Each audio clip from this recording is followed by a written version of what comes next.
What is up, YouTube, Facebook, Twitter, Spotify, Apple, and everyone tuned in on the Texas Sports Unfiltered app? Welcome in to another edition of Bucky and BK live on Texas Sports Unfiltered and on the free TSU app. Today is Thursday, September 5th, 2024, and the Buck and I are with you until 10 o'clock. On today's show, Angelique Chingelis from the Detroit News will join us at 9 to preview the Michigan side of Saturday's Texas-Michigan game. Plus, it's opening night of the 2024 NFL season. We'll give our thoughts on this Ravens-Chiefs game and continue to preview the season for the Dallas Cowboys and Houston Texans. We'll have a TBT video for the people. We've got some rumors about the Travis Kelce-Taylor Swift relationship that we have to talk about. And Joel Klatt from Fox Sports has some high praise for the Longhorns going into this matchup against the Wolverines 2 days from now. So a lot to get into. Of course, plenty of fun to be had over these next couple of hours on a Buck On and Buck Off Thursday. How are you this morning? I am doing fantastic. It's a beautiful morning out here in Dripping Springs, USA, America. Just you know, as cool as can be out, a little breeze out this morning. And looking forward to that straight from this point on through the next week, too. In the mornings, afternoon still high 80s. It'll be, the sun will shine, maybe except for Tuesday. You have some clouds on Tuesday, but looks like it's going to be nice. We're into the niceties in the high 80s, maybe low 90s. I'll call that niceties. I'm not going to quite call it fall. We're still, we haven't quite hit fall yet, so it's still summer. We only have a couple more days left of summer, but it is it's nice enough this morning. That's for doggone sure. Yeah, a little chilly outside this morning. Oh, look at you. A little chilly. What do you need? A little sweatshirt? Need a hoodie on? Didn't need a hoodie. Just rocked the T-shirt and shorts, but I felt something through my body that I hadn't felt in a long time. Yeah, cool air. A little cool air. And it'll be warmer here than it will be in Ann Arbor on Saturday. Kickoff temperatures expected to be around 55 degrees. Damn. When the Longhorns take the field against the Wolverines. And we might have some wind, too. Not anything ridiculous, but we're talking 10 to 15 mile an hour winds for Texas and Michigan on Saturday. So the weather won't be a huge factor, but it could be a little bit of a factor in the passing game and maybe in the kicking game as well. Yeah, that's nice for football players themselves. They love that. That 55, 40-some degree weather with all their uniforms on and stuff. It's perfect for them. Oh, yeah. Just enough to get a good sweat going and then you're not cold. It's still It'll warm you up. That's perfect football weather. That's, as I said, for those that are going out to Ann Arbor, you'll start to see the change of colors of the leaves in that area.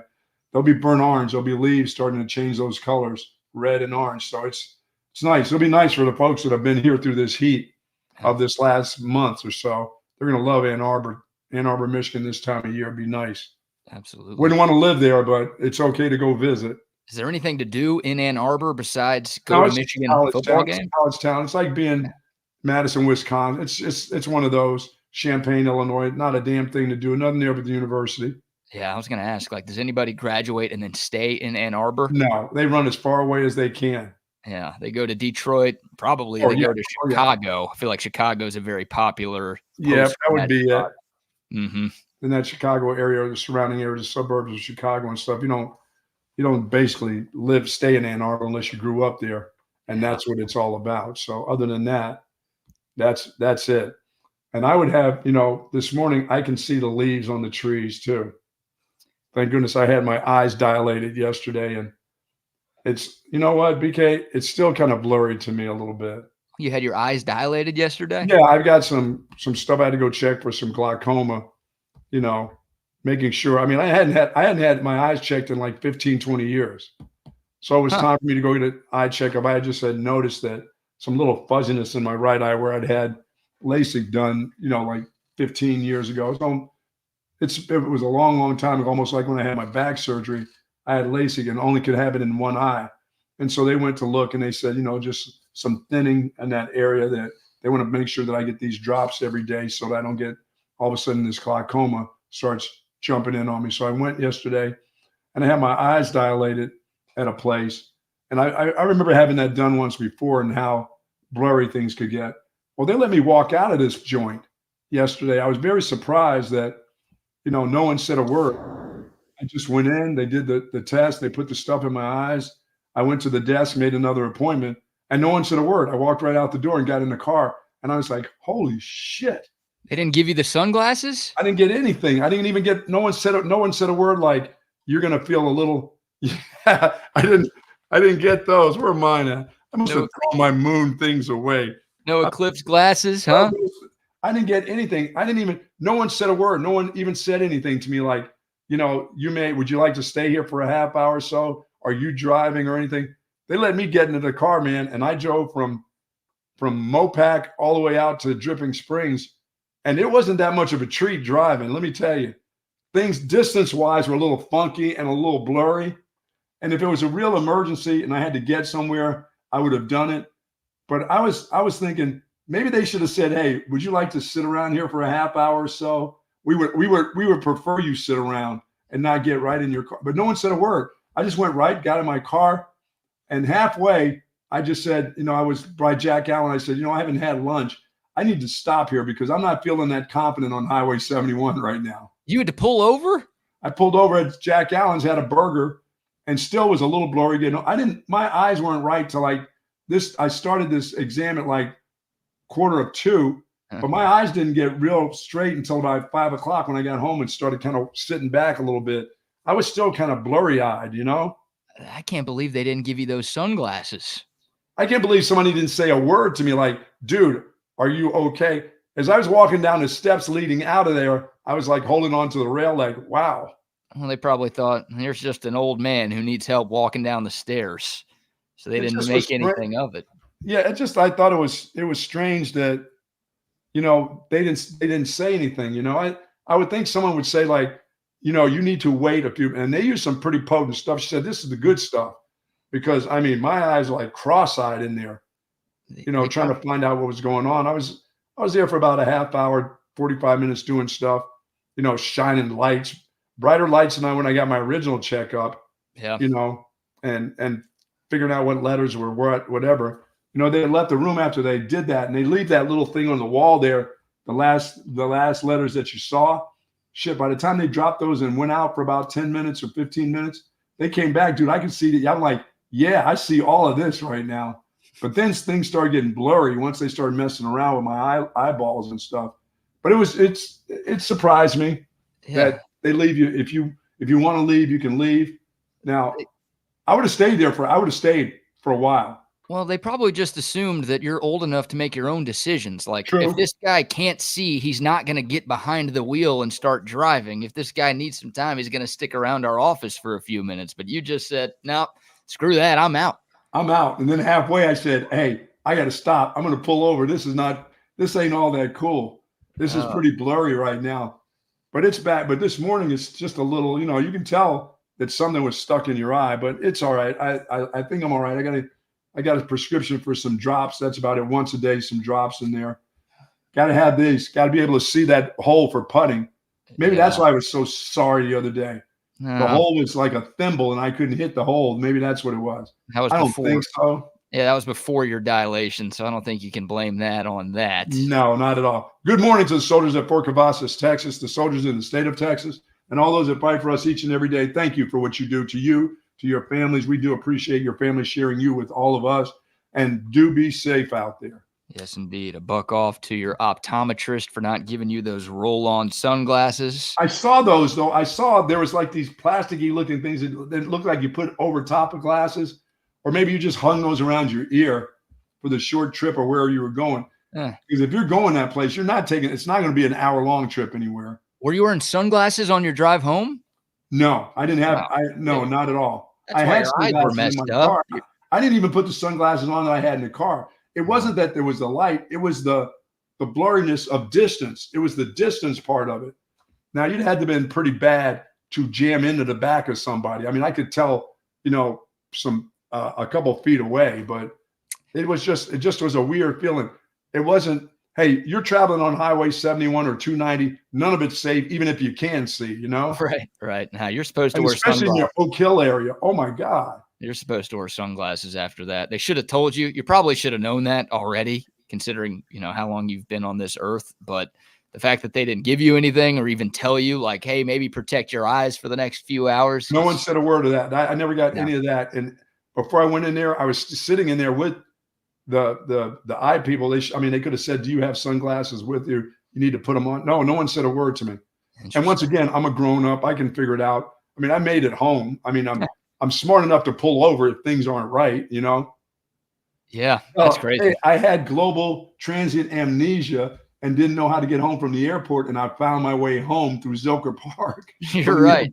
How about going through Zilker Park from the airport? How about that as a roundabout way to get to Dripping Springs? You turned into a transgender on a 30-minute drive home and still made it home. No problem. I found a way to get home, so I was fine. It was okay. It's just unusual. It was unusual, but it was fine. I'm good to go. I'm not blind. If I keep doing the drops, everything should be okay. Well, there's your first buck off on a buck off Thursday. Yeah, buck off. I'm going to say buck off to them, not buck off to me. I'll say buck off to both. What? Yeah, you're not off the hook here, but I should be off the hook. How am I supposed to know what's going to happen? Why do I need I don't wear sunglasses just because the sun is out all the time. You don't have them in your car? I've got them. Okay. Well, it was sunny yesterday. That would have been the time to wear them. It wasn't a sun thing. I'm telling you, it was a blurry thing. It was distance. You know what I mean? Peripheral vision was all weirded out. Everything was all enclosed on me. Sunglasses were not going to help, doctor. Well, my first buck Dr. off. Mansky.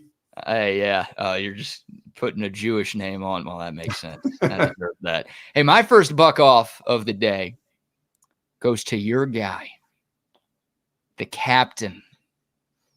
My little guy? Number 2, Derek. You mean this guy? That guy. What did he do? He never does anything wrong. Why would he ever get a buck off? Well, he's the enemy this weekend because he was named an honorary captain for the Texas-Michigan game on Saturday. Remember, Jeets is from Kalamazoo. Even though he didn't go to college, he went straight to the pros after high school. He is a Michigan fan. And here is a picture that was posted by your guy, Derek Jeter. What a clown. Earlier this week, wearing a horns down, go blue hoodie. Horns down? Horns down. They don't do that stuff in Michigan. Oh, they will be this weekend. That's all right. We'll be going horns down. That's an M up for us. How do we do the M down? Well, that's normal M. So is M down just a W? There you go. It's just a W. We're just going to be on Wisconsin. They're just going to be holding up W's at the big house on Saturday, huh? Yeah, that's on Wisconsin for you Michigan fans. So your boy Jeets will be a guest on Fox's Big Noon Kickoff show before the game. So if you want to hear him and see him, I'll definitely be watching now. And obviously, with playoff baseball right around the corner, we'll see a lot more of Derek Jeter on our television screens. But is his wife coming to the game? That's important. I was going to say, if she's going to be on the set, then I'll be locked in. We're going to have to pause our pregame show at Shoal Creek Saloon and just take a look at what Hannah Davis Jeter has going on. But look at that, man. Your guy, your role model, your best friend is sporting enemy colors. Come on, Jeter. What's wrong with you? Horns down. What is wrong with you? You didn't get a tan this summer? Come on, man. I don't know where Jeets lives these days. A biracial marvel. Look at him. Come on, man. Biracial beauty, as you like to call him. Yeah, dude didn't get a tan this summer. The guy's been indoors all summer. Well, he's got like 18 daughters, so he's been taking care of them. Yeah. These last few he hadn't months. been at the park enough. I guess not, but look at this, man. Rep your own team. You got to go horns down, Jeets. Come on, man. That's not good. That's not going to work. It's not going to work. So if he's got that shirt, I'm sure a few other folks will be rocking that shirt / hoodie at the big house. Not many of them play that game in Michigan. They don't like to play games. Oh, there will be plenty of fans doing horns down, which is good. Like you should. When you're playing Texas, you should do the horns down. Yes, you should. West Virginia playing Texas A&M, it's like, what are you doing with the horns down? When it's Oklahoma playing Temple, it's like, what are you doing with the horns down? But when you're going up against Texas, bring it on. Bring the horns down. We love it. Absolutely. Jeter, maybe we'll be going horns down on the Fox set. Yeah, you'll be seeing a lot of that on that Fox set this weekend. Yeah, I think so. And look, Quinn Ewers, the Ohio State transfer, still refers to Michigan as that team up north. Nice. Remember at SEC Media Days a couple of months ago, he was asked about the Michigan game, and he called them that team up north. So good move. Very nice. Well done. Michigan fans, look, I'm sure they'll hate anybody coming to town, but the fact that Quinn Ewers started his career as a Buckeye, I think gives him a little extra juice. Oh, yeah, that's right. To dunk on QB1.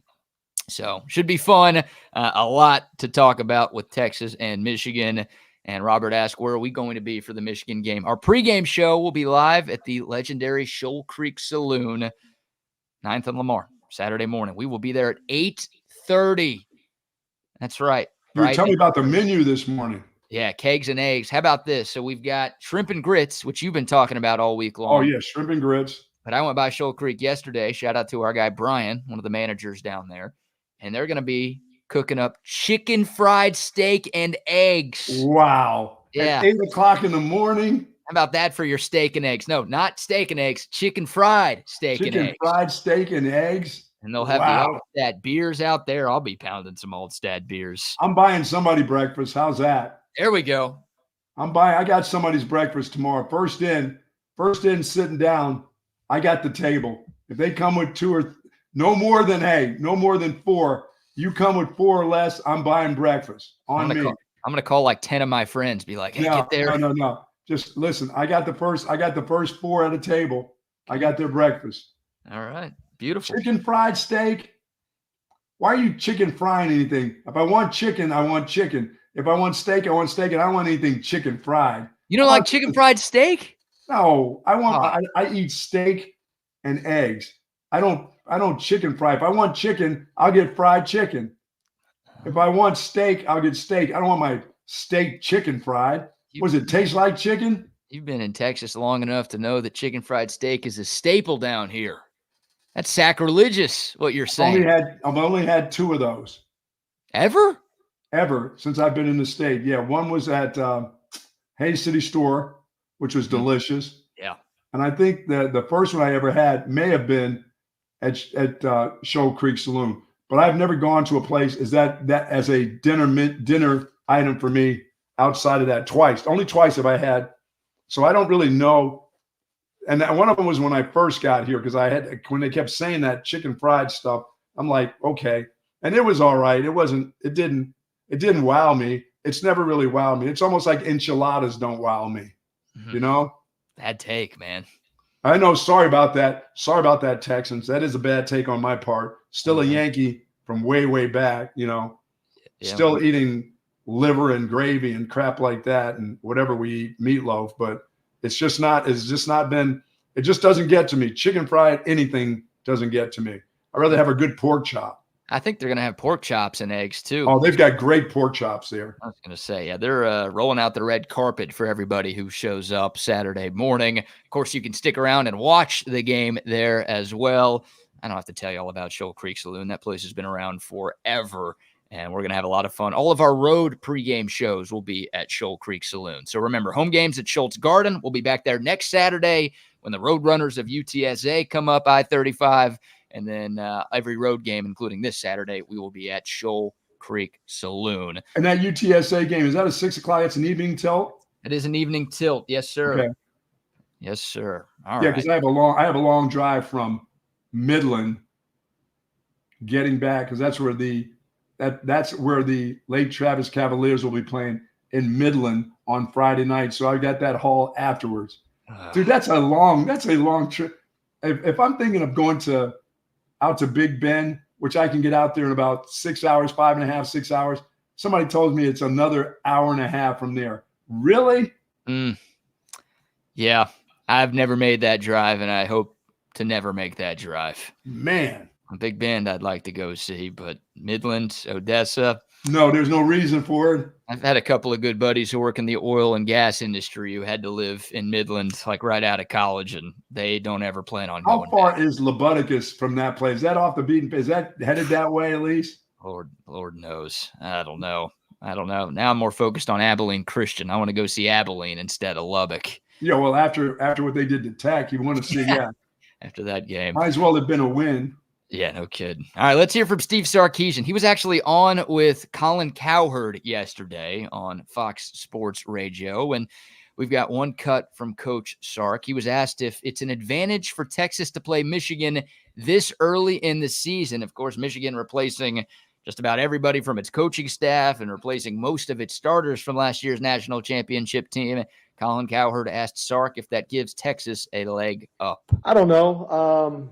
There's plenty of new faces, and I think there's one thing about Michigan that what Coach Harbaugh did and now what Coach Moore's doing is, when you think about this program, it's 3 consecutive years they've gone to the college football playoff. Wow. Naturally, that's capped off last year with them being national champs.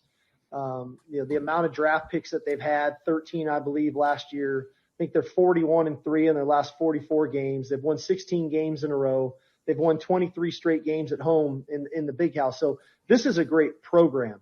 As much as it is about the team, this current team they have, it's about the program, the development, what they've done. And so the harder part for us isn't about that they're going to be a quality opponent. It's about some of the new faces. And then naturally from a staff perspective, Wink Martindale's a defensive coordinator. We've only got 1 game sample size of him as a defensive coordinator at Michigan. So some of those things can be a little bit more difficult.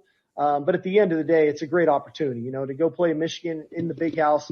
First time ever, Colin, in the regular season that Texas is meeting Michigan. And so when you think about those 2 iconic programs coming together, and it's pretty humbling for myself that I get to be on the sideline leading the Texas Longhorns.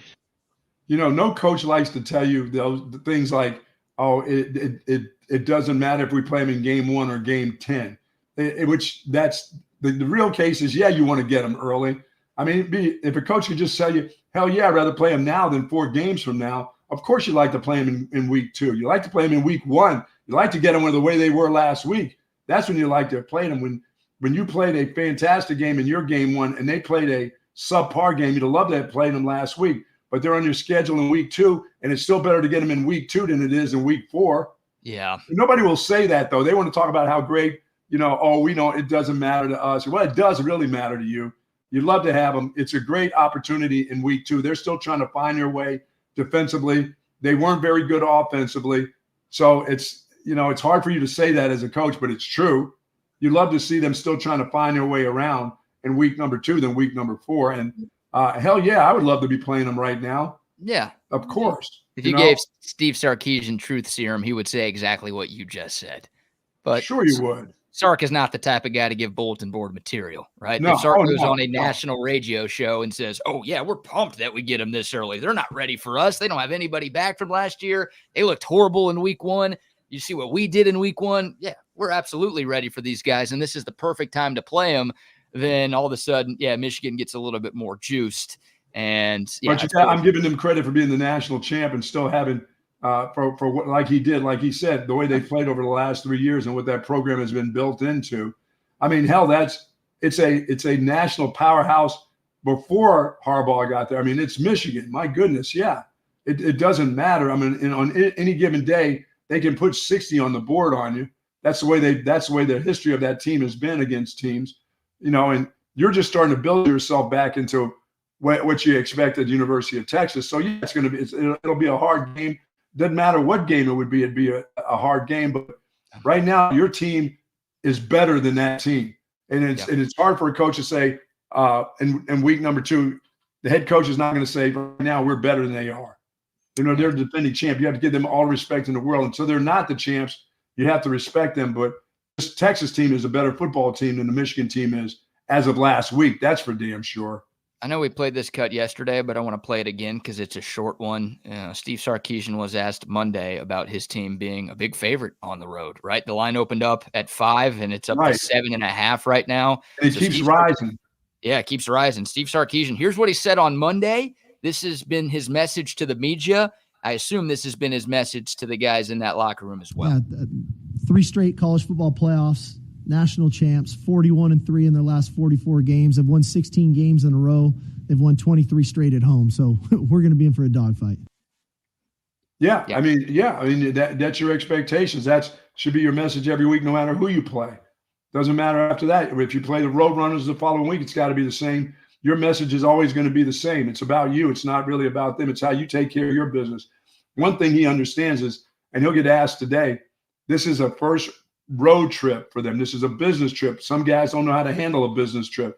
Some guys think it's all about recreation. This is a bunch of grab assing on the bus. This is where coaches freak out. Your first road trip where there are some new people that are involved. Some guys have obviously played at other schools and they've been on road trips, but you've not traveled together as a group. Things get a little different. Coaches get a little antsy right here. If you're not focused totally on football and you're talking about your first week of school, coaches are like, they're in a panic. Oh my God, did you hear what he was talking about? He was talking about his girlfriend, about what they're going to do once he gets back home. They're not really focused. I mean, coaches panic on road trips, especially the first road trip. So they see what their group is like.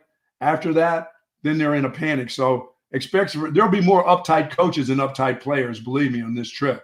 Yeah. Well, the good news for Texas is they went on the road early last season and beat Alabama in their house. Now, it's a new Texas team, but Steve Sarkeesian talked about it on Monday. 46 guys who were with the Longhorns in Tuscaloosa are making this trip to Ann Arbor. So the Longhorns do have experience, and the leaders on this team really have the experience of going on the road in the second game of the season into a hostile environment and playing well. So and it's the same to me. It's just as I said yesterday, this is the continuation of last season. It feels like that to me with this football team. And I hope it feels that way with the fans. It's not something that all of a sudden now you become panicky because you're going to Ann Arbor. It should feel like the same team that you saw last year, just an extension of the Sugar Bowl, even though you didn't win that game, but it's just an extension of how well they had been playing all year last year. It shouldn't be a big drop off because you're going to Ann Arbor and you're playing against the defending champs. It should be the same intensity. I mean, to me, it's the same. I hope it's the same intensity I saw for 4 quarters last week. The team is better than the team you saw last week, but the intensity shouldn't change. It's been a while since this program has been in this spot where they're playing a team as good as Michigan and they are this big of favorites, right? Because people all over the nation feel that good about your program now. Oh my God. I mean, I've heard people this week say Steve Sarkeesian is building an Alabama at Texas. Yeah, I feel the same way. I mean, I know that's getting way out ahead of yourself, but I feel about the program that it can sustain. This is what it should be every year now. Right. And doesn't mean you win them all. A lot of national analysts are not only picking Texas to win this game, but they're picking Texas to blow out Michigan. And when's the last time we've been in a spot like this? So my only hesitation, I guess I have a few hesitations. Michigan's really good, and that's a tough place to win. Michigan hasn't lost a home game since the 2020 COVID season. Right. And if you want to say, well, scrap that year because there were no fans in the stands, their last home loss was in 2019. So they haven't lost to anybody recently, but they really haven't lost to anybody in their barn recently. But it's that rat poison, man.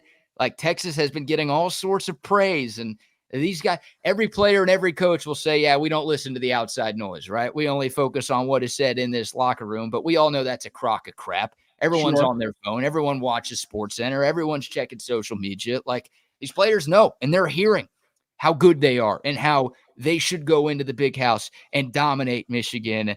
This is a unique situation for this Texas team. The last time they were favored against a team on a similar playing field as Michigan was the Sugar Bowl against Washington. Guess what? Texas lost that game.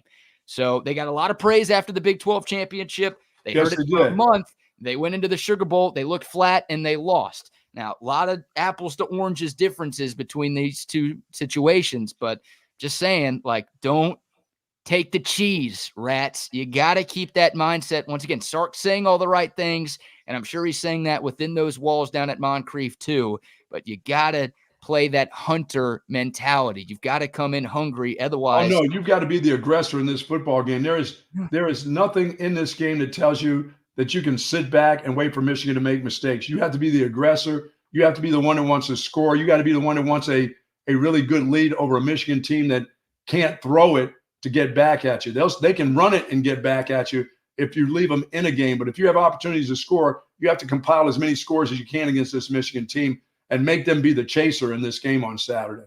Bingo. Yep. All right. Before we let you hear from Joel Klatt, because Joel Klatt was also on with Colin Cowherd yesterday. Boy, busy day for Colin Cowherd on this show. But Wow. we've got some Joel Klatt audio previewing this Texas-Michigan game. But before we get to that, how about our first round of sponsor shout-outs? Our good friends over at Sue Patrick, as we're wearing some of their gear this morning, of course, since 1975. Still got time because by tomorrow, a lot of you are going to be leaving town. Head on over to Sue Patrick at 5222 Burnett Road today. Pick up all that gear, women's and men's clothing, all the polos that you need, all the hats, luggage, you name it. They've got it for you over at Sue Patrick's, of course. You're going to enjoy having a sit-down talk with Jay, and Jay will lead you in the right way. They have all the caps that you need. If I don't know if you – it's not quite, and they may have some of the caps that, some of the winter caps out. They may be out right now too. Sure. I know they got the hoodies. If you're worried about the temperature in the 50s and you need a little hoodie or need a little sweatshirt or some long sleeves like the Buck has on, and I'm indoors because I'm a little cold like BK said. But listen, they've got all of that gear that you want. Columbia, they've got Nike gear. They have everything that you need over there. They have everything but that other place, the big F. You don't want to say that word over there in front of Jay, but they have all your Nike, they have all your Columbia gear right there just for you. They got your home and away jerseys. That's right, for the road trip at Sue Patrick. Go there. They've got free parking, of course, plenty of parking there. Orders over $49, free curbside, and the free deliveries right there to you. I think it's kind of late if you're going to try to get it online, but I would go by Sue Patrick's if you're in the area. As I said, you don't have to worry about the parking. Plenty of spots right there. Go on in. Say hello to Sue. She'll be holding court in the back there. But pick up all the gear that you need for your away trip tomorrow to Ann Arbor, Michigan. You'll find it all at Sue Patrick at SuePatrick.com. Absolutely. Shout out to our man Tom McKay, who texted in on the Coda text line, 512-222-9328. 1 month to the day until hockey officially starts. Oh, yeah, baby. We're turning this into an NHL podcast this year. I tell you that, Buck. You're going to be locked into your Broad Street Bullies this season. Oh, I'm going to go ahead and be a Bruins fan. Oh, come on. Yes. Wow, bandwagoner. Well, hey. I'm going to be a Bruins fan. Hockey season's a month away. October's the best sports month of the year because you've got the return of the NHL. You've got the return of the NBA. You've got the return of Oktoberfest. That's what you got the return of. You've got postseason baseball. You've got college and the NFL in full swing, which means you got to call Tom McKay in audiovisual consultations, 512-255-8678. Let them hook you up with a home TV setup of your dreams. Y'all see these two TVs behind me? Notice how good they look? They look good. Perfectly aligned. There's no wires sticking out. That's the work of AV Consultations. I've got the 4 TV set up in the living room. Looks the exact same. It's perfect. So if you want multiple screens on one wall like I have, if you want the giant 85-inch TV like the Buck, where is that sucker at? This might not end well. So the Buck tries to turn. There it is. There it is. Oh, there's the monster over there. Yeah. What are you watching over there? Who is that? Court TV this early in the morning. Yes. I'm going to find out who murdered who. Who's going? You're not listening to me. You're watching Court TV, huh? Of course. Oh, man. But love AV Consultations. Hey, the weather's starting to cool down. If you want that patio TV setup, AV Consultations can make it happen for you. Home theater rooms, whatever. They've got it. They're the best in the business, and they've been in business since 1988. Check them out online at avconsultations.com. But more importantly, give them a call, 512-255-8678. All right. Also, some love to our friends at BUSR. There you go. Guess what's back again? The NFL is back. Yeah, Tell man. a friend, if you're looking to make some money this football season, our friends at BUSR are hooking you up. Don't trust that cousin. Never trust the cousin. Don't trust the cousin. Trust BUSR. How about a welcome bonus of up to $2,500? That's right. $2,500. Sign up at busr.ag. Use the promo code TSU Welcome. Make an account, and they're going to take care of you. If you're watching on YouTube, just click the link in the video description below. If you're watching on Facebook, you can do the same. But then once again, busr.ag. Use the promo code TSU Welcome to turn your game day snacks into stacks this season, thanks to our friends at busr.ag. Okay, let's hear from Joel Klatt, who was also on with Colin Cowherd yesterday, and he's going to be on the call with Gus Johnson for this big noon kickoff game on Fox. Here was Joel Klatt talking about this Texas team matching up against the defending champion Wolverines. You know what I'm concerned about? Texas' speed. Texas looks like Alabama has looked and Georgia has looked. They started a little bit of that last year. Yes, they did. Didn't have the back end defensively, but you watch them against Alabama, and you're like, oh, wait a minute. They can run. And they're physical. And they're just as big as Alabama. That's exactly right. Texas, that's what Sark is building. He left Alabama and he left the Nick Saban tree, and that's what he's building from a roster. And what I like about what Sark has done is that he didn't go try to copy Nick Saban from a personality standpoint or philosophy, but he did look at that roster at Alabama and say, oh, yeah, that's how you win. That's how you win. This looks like an early 2000s USC team. It looks like the Alabama teams and the Georgia teams. They're big. They're experienced up front. In fact, 4 of their offensive linemen, this is their 3rd year starting. They're veteran. They're as good an offensive line as anybody in the country. And you couple that with a quarterback that I think is as good as anybody in the sport. You like Quinn Ewers. I do, and I think he's going to be a Heisman guy at the end of the year. Loose for me. So there you go. Yeah, I mean, he's absolutely right. I mean, this is what Sark was looking for. They were looking for big people with great feet, and he's got that. And he's got speed. If you recruit this state, you're in the state of Texas, if it's your main recruiting area, you're going to find fast guys. You're going to have guys with incredible athletes with really, really good speed. So if you can just keep them here, you know. Is that not crazy to you to hear like the lead college football analysts for Fox Sports comparing this Texas team to Nick Saban's Alabama, Pete Carroll's USC, and Kirby Smart's Georgia? Like I love hearing. I thought of him last year. I thought of him a lot last year as more so USC, the good USC teams with the great athletes, the great quarterback. You know, all of it, all the great specialists they have offensively. But now this group is starting to look more like a Nick Saban Sark team, especially on the defensive end, where they have big people that can move, big people that create havoc for you in the middle, where you don't run down the guts of them. So I like it. I like the talk. I haven't quite got to the part where they're like Georgia yet, until they play Georgia, till I see them really versus Georgia. But they do look a lot like a lot of Alabama teams for sure, and especially in the skill positions. You know, every once in a while, Alabama has that funny year where they don't quite have the running back, but they have the running back that's just good enough because of all the other positions at wide receiver and quarterback.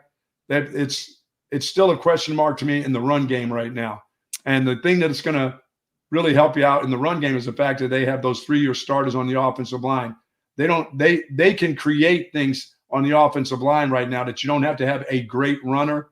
You can have and when I say a great runner, I'm talking about big time runner. You can still have a guy that can get 1,000 yards, but the offensive line is going to create some things for the runners right now in this group that maybe they can't do it all themselves, especially when you start getting to number 2 and number 3 at the running back position. Number 1 can get it done.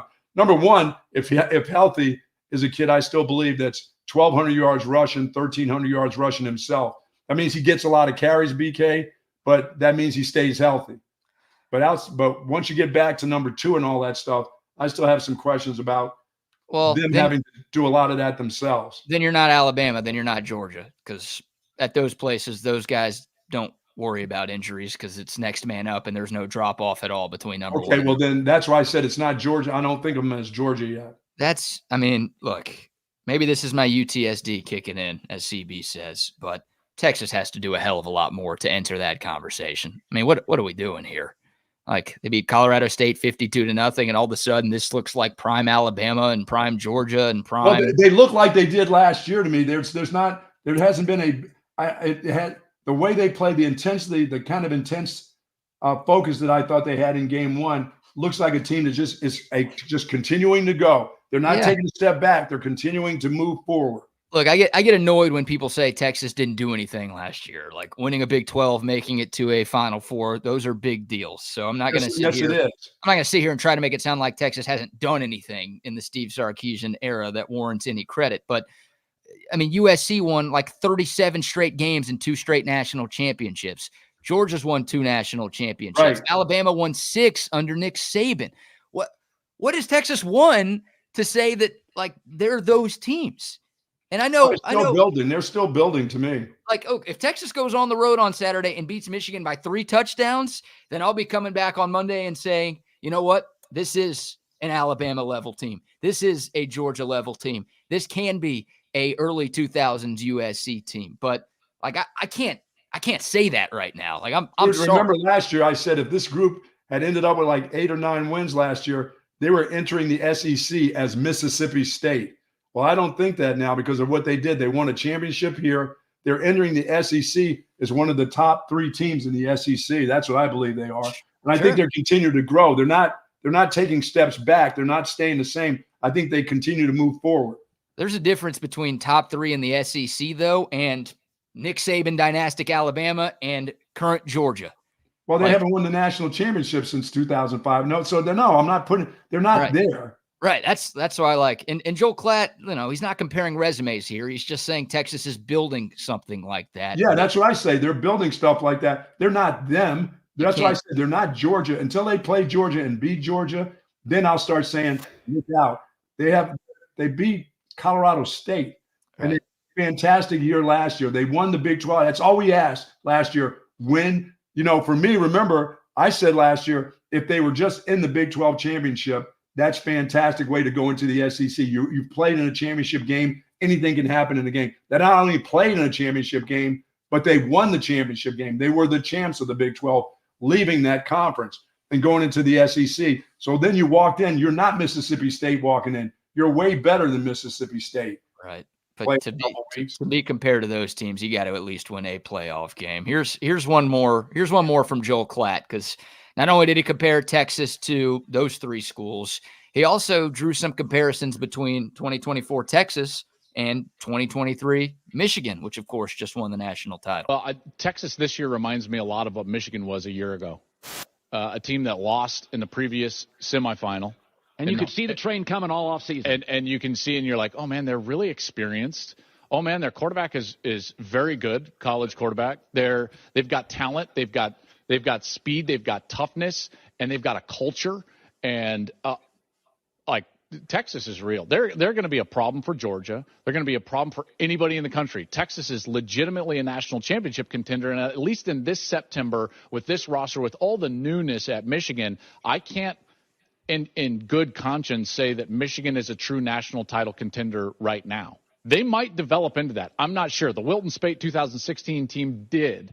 They developed into that late in that season behind an incredible defense. And maybe that happens this year for Michigan. But right now, Texas is the team that walks in there. But with that, by the way, with that expectation comes an immense amount of pressure.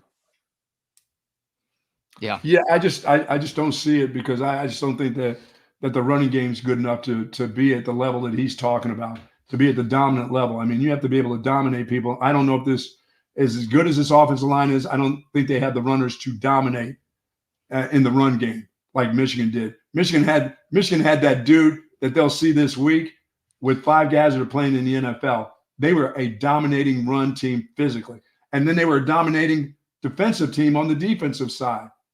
And by the way, the quarterback is an NFL player. I mean, the guy's good. And a couple of their receivers are pretty daggone good. This is still, to me, a work in progress, but they're working, they're progressing. That's what it looks like to me. And until they beat Michigan this week and then play Georgia and can beat Georgia at home, I don't think of it the same way, because I don't think this is a dominating enough team in the run game yet. Wow. And still, it's yet to be seen. I'm not saying that they won't be, but I just don't see it. I don't see a dominating runner. Well, they don't have a Blake Corum. I mean, Blake Corum was the best running back in Michigan history. And think about all of the great running backs in Michigan history, right? Texas doesn't have that with anyone. They don't have a Brooks. No, but the Texas offense in 2024 is better than last year's Michigan offense. It is. I don't know if the Texas defense is on the level of last year's Michigan defense. Now, they passed their first test with flying colors. They pitched a shutout. They forced a couple of turnovers. They did just about everything right in game 1. So if it's more to come for that side of the football, then maybe Texas is. I mean, if the best things are still yet to come for that defense, then yes, they'll be in every game. They can win every game, including the Georgia game.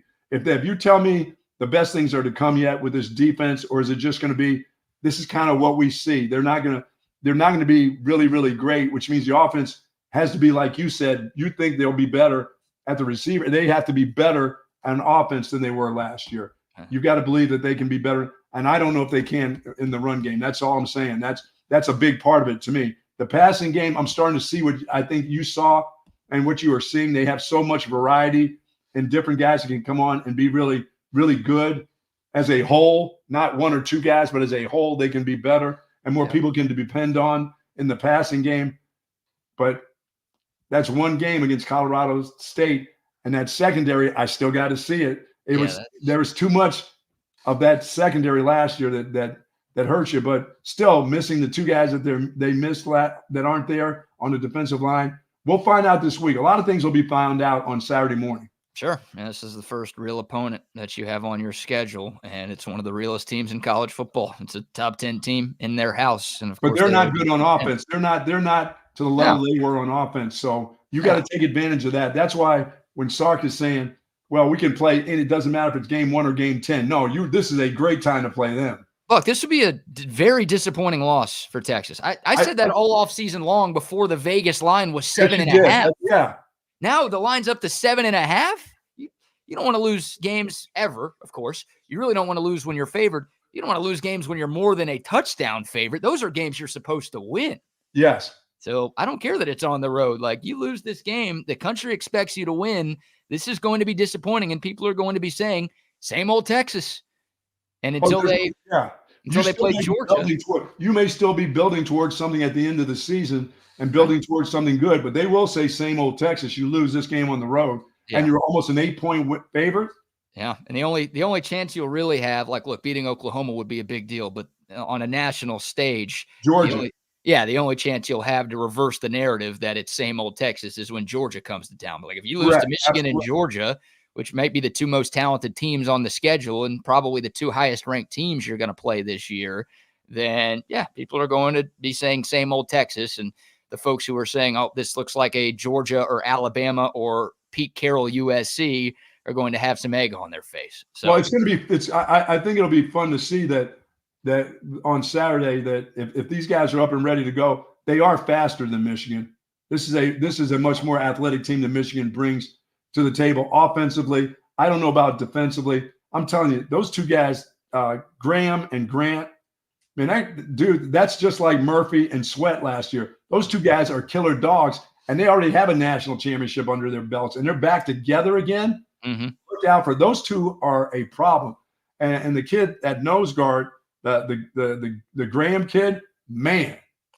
Yeah. He gets his hands on you. Hey, Jake Majors, look out, because if he gets his paws on your shoulder pads, he will ragdoll you if you're not prepared for him. He's good. Well, a couple of the Texas offensive linemen talked about wanting to win the Joe Moore Award this year, which is given out to the top O-line in college football. Here's your test. I was going to say, you want to win that? You hold up against Michigan's defensive line, which may be the best in the nation. Yes. Very good. And I think Texas has an elite offense, so they're not going to score 52 this week. Offense isn't going to be nearly as easy to come by as it was against Colorado State. But if this is an elite offense, if Quinn Ewers is a Heisman contender, if this is a college football playoff, hell, a national championship contending team, then they're going to be able to get 24, 27. I need the head coach to scheme me 2 touchdowns somehow with just schemes where guys are open, because, you got Wink Martindale's defense that he thought he was going to, pressure your quarterback and come at you, but then scheme somebody open. I mean, somebody wide open. Yeah, and we've seen that from Sark before. So this will be a game for me that I need him to scheme me 2 touchdowns that he figures out, oh, here's what they do. We got them if they try to do this. We can protect our quarterback and we'll throw this. And this guy will be wide ass open because he's going to beat that defense. I like to see 2 of those. I like and you then saying the continuation of the red zone play. I like you saying that because you said that the week leading up to the Bama game last year. And we need 2 of those. We need him to be the coach that, the $10 million man in this game. This is where you make your money. You need that 2020 Alabama offense this week. Yes. Where it's like you've got all of those weapons, and it's like, how can you leave that guy wide open? Why is Devontae Smith 20 yards away from the closest defender? Well, because if you cover him, that other guy is going to be wide open too. We got you. We've got players for all of that. And you feel like Texas has that. Look, I don't know if they have any Devontae Smiths. I don't know if like the top end talent is that good in this receiver room, but it's a great receiver room. It's a deep receiver room. And with Sark at the controls, there should be some of what you're talking about. I'm not looking for a feel it out process against Michigan. I'm looking for let's go get them. Let's go attack them. We need scores, and we need to get on the board, and we need to be ahead of this group at halftime. That's what I'm looking for. I'm looking for Michigan to have to play catch up. That's going to be the difficult part for Michigan, I believe, is for them to catch you. Dude, if you're right, like Texas gets out to a lead, the game's over. Michigan's just not built to come back through the air. But my God, if I'm wrong on that, like if this game turns into a shootout and the Texas secondary can't stop those receivers and can't contain Davis Warren / Alex Orgasm, then I would fire Terry Joseph and Blake Gideon on Monday. Hell, I'd leave him on the tarmac out there. That ain't going to happen. I don't think that's going to happen. But if that does, and this is like 42-38 somehow.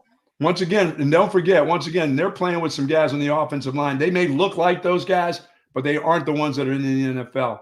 They've got a number of guys that are first-time starters against a defensive line that has a bunch of guys that need to be thinking about the NFL.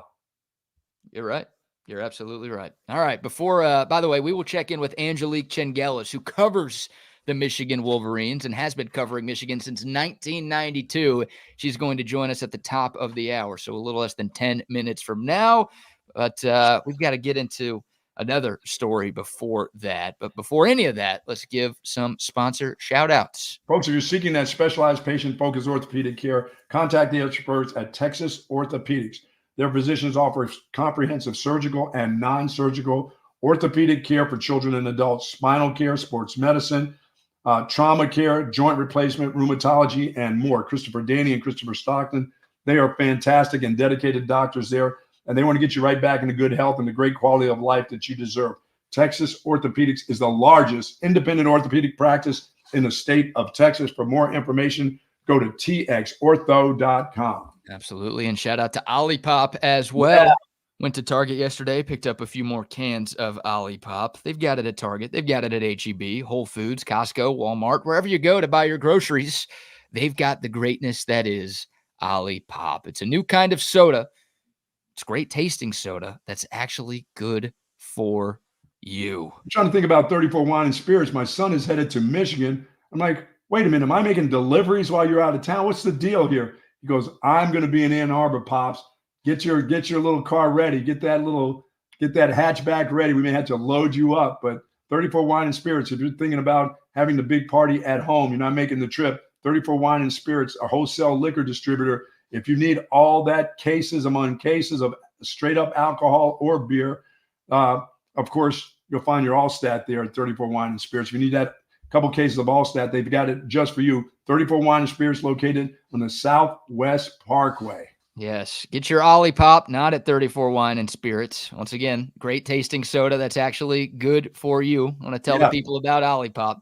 But yes, if you do need to stock up for your watch parties back home for Texas and Michigan, make sure you go to 34 Wine and Spirits. And as the Buck said, you can get your Altstat beer there as well. We are the show of the liquids. We are liquids. Yes, we are very liquid.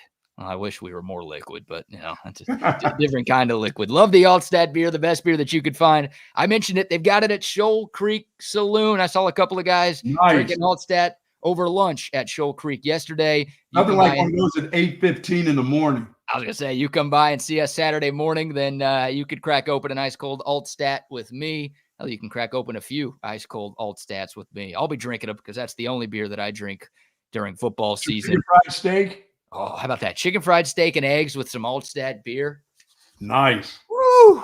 Does it get better than that? Wow. I don't think it does. All right, Buck. In 5 minutes, once again, Angelique Chengelis will join the show. But I've got to bring this up to you. Okay. As we take a break from Texas-Michigan talk. There are some rumors out there involving your pen pal. Taylor Swift. What is wrong? She doesn't do a lot of things wrong, Well, there are reports of a breakup date. Oh, really? on the horizon. A little off, am I? Yeah, there were reports that came out yesterday that said a document bearing the letterhead of Travis Kelce's PR firm is starting to circulate online, indicating a contract that mentions Travis and Taylor's planned breakup on September 28th, and that the text for the announcement has already been drafted. So those reports came out. Weird. That's just weird stuff. That's weird stuff. I know things, but they're such public people, but do you want to make that public? Don't you just want to talk to each other and say, you know what, we've had a great time. It's been fun. It's time to move along. You know, you're in this business. I'm in this business. I'm not going to be in your business when I'm done playing football. I'm going to probably be into broadcasting and stuff. But do you have to have all this, you know, your publicist make this announcement and write this shit up for you? It just seems kind of stupid. Well, people zoomed in on the picture that was tweeted. Once again, the PR company that represents Travis Kelce, there's an alleged document that's out there saying that the relationship is set to end on September 28th. Here's a quote. Travis and Taylor have decided to part ways after careful consideration. They both value and respect each other's personal lives and appreciate your respect for privacy during this time. End quote. It can't be private. You're not private people, so stop that. Don't ask people for your privacy. You're not private people. You don't do anything privately. You very seldom do stuff. You want it all in the news. I mean, you're doing all of this, so they're not going to respect your privacy. Believe me. Well, you can ask all you want. People are trying to put two and two together now, Buck, and they're saying maybe this relationship was never real. Maybe this whole thing was staged. It was all fake. He never really got any action? Well, I don't know. Maybe he didn't get any action.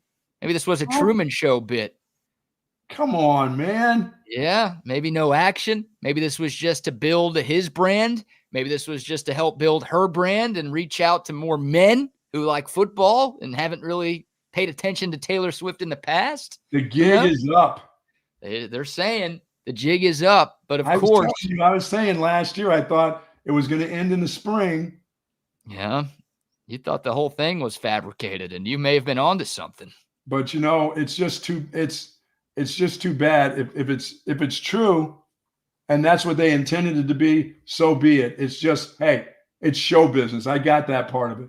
But if it's them and they're just deciding from a romantic standpoint, it's just not working anymore. Why would you go through all that? I just think going through all that is just that's so fake. And I don't know if she's real fake. I know she's real Hollywood and the whole works and entertainment. I thought that dude was just a normal dude I thought he was just a normal guy. Yeah. That plays football. That's just been a star. I mean, I didn't see him as being over the top. He's just a weird football player. Nothing more. She's just, she's entertainment plus, She's the biggest pop star in the world right now. That's what I'm saying. He's just a football player that plays for the Kansas City Chiefs, with a bunch of stars around him. So I hate to see it that way. I hate to see it happen that way. But if it's just that they have fallen out of romance, then why go through all of this to do it? Just say goodbye. Right. Well, see ya. You've got to make it public when you're that famous, don't you? I don't know why you have to. Well, because you want to get out in front of it. Because if TMZ sees Taylor Swift with some other guy, then it's like, what the hell happened? Where's Travis? What's the deal? And then they start digging, and then it gets really, really ugly. I guess you have to tell them. I guess you have to tell people your personal business why we're doing it. So that was the first report. Now there are other reports, and I promise we won't spend much more time on this. Hey, don't blame it on her, though. But Travis's PR firm plans to take legal action. They apparently told Fox News that all of these reports were false. It was a fake AI-generated document that's out there. They're still dating. They're still in love. It's all good. And all of those original reports are fake news. So I don't know who to believe. That would be the case because September 28th, Buck, that's the date that maybe we need to pay attention to, or maybe they pushed the date back because people caught wind of what was going on. Yeah, I would hope that this is all false. And like I said, if they have a breakup, they just have a regular breakup like normal people break up. I know they don't do anything like normal people anyway, but that part of your life you can do and just say, hey, it was fun later. Right. But like you said, once people start digging and getting into it, they want to know every detail of your life. But, well, you've shared a lot of details too. They've been pretty public with this relationship. Yeah, they have. All right, so we'll what see does what that happens. do for who cares? What does that have to do tonight about the Kansas City Chiefs? Well, it's the opener. There's your segue into the NFL right there. The Chiefs tonight. The or is he Chiefs. going to be excited? Well, I don't know. Now, what is Taylor Swift going to be at the game tonight? Interesting. She was at the Super Bowl and she was at a lot of his games last year. So, well, we'll have something made up about it tomorrow morning for sure. Yes, indeed. All right. Very special guest joining us right now as we have hit 9 o'clock Central Time. We are just 2 days away, a little bit more than 48 hours from kickoff between the Texas Longhorns and the Michigan Wolverines at the Big House. And joining us now, the very best there is. She's been covering Michigan football for a while. Let's just say that. She's a sports writer for the Detroit News, also an author of a few different books, including 100 Things Michigan Fans Should Know and Do Before They Die, and a new book titled Michigan versus Everybody, which is chronicling the Wolverines' 2023 national title run. She is Angelique Chengelis, and she joins us this morning. Good morning, Angelique. How are you? Good morning. Enjoying this amazing Michigan weather that I think all you Longhorn fans will really enjoy on Saturday. If you tell me it's in the 40s, they're not going to enjoy it. They're going to freeze to death if it's in the 40s. Tell me it's in at least 60s. It's going to be 60 at kickoff, apparently, which is that'll work. A little unusual for this time of year, but yeah, love it. It's college. You know, what a perfect temperature for a perfect setting for an amazing matchup. Yes, absolutely. We're excited for this one, Angelique. And before we talk Texas, Michigan, I want to get your thoughts on Michigan's Week 1 game against Fresno State. Obviously, the first game for the Wolverines since winning the national championship down here in Houston.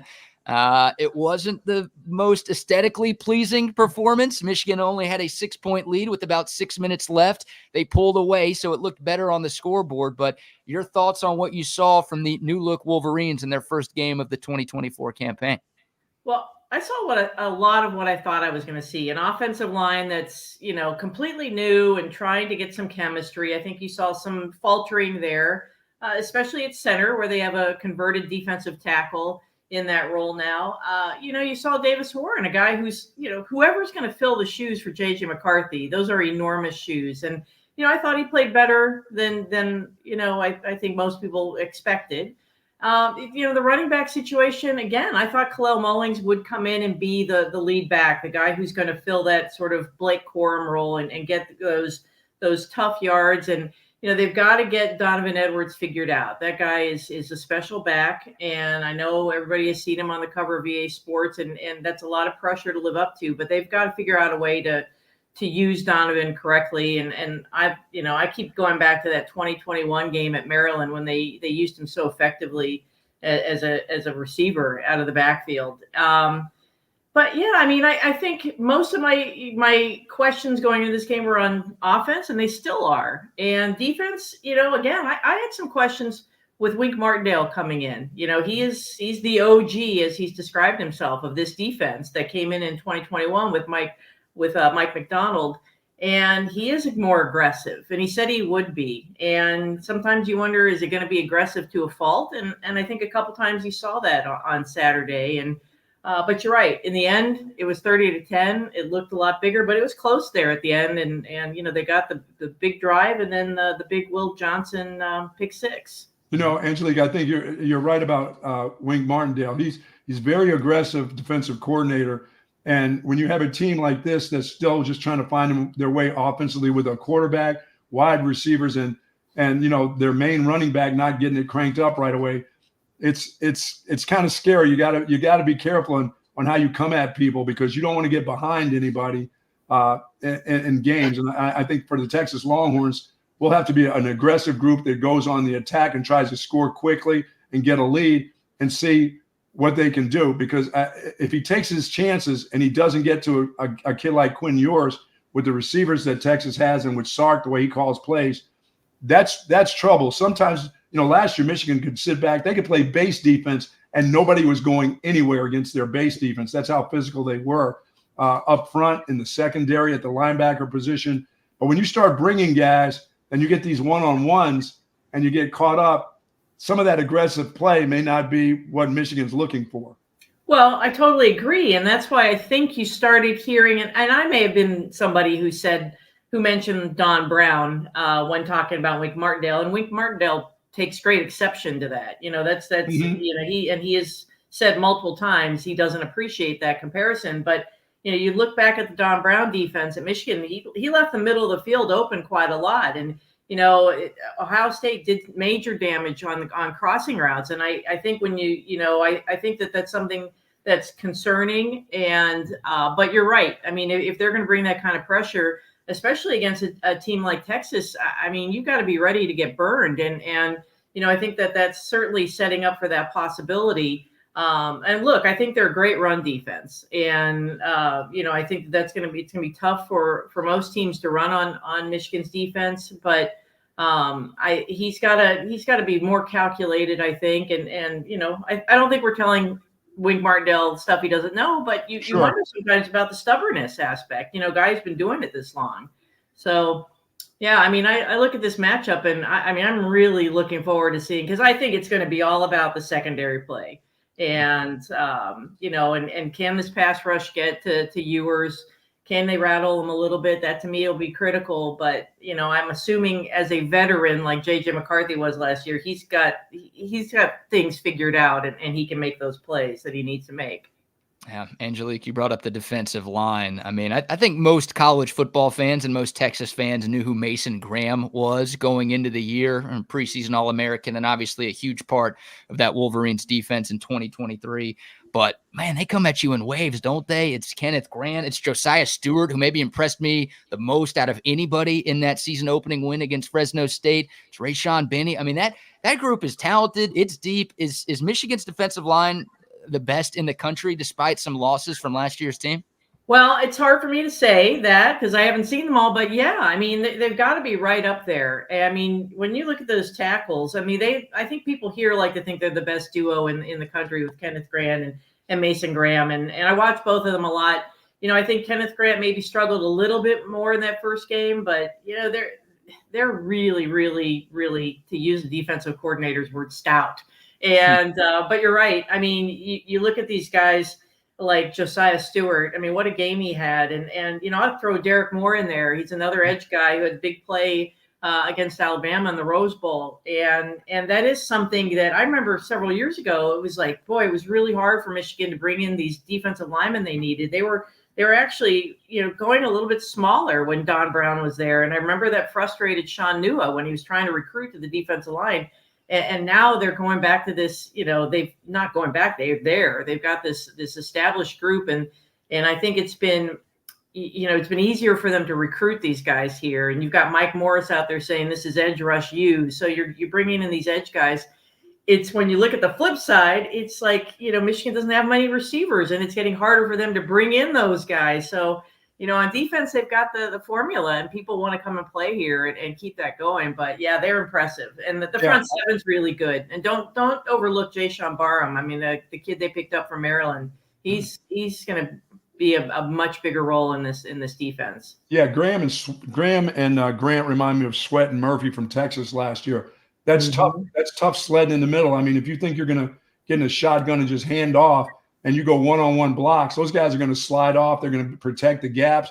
Their linebackers are going to float and make plays. But as you said, the guys on the outside are pretty good too. I love the secondary. I just love the fact that I'm looking at, I'm looking at Johnson last week, and I'm thinking the guy looks like he's 5'9", but you're talking about guys that are 6'1", 6'2". They got two corners that they're tall. For some reason they don't look as tall on film. Those are tall kids. Those kids have length on them too, and they're not like these 175-pound defensive backs. I mean, they're all 185, 200 pounds that can move and use their length and for sure don't be throwing quick screens out there against those dudes. They seem to time those up. They're very chancy. They will take chances. Yeah, no, you're right. And Will Johnson is certainly the centerpiece of that group. I mean, he's the 5-star kid, local kid. His dad, I've been covering the team so long. I covered his dad when he was at Michigan. I shouldn't say that. I'm aging myself, but that's okay. But Will Johnson is, NFL scouts are already talking about where he can go. He can go early, and he's a guy who one of his teammates this week was talking about. I think it was Ernest Hausman was talking about. He acts like a pro, the way he treats his body, the way he's doing.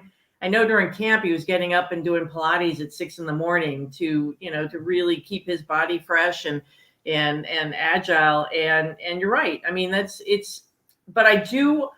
while I think that their starters are very good, is there the depth? And I think that's a concern, at least in my mind, for their whole defense. Is the depth there like it was last year? And I don't think so, because last year, they could really come at you in waves at every spot. I think that's true for the secondary. They brought in quite a few guys from the portal. They lost Rod Moore, their safety, and captain, and in camp and spring ball. Pardon me. And I think that's a pretty big loss. And that's somebody later going into a game like this. You want someone like a Rod Moore on the field, and he's not there, but he is on the sideline coaching. But Will Johnson's the real deal, and I think he's really one of the guys looking forward to this Texas game on Saturday. Let me ask you this: what about the difference between Coach Moore, Coach Harbaugh? I mean, has Coach Moore learned an awful lot from Coach Harbaugh that in certain ways he's really, really similar to him? It's a great question. Jim's a little weird. I mean, he's quirky, yeah. He's a little weird. Sharon's not. But Sharon has made it clear, he has learned everything from Jim, and Jim gave him a chance. They talk about their first meeting when he came in from Central Michigan to talk to him about the tight ends thing. And they got down. He wanted him to show him how he teaches football, and it got a little physical in there. Physical. And so that's Jim. But Sharon he has said he does not want to change the culture that Jim established, but he's going to put his wrinkle on it. And one of those things, and it was something that all the players talked about, is he brought music into practice, and they love that. So he's younger. He's 37, mm-hmm. and Jim's 60. And so I think the players relate to Sharon very well. And not that they didn't with Jim, but it's different. I mean, Jim, I don't know how many different ways I can say he was a different dude. And, but Sharon's wearing the skinny M like Jim did. And Jim did that for Bo Schembechler, his coach. And, I think Sharon is a really smart guy, and he's very savvy. And he's going to pick and choose what he drew from Jim Harbaugh going forward. But I don't think we're going to see any of the weird little, sure. There was a lot of weird. I should write a book about all the goofy stuff that Harbaugh said and did. You're saying no sleepovers with recruits anymore? Yeah, I don't think so. I mean, I can't believe it was 9 years that Harbaugh was here. And you think back, I mean, those early years, he really was his whole. He wanted to just get Michigan back on the map, after some sluggish years, and he was willing to go out there and do weird stuff. And it wasn't always weird. It was just, he's on stage with a rap group, he's driving around in a yellow vet, trying to get attention. And Sharon doesn't have to do that. It's established now. Jim has established this program again, reestablished it. All right. So, Angela, and in that case, when the difference between the two head coaches, but there are some guys missing on this staff now that are new. I mean, you got to know all these different coaches. They lose some quality coaches that went with Harbaugh to the NFL. To replace those guys, it takes a little time. I don't know if the spring through the summer is enough. Aren't these guys still feeling their way around? Veteran coaches, but, the newness of being in a program like that or being around each other, that's got to be a little different too. Well, I think that's a great point. And when I was looking at this season, we have to do our prediction. I had Michigan going 8-4. And because I think that there's so much newness. I mean, mm-hmm. We can talk about the offense, ad nauseum, just all the, the starters gone.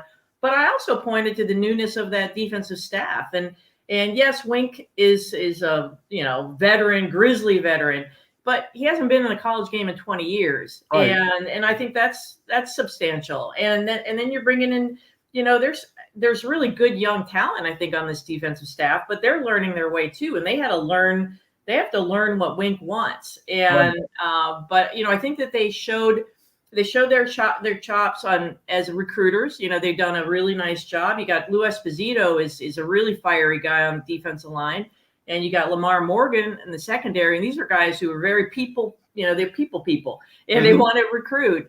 But I think it's going to take time and to get them all established as a completely gelled staff. But I think certainly the ingredients are there. But I totally agree with you that is something that was a big deal for me, at least when I looked at how the season could play out. Angelique Chengelis from the Detroit News joining us this morning. Couple more for you, Angelique, and we really do appreciate your time this morning. You talked about the quarterbacks. Look, you're way closer to the team than I was, but I kind of assumed Alex Orji was going to start for this team. He didn't. It was Davis Warren. Both guys played, but Orji only threw 2 passes against Fresno State. What do you think we see on Saturday? Is it a 2-quarterback system? Is it maybe a run-first type of offense with Orji? Is it all Davis Warren? How do you think the quarterback position looks at the Big House 2 days from now?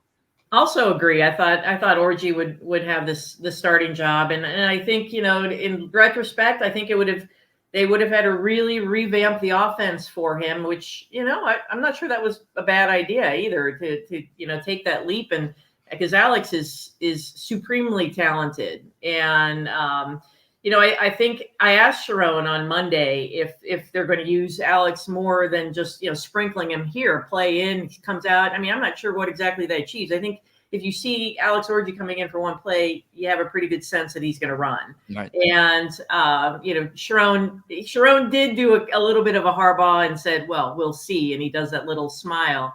On his radio show later on Monday, he talked a little bit more about it and said that they do have more extensive packages for him, and I think that they are going to implement those against Texas because he is such a threat, and he he's a guy who I think they've got to use more, and that's not a knock on Davis Warren, absolutely not, but he's another guy. He hadn't played a meaningful snap, not for any fault of his own. He had cancer.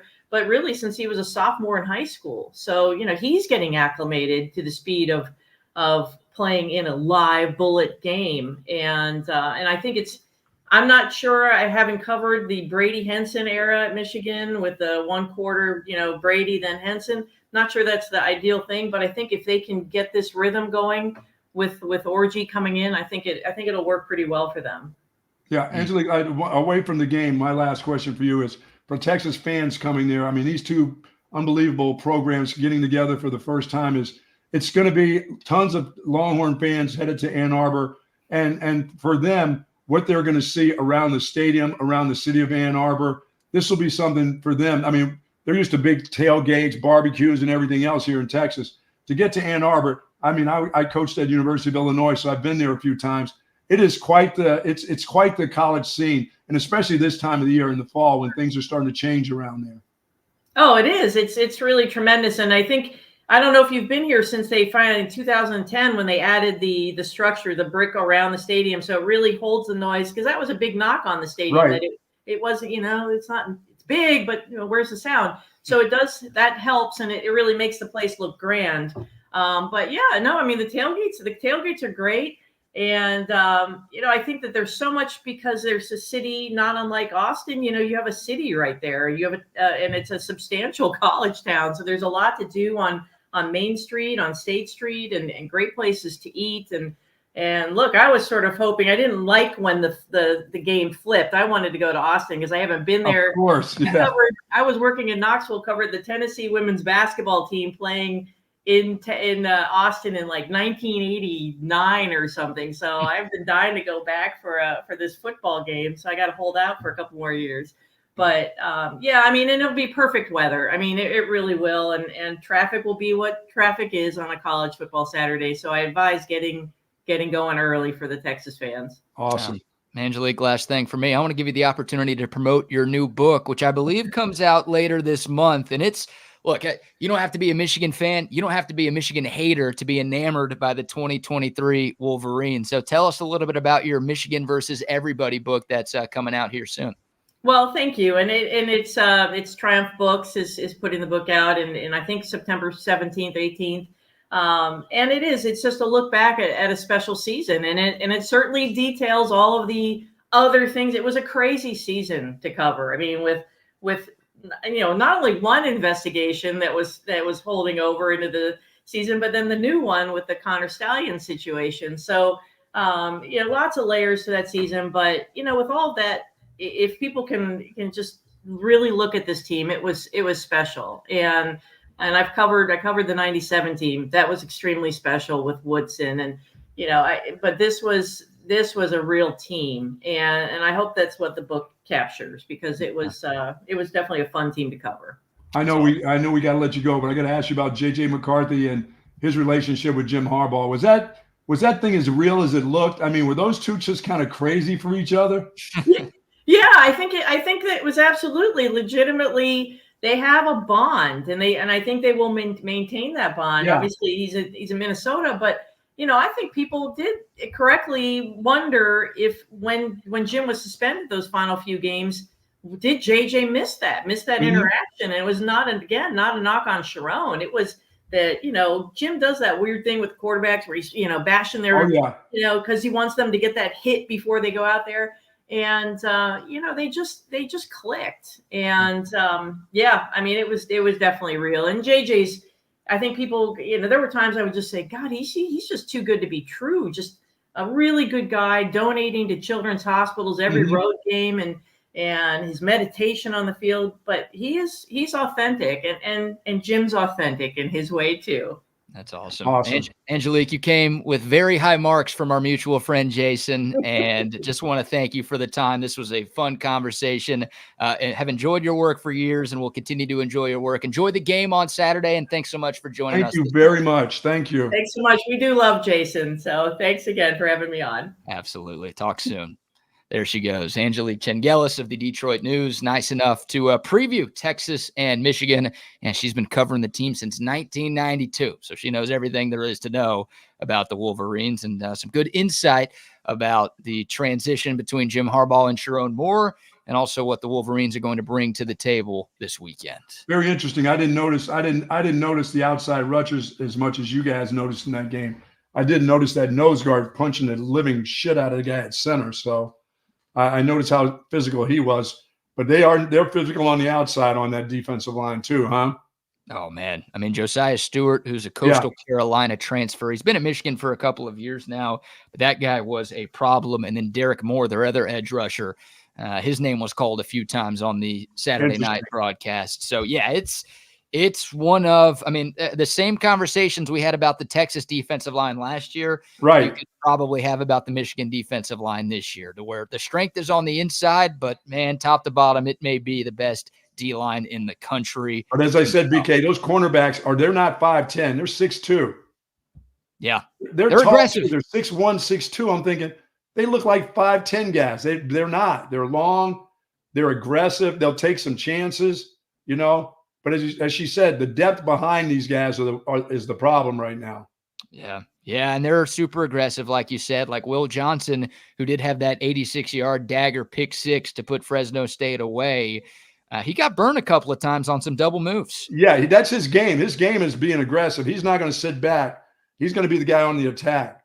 Yeah, and that's kind of the Wink Martindale bit, but I think that's also just some of those players' natural instinct is to be overly aggressive. So this is where, hey, going to your earlier point about Sark scheming stuff open, yes, you call a bunch of digs, you call a bunch of short routes, and then hit somebody with a sluggo or a double move, and boom, you catch them, you get that explosive play, and you take that crowd out of the game. Like, take advantage of their aggression. Yeah, Quinn's got to be great. There's no doubt. He's got to be able to handle the pressure of that environment and also the pressure that Wink Martindale is going to bring for 4 quarters. But take advantage of it. Use it to your advantage. They didn't have to last year. They just dominated teams. They could play a lot of base defense, and you weren't doing anything against them, so they didn't have to come out of it. They just used the upfront pressure was plenty, and the great secondary. They know they'll have to do something against Texas. They just can't sit back and let Sark just pick them apart. And you're right. And that's Wink's nature too. And that's his nature. Yes. That's just who he's always been, right? It's his first year. And he likes to talk about his nature too. And it was funny, yeah, because Sark, we played that Sark cut earlier when he was on Colin Cowherd, either yesterday or Tuesday. And Sark's like, well, Wink's only coached one game at Michigan, so it's a little tough to know exactly who he is and what he wants to do. It ain't tough. No, Wink's been doing that same shit in the NFL and college for years. Like, he's been around the block long enough to know just kind of what his MO is. And Sark was giving coach speak. Like, Sark's got a good grasp on what Wink's going to try to do on Saturday. So, and that's good. Like, I don't know if this might be too harsh on Wink Martindale, but I'm thinking of the slogan, you can't teach an old dog new tricks. There you go. Like, I wonder, a lot of coaches always talked about doing something different when they play a team like Texas. No, it's just whatever they're comfortable with. They're going to get to their comfort zone and they're going to hang right in there. Right. And like Wyoming, like Texas fans got mad when Sark said in post-game press conferences that, TCU or Wyoming or insert inferior team here did something that we didn't see on film. And it's like, well, coach, of course they're going to do something you didn't see on film. They're way worse than you. They're going to try to catch you off guard. Right. I don't think Wink Martindale's that guy. Like, I think he just believes in what he does, and he's going to hope it works. So that could be an advantage for Texas if Sark can come up with a game plan to combat that very, very talented Michigan defense. Boy, he's got to feel good about his offensive line and that defensive line. That's got to be, boy, at worst, a stalemate, you know? That's it. I mean, that's your game right there. Like, if Texas's offensive line gets bullied on Saturday, then the Longhorns are in trouble. But if they truly are one of the best in the country, like you said, Texas isn't going to impose its will on every snap on Saturday like they've. I told you these 3-yard runs have got to be hard runs, and you got to like them. Yeah, but you need some of those. Look, Michigan's going to have some TFLs because they're very good, but you also need some 7-8 yard runs, and you'd like to get a 20-yard run, maybe 2 15 to 20 yard runs, just to keep that Michigan defense honest, to where they feel like even though Texas is down its starting running back, they've got to load the box, and that could open things up over the top. So, and they can tackle. So, oh man, yeah, it's gonna be fun. It is going to be fun, and the aesthetics of this game, Buck. Oh yeah, two of the best uniforms in college football, with Michigan's home blues and Texas's icy whites. Oh, that's gonna be awesome. Oh, that's what college football is all about, isn't it? So, all right, more Texas-Michigan talk today, more Texas-Michigan talk tomorrow, all day long, of course, on Texas Sports Unfiltered. We're live until 4:00 p.m. We got you covered, getting you set for the biggest matchup in college football's week 2. I'd argue the biggest matchup of college football to this point in the season. We got to get to some NFL. We've got a TBT video and more, but before any of that, some more sponsor shout-outs. Folks, I've got this messed up back of mine, but I've been looking for the comfort for over 20 years, and I found it. And I found it at Relax the Back. Folks, they've got everything that you need. Office chairs, if you're looking for those, they have all the accessories you need. Select zero-gravity recliners for your home. As I said, for your office, if you need a chair for your office, they've got it. If you need one, your home office, they've got it just for you in all shapes and sizes, leather, non-leather chairs, of course. But, folks, they have 2 great locations, and I love Relax the Back. In Bee Caves at the Hill Country Galleria across from Whole Foods, and in the Gateway Shopping Center up north across from the Container Store. Live pain-free like the Bucket. Relax the Back. Yes, sir. Yes, sir. And some love to our friends at Passes. Passes is a content creator company that 40 of the top Texas athletes are on. And Passes gives you behind-the-scenes access to your favorite Longhorns. You're getting access that you've never been able to get in the past. Passes is revolutionizing the way your favorite athletes can interact with you. We're talking memorabilia. We're talking Q&A sessions. We're talking direct messages. We're talking behind-the-scenes access into who these athletes are off the field. Of course, you get to see what they do on the field, on the court, every time you turn on your television, but now you get to learn a little bit more about who these athletes are as people. This is really, really cool. Go to their website, passes.com. Once again, passes.com. That's the website. Make an account. You got Quinn Ewers on there. You got CJ Baxter on there, Anthony Hill, Ryan Wingo, but also Maddie Skinner's there. Rory Harmon's there. Baseball, softball, basketball, Olympic athletes. I'm telling you, you get access that you've never been able to get in the past. And also you can help support the Texas One Fund through Passes as well. So you can, do your part to ensure that Texas keeps bringing in these high quality athletes. Once again, check them out. It's passes.com. Love it. And also a shout out to our friends at Covert Bee Cave. We had Yeah. a new commercial yesterday. How about another new commercial today? Football season is here and we couldn't be more excited. We are gearing up for the games and wishing all our favorite teams an incredible season. At Covert Bee Cave, we know how much you love football. That's why we're offering unbeatable deals on all our vehicles this summer. So whether you're road tripping to the game or having a watch party, make sure you arrive in style with a vehicle from Covert Bee Cave. Let's play some football, y'all.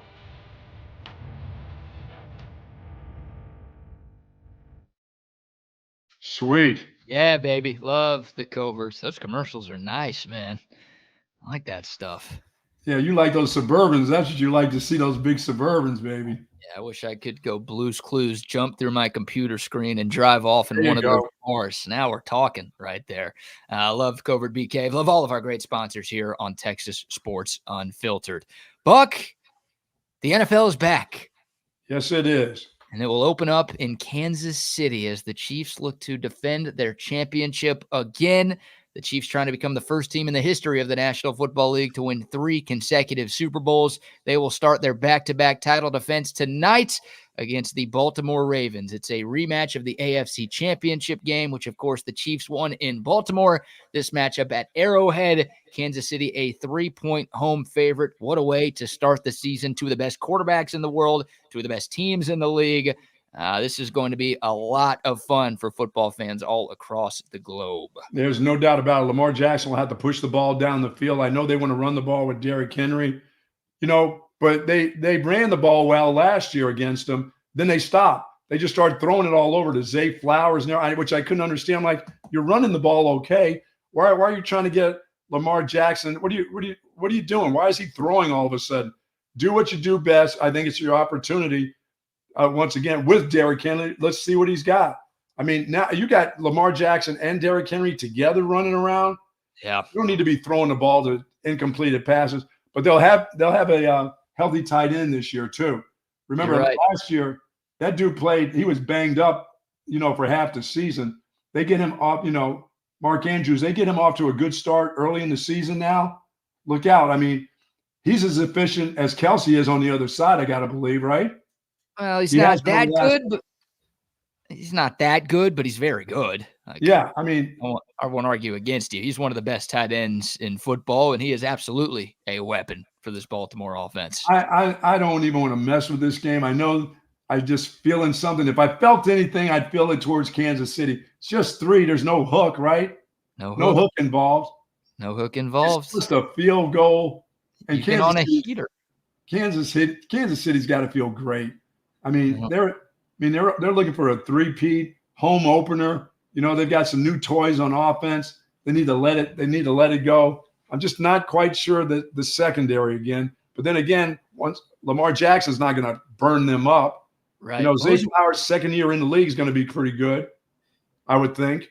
That dude was on fire last year, but he was silly with some stupid stuff late in the season. But he's a good player, so I would take Kansas City. I would take it. I would if I'm not giving any unit plays. Come on. All right, I'll give you a 5,000 unit play on Kansas City. There we go. So sad. It's the first game of the year. You got to give the people what they want. All right, go ahead and get a quick 5,000 units. Beautiful. I'm up anyway. You're up 15,000 units on the young football season. Yeah, I've got some better plays for tomorrow. I have to leave. Gibbs says I got some that are going to earn you big dollars. There we go. Well, you're red hot. You've got BUSR. You've got five straight picks correct dating back to last weekend. So we'll see if the momentum carries into the NFL season. But Chiefs -3 is your pick tonight, huh? Yeah, I'm taking Chiefs. And you're going with the Chiefs to win it all. Now you told me that news about my girl breaking the heart of Travis Kelce, possibly. Well, maybe they were never in love in the first place. Oh, it was love. I could feel the love. You could feel the love in the air tonight? I could feel the love was in the air for about 6 or 7 months. And then she said, you know what? You're just a sweaty old football player. I'm meeting people around the world. It's time for you to pack it, sir. You think she ended it?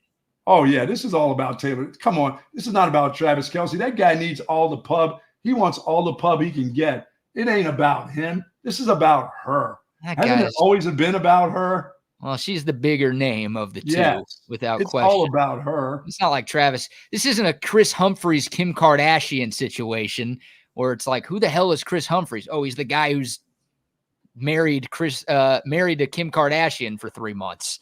Like, everyone knew who Travis Kelce was before the relationship with T Swizzle started. He didn't need this. He did need this. This is all for him. This is for his future.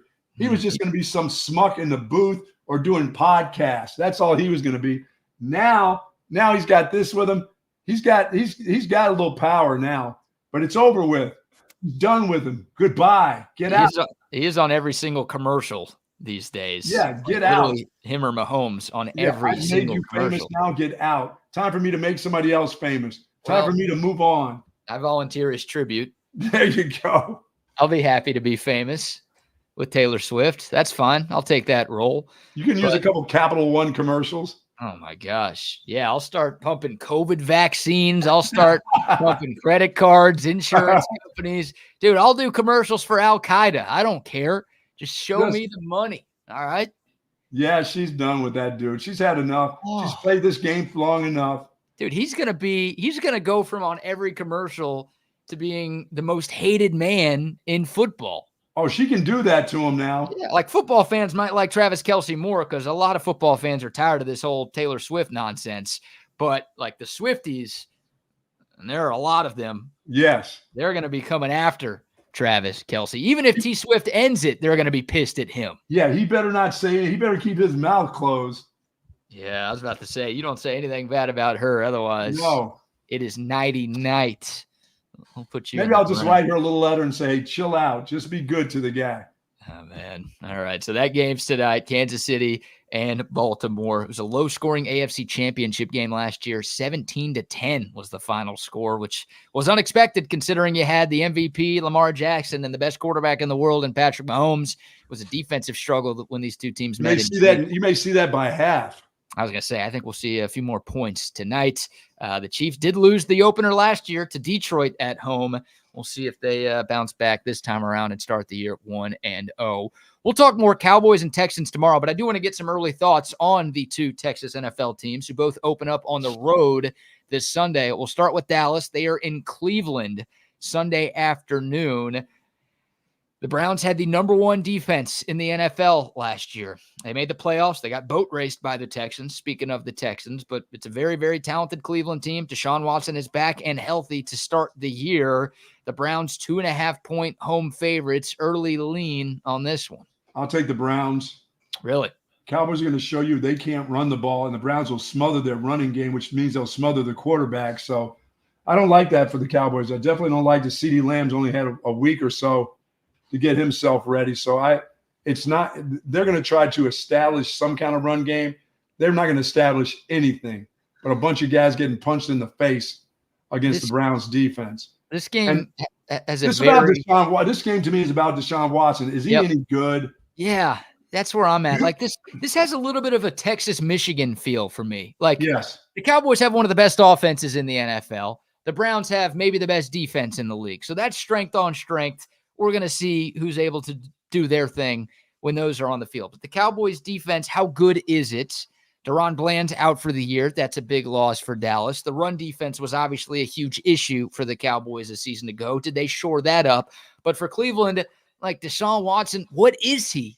This guy was a top 5 QB in football 3 or 4 years ago, and he's been awful. Obviously, the suspension and the trade, there have been other factors that have led to him kind of falling off the map a little bit. But when he has been on the field, he has not been good.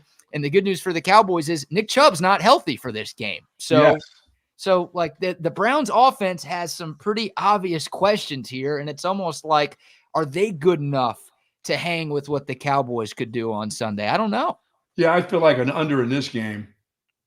You're going under? Yeah, I got to believe this is going to be an under. This is not going to be a high-scoring game. If Chubb's not healthy and they can't run it, I don't know what Deshaun Watson is. I have no clue. I don't know what to expect from that guy.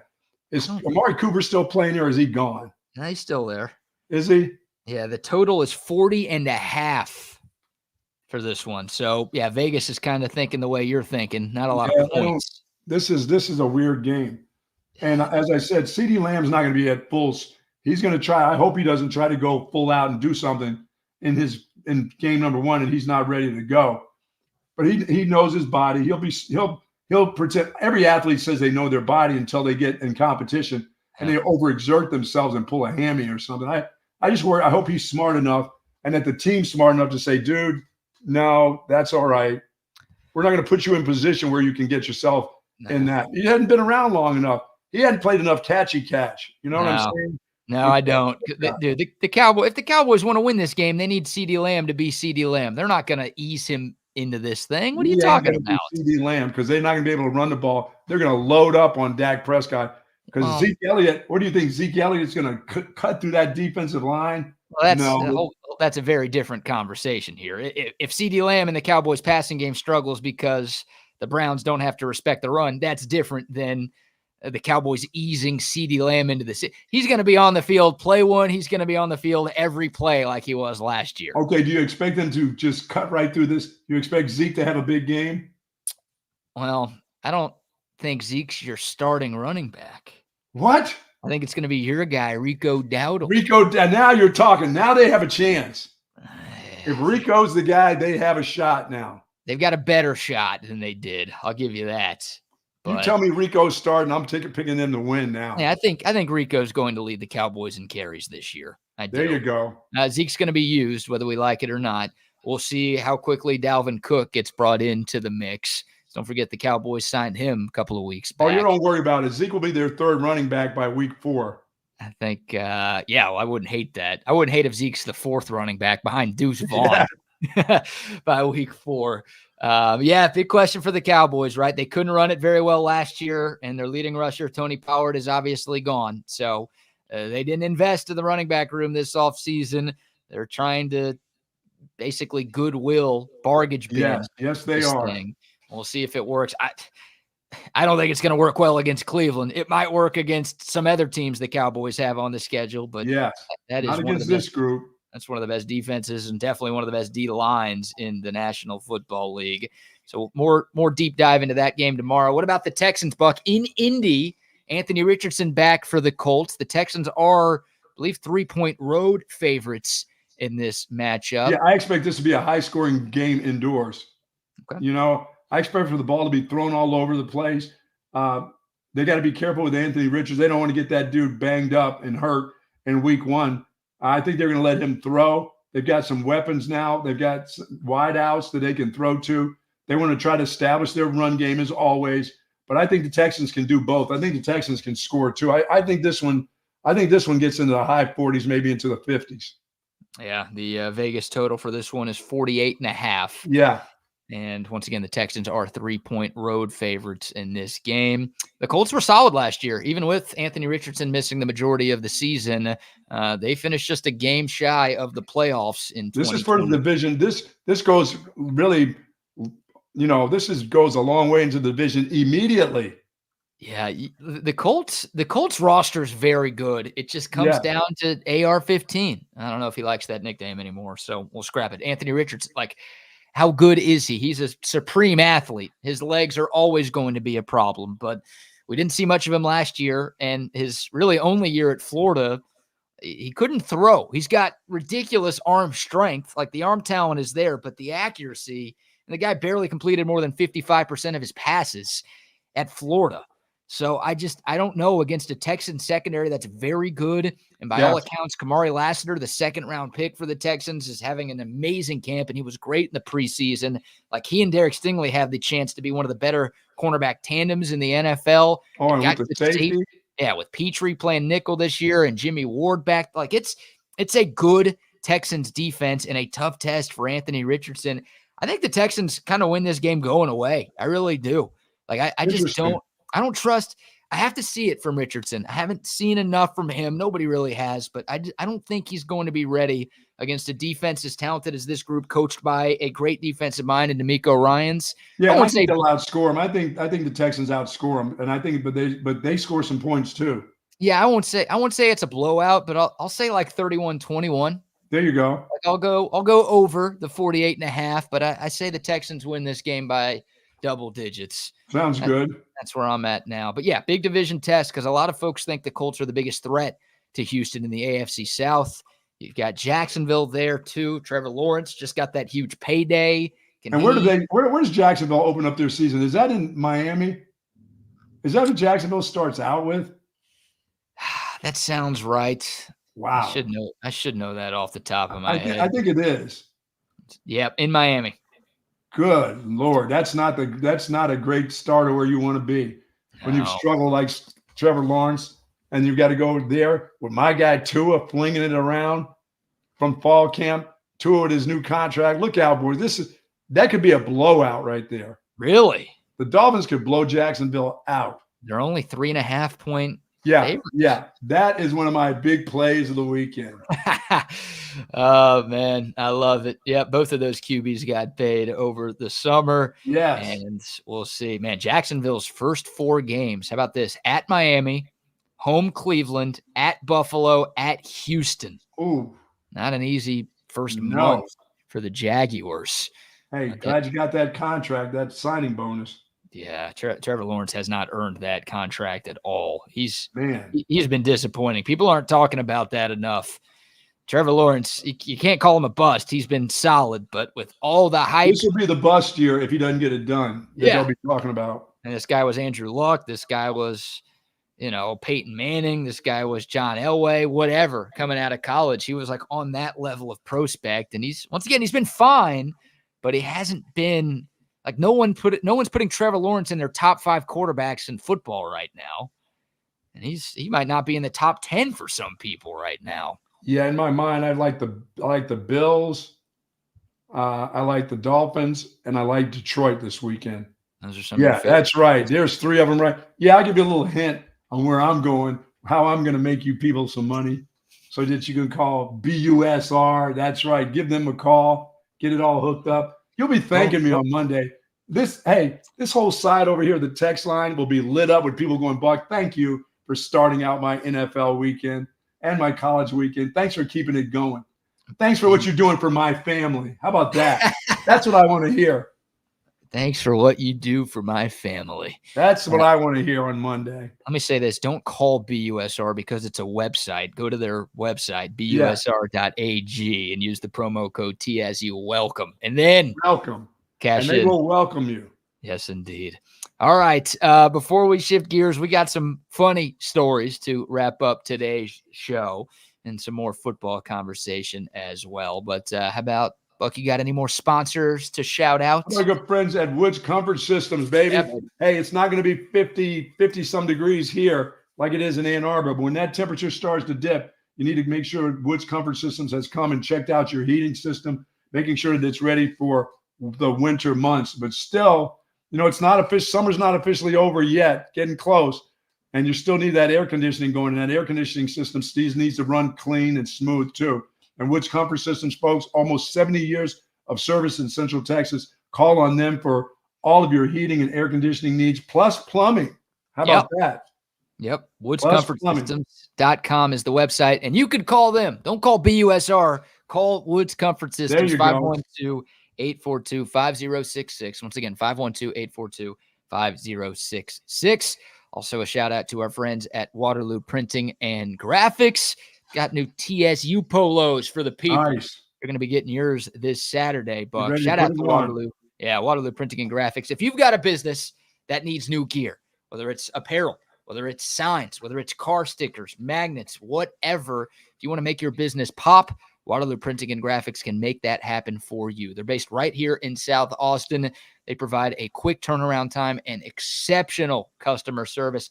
Adam's a good buddy. We text all the time. Big Longhorn fan, big TSU listener. He's going to take care of you the way he's taking care of TSU. You can find him on Instagram at Waterloo Printing. You could shoot him a DM there and see some of the other works that they've done. Or you can give him a call or a text, 512-300-9641.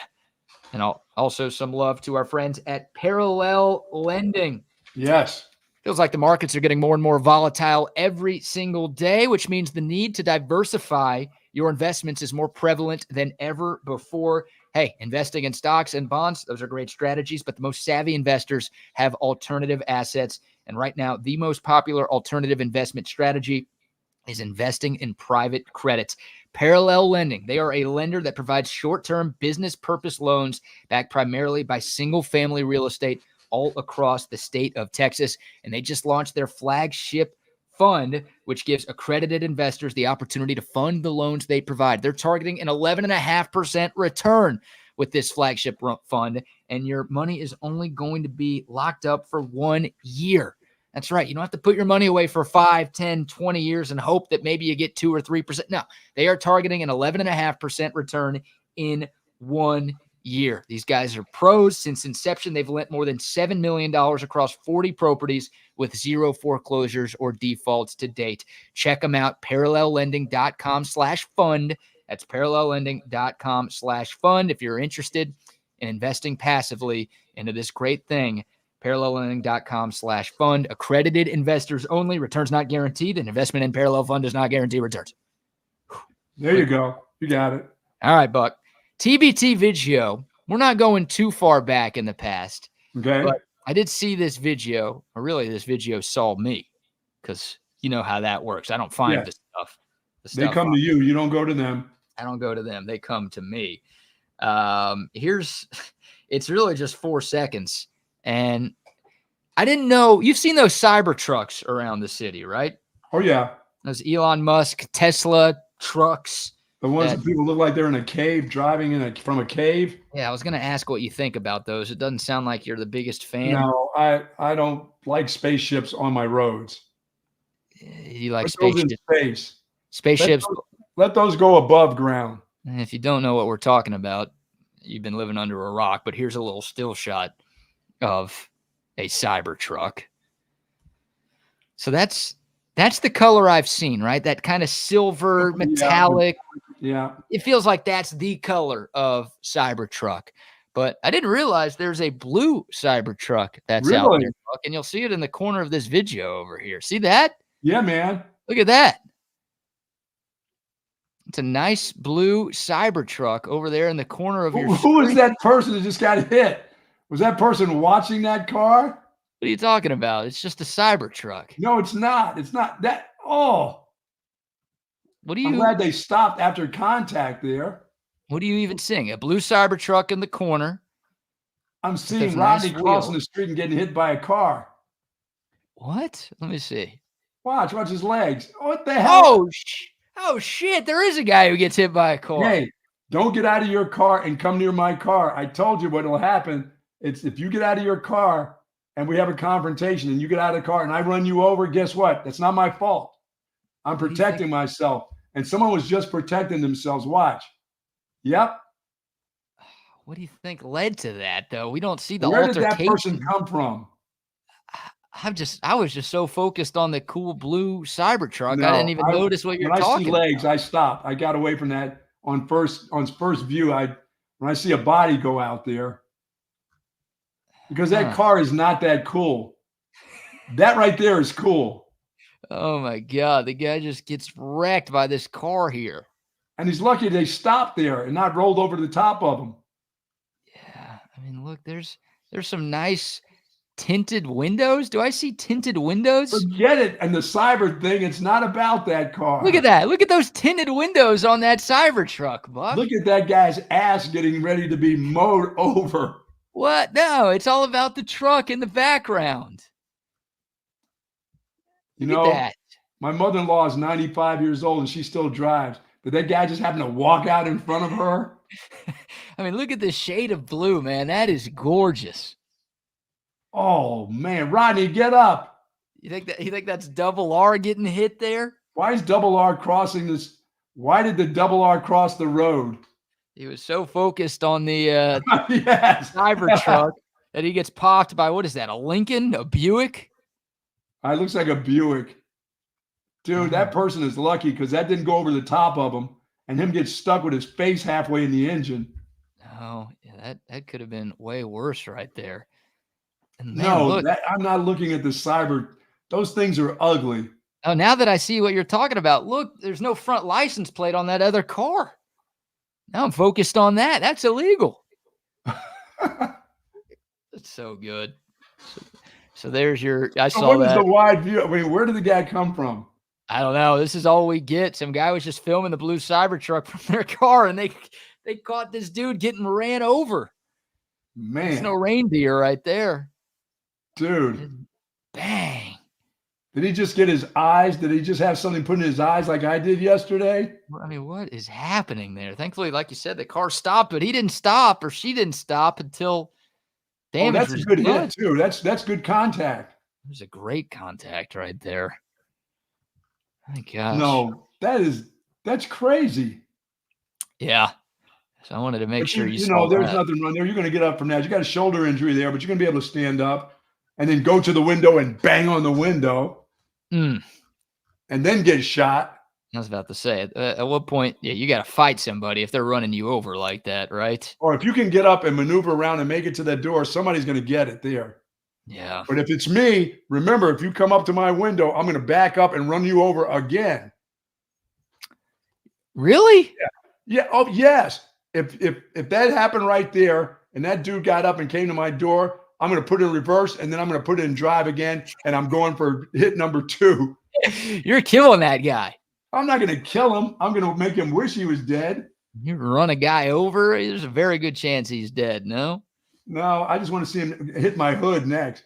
If he's going to beat down my bumper where I don't have a license plate on it, then the next one is he's going to flip on the hood. That'll do it. That is fantastic. All right, one more story for the people here, and we might eventually turn this into crosstalk with Wags and Double R, but I want to get your thoughts on what this Japanese man is doing. This is a 40-year-old Japanese man by the name of Daisuke Hori. How old is he? No disrespect. Yeah, thank you very much, Coach. He is 40 years young. Okay. And no relation to Daisuke Matsuzaka, at least I don't think. This guy is a 40-year-old entrepreneur who lives in Japan. For the last 12 years, he has been sleeping only 30 minutes per day. No way. He is efforting to double his life, right? Think about how much time you give up to sleep. You're supposed to get 7 to 9 hours of sleep every night. I don't know how many people actually get that. But instead of doing that, this Japanese guy is sleeping for just 30 minutes a day. Man, you're talking about some dilated eyes. Yeah. He says, quote, as long as you exercise or drink coffee an hour before you eat every meal, you can stave off drowsiness. And there was a reality TV show that followed him in Japan for a little bit. And they literally saw this dude sleep for just 26 minutes. He woke up energized. He had breakfast. He went to work. He even hit the gym. Like, he lives a very normal lifestyle to the lifestyle that most people live. My heart would explode. Yet he only sleeps 30 minutes a day. So you're out on this. You wouldn't try this. No, dude, my heart would not explode. It'd just stop. It would just go click. Something in electrodes would make it stop. I need to sleep. I can sleep anywhere. I don't need a lot of sleep. I basically can go about 4 hours, 3 or 4 hours, and get up and be normal. And I can do that for long periods of time, 3 or 4 hours. But there's not a chance in hell I can do a half. I can't even take a half-hour nap. That's not enough for me. That's not enough time for you to sleep? No, it just makes me mad. Yeah, I'm with you. The whole power nap bit, that's a crock of crap right Oh, there. yeah. People that tell me how I need a 20-minute power nap. And all I would do would be pissed off if I got up in 20 minutes. Yeah. But how about that? And a lot of people, my first thought was, oh, this is not healthy at all. There's no way this guy's going to survive doing this. He's done this for 12 years. He probably smokes a pack, 2 or 3 packs a day too. Well, if he's doing that, then he's probably dead. But that's the thing. The thought of doing this for 3 days straight. Could you imagine sleeping No. an hour and a half total over a 3-day stretch? No, I can't do it. That'd be a disaster. And this guy has done this every day for 12 years. Dude, I am sleepy by 9 o'clock. I'm totally sleepy. I'm ready to go to bed. Well, I wouldn't even want, I'm not sure I'd want to do this, right? Part of me is thinking, man, how much more productive could I be if I didn't have to sleep 7 or 8 hours a night, right? I'd basically double or at least add a third to my life. I'd get to work more, but I'd get to enjoy more. I'd get to travel more. I'd get to make more money. There's a lot of things you could do in this life if the body didn't have the need for sleep. but I don't know if I want to be awake that much. Like I love going to sleep. I love that I can just shut everything down. Does that dude have a certain time of the day that he decides to do? Is this just like daytime is nighttime, or does he actually go to bed at 5:30 and sleep till 6 a.m. and calls it his sleep? I mean, when does he go to bed? I think he does it at night, but it's just 30 minutes. And it's over with? And it's over with. No. Out on that, huh? No, I just would be too jittery. There's not enough caffeine that could keep me stabilized. I would be shaking all the time. I mean, he says he's doubling his life, but it feels like he might be halving his life with this. And he's just probably injecting himself with caffeine every single day to get through this. Boy, he's got a quick sex. Maybe he's got his sex life I'm sure he's not a night person. Maybe he's a day guy. Oh man. And that's what he's doing all day. He's banging all day. That's keeping his energy up. Yeah. Guy's got the highest T in the world. Oh, hell yeah. You're going to start seeing this dude. You're going to see this guy with Frank Thomas on those commercials sometime soon. Oh, yeah. Oh, man. Got a Michigan fan here saying Michigan fans drive F-150s. Texas fans drive cosplay dystopian garbage trucks that Elon makes. Those things look like trash cans. Like somebody recycled a trash can. That's some good trash talk. They don't look good. No, I don't like the look of the Cybertruck either. I don't either. As we bring on the fellas from Chaos Theory, as we've got truck trash talk now, as we've reached Thursday before the big game. But let me ask you guys this.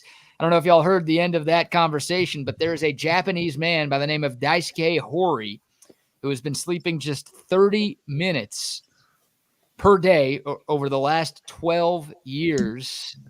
Wags, could you pull something like this off? I don't think I could. I usually can go maybe like 1 or 2 nights without sleep, and then all of a sudden the body, maybe not complete nights, maybe like 3 hours at least. I need some type of a nap. I need to shut my eyes for at least 3 hours. But nah, man, I hit that hard crash. I hit that reset to where I'm like, if I'm up for about 48 hours without a shutdown, I just absolutely need to power off and shut down for a little bit, man, or else I get delusional. I start laughing at shit and nobody's talking to me. I mean, bro, it gets wild when you don't sleep, man. Sleep deprivation is serious, dude. It's almost I become mean. I just become a mean person. If I don't get sleep, I'm mean. It's like when I'm really, really hungry and I can't get to a meal. Yep. I get ornery and real mean and say bad things to people. I can't do. I gotta have my sleep. Yeah, I get a little nutty. I get pretty nuts. What about you, Double? Wow. Did you say Andrew Dice Clay? Is this guy? Andrew Dice Clay. That's what I didn't know that dude was still around. You know, I'm like a 5 to 6 hour guy. When it comes to weekend travels, on those every now and then it's 3 to 4 hours on a sleep and and then getting back on the road. But like talking about the naps, I heard you guys talking about naps. I was never a napper until I got a little bit older. But now it's like if I lay down for an hour, I wake up and I'm pissed off and I'm more tired than I was before I ever laid down. Yeah, I can't do that. And the people that take the 20 minutes, call it that little cat nap. I'm so mad when I get up after that. Yeah, same. I mean, I may be able to do that during a movie, and then I wake up and I'm like, okay, whatever. But no, ain't none of that. Sleep deprivation is a real thing. But I tell you what I can do. I can sleep anywhere. If you stood me in a corner and said, hey, can you make it right here? Or, when you get in a car and people can't sleep in a car, dude, I can sleep on the floorboards and fall asleep. I can fall asleep anywhere. That's when I get in a plane, I'm done. As soon as I get in a plane, I just put a headset on so nobody will bother me and ask me any questions. I don't even have music on. I just fall asleep. Yeah, if you're tired enough, you can fall asleep anywhere. That's what my kid used to say. I can't sleep here. Well, buddy, you ain't tired enough then. If you can't sleep here, you ain't tired enough. Yeah. What about standing up, Buck? Can you sleep standing up? I can sleep. Now, I don't know if I can sleep standing up, but I can use the one arm deal like this and have a totally 5 hour sleep with my hand just like this. I bet you can nod off standing up for about a minute or two, Buck. I bet I could do that, but it's just I've been places where people go, how are you going to sleep? How are you going to sleep on that mattress? I said, I don't even need that mattress. If you put that pillow on the hard floor and I'm tired, I will sleep right there. Just throw some cover on me. I got to sleep with cover. I have to sleep with covers on though. Me too. I can't have a sheet. I gotta have my feet covered, and I gotta have my feet clean. I can't get into a bed with dirty feet for some reason. You know what, Wags? I'm just like that.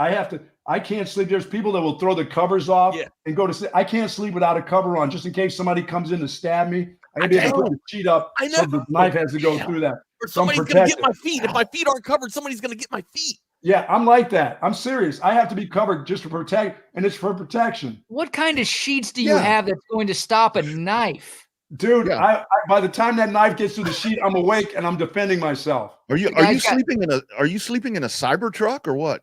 I mean, how do you stop a knife? You can stop a knife, Wags, right? But if that knife just hits your body, that's it. That's it. You're done. You're done. Yeah. Or it's the boogeyman up underneath of the bed trying to get your feet, trying to clip my toenails. I ain't got time for it. Plus, I got to sleep with no clothes on. I can't sleep with just a pair of underwear. I go commando too. I don't like stuff riding up my ass, man. I can't sleep with just a t-shirt on. I know women that do just t-shirts. I can't. I have to be totally naked. I've been a naked sleeper since 7th grade. Well, that's how you stay warm. You get naked, everybody strips down, and then you cuddle up to the missus, and that's where that heat gets a little bit better. Skin on skin, Buck. Yeah, well, sometimes I get elbowed in the head and stuff like back up, get on your side. Hey, look, we talked about perseverance the other day. I ask the same question every night, and she tells me the same answer, but I still ask it the next night. Well, yeah, me too. And my answer is generally this: hey, cover me up when you're done. Yeah. Well, hey, Buck didn't tell you his wife sleeps in a pantsuit every night, so he's not getting anything. And Jason, just cover me up when you're done. Oh, we're gonna have that much fun, huh? Jason's got a good point right here. Too much fun, just too much fun.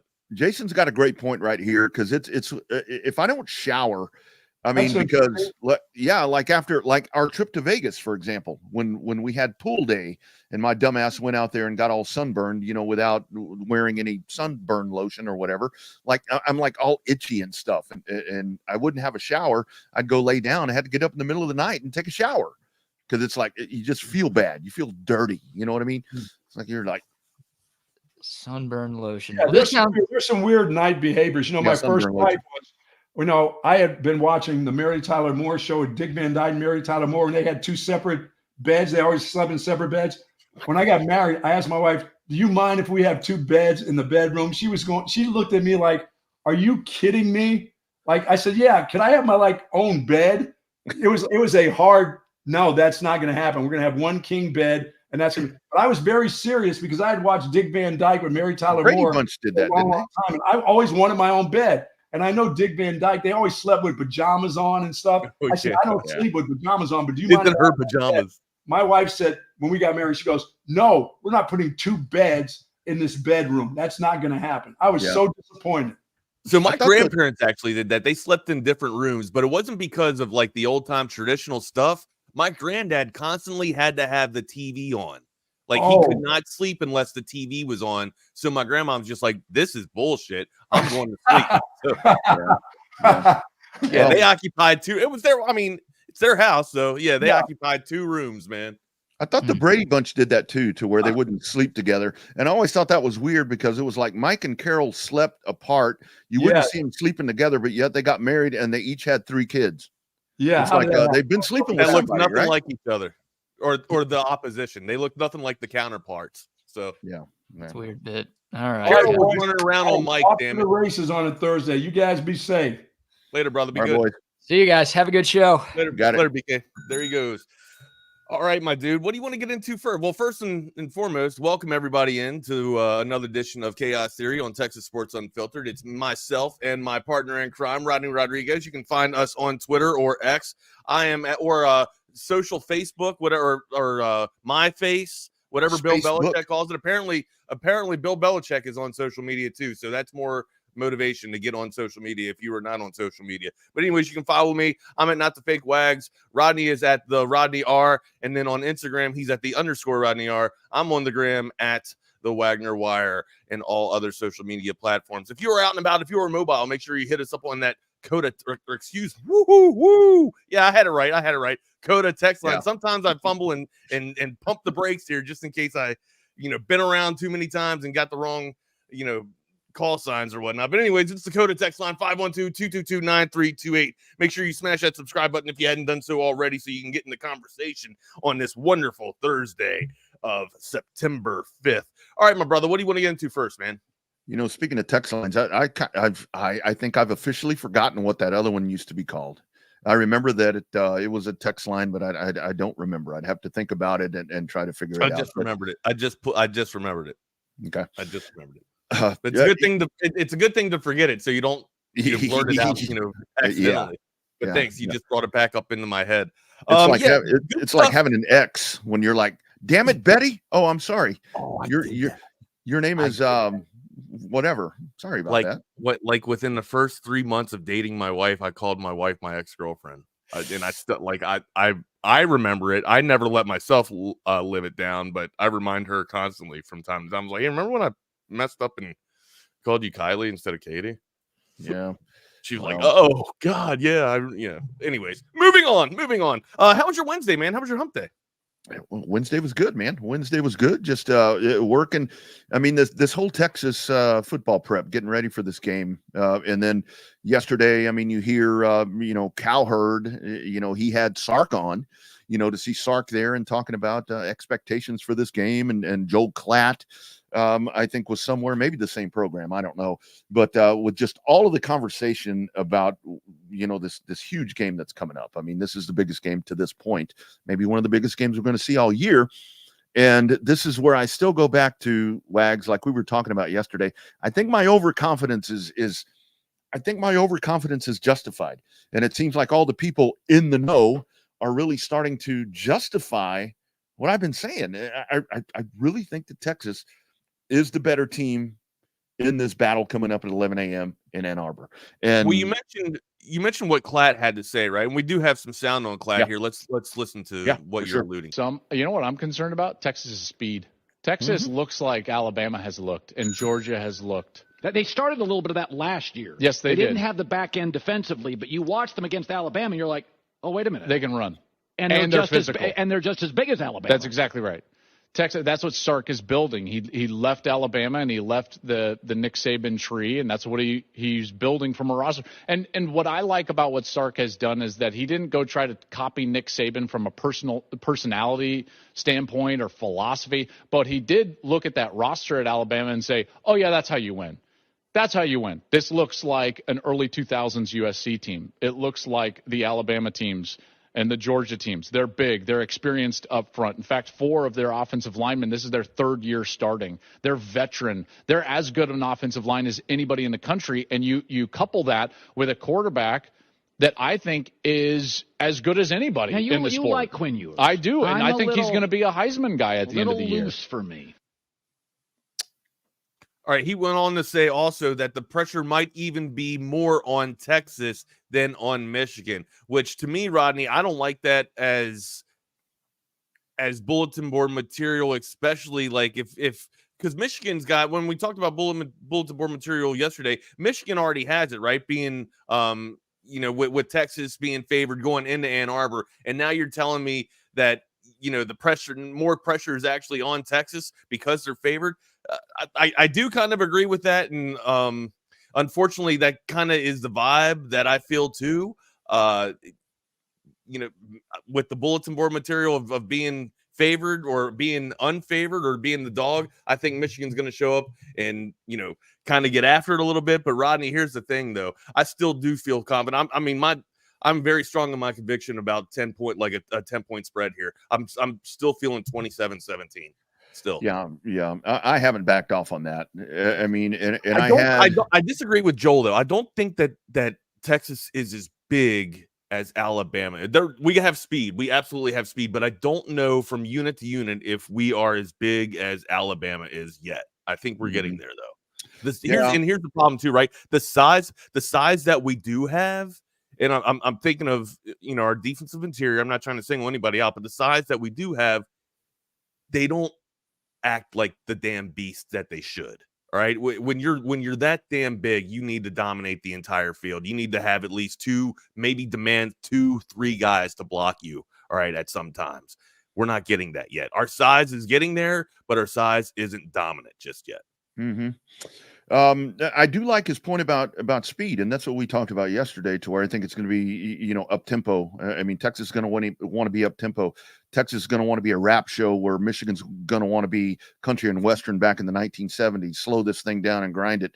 But I think that one of the things, and it was one of the conversations I think that Sark actually had with Cowherd, is that, to me, that the biggest factor in all of this, in the resurgence of Texas, and I like what Klatt said, Cowherd, I guess, said it, that it started last year, which it did.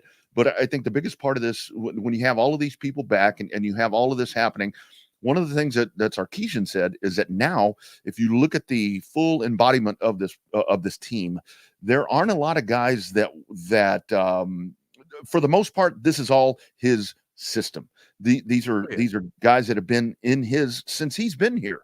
There's not a lot of guys that are left over from past regimes, and that's the biggest part. That's the buy-in. That's the development that we talk about. That's been lacking. There's no cancerous issues that could be occurring or popping up off the field or whatnot. Everybody that's there wants to be there and buying into what your ideology and your philosophy. Absolutely.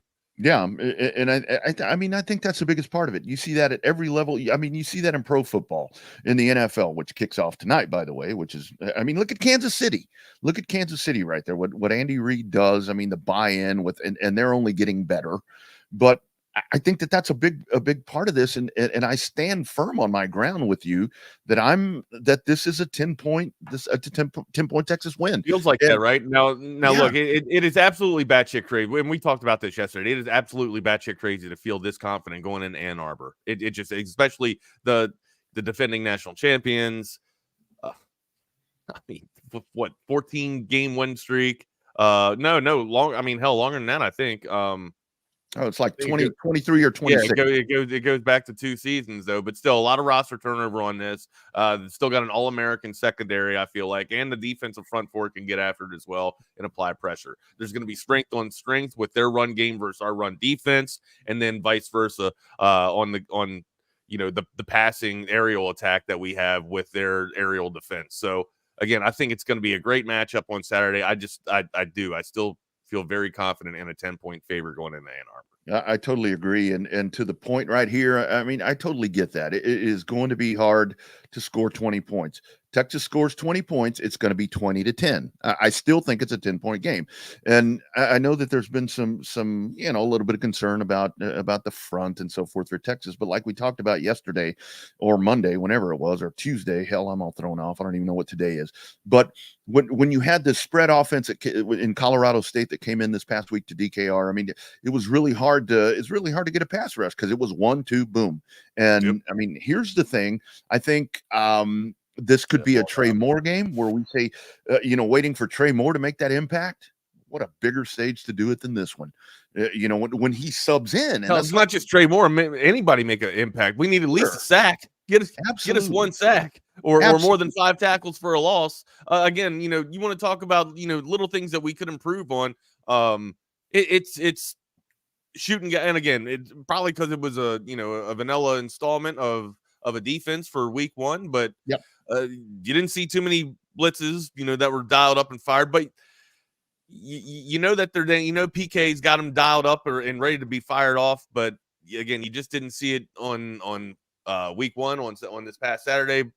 Look for a lot more this next week coming up against Michigan here to be dialing up and getting on a more of attack prowess on the defensive mindset. Mm-hmm.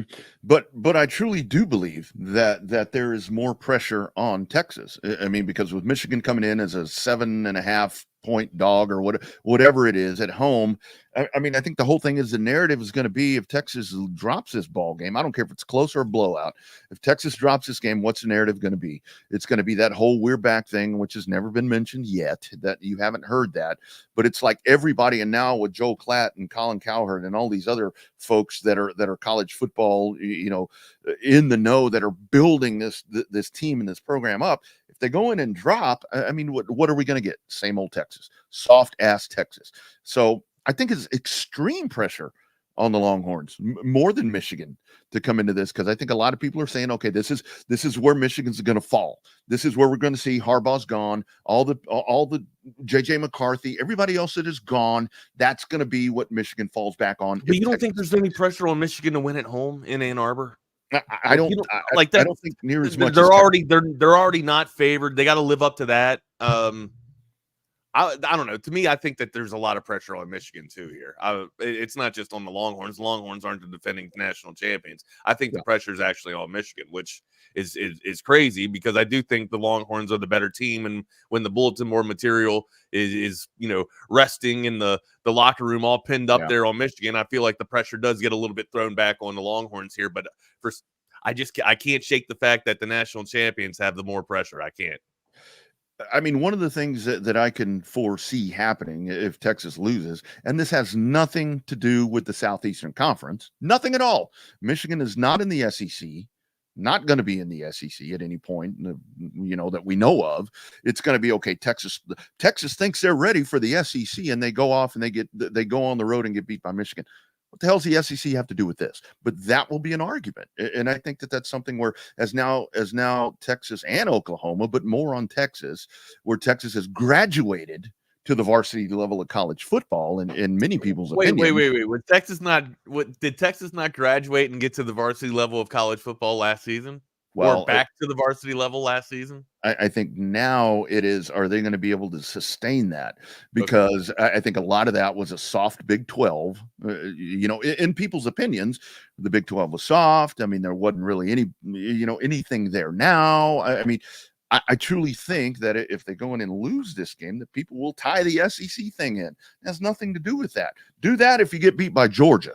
If Georgia beats Texas, that's when you can say, okay, Texas thought they were ready for the SEC. Or if you get beat by Arkansas or A&M.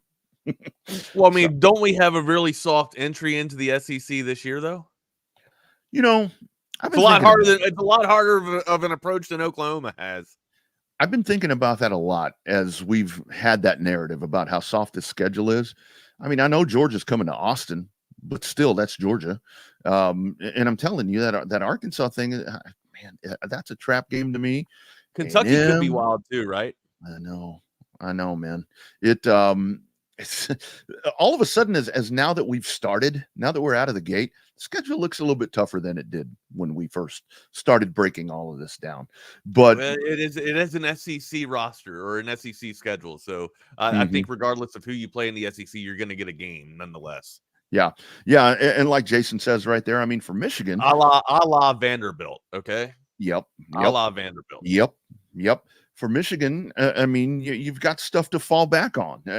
Like it says, new coach, all of the roster attrition, everything, regime changes, even though it's not really a regime change, because like we've said, this dude has been coaching this team for a long time. But for Texas, there's not a lot of built-in excuses, because you're supposed to be this damn good. So, there is no breaks anymore, baby. It is all gas, my dude. So, and this is where I guess I can back that up now. There's more pressure, I think, on the Longhorns than there are on the Michigan Wolverines, even though that they are the defending national champions. I still feel like, when you wear that mantle and you wear that on your chest, you hold the pressure until someone knocks you off. That's how I feel. Yeah. I would think that Michigan still has a little bit more to play for. They had a ton of roster turnover, but still they're playing for a national championship every year until they lose. And especially with the expansion of 12 now, you can have 2 losses and look to get into the playoff and make a run and make some damage happen. So, and that's but I guess I'm going to walk it back and agree and move the needle a little bit over to the burnt orange side with the pressure lasting more for them than it does, or impacting more for them than it does for the Michigan Wolverines. Yeah, it's more of the fallout. Good conversation. Yeah, it's more of the fallout if you lose. If you win, Texas wins, it's like, okay, that was expected. They were supposed to win by 7.5 points, which they're going to win by 10, like you and I think both agree on. Yeah, that needle keeps climbing, right? The number keeps rising. So it opened up at 6, I believe it opened up at 6. That's where I saw it. It might have been at 5.5 or something, but I believe it opened up at 6. And now it's climbing. Do I think it'll get to a full 10 by kickoff? No, but that's where I'm still at. I'm still at 10. Yeah. And that's, the whole thing about it is that we're going to sit here, we're going to build this thing up. And then I think what we're really going to have right here is we're going to have a good smash mouth football game. I mean, speaking of smash, I love the thought right there about 150 to get in, under 150 to get in. Damn. Wow. Well, that tells you, a little bit of the concern. It's right coming there. from the dude that said horns by Fitty the other day. No. I don't believe in jinxes. I don't believe in jinxes. Only Binks. Binks believe in jinxes. I don't know. Yeah. Jake, please don't put that evil on me. I hope I don't jinx people. Please don't do that, Jake. It takes me a lot. You know what? If it happens now, I'm going to blame it on Jake for bringing in the jinx. That's what's going to happen. Yeah. I'm kidding. I'm kidding. I kid. But it's a big. There it is. Horns by Fitty.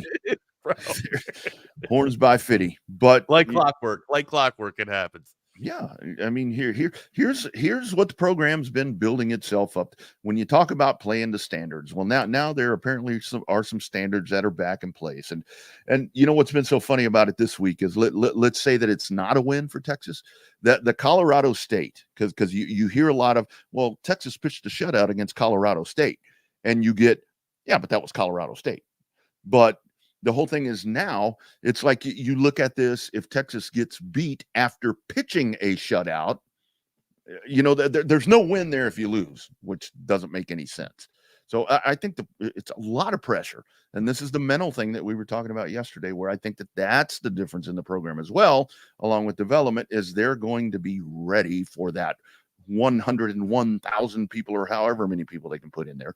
They're going to be ready for that, because they did it in Tuscaloosa last year, and they adapted and they played well. And I think that they're just emotionally better and ready for this. Still going to win. We will be ready on Saturday. Hopefully you will be ready as well. If you can't get up to Ann Arbor, make sure you're calling up audiovisual consultations to make sure that you are ready for your optimal viewing setup. 512-255-8678. That's avconsultations.com. Let's hear from the man himself, Tom McKay. Hi, this is Tom McKay with Audiovisual Consultations. Scientific data proves it. Size does matter. The bigger and wider your television is, the better. Football season is here, and the time is now to get your entire audio-video experience tuned up and ready. New flat screens, projection video, Dolby True HD surround, all the goodies at great prices and followed up with great service. So call us at 255-8678. That's 255-8678, or on the web at avconsultations.com. Thank you, Tom. Thank you, AV Consultations crew. Yeah, absolutely. The best optimal viewing setup of your dreams, and it can be done just in the nick of time. 512-255-8678. Call them today to get your viewing set up for the Ann Arbor trip up to Ann Arbor. The Michigan trip up to Ann Arbor, man. All right, my dude. Let's talk a little bit of Jerry and Steven. I saw this on the slate too. You want to lead this off? Why does Stephen A. Smith is kind of the conversation right there. Obviously, one of the biggest, folks that likes to talk about the Dallas Cowboys and likes to talk of the lack of. I mean, he tells the truth. Stephen A's not a Cowboy fan, though, right? No, absolutely not. He's a Philadelphia guy. He's from Philadelphia. I think he actually covered the 76ers for a while before he became the high-priced Jim that he is now.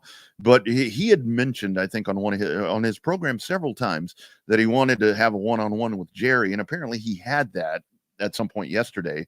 And this thing drops last night, and yet again, here we go, Wags.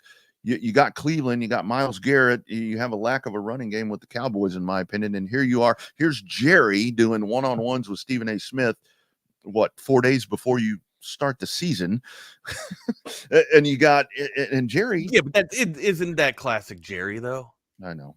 Not focusing on what's actually going down, on the gridiron. You know what this I'm sure Stephen asked about the Dak contract and I didn't hear Jerry's comments on it. You want to tell us a little bit, give us a preview on that? I was going to pull some sound, but I got back here late. But it was a lot of so what Jerry says is, obviously, Dak quarterback, the appreciation, everything, but there's been a lot of really good pieces in place around him, and he's talking about how much money that they've actually spunt. I heard him say that we've spunt money. I'm like, what is spunt? I don't know what that is. That's a Jerryism. That's out of Jerry's dictionary. Yeah, that'll be I got some Wagner words that I throw out there too that it's not in Webster's dictionary or written down by Webster yet, but in Wagner's thesaurus it'll be there. So yeah, I think the next time that I go drop a deuce, I'm going to say I just spunt. I just spunt right there. That's kind of what that feels like. But he's talking about that there's been a lot of really good pieces in place, essentially saying that the money's been well spent, but at the same time, there's been a lot of things around there that have helped. And that's not totally delusional. But the whole thing is now he just spent more money on CeeDee Lamb that helped Dak get to where he's at. You got veterans like Brandon Cooks in there in the wide receiver room too. How much money did you drop on Brandon Cooks? That was a nice little Dallas discount, right? So how much money are you actually spending, Jerry? You're just bypassing and deflecting because you don't want to address the elephant in the room, and that your quarterback is on the last year of his contract and you got nothing done. Now, here's what I think actually is going to happen. Dak's going to ball out. Dak had one hell of a season last year, and now Dak is playing. They took a huge risk on letting Dak get to the final year of his contract, and everybody ask BK about this. You can ask BK's dad about this too. The three of us seem to have an eye to eye connection on this too. And I feel like a lot of people see this too, right? When players or anyone are in their last year of their contract, not funny. They naturally do better because it's that you want to talk about bulletin board material. Here's some bulletin board material for Dak not being able to be proactive with the Dallas Cowboys front office and get something done. Now, okay, you didn't want to bet on me. You didn't want to risk it all on me. I'm betting on myself here, kind of like a la Lamar Jackson type of deal, right? To where he goes out and has an MVP, another consistent MVP type season, and now he's going to be the highest paid quarterback in the NFL. That's what's going to happen with the Dallas Cowboys and Dak Prescott. And the thing, everybody plays the best in their contract year, buddy. They just do. Yeah. And this is uncharted water free agency that he's going to have. I mean, he's going to be able to, and that's where I've heard the argument and I've had to be convinced about it at this point, but I'm starting to really feel the whole fact of maybe he doesn't want to be there. Maybe he wants to. He come on, man. I mean, it's hard to not go with what you know, right? And it looks like it's all starting to come together for Dak and the Dallas Cowboys. Again, the whole Kellen, the disconnect with Kellen Moore, and alleviating that and getting him, out of the way to allow Dak to be able to perform at his optimal level or more efficiently and put it all on Dak. That happened last year and it came to fruition. It worked out well for the Dallas Cowboys. If that happens again, now you have consistency and it's just something more for Dak Prescott and the Dallas Cowboys to build off of. I think you have alleviated all the problems with getting all the distractions out of Dak's mindset. Now it's all on him, and it looked like it paid dividends for you last season. Dallas continued to allow Dak to lead, and look at what could potentially happen. You got to pay the guy though, and he gets paid after this season. I saw Jake's comments too that the big announcement happens right before kickoff tomorrow, or kickoff with Philadelphia. I don't. Man, I wouldn't be surprised. That would be crazy. That is a very Jerry Jones thing to do, to steal the media and to have all spotlights on you. But yeah, I don't see that happening. I don't see the contract actually happening until the end of the season. Now, if it doesn't get on, because I don't think Dallas makes moves during the season, right? It either usually happens in off season or it doesn't happen at all. Am I correct? Yeah. That's usually the way that they operate this, and I think that really, Wags, the whole thing for Dak Prescott is just go duplicate what you did last year, like you're talking about. Go out there and do that. And the whole thing is, if Dallas isn't going to pay you, somebody else is, and when you really look at this whole thing. Because we can talk about the lack of Super Bowls and NFC Championship appearances and all these different things about the Cowboys. But what is the constant is, they win 10, 12, 13 games, whatever that case is. You get in the playoffs, and again, the constant is they shit the bed in the wild card round or the first round if they happen to have a bye. So Dak has consistently led this team. At least to the playoffs and to winning NFC East titles. And that's huge. But I really think that if you're Dak, he stayed quiet. He's been the professional. He has totally handled this right. But I think there's part of me where if I'm Dak Prescott, I do think, man, you know what? I don't need this. I can go make $70 million somewhere else. I'll tell you who will pay him. I'll tell you exactly. I'll tell you the club immediately that would pay him. The Raiders.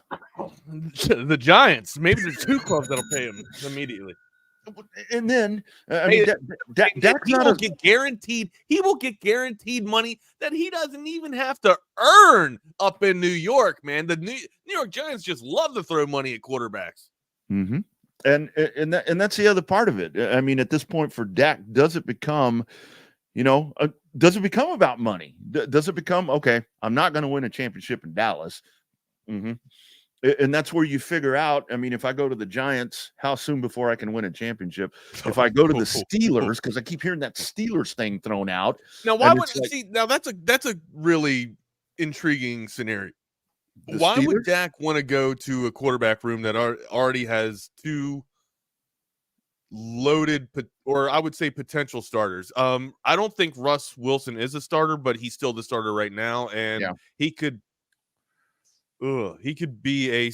start in New York. Russell Wilson could start in New York. So yeah, I don't understand that intriguing scenario to where Dallas or Dak would want to try and get into the quarterback room of the Steelers. Now, I would venture to say that Dak and Wilson won't be there, but there's a good potential that if that were to actually come to fruition, that Fields and Dak would still be in the same quarterback room, right?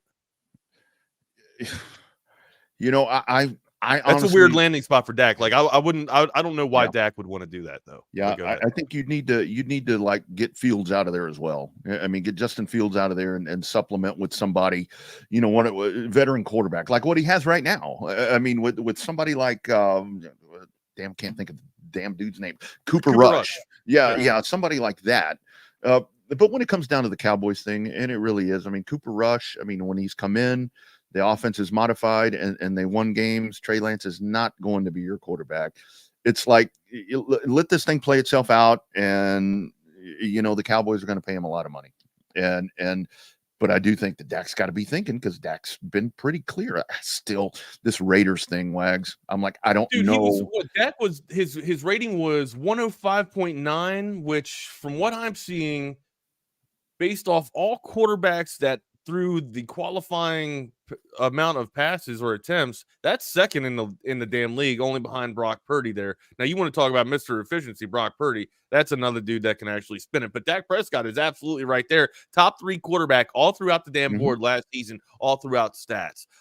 So to me, Rodney, it feels like if Dallas hasn't gotten anything done yet, it's going to happen at the end of the season, but it's going to be all on Dak's shoulders, because Dak has got to prove again that he needs to put those type of stats up there. If he is top 3 in the league in all facets, Dallas has no chance or no other option but to pay this dude, or else he is going to demand a huge paycheck somewhere else. Mm-hmm. And that's why I wonder, is this really tough love, or what are the Jones doing right here? Because you lost. I mean, your secondary is essentially almost all of it is gone. And I mean, Deron Bland is moving money. Honestly, that's what it feels like. I think they're waiting to move money and trying to see where they can shift it to other spots, right? Without having to dip it to the bank or go into another oil well for Jerry Jones there, hypothetically speaking, or figuratively speaking. Here's the thing though, too. If Dallas does ball out, right, you definitely think that they obviously get this done with the quarterback scarcity that's around the league. There's so many people that can't find a quarterback. Not only do you have a quarterback in your a quarterback that can lead to winning success, right? Not only do you have that, you have one of the best quarterbacks in the damn league. Not just a quarterback that can manage games and get you, double-digit win seasons, but you have a quarterback that is top 3 all throughout in your locker room. Why would you let that leave, especially with the scarcity that's around the I guess the epidemic of mediocre quarterback play that Tom Brady says that's all around the National Football League right now? Mm-hmm. I mean, as much as I've been frustrated with number 4 with the star on his helmet. In those times where it just hasn't. Have you really? How frustrating is it to watch Dak though? I mean, I'm asking this as a suffering Giants fan because we can't get out of our own way. Like how frustrating can it be to watch Dallas? It's always it's that crunch time, Wags. You're just waiting for the wheels to fall off because it's like, here we go again. If you're just hate watching in misery, then you're part of the problem. Bud. I am part of the problem. I mean, I will sit there and say on game day, all right, how are we going to lose today?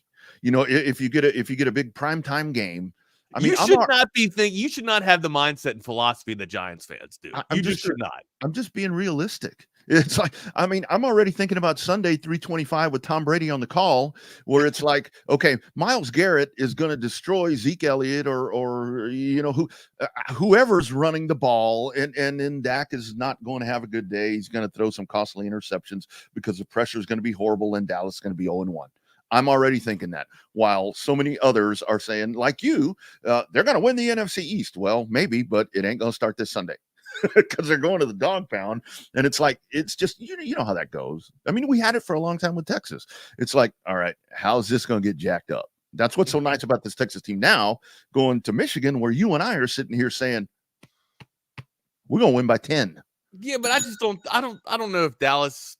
Again, I'm not a Dallas fan, so I don't sit there and watch with doomsday mentality that you guys do. I'm filled up with doomsday enough. Actually, I don't even worry about winning anymore. I'm just worried about draft picks. And again, yeah, I'm still a suffering Giants fan. It's tough to leave the boat, my dude. Even though there's holes in a boat and it's sinking, it's tough to jump. It just is, man. Misery loves company, and I got to go down with it. That's the whole thing. I mean, so many people on our chat right now. I mean, long-suffering Cowboy fans.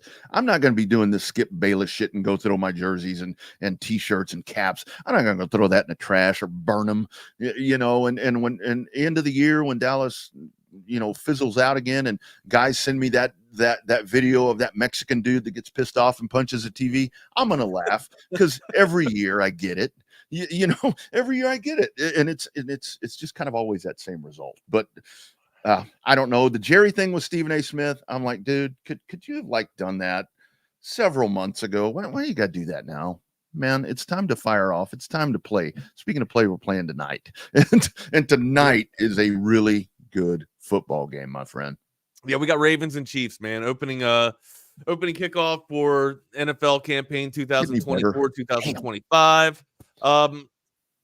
Let's dive into it, man. Let's break it down. I will be playing on Underdog Fantasy tonight too. I don't know if you guys have Underdog Fantasy on your app, but there's some pretty good prop bets that we'll get into in just a little bit here that I want to talk to you about. But if you're not looking to put any money down on the line, or if you don't have any other fantasy football relevance in here, try Underdog Fantasy. It could be a little bit fun for you tonight if you don't have any other skin in the game, and if you're looking for more motivation to watch Thursday night football here. Rodney, go ahead. I'll give you greens, man. Kick it off. What do we got for us?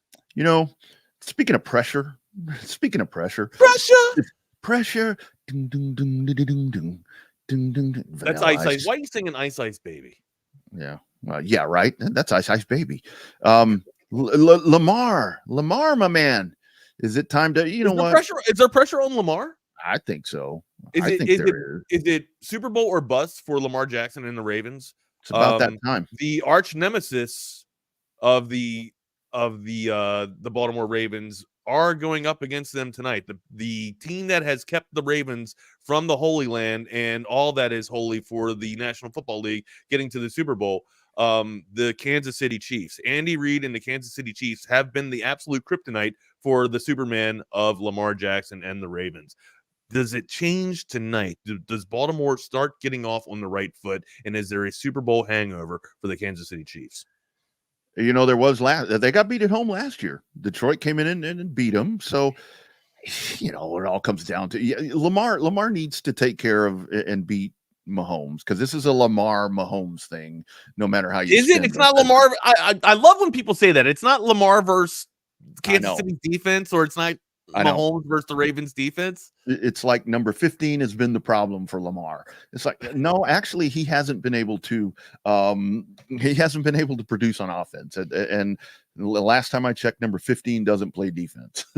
But I really think that it's time for him to come out, especially now he's gotten paid. He had a great MVP. I mean, all of that. I mean, it's time to come out. You added an extra P. You added a bell cow in your backfield. Now, look, I think they had really good running backs by committee. Gus the Bus, sprinkled that with a little bit of Justice Hill. Yep. There's some formidable backs that have been in that backfield for Baltimore here. Now you have an absolute king, a dominant figure that can take some of the pressure off of Lamar Jackson to where he doesn't have to do it all with his legs, and he might even have a little bit more endurance. Look, there's an old saying, and I hate bringing combat analogy into gridiron analogy here, right? But the army or the unit that is the most physically prepared for battle and combat usually wins most of the time, because you don't fatigue, you're in better shape. And also when your body's not fatiguing, your mind's not fatiguing, right? The little small things that you're allowed to put together when you're going through fatigue and you're just tired, your muscle memory actually puts that into place for you, because it's just it like I just said, it's muscle memory. It's what you do without even having to think about it, right? The more fatigued your body gets, those symptoms or that system starts to fail you in that mindset or in that scenario, right? So it's always constantly beneficial to be the most fit team out there. If Lamar Jackson doesn't have to do all those things, maybe his thought process and his mind process stays quicker. Again, I'm just spitballing here, throwing stuff at the wall. Maybe something sticks for Lamar Jackson and company, but the fact that he doesn't have to utilize and overwork himself, he might be able to work through and make better mental decisions coming into the postseason play. It's a wild thought, but again, it's a chaos theory show for a reason, brother. And that's where, like we talk about Texas, if Texas comes out and loses Saturday, how that's absolutely. Jason's spot on right there. But this whole thing with that, I mean, the Derrick Henry thing is such a big deal. I mean, that you did go out when you see, back to the Cowboy reference about being all in. I mean, by the way, Dallas, how'd you let that guy go to Baltimore? He wanted to be your running back. Procrastination, because you knew the crystal ball that Rodney Rodriguez had about getting Zeke Elliott and that Dalvin Cook was going to come. You knew exactly that's what they were going to do. Wait on it. Oh, let's let some veteran running backs find their way here to the big D. I called Jerry. I'm like, Uncle Jerry, let's get these dudes in here. Don't go get that guy that's a perennial rushing leader in the NFL. Right. That's been the king of the rushing category for the past decade or damn near half decade here, consistently doing it at the top. Don't pay attention to that, dude. He ain't gonna do nothing for us. When all we need is really a ground game to create good balance, so that our aerial attack is just out of this world. Yeah, and forget the fact, Wags, that he's working out right here in your town. Right, he's working. No need to get him. No need to get him. But here's this whole three-peat thing with the Chiefs, and again, the whole journey starts tonight. And the Chiefs can go get beat 30-0, which I don't think is going to happen. And I still think that they're going to win the Super Bowl, because the Chiefs are real. The Chiefs, talking about Baltimore going in and adding pieces to make themselves better. What have the Chiefs done? That. A lot of that. Xavier Worthy is too, right? And they usually just supplement and find speed. Right. Whenever they lose speed, they attain more speed. Yep. Here's the thing too, right? Even if Kansas City does lose tonight, I'm with you. I still have Kansas City going to the Super Bowl and representing the AFC and winning the Lamar Hunt Trophy here. It's hard to bet against them. Could this be? I always think that the Patriots three-peated, but they didn't. Could this be a three-peat team here with the Kansas City Chiefs? They have, 3 times in 4 years now? Can they make it 4 and 5 and make it a three-peat? I'm with you. I think it can actually. I think they get back, but I think San Francisco actually beats them in the Super Bowl if we're doing our futures picks. I'm San Fran. No shock there. That's not a hot take. San Francisco and Kansas City are my representatives again. This time, I think Shano gets it done. And I think for the 49ers, it's like their time is kind of my thought with that. But like when we look at the NFC, it's like, okay, the 49ers are still really, really good. Arguably, second best team in the league, I guess, if you want to put Kansas City number one. But just with Detroit, I really think I keep saying that Goff is going to fall off, but I really think Detroit may have something to say about that. Green Bay. But always, for some reason, I always think that the Patriots did three-peat, but they didn't. They got beat. They got beat by Giants. The Giants. No. They got beat in the damn. They got beat in the They got beat in the quarterfinals or in the playoffs. Whoa. Yeah, I can't remember. It might have been the Colts. Might have been. I can't remember. Denver. Actually, yeah, you're right. It might Denver. have been the Broncos that beat them. Yeah, it was Denver that finally did that. The Chiefs gave them a pass. No. I'm thinking, the Patriots. Denver. It wasn't Denver. I can't think of the team that unseated the Patriots in the actual AFC playoffs instead of the Super Bowl. But it was the not. Bucks beat. Oh no, because the Tuck game was New England. That was the Raiders. I want to do this without. The Tuck game is when it all got started for the Patriots. I want to do this without the aid of reference and without Google. I'm not even going to look at chat because I want to try and think about this in my mind here. Good recall exercise. That recall. Anyway, what else is on the slate here, my dude? Hey, before we go any further, Wags, speaking of NFL and NFL starting tonight, and again, it's like, okay, here comes the NFL after a great college football weekend. We've got really, really cool news. Our friends over at BUSR are giving away a chance to win a trip to see an NFL game live. I know with the Tom McKay system, I would rather stay home than go to an NFL game live, but I'll be damned if somebody's going to give me a trip to see an NFL game live, I'll pass up the Tom McKay system. Participating is very simple. All you have to do is deposit at least $100 into an account, build your account with busr.ag, and place at least one bet during September. Notice we said at least one bet. You have to place that one bet. The more you bet, the better your chances of winning. Head to busr.ag and use the promo code TSU bonus. TSU bonus.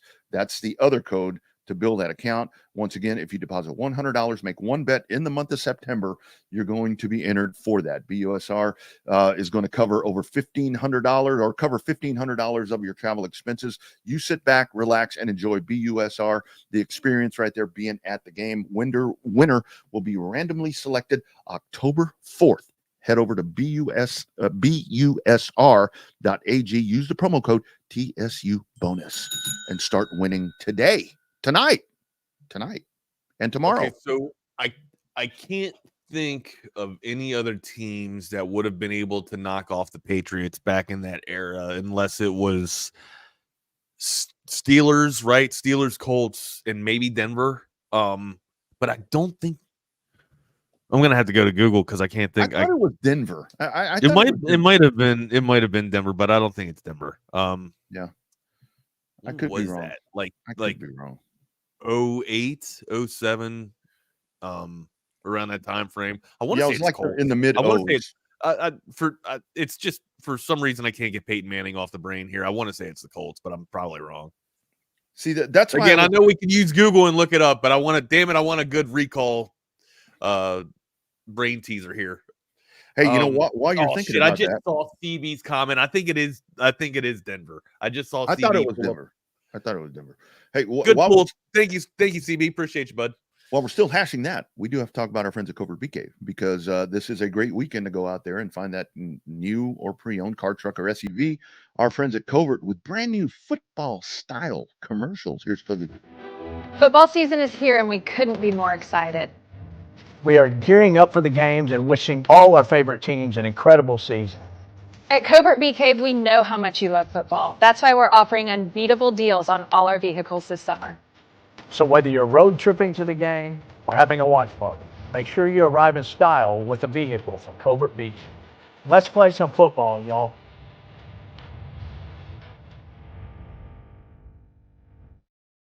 I like that music right there. If that doesn't make you want to go hit somebody in the mouth and play some football, there's something wrong with you because nobody beats a Covert deal.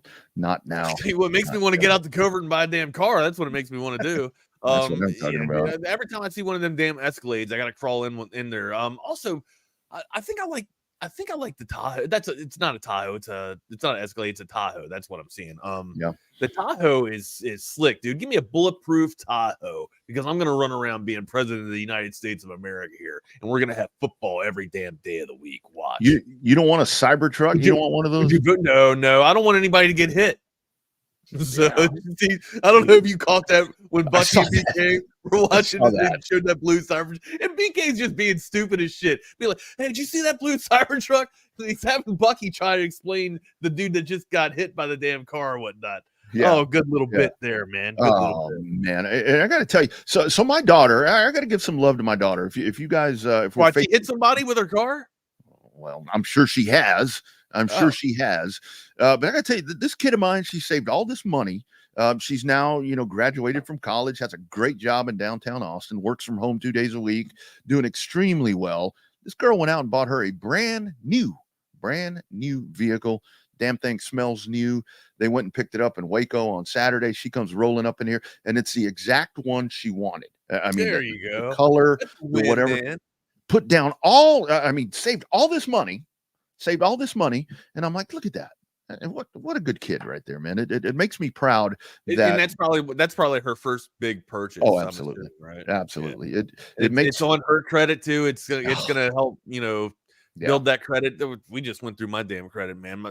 Thankfully, bro, you want to talk about being in bad credit. I was in the dumps about 10 years ago, man. And now your boy's clean. Your boy could be the king, man. Sitting up there around 794, I think that was what my score was, dude. I am on it, bro. Almost to the 800s, my guy. But now that's how you do it, man. You start young like that, and you get your first piece of credit, and you just build on that. Congratulations to your daughter, man. That's a huge win. Man.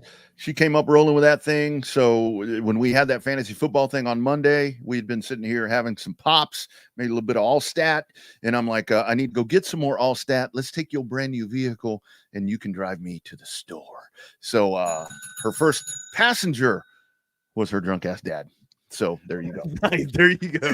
Give me, take your drunk ass dad to get some more beer. Take your drunk ass dad to get some more. Take me out to 7-Eleven so I can go get some Allstat. Please. That's right. Where will Dak be next year? LB has that question for us. Giants, Pittsburgh, or Vegas? I think he left one town out. I think he'll be in the Big D. I think he'll be re-signed for Dallas after the amazing year that he puts up being the top quarterback in the NFL. Yeah, and I think I really hope I'm not jinxing you Cowboys fans. Well, and hopefully what happens, because, and this is where I go back to where I said about the hard love with Jerry, is I think that because I don't really feel like they're setting him up to succeed. I mean, with the defense, with the attrition that we've seen on the defense, and with the lack of the running game, I just think that there's going to be a lot of pressure on him. And maybe that's part of the game right here. With like tough love that I'm talking about, maybe they're going to pay him beyond $70 million if he comes out. They have to. They're going to have, if he does have a season like he had last season, right? And he continues to be top 3 in the NFL. Rodney, won't they have to pay him? I totally think so. That's the risk and gamble that Dallas took, not paying him this year after the year that he just had. You're betting on him to have a worse season than he had last season. If he comes out firing all cylinders, especially with CD and company, and they're able to repeat the success that they had last season, you got to pay him more money now, don't you? Yeah. That dude comes out and does that, he's going to have the Jones by the sack with 2 hands and be like, you better pay me, because I think he wants to get to free agency. Because this right here too. Jake nailed it right on the head. Dallas can sit there and say that they've set up a quarterback for success, all throughout, their history or whatnot. But in the modern day era, look at what they've done with Dak Prescott. I mean, again, I do think, bringing CeeDee Lamb is clearly one hell of an asset to do that. But everybody knew you had to make that deal, right? You had to make that move. He's the best damn wide receiver, the best damn piece that you can find in the league right now. Probably the most all-round, all-put-together wide receiver, I would say, in my opinion. Now, look, the thing where they drug their feet on was the running back game, right? The ground and pound game. This bodes to this goes to exactly what Jake is talking about here. They did not set Dak up for success at all. They waited and tried to get discount pieces and veteran pieces. They could have been proactive and got one of the best running back pieces in the damn landscape there, but they elected to procrastinate with that, and he ended up going to Baltimore. We're talking about King Derrick Henry here is what we're talking about. But yeah, Dallas drug their feet on that. So I with that, I gotta agree with Bayless here, man.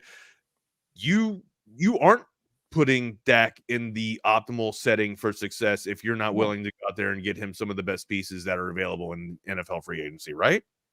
Exactly. And that's where, looking back at it to where I was all about the, carrying the flag, let's draft Jonathan Brooks if you're the Cowboys and all that. Looking back at it now, I wish you would have drafted him, but he doesn't fix the problem right now. I mean, no, but he's a good future piece. He's a future piece. Yeah. I mean, look, I like Zeke Elliott. I like Dalvin Cook. I like Rico Dowdle, and Lord knows I love Deuce Vaughn. But I just don't think that's we were talking yesterday about how can Texas use Isaiah Bond and maybe some of these guys, implement them into the running game. I mean, who do you implement into the running game here if you're the Cowboys, other than what you have? Right? I mean, maybe Rico Dowdle shows out. Look, when Tony Pollard popped in there, boom, look at him. He's over there in Tennessee about to do really, really good things. That's wishful thinking. I know, that's wishful thinking. And that goes back to my Dallas Cowboy realistic self, where I know that's not going to happen. I just know that's not going to happen. I don't know. But tonight, Mahomes, here we go again. The Chiefs, this is a really good way to start, man. Imagine if we had a snoozer. Imagine if it was like the Saints against, I don't know, you pick a bad AFC team. And okay, I'm gonna give you, while we're waiting for the crew, the gents to come on here, from It's Only an Hour. Let me give you some hypothetical picks that's going to be on Underdog Fantasy tonight. Okay, like it. Patrick Mahomes over under 269.5. So he's got to throw for 270. Do you think he gets this done against the Baltimore defense? I think he does. And a lot of it's going to be to X-Man. Okay. So you can play, and here's the thing. This is how easy this is, right? All you have to do is place a higher or lower bid on the number that's already provided for you on Fantasy Hub. For that, right now, Patrick Mahomes has 269.5 yards, okay? Derrick Henry, high-low of rushing and touchdowns, receiving touchdowns. It could be either or. Okay. Just a half of a touchdown. Derrick Henry only has to find pay dirt once for you to accomplish this feat. Higher or lower, a half touchdown. How do you make a half touchdown? That they're saying that he won't get into the end zone, Rodney. Yeah, saying he won't get in. Man, as long as they can. You're telling me Derrick Henry doesn't find the end zone tonight? Oh, he will. First red zone trip. And it can be rushing or receiving. Oh, easily. That's how you justify the signing. As soon as you get to the red zone, you hand that dude the football and boom, let him go. Look at that move we made. Hell yeah. So the beauty about Fantasy Hub, the more picks you play, the more your multiplier for your return on investment is increased.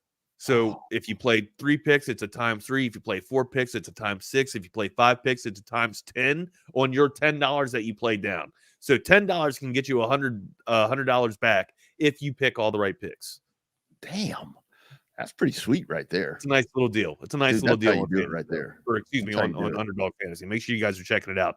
Man, that's awesome. Pacheco has the same line with Derrick Henry here, with a half a touchdown for a receiving or a rushing touchdown. Who do you go with? I don't see how that doesn't happen. I mean, I don't see how you can't take that for the over, because kind of the same thing. I mean, I think Kelsey gets a touchdown tonight. Yeah, I'd take that one. What do you think about that? I don't know. There's one more caveat to this, right? If you're using this, you could potentially get $200 back on your investment. Now, we don't know this for sure. I shouldn't even have mentioned that, but use promo code TSU to get I believe it's whatever you invest down, you get your money back. So that's awesome. I think cool. I think you get a return on it. I don't have the actual rollout per se here. We'll have to fire back on that tomorrow here, but it's a good little play tonight on Underdog Fantasy. But make sure you use promo code TSU for it, my dudes. It's that easy. It's that simple. It's pretty simple picks. Look, man, go ahead and take Pacheco for your touchdown. Go ahead and take Patrick Mahomes to cover the over on the passing yardage of 269.5. He'll clear 270. I would assume, right? Derrick Henry to get a touchdown and Pacheco to get a touchdown as well. Yeah. That's and that's 3 easy plays, man.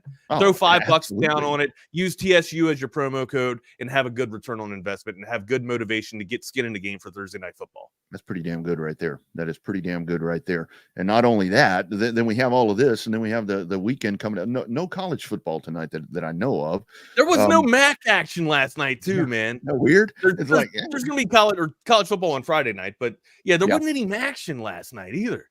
There's NFL tomorrow.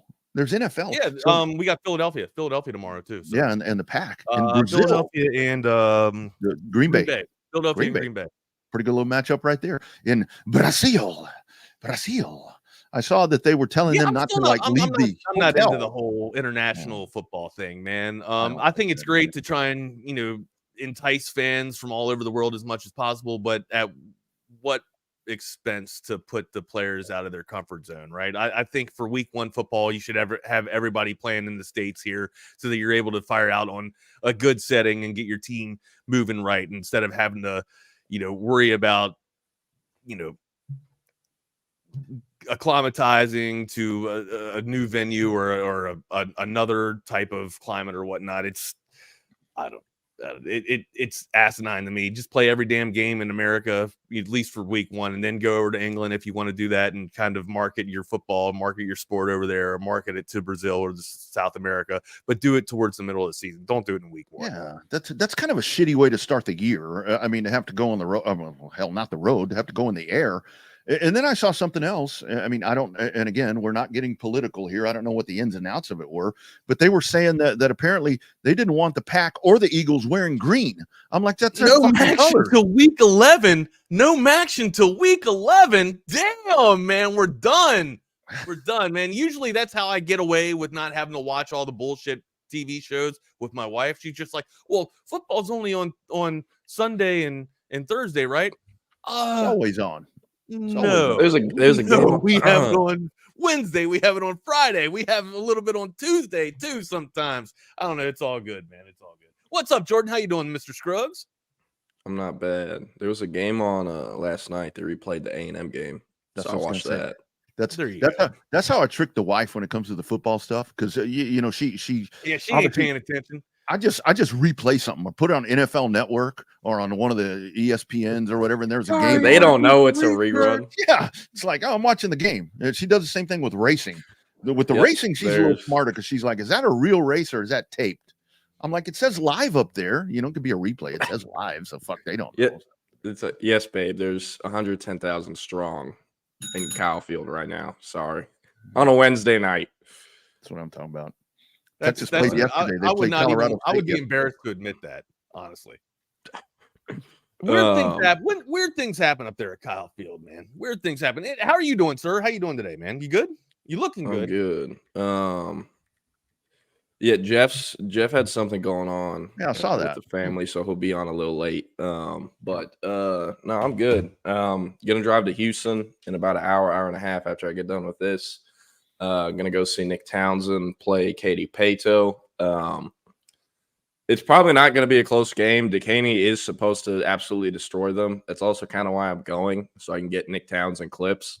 Yeah. And sometimes when you need interviews with certain players, you just pick a game that they're going to win. And if they lose tonight, then I don't know what to tell you. But they should beat Pato. Pato has kind of struggled since moving up to 6A.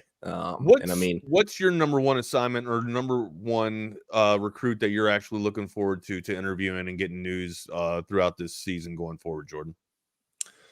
Like, who's the most fun to interview? Right. I guess the most intriguing or interesting piece for you right now. Khalid Lockett says some funny stuff. He's fun. The receivers are always fun. They're divas, bro. So yeah, Jamie French is always a good interview. But that's the one that you felt most confident about coming to the 40, right? Was French? Oh no, I felt best about Khalil Lockett. Okay. Throughout this time. And with Jamie French, I mean, I felt good about it, but I know it's still not over yet. So, and yeah, I'll get to that kid in a sec. He's actually really intriguing. I don't know how interested Texas might be though, unless they offered this morning. I missed it. Okay, they didn't. He scared me for a sec. No, probably Khalil Lockett. Nick Townsend always gives great quotes. I don't know. It's kind of a pretty straightforward class. I mean, they're all pretty, I don't know, cut and dry, I guess, especially the O linemen, the D linemen. I mean, Lance Jackson committed to Texas without an NIL package in place. And he's a borderline 5-star edge rusher. That doesn't happen. All right. Yeah. So it's a pretty straightforward group of kids. Smith Arugbo. I mean, he chose Texas over Oklahoma. Tells me that people want to play at Texas regardless of what's going to happen for them personally, right? They see the bigger picture on the wall, right, Jordan? Yeah, and also, I mean, kids are realizing more and more than ever, because I think it's more public than ever of how recruiting actually works, that there's not just unlimited spots. If you're a guy like Jonah Williams, he could decommit from Texas right now and call them the morning of signing day. They're taking him back. They're going to let him back. Right. Jordan Coleman can't do that. Jackson Christian can't do that. Nick Townsend probably can't even do that. But, not everyone's the same. But for the other kids, they're starting to realize they don't have unlimited roster spots at Texas. And I do think what's accelerated a lot of potentially early commitments, but also just the interest in Texas, they're actually winning, all right? They went to the college football playoff last year, and they're going to go back this year. Yep. They play in huge games. They got Michigan this weekend. They're in the SEC. It's close to home for all the state of Texas kids. It's in Austin. Who doesn't love Austin, right?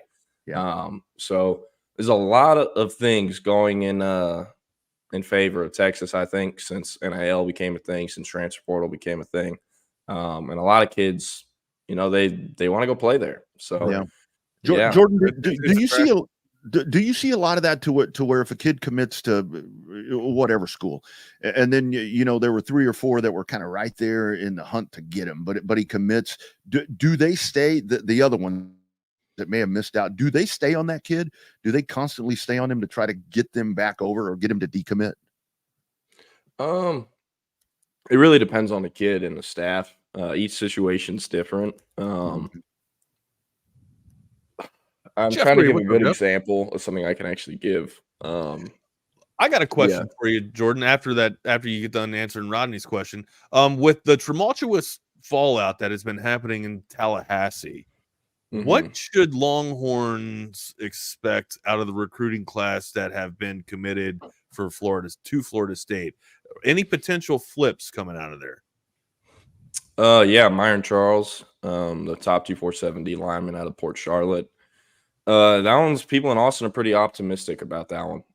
They're optimistic about that the day after Florida State lost to Georgia Tech, and after they've lost to Boston College, they still feel optimistic. Now, keep in mind, this is the same group of people that felt really, really good about getting him, and then a few hours later, after we heard that, he committed to Florida State. Myron Charles, I don't really want to say expect him in the class come signing day, but I think that's where things have been trending over the last few weeks. I think Kevin Wynn, that one's going to be a longer burn. If he's in a straight up flip right now, I think it's because he's going to Georgia.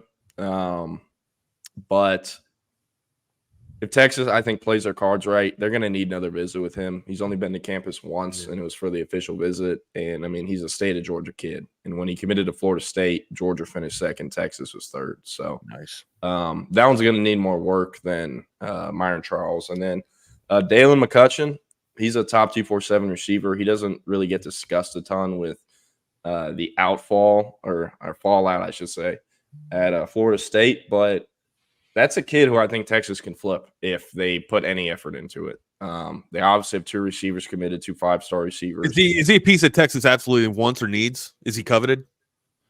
I mean, he was in that second tier receiver group. The first tier was DeCorian and Jamie French and Khalil Lockett, and in that order. And then after that, it was a second group of guys where it's, we're recruiting these guys. We don't really have a set board for them. We know things are going to change. Yeah. And in that group, it was Andrew Marsh, Kelshawn Johnson, Sanook Hines, and Dalen McCutcheon, obviously. So, Get richer. I love it. Yeah, that's what it feels like. Nice. It's nice to be classified as the rich in that respect now, not just. What's up, Jeff? How you doing, brother? Hope all is well, Jeff.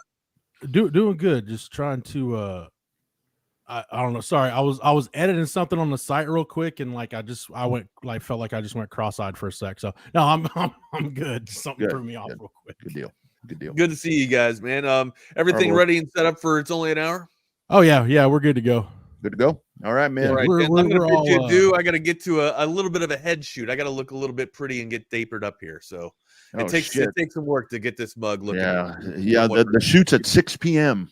Shoots in next week. What are you talking about? Got to go get some facial cream going down. You guys have a great day. I'll bid you adieu, man. Happy Thursday night football for the NFL. We're gonna have some kickoff. By the way, take the Ravens tonight. They are the ones that are actually getting the points. The Chiefs are favored. I still think the Ravens cover. Matter of fact, wrong team favored. There we go. I'll see you guys tomorrow, man. That's right. Thank you, guys. Thank you to the Chaos Theory crew, Wags, Double R. Thank you for everything you've done to your bodies. It's only an hour. It's Jeff. It's Jordan. UT Parking, I'm glad I read your comment. It said Darrell Royal and Bo Schembechler will be smiling down Saturday.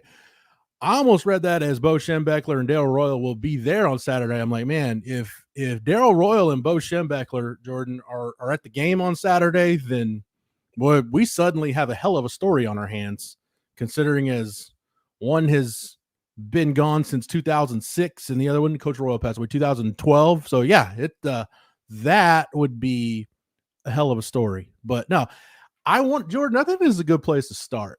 Because you got some of the recruiting stuff out of the way, and the insiders posted at Horns 24/7. Just not a ton going on recruiting right now. We covered a lot yesterday with the Florida State fallout with Dalen McCutcheon, Myron Charles.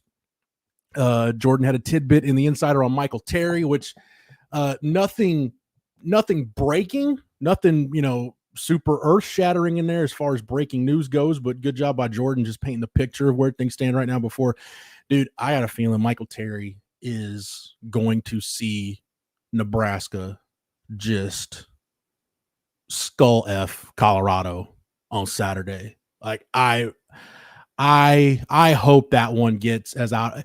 It's hard to say going to get out of control, like an out of control win for a Matt Rule coach team. Jordan, you know this. That'd be like if you beat them like 31-3. It ain't like a Matt Rule team's going to score 70 or something. But I got a feeling Colorado's going to get their teeth kicked down their throat by Nebraska, just because we are Matt Rule fans. We are Matt Rule guys here on this show. But I think UT Parking's comment is a really good place to start. I said, Jeff, how would you rank the aesthetic of a Texas versus Michigan matchup in the Big House? For me personally, this is an all-time great Texas Longhorns moment. I'm trying to think of like the aesthetic setting, like if the Texas USC Rose Bowl is a 10 out of 10 and Texas OU is like a 9.5 out of 10 on that scale, I would say Texas Michigan at the Big House is easily 9 out of 10 and maybe plus that 9.5. I couldn't put it above Texas OU or the USC national championship game, but I just think those colors look right together. Texas with the icy whites. You could put those icy whites pretty much anywhere. I've loved, I was thinking about this, Jordan, because Sark was asked a couple interesting scheduling questions during the Monday press conference. Hey, when the SEC goes to 9 games, does this change your thinking? Has Texas been asked to play one of these neutral site games in Vegas or wherever, Atlanta? And I got a feeling now that they're in the SEC, sooner or later Texas is going to be in that kickoff classic down in Atlanta. But Sark started talking about it, and he said it's to be determined, because if you look at the schedule, Texas has one Power 4 non-conference opponent scheduled out. I believe at this point it's through 2029, I think, with Arizona State. in there, or maybe that's 2031 and 32. I forget. But I was thinking about non-conference opponents that I would like to see Texas play. And there's a couple of SEC schools that used to be on that list for me that Texas will get around to playing at some point. Like Auburn is one of those I'd like to see Texas play. Tennessee is one of those I'd like to see Texas play. But I was thinking about it, UT Parking, just in terms of like what would look Texas playing an opponent, like what would look good. The one time I in my life that I remember Texas playing Penn State was that Fiesta Bowl at the end of the 96 season. And I just think like the colors, just the both colors kind of mesh well together, and there's enough tradition at both places. It's Jordan. It's funny, we talked about them a lot. Do you realize Texas and Florida State have never played each other in football? No. I mean, I knew Michigan and Texas had barely played each other, but I didn't know it was only one time until I went to write a story the other day. Yeah. Texas and Florida State have never played each other. Clemson's another one that they've got historic. I don't care for Clemson. even if somebody other than Dabo's the head coach. No, because then it's like, who cares about Clemson? Okay, this is the thing I don't understand. Clemson fans are starting to get tired of Dabo, and I get it. I understand it. I'm tired of Dabo, and I'm not even a Clemson fan. There's just a few kids there that I root for. But do they realize if they fire Dabo, they don't have like money to compete with schools NIL-wise? So whatever Jerry they hire is going to have a smaller budget than everyone else, and he's still going to have the rep of being at, little old Clemson where all they care about is beating your head over with the Bible or whatever, right? That's the rep they're going to have.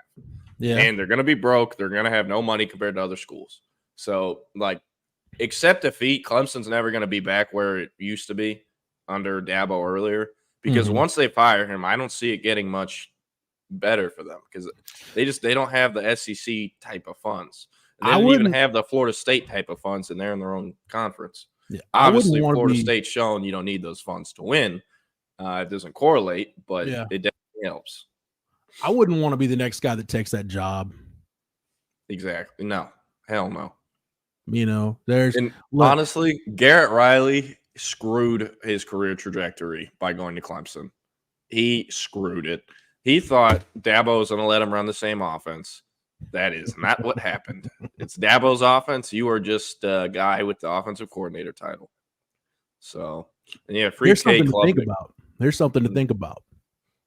We all agree if Texas State has the kind of year we think they're going to have with Jordan McCloud at quarterback, and let's say they win the Sun Belt, all right, they win a conference championship. I don't think they're going to this week. If you're thinking about a G5 to get into the playoff, Texas State UTSA is a big game this weekend. If you're thinking about a G5 that could get into the playoff, because if Texas State wins that game, and if they manage to go undefeated in the Sun Belt, which isn't a bad league, maybe they get in the playoff. I don't know. I doubt it, but maybe they get themselves in a conversation. But regardless, just take this ride with me real quick.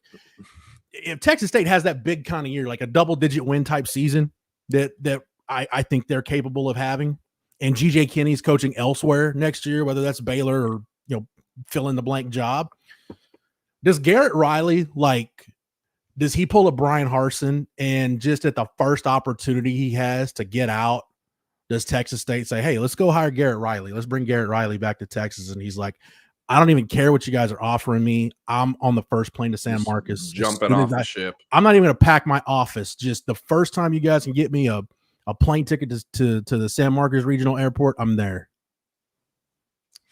I'm trying to think of who's Trailer's OC at UTSA. That's a good question because it seems like he changes every year. I want to say Barry Lunny, but I don't think it's Barry Lunny. Stein left, and they had to get someone new. And Matt Maddox has since left. Follow along with me for a sec. Okay. Arkansas absolutely beat the piss out of UAPB, which is what you're supposed to do. Bobby Petrino dumped the whole playbook. He said, screw this vanilla stuff. We're going to have everyone know our plays by the end of the third quarter. That's what they did. Regardless of anything I just said, I don't think there's any way Sam Pittman is still coaching at Arkansas by the end of December, even come signing day. So that being said, I expect him to get fired. I think they should have done it last coaching carousel because I think they were just going to have to do it this carousel, which is what I still predict. On the same note, if Arkansas comes open, Baylor might also come open. I don't know this is fact. I know Jeff Traylor would have taken Baylor if it was offered to him last year, but he's probably going to take Arkansas over Baylor. At least that's my thought process. It's an SEC school compared to a Big 12. And, you know, say what you want to about living in Arkansas or the people in Arkansas. I would rather live in Fayetteville 100 times over than I would in Waco. And I've been to Fayetteville once in my life. It's debatable because I know there's some Baylor fans that have money, been Baylor people that have money, but your resources, your NIL pool, everything at Arkansas. I mean, we're seeing the kind of money that, you know, the Tysons of the world are throwing at Cal for hoops. Yeah. You can't tell me they're not going to do the same for Jeff Traylor for football. Well, yeah, I know, but also if he's at Arkansas, he's closer to his hotbed, which is East Texas, right? Yeah. He can still access that at Baylor. And the main reason I brought up living in Arkansas compared to living in Baylor, at Baylor, all the coaches live in one part of Waco. It's China Spring, and they all live in the same neighborhood. So it's, okay, you're either living in China Spring or somewhere in Fayetteville. And I would rather pick Fayetteville. I myself, that's just my opinion, though. But, okay, thank you, UT Parkin. Hey, it's you get to some parts of Arkansas, man. It's nice. Like you get up like towards the Ozarks, just get out in the holler, dude. It's nice out there, man. Get by the rivers and the creeks and stuff. It was a good place to visit during the summer when it gets down like into the lower 50s at night. It's a nice little change of scenery. Anyway, I'll finish my thought. What I'm saying though, if Arkansas hires Traylor and he doesn't bring his OC with him, I would call it Garrett Riley. I'd be like, look, I don't care how ass the offense has been at Clemson the last few years. I know it's not your fault. Yeah. Come coach the Hogs. You can also be in the SEC. It's an upgrade from the ACC. They can also probably pay him more than Clemson can. So that's what I would do. Cade Klubnik hit that portal. Go with Garrett Riley to Arkansas. Nah, I don't know. I think he'll stick with Dabo. If they fire Dabo, though, I'm very curious what would happen there. You know a coach is in trouble when you start seeing, even if it's not credible news outlets, when you start seeing stuff about Dabo. Hey, look how big his buyout is.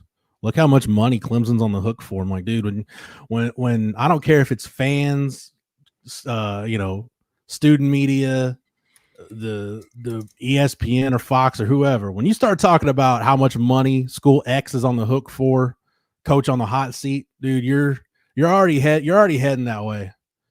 Why can't I get okay? Here we go. Oh no, I want the biggest buyouts for this year, not of all time. This is so dumb. UT Parking, Brian Hartline is interesting because he's had opportunities. I don't know if he's just an Ohio State lifer at this point, but or maybe he's just waiting until maybe he was waiting until Ryan Day takes an NFL job. I don't know, but he's had opportunities to leave and had. Will Stein, I think, could be, if I guess it depends on Will Stein's career trajectory. Like, does he just want to be a head coach that bad that he would take UTSA or Texas State, or does he think he could hold out and, could he get maybe a P4 job or an upper level G5 job that pays well? I don't know. Pittman's buyout, according to BetMGM.com, is somewhere between 9 and 12 million if they were to fire him this year. You want to guess Aranda's? Aranda's buyout? Ooh. This is what it says. Aranda's private school buyout is unknown. Reports from local media and college football insiders have estimated it was between 24 to 30 million if fired after last season. If accurate, that means his post-2024 buyout would be around 18 to 25 million. I was going to say 20. That's the thing with those private school contracts, man. You just don't know. BetMGM, Jesus Christ. Do you want to read the paragraph for a Dave Aranda replacement if they fire him? Go for it. This is horrible. BetMGM, stick to making lines because this is god-awful. It says, Baylor didn't promote then associate head coach Joey McGuire when Matt Rule left for the NFL, but McGuire did remain on Aranda's staff for 2 seasons before taking the Texas Tech job. He's the obvious aim high candidate. If they can't land McGuire, other candidates might include Summerall, Billy Napier, Blake Anderson, and Barry Odom. Okay, let's look at those candidates. And this was written in April of this year. Or Okay, August obviously. 21st, August 21st. Oh, okay. So this was written a couple weeks ago. Joey's got his own stuff to worry about. He just gave up $50 to Abilene Christian. So, dude, I know. I can only defend him so long. You know what I mean? They got their own stuff to worry about right now. Blake Anderson. That's an interesting one. Where is he at with the Utah State stuff? Like, is he even hireable right now? I don't know. Napier's buyout says under contract through the 28th season, Napier is due 85% of the remaining contract if fired without cause. If he's fired at the end of the 2024 season, he'd be due approximately $26 million. Give me that list again. So we talked about Joey. I don't know if Blake Anderson's even hireable at this point because he's got those Utah State issues. Who else did they say? Billy Napier and then Barry Odom. They said Summerall, Billy Napier, Blake Anderson, Barry Odom, and then Joey McGuire. I think Barry Odom's a sneaky candidate for Arkansas. If they don't hire Traylor, I think it's because they're hiring Barry Odom. Yeah. Barry Odom bringing Brennan Marion back to Texas to run the go-go offense at Baylor. That could work. I could see that happening. Yeah, as UT Parky says, Odom and Marion might be a package deal for a Power 4 job. I don't know, man. It's weird that we're week 2 and we're already talking about the coaching carousel because I think at this point the writing's on the wall. I think for guys like Billy Napier and Sam Pittman to an extent. Like, we'll see what happens, dude. If Arkansas gets rolled by Oklahoma State this weekend, I mean maybe that. Not that the clock isn't already ticking on Sam Pittman, but maybe that expedites things a little bit. So, hey, Jordan, I gotta pop off real quick. I will be right back. You're good. Sorry, I apologize, but I'll be right back, everybody. You're good. With Jeff gone, I'm gonna go through and hit on some of these questions, comments. Let's see. Okay, UT Parkman. So this Toby Hastrup kid kind of came out of nowhere. If y'all don't know who I'm talking about, he's a 6'4". I think he's about 220. Edge rusher at Katy Maid Creek. Week 1, he had 4 sacks. And he entered week 1 with 0 offers. He now has 10. He got 2 from UTSA, and I believe it was UTEP or might have been Texas Tech. And then yesterday he got like 5 or 8 offers, including like LSU, Ole Miss, and a lot of stuff. So he's blowing up. He's a 2025 kid, a classic late senior rebound. There's always about 1 to 2 kids like this in the state at least. The problem is, at least for Texas, he plays edge. And with Texas having Lance Jackson, Smith Rugbo, I just don't know how hard they really want to go after this. He is a freak. He is a 10-7, 100-meter time. And he also threw the shot put like 49 foot. I just saw that's why. When Jeff first came on and he was talking, I was making all these weird faces at my computer because I pulled up his track data. And he's also interesting because he's originally from London. And he moved to California when he was about 9 years old, lived there for a little bit, and then moved to Houston. He hasn't always been at Katy Maid Creek, though, because when kind of going through his track data, I found out he was at Katy Taylor for some point. But he had never played football until this year. And again, week 1 had 4 sacks and put himself on everyone's radar. Maid Creek is also home to a 2026 linebacker target, Kosi Akpala. He's kind of a linebacker edge tweener. And I think that one's going to come down to Texas A&M. I don't see him leaving the state. So Texas is already at that school. They have ties at that school. Also, if y'all know, Rashad Bobineau, former Texas Longhorn. Y'all might kill me for this. I'm pretty sure he was a linebacker at Texas. Y'all got to remember, I'm only 21. But Rashad Bobineau is the defensive coordinator and linebackers coach at Maid Creek, and the recruiting coordinator there If y'all remember a couple years ago in the 2023 cycle, there's a corner out of Made Creek named Tayshawn Wilson. He ended up at Baylor. His uncle who raised him was basically his guardian, and I mean basically his dad. That's the recruiting coordinator over at Made Creek, and he's been there the whole time. So Texas has ties to the school. If they want to know about him, they can find out about him very easily, but they have not offered as of yet. I have not heard of any communication there as of yet. I'm going to make some calls on my drive down to Houston today, but I'm not sure how much Texas will really get involved there just because they're already doing fine on edge rushers. But it is a great story. It's a really interesting story, so I get why folks are asking about it. Where did French get that Longhorn piece and chain? I have no idea. I'm willing to bet it's fake, though. I struggle to believe Jamie French just went and got like 6-figure chains iced out for a commitment ceremony that CBS missed on the broadcast anyways. Because, I mean, there's always a chance he could end up somewhere else. So if I was Jamie French's parent, I don't care how much money I have, you're getting fake chains for that thing because, you know, we don't know for sure. Yeah. What else we got? They already talked about the aesthetic.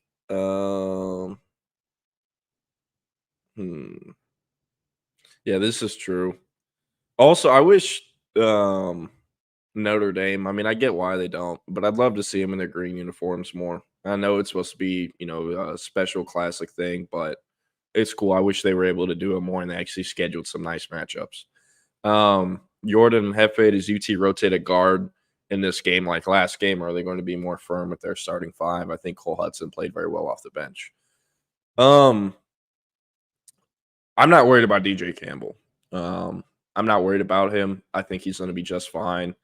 I think Jake Majors can play better. He also is injured. I think he could have played more last year or last week if that was a full game and, you know, there wasn't a blowout that they pulled the starters from. I think he could have played more and done fine. But I think he can play a little bit better.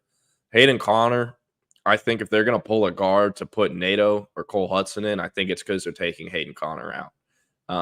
So as far as the rotational stuff goes, I don't see them rotating as much as they did week one just because, I mean, this is simply a much better opponent and they're going to need the best players on the field. But I do think we could see some rotational stuff at guard. I would lean towards Hayden Connor, though, and not DJ Campbell. If folks forget, DJ Campbell is actually ranked higher than Kelvin Banks was coming out of high school. And while I know rankings don't really mean shit once they get to college, that's for a reason. Like DJ Campbell, I've said it to this day, that's the best offensive lineman. That's the most athletic offensive lineman I've ever covered in high school, and it's not close. Like, it's not close. And with Michigan having those guys they have on the D-line, Mason Graham, Short, whatever, all them, you need a guy who can move as well as he does and is as big and as strong as he does. And you compare him to Hayden Connor, they're not the same. That's why DJ Campbell has a potential, and it has an NFL draft potential, a day 2 NFL draft potential. If I think he, you know, really, really plays well this year and comes back next year and plays well, Hayden Connor is never going to be a day 2 pick in his life. And it comes down to athleticism, measurables, potential, all that. So that's why I say I think if one of them is going to rotate, it's Hayden Connor. In 4 consecutive seasons, Texas has gone on the road in non-conference Fayetteville, Tuscaloosa, Ann Arbor, and Columbus. Hey, I like it. Sark struggle or not struggle schedules it pretty tough. I know a lot of these games are decided like 10 years ago. Nothing you can really do about it but show up and play the games and win them.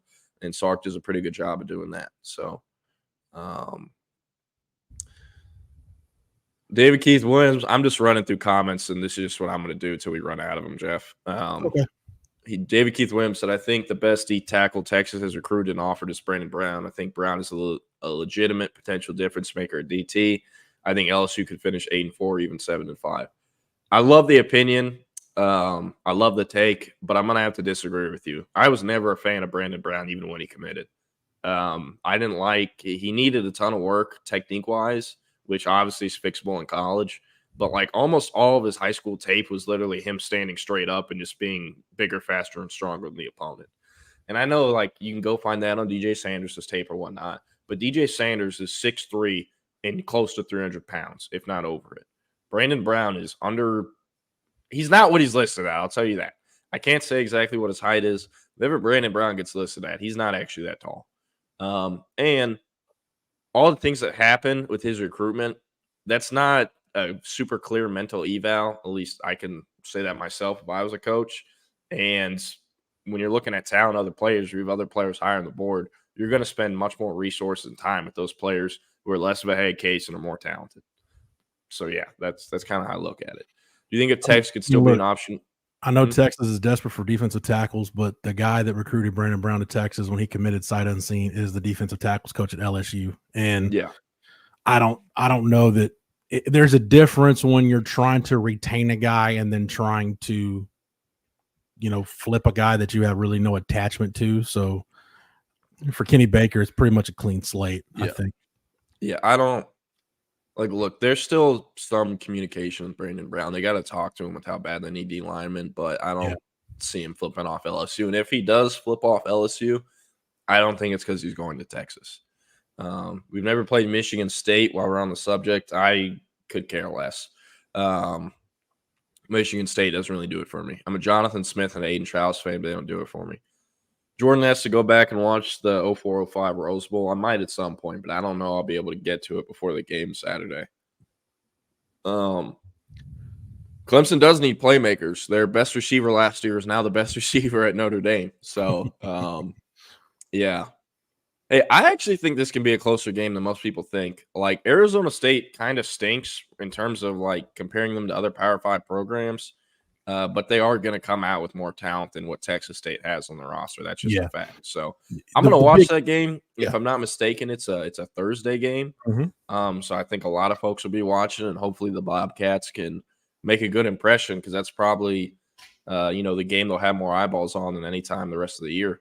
Yeah, the difference is when you see even upper level G5s from lower to mid level P5s. Line of scrimmage is where you see the biggest discrepancy. That's that's just where it is. There aren't enough of those guys to go around. We're talking about the shortage at places like Texas, right? Texas needs defensive tackles, dude. The Texas States of the world, it's a struggle to get the kind of guys you need, enough of them to compete at that level consistently. So yeah, I'm a Texas fan. Y'all are probably like, who cares? Arizona State, Texas State. There's 15 former Texas players playing in this game. Yeah. Not actually 15, but I can think Troy Amire, Jake Smith, Zach Swanson, Jamon Tapp, Prince Dorba.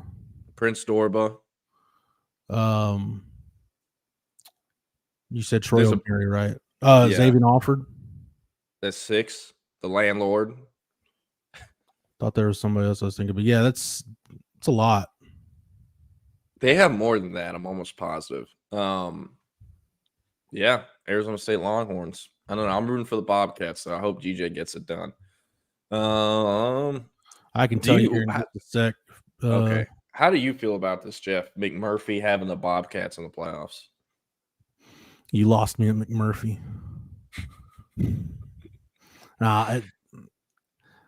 Whatever. I don't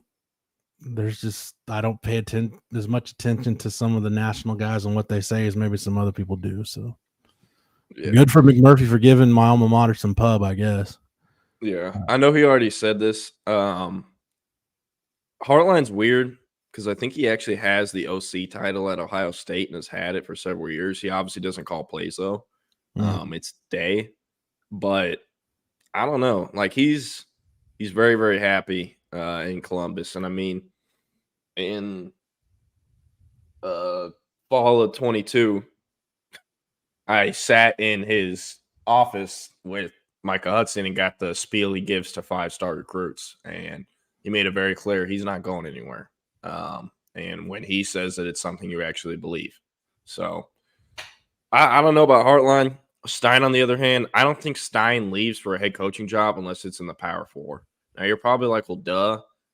Some coordinators are not the same. Look at Jeff Choate, right? He obviously wasn't a coordinator, though, at Texas, so it's a little different, but you get the point. Okay, is this just a riff that I'm too young to understand, or is going over my head? Or is Jack just being my wife is from Northwest Arkansas up in the Ozarks, finally got her legs fixed. Now they're the same. I'm assuming you mean length, but still. We need to see Tyler from Spartanburg search history. It's interesting how well Clemson recruits over Texas. Over the past 4 years, Clemson has gotten high-level recruits: Andrew Makuba, Cade Klubnik, Harris Sewell, Bryant Wesco, Corey Gibson. And I can give you the exact reason for almost all of these. Drew Makuba was never going to Texas coming out of high school, and it's because he hated Tom Herman, and their whole camp hated Tom Herman. And why? Because Tom Herman really effed that up. They deserve to feel that way. Did they overreact a little bit? Maybe, but they deserve to feel that way. Tom Herman and them completely effed up the recruitments of the LBJ kids in the 2021 class, him and Latrell McCutcheon. Cade Klubnik, on the other hand, I don't really know how to say that one. He just fell in love with Dabo, fell in love with everything the Clemson program is. He's very, very, very religious, very religious. He's a Westlake kid. His family has money. NIL was never a part of it. And he was making the decision off of who he thought was going to develop him the best and who he felt most at home with. And that was Clemson. Also, Texas was kind of late to offer. And everyone around the state in one way or another knew Quinn Ewers was eventually coming back the whole time. And I'm pretty sure Klubnik knew that himself. Harris Sewell, I think I'm okay to do this. Harris Sewell, forgetting his uncle's actual name, but his uncle works for Fox News, and it's a very, very red family. And I was told very early on they were not huge fans of the city of Austin because of how different it is from other cities in Texas. And from that point on, I don't think he ever returned for a visit. So I just don't think Sewell or his family really vibed with the vibes in Austin. And yeah. And I mean, he was an Odessa Permian kid, and that whole family owns all the Sewell dealerships in the state of Texas and the South United States. And they were never going to go live in Austin or send their kid to live in Austin for 3 to 4 years. Bryant Wesco, that one was a similar one to Klubnik, where he was just going to go with who recruited him the hardest, where he felt the most at home, and where was legitimately the best fit for him as a kid and as a person. He was also, I don't think he was quite as religious as Klubnik, but he definitely was very religious, and they just did a really good job top to bottom with him. He would have been at OU, but OU completely effed the whole thing up, and his sister ended up going in the transfer portal too. And I mean, after that, it was a done deal to Clemson. Corey Gibson was going to be Texas or Clemson, and he straight up picked Clemson because of how long the coaches have been there, the amount of DBs they sent to the league, all compared to Terry Joseph. Corey Gibson, I mean, went on record and gave quotes about how he made up his mind that he was going to Clemson while he was in Terry Joseph's cornerback presentation on the official visit. He gave quotes saying that. And Texas was the last OV. So that's how that went down with all those kids. They're kind of unique situations, just like every recruitment is a unique situation. Yeah, this don't destroy a career like Sonny Dykes and hire Kendall Browse. This is true. If Sonny goes under, if he goes under 500, he's getting fired. And we will talk about TCU potentially opening. Will Stein's Texas connections lead me to believe he will be considered by Baylor and Arkansas this year if and when Pittman is canned. Look, I don't know about that. I don't know about that because like Baylor and Arkansas, they're guys that are in the same price range that have years of head coach experience and have shown they can win as a head coach in the state of Texas. I'd rather go with those guys over a young guy like Stein. As much as I like him, he's a former coach of mine too. I would rather go with Traylor or GJ if I was Baylor brass or Arkansas brass. What do you guys think of the safety rotation? Again, wasn't able to watch the full game because I was at 2 high school games that day. But I didn't seem to mind it. I think Drew Makuba is going to see more snaps versus Michigan than he did versus Colorado State. But, yeah, Jeff, any thoughts from you? It's too early to say. You know, just looking at it was tough to tell at times which group was on the field and which group wasn't. You know, that group really wasn't threatened in the pass game all that much. When you look, I'm just pulling up the snap counts for the safeties. You know, Taff, Makuba, and Williams were basically all right there in terms of snap counts. Taff and Makuba both played 25. Derek Williams was 24. Jelani McDonald. Well, there's Phil Simi with 13. Jelani McDonald with 19. Yeah, so it's too early to say. I mean, I don't think it's really going to matter who starts. I think you just kind of mix them through the first half and see which one has a hot hand, or it could change situationally based on an opponent. It might make more sense to play a couple of those guys against one opponent that it might not make much sense for you to have them on the field against another team. So, I'm not. That's my very long-winded way of saying it's too early to tell on the safety rotation for me to have an opinion on it. Yeah, I'm just happy there's no Jaron Thompson or Keaton Crawford type of plays anymore, or at least not yet. They drove me crazy. Did you see Joey McGuire's explanation of why Mike Hudson didn't play? Yes. If his ass plays 3 snaps again this week, I'm about to lose my shit on Twitter. It's just stupid. Like, I know he's a freshman. I know he's 18 years old. He's better than what you got. He's better than all your receivers. Give him the ball. Get him in the game. Please, for the love of God, it will do more help than it does bad. On the safety deal, just looking at Antoine's, one of the questions Antoine asked or a comment Antoine had, the dime package was amazing. The fact that they now have put that 3 safety package in to where you can get more of those guys on the field. That may be the quality in PK I appreciate the most, is that he's not stubborn. He's not just so rigid with his philosophy at this point, that he's willing to listen and willing to adapt and willing to change things. Texas hadn't adopted that 3 safety look until this year. So, I mean, that's the Iowa State, inverted Tampa 2, whatever you want to call it. But Texas is able to do that now because they've got the personnel to do it. So I dig that, man. PK's been open to whether it was Gary Patterson or now it's Johnny Nansen and Scotty Hazelton. He's been really open to the changes that guys have brought to the table. Yeah. I know a great Dabo replacement, Jeff. See, Biff needs to go back to coaching high school ball or go back to Wall Street, one or the other. I don't know. That is still just so nuts that he's like, yeah, I'm going to make all this money and then I'm going to figure out a way to become the St. Francis coach somehow. And then even though we're already better than everyone, I'm just going to start bagging high school kids to come play for St. Francis. And then I'm going to get hired by Jim Harbaugh. Jim Harbaugh comes down and is like, oh, shit. There's a super rich guy who's not even that good of a coach, but he just has better players than everyone in high school, and you're going to win that way. Let's hire this guy on staff. Yeah. Like, I would love to see the recorded interview he did with Charlotte. Like, do you think he showed up wearing sleeveless and that? Or do you think he has a tuxedo that is without sleeves or like anything special like that? Your side boob should never hang out of your shirt if you're a Division I head coach. Just saying. Yeah. Michael Huff can get away with not wearing sleeves. Biff Poggi shouldn't be able to do that. Yeah. UT Parking said Barry Odom and Brendan Marion might be a package deal for Power 4 job. Go Gators. I think when Billy Napier gets fired, the Florida fan base is going to be so pissed off. Their brass is going to be so pissed off. They're going to be so tired of being made fun of by the other 2 Florida schools. They're going to be pissed because Miami, I think, is going to the CFP this year, depending on how they do against the rest of the ACC. I think they can win the ACC. I'm by no means ready to crown Miami, but the ACC neither am I. So, but they have the best shot of the 3 main Florida schools, and that's not for debate. But Florida State and Miami have both beaten Florida to being back to relevancy. Like Florida State last season, Miami potentially this season.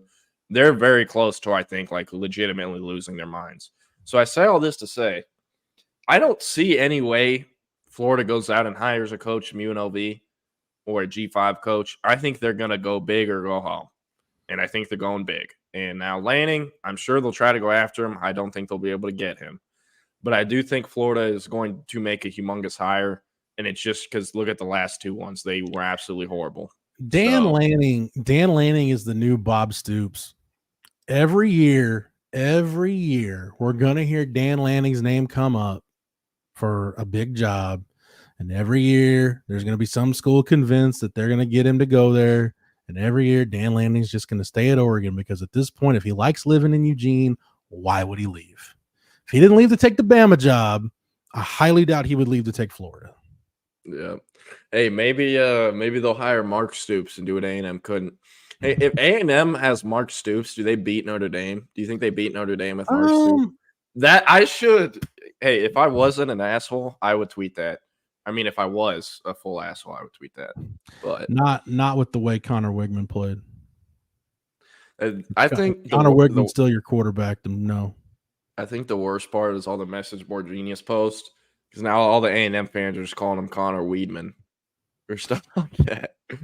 Man, but, yeah, Jordan, under.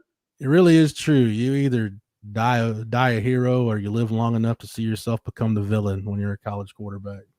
Yep. Jose says Jordan over under 2 seasons for Mike out in Lubbock. Look, as long as Joey McGuire is at Tech, he's going to stay there. If they fire Joey, I think he could go in the portal.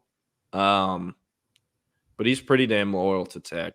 I mean, he's throwing through Texas Tech. So if he is going to go in the portal, if they fire McGuire, I would just track where the coaches from the fire Tech staff end up and think that could lead you to where he ends up. So just join. Do y'all not think Petrino will move to head coach if Sam leaves? That would be you know what? Why not? Yeah, they already brought him back. Like, I don't know. Maybe they just hired Petrino because they were like, look, we know we're going to have to fire Pittman by week 7. This is probably the best interim head coach we can get our hands on. You're hiring your interim head coach. Is Mike Norvell getting fired? I don't know. What are your thoughts on this? Do you think if he goes under 500, like, what do you think happens? No, I don't think Norvell. Effed up. Dude, I think they would. I think they would have to go like 4-8, and there would have to be like complete locker room mutiny for Norvell to get fired. You can fire a guy after he just had an undefeated regular season. I mean, and won the conference.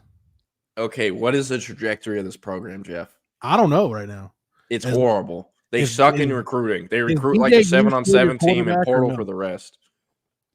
They recruit like a 7-on-7 program and they portal for all the other positions. I think the problem that Mike Norvell is running into right now is the same problem that Tom Herman ran into going from 18 to 19 at Texas, where he didn't fire his coaches. There's some guys he probably should have replaced. And I really think had Texas not beaten Georgia, because there's a big difference between saying you're a 10-win team and having a 5-loss season, which Texas would have been. They would have been 9-5 after that Sugar Bowl loss. And there was some coach. I mean, Tim Beck, chief among them, and I like Tim Beck, but let's face it, like it was pretty evident that Texas needed to hire somebody to run the offense. Yeah, Tom Herman had changes he probably needed to make after the 18 season, but I think the win over Georgia just inflated. So it inflated everybody so much in that building that they just decided to go ahead and run it back. So I think from that standpoint, Norvell is a little less to blame, because if it ain't broke, don't fix it. Like, well, you just had an undefeated regular season. You got to feel like you're going in the right direction, but still you got to always be. Dude, Nick Saban's won national championships, and you got to think of this about Nick Saban. Lane Kiffin takes the Florida Atlantic job before Bama plays Washington in a CFP semifinal. Saban goes to Lane Kiffin and says, "Thank you for everything you've done. Go ahead and go to Florida Atlantic. I'll have Sark call the plays in the national championship game." Like, you basically just showed your offensive coordinator and your play caller the door before the freaking national championship game, because it was in the best interest of the program, not you, the program. So, granted, Nick Saban's different than everybody else, but just kind of a flash in the pan, fleeting moment shouldn't give you enough of a reason to just maintain the status quo. Yep. Fozzie said, I got McGuire on fraud watch. To be honest, I've had him there since his first year. Lol. Look, I might get cooked for what I'm about to say. Joey McGuire, for what Texas Tech is, he couldn't do a better job in terms of assembling the roster, of assembling the athletes for what they are. They sign the fastest class in the country every single year. And you're like, well, what do you mean? It's because they're going out and signing track kids. They run like 10-3 and have 2 other football offers. And their thing is, We trust we can develop him and coach him over a certain number of years where he can make an impact for us because he runs 10-3, stuff like that. Those are the gambles and takes they have to make, because unless it's a kid like Micah Hudson, where it's a very unique situation, they're never going to be able to compete with schools like Texas or Texas A&M for recruits. They're just not. So they have to take these gambles, and some of them pay off, some of them don't. But what Joey hasn't figured out is blending all that together to create an on-field product that wins games. Yeah. Can he figure that out? I think he eventually can. But I don't know how much time he's going to be given. I do think, though, if they fire him after this year, whoever the hell they bring in next year with those players they have in that year and that long in the system, that long in a strength and conditioning program, whoever comes in is going to have an amazing year one. And because I think that's how close they are to getting all those guys to really click and be on the same wavelength. Maybe I'm tripping. Maybe I root for them too much because he's Texas high school football kind of legend. But I'm pulling for them. I hope they can figure it out. But yeah, Bob, where they need to figure it out again. Very similar to what we're talking about with Texas State and your smaller schools, where the Big 12 has always been at a disadvantage, and pretty much other than Texas and Oklahoma, nobody in that league had the cachet to go get these guys. Dude, it's a line of scrimmage talent, and for the Baylors and the Techs and the TCUs of the world, you're not going to out recruit Texas for the Michael Fasusis and the Kelvin Bankses of the world. You're not going to do it. You've got to do a really damn good job at evaluating. Now, I have no doubt about their ability to evaluate skill kids. That's been proven. But the two positions that I worry about with them, Jordan and the other one's valid because they don't have a guy right now, unless you really believe in Baron Morton. Until they get line of scrimmage and quarterback like solidified, they're going to be kind of spinning their wheels. Yeah, and I mean, their 2023 take, I could tell you, Jake Strong is not. I don't know how much to ever expect from Jake Strong in college football. I'll say that. Baron Morton, I've never been a huge fan of him, but Will Hammond out of Hutto, if they can get him to redshirt this year and play next year, that'll be an upgrade from whatever they roll out this year, rolled out of McGuire so far. Will Hammond is the best QB the staff has had. And then the next year after him, in 2025, they have Lloyd Jones committed, Chubby, who's the QB at Hitchcock, Kelshawn Johnson's quarterback. He's also an amazing basketball player. Chubby, that's his nickname. He's better than any quarterback they have not named Will Hammond. And then in 2026, they have a great shot with the kid out of El Paso, Del Valle, Jake Fett. So at QB, I think they're 1 year away from where they're supposed to be. But, I mean, in college football, you know how it works. You don't always get that time. Here's something to think about, Jordan. When you look at Tech, I think sometimes we forget how bad down that program was. I mean, they were down pretty bad, pretty much since they fired Leach. I mean, whether you're talking about Tuberville, Cliff, Matt Wells, was that era was not great. So under Joey, they've had back-to-back winning records in conference play. They were 5-4 2 years ago, 5-4 last year. It had been since Mike Leach was the coach at Tech that the last time they had a winning record in conference play. Not talking about finish first, win the conference. I'm talking about a winning record in conference play. So I guess it just depends on what, if you ask a Tech booster, what are your expectations? Are your expectations to win the conference, or your expectations to get it back where Leach had it? Because everybody that looks at Mike Leach, you automatically go to 2008. You go to that 11-2 season. But let's go back and look at the Mike Leach era as a whole, right? Starting 2000 when he got there. Here's your win totals: 7, 7, 9, 8, 8, 9, 8, 9, 11, 9. You're about on average an 8 or 9 win team. And you look at Joey's 2 years, they are, and by the way, Leach did that in the old Big 12 South, which was a an MFer of a division. When you had Texas and Oklahoma at the peak, you still had to deal with A&M and then whatever schools from the north you were playing.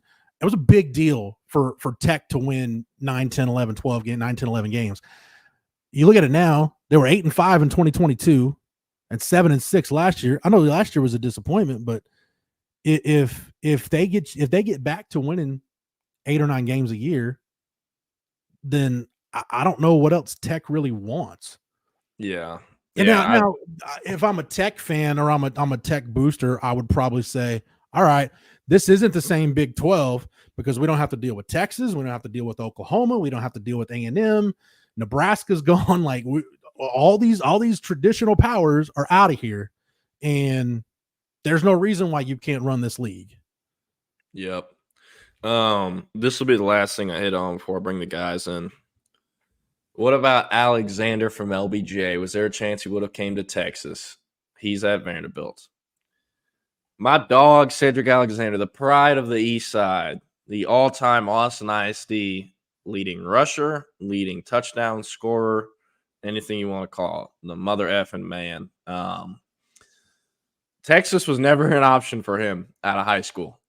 Texas never even looked at him out of high school.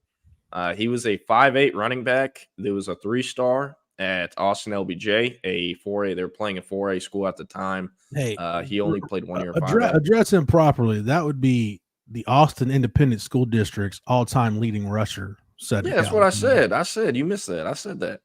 I was at that game when he broke it too. By the way, my bad. Want to say that I was there. Call me an idiot, and BK clipped that to show that I wasn't paying attention to anything Jordan just said. So you weren't outside. You weren't at Burger Center versus Crockett when Seth Alexander went to the crib breaking the record. Dude, trust me. I've seen enough AISD games in my life that I've paid my dues. All right. Yeah. I've served my penance. Seth Alexander, it's crazy. When he committed to Vanderbilt, and he was a Juice kid, so I know his recruitment very well. When he committed to Vanderbilt, he liked Vanderbilt, but it wasn't because he thought he was going there. It's because he wanted to lock in a spot somewhere in the summer with the hope that with a great senior year, he'd get some bigger offers. The thing is, he did have a great senior year, but it was in one of the worst football districts in Texas, that Austin ISD district. So no one respected what he was doing, and he didn't get any new offers. He ended up signing with Vanderbilt. By the end of his freshman year, he was starting for them as a starting running back in the SEC. I believe was also a first-team freshman team for SEC. Might have been a freshman All-American. I'm not sure. Regardless, though, he's starting for him this year. He's going to have a great season this year, and he's a huge reason why they're 1-0. He had a great game versus Virginia or VTech, whatever it was. If he ever goes into the portal and Texas needs running backs, I think it's because Seth Alexander's going to Texas. But I don't really see Texas needing running backs anytime soon. And if that happens, they'll probably look at other options first. They, of course, do have his former head coach, Jamal Fenner, on staff. And, I think it's fine now. I don't think the UIL is listening. Alexander wasn't supposed to be at LBJ, but his parents grew up with Jamal Fenner, and they were like family friends.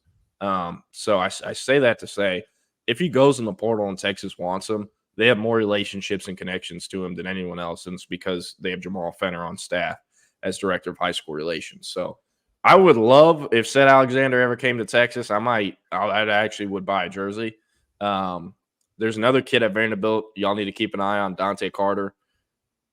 I think he could potentially be a portal guy one day. So I'll leave it at that, and I'm going to bring the guys in. How are we doing today? Oh, man. It is Thursday, one day away from travel day here. Jeff, Jordan, I got to go back to something you guys were just talking about because it's randomly enough like something I've been pretty passionate about.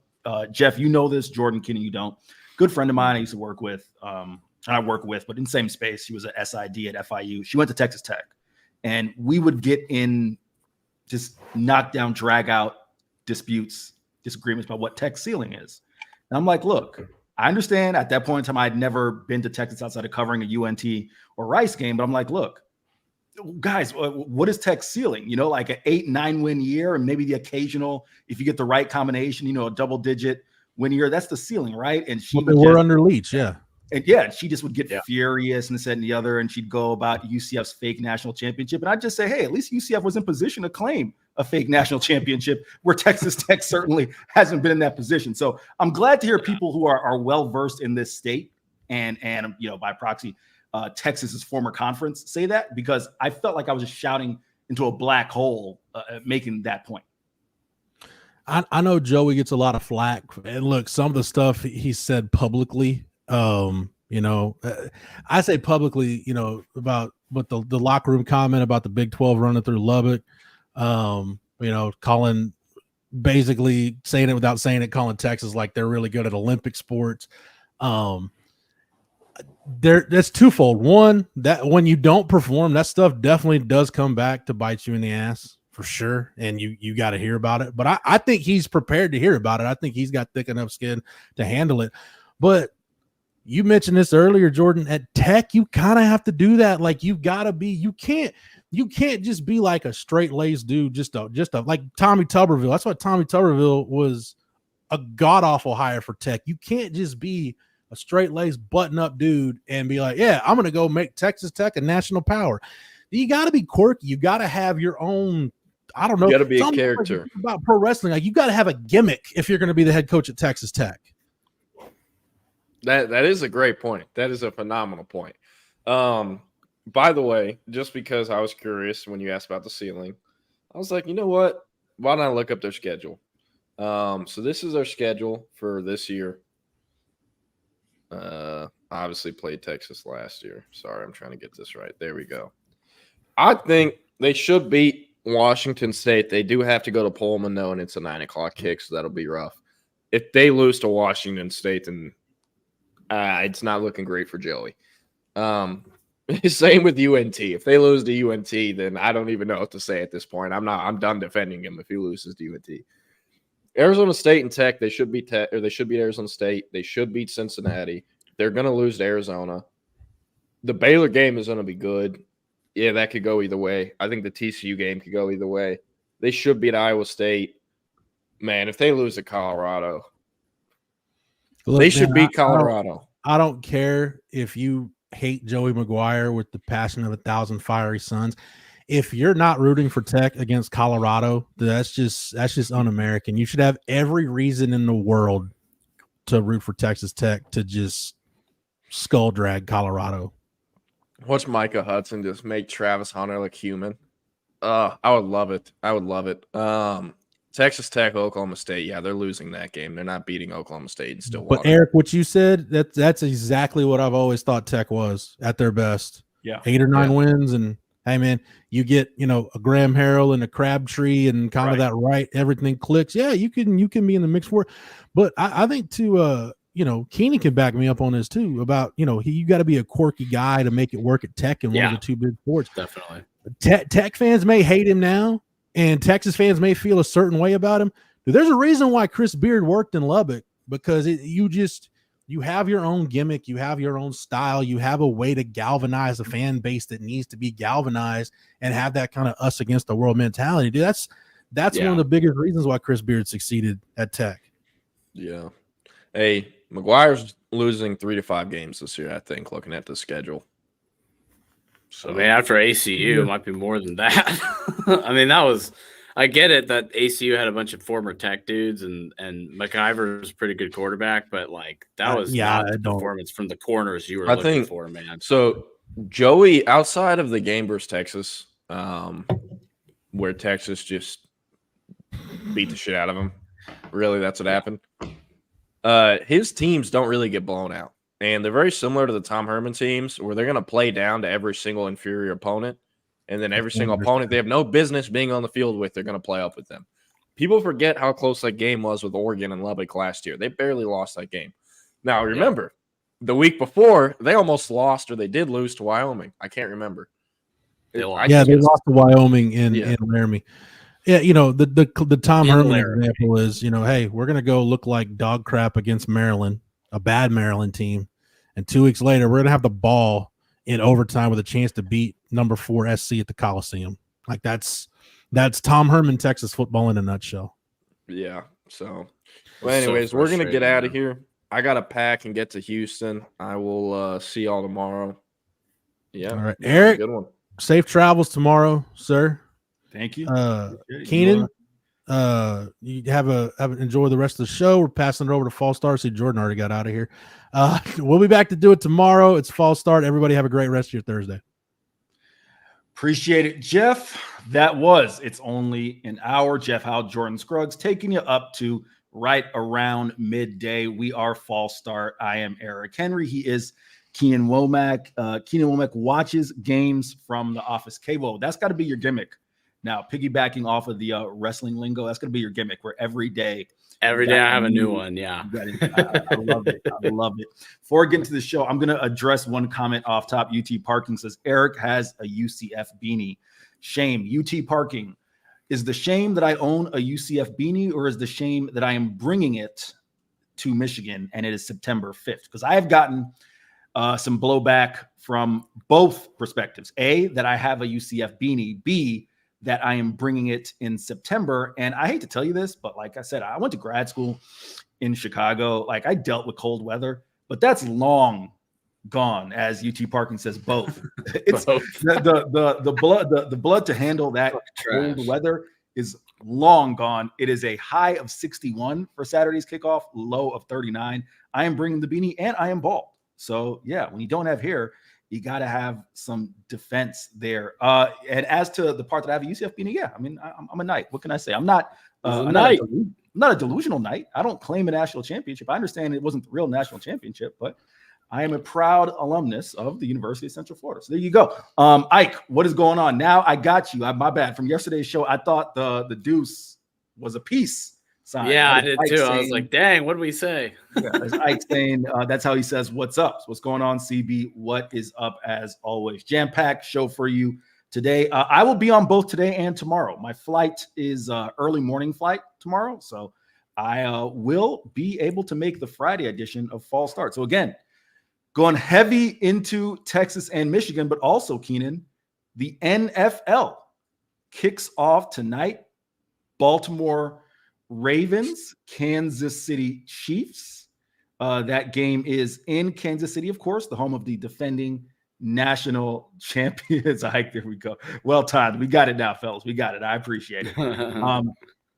Home of the defending, did I say national champions, Super Bowl champions? It's all right. Super Bowl champs. The defending Super Bowl champions. I'm thinking of Michigan. I'm sorry. Yeah. Keenan, I thought you laid a great topic out in the pre-show in terms of best QB matchup of the season, possibly the best QB matchup of the season in week 1. First off, before we get to that question, how just excited are you for NFL football to be back? You know, obviously college football's been back for a few weeks, and this show, it's Texas Sports Unfiltered. So we take a lot of Texas Longhorns stuff. I'm just curious, you know, from our audience and you, how fired up are you for the NFL to be back? It certainly makes Sundays a lot more exciting for sure. Given I'm work at the office on the weekends a lot of the time. So I'll have a lot to watch tomorrow. The Cowboys have sapped some of my enthusiasm for the NFL, to be perfectly honest with you, but I do like watching. I'm a college sports guy first and foremost. I do love the NBA and stuff, but I'm more of a college football guy. But I'm definitely excited about this NFL season. I just like, yeah, in a lot of pro sports, I feel like guys like watching players more than teams sometimes, especially in the NBA. That's like a big deal, the NBA. But the NFL, you know, my fantasy team, we're gonna see how it looks. I don't know how good we're gonna be, but we'll see. I mean, but yeah, I'm excited about it for sure. No, I just was gonna say, Keenan, I am at that place to where it's a noticeable difference for me. The years that I play fantasy football in terms of NFL. The years that I have a fantasy squad, I am so much more in tune to NFL. And I'm talking about on a broader scale, right? Because also I'm a diehard Bucks fan. So I'm watching the Bucks no matter where I am. I have NFL Sunday ticket for the exact purpose of watching the Bucks here in Cowboys territory, Central Texas. But yeah, it's funny how the fantasy team really kind of helps you dive in the way that, you know, if you end up getting a little removed because your team is perpetually bad, right? And in the Cowboys case, not perpetually bad, but perpetually disappointing. it helps you get locked in. So no doubt about that. Going to go to a comment here real quick. Smash the numbers. Ferris Karen says, find your way to Zingerman's Roadhouse until you have that barbecue compared to Texas. I will, buddy. I'm riding with Chip Brown to the game. So we'll see what the post-game situation looks like, hoping to be able to do some things in Ann Arbor. Keenan, your thoughts on that QB matchup? I won't lie. If there's one way to get me fired up for an opening day, it's have an excellent matchup of not just teams, but quarterbacks. At first, I wasn't a huge fan of all right, we're going to make the Thursday night game the opener and defending national champ. National champs. College football beat right here, on the line, brother. College football beat right here, folks. Defending Super Bowl champions. I wasn't a huge fan of that. I mean, especially because, Keenan, you and I are roughly the same age. For how many years that meant it was a Thursday night game in Foxborough, right? Every time. It was like, yo, every time. I don't want to watch this, right? But now that we're getting some different flavor in there, I do enjoy it. And yeah, there are a couple of Longhorns, as CB notes there. He wants to see Xavier Worthy catch a long touchdown pass. So what are you excited about this game? Like I said, that QB matchup definitely intrigues me. I don't have a list of, games throughout the year, but I would have to think that any matchup that involves Patrick Mahomes is probably going to be a QB matchup of the year. I don't think Aaron Rodgers, just going off the top of my head here, I don't think there's anyone in the AFC that you really could match. I mean, maybe Rodgers, Josh Allen, right? Depending on how that shakes out, you probably got something there. But no, just your thoughts on that matchup, what you're looking forward to tonight. Yeah, I'm excited to see Derrick Henry in this offense as well. That's the other thing that piques my interest is the Lamar Jackson, Derrick Henry rushing attack, right? Like, that's going to be interesting to watch. I'm a huge Lamar fan, have been since he was in college. I mean, even in high school, I was a fan of his because some of his high school highlights are hilarious, how much better he is than everybody else on the field. You would know best. He is a Florida man, Mr. Jackson. Some of his high school highlights. And then I think he had 8 touchdowns and a half in a college game. I mean, it was against a lesser opponent, but that's still outrageous. I mean, he was putting up PlayStation numbers in that Heisman season. He really was. It looked like somebody just turned it on rookie mode and he was just dashing and he would just drop back and then just run the ball up the middle and just go for 30 yards every time. So been a big fan of Lamar Jackson's for a long time. Mahomes is he's the king right now. You crowned him 3 Super Bowls for him, and it's 2 in a row that they've won now. I know. Is it back to back? I don't like it either. Yeah, no, it is back to back, right? Yeah, back to back Super Bowls. Tampa won. LA won 3 years ago. Tampa won 3 years ago. LA won 2021. I think 2022 and 2023 are Kansas City. If memory serves me correct. Yeah. So. Dang Chiefs. My wife is a Chiefs fan, which is very upsetting because she gets to flex on me all the time about how much better her team is than my team, which is the Cowboys. I am excited for the Cowboys, though, getting to see CeeDee Lamb on the field. Really glad they worked that deal out.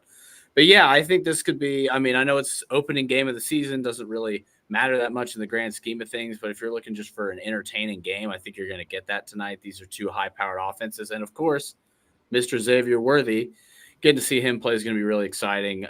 He had a touchdown in the preseason. I mean, Mahomes basically handpicked him in the draft. Was like, I want the dude that set the NFL speed record.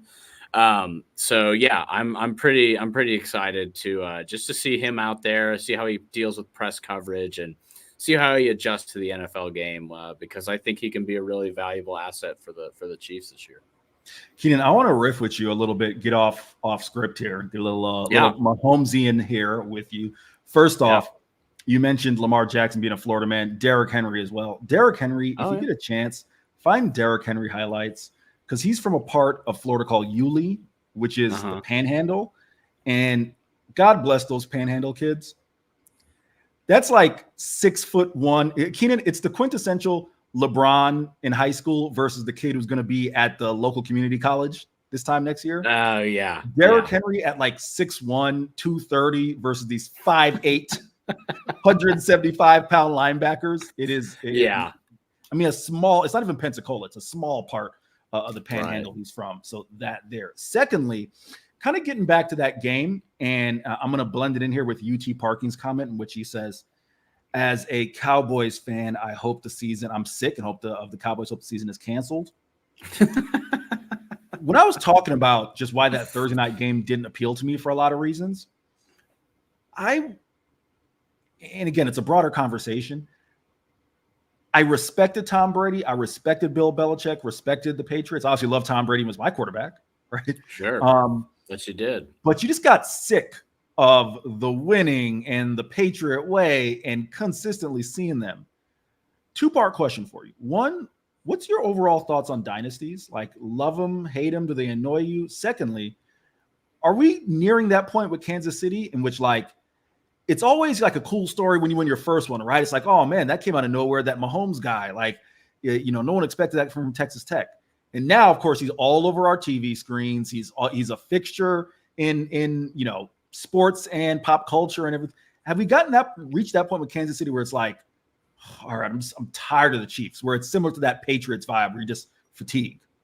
Oh, absolutely. And the fact that Travis Kelce's dating the most famous person in the entire world probably is contributing to that a little bit. I think definitely. But, like, you have to give respect where it's due as well. You know what I mean? Like, they've earned that. They've won 3 Super Bowls in the last however many years. I mean, they are one of those teams that is going to go down as one of the greatest teams of all time. It is a dynasty for sure. And, I mean, they're looking to grab a 4th this year. I mean, I've said it, and I'll say it again, and I don't care what anybody says. Mahomes is the most talented quarterback I've ever seen. People will say Joe Montana or whatever, but as far as what I've seen, I've been watching football since 2003, roughly. He's the best I've ever seen, including Brady. Brady is more accomplished and all that, but if you're asking me to build a team around a guy, I think I would take Mahomes just because of the creativity, the ability to move around in the pocket, just the ability to just throw off his just throw backwards pass. He looks like it looks like the And One mixtape out there, just like throwing stuff behind his head. It's ridiculous what he can do. So yes, I'm tired of them. Yes, I'm tired of seeing them all over my screen all the time, but I do respect Mahomes a lot, and it is a lot of fun to watch him play. And I'm really excited to see Worthy get in there. It's gonna be a lot of fun. Keenan, like I said, going to go off script with you for another 5 or 6 minutes before you let the fine folks know about passes, because it has been a while since you let them know about passes.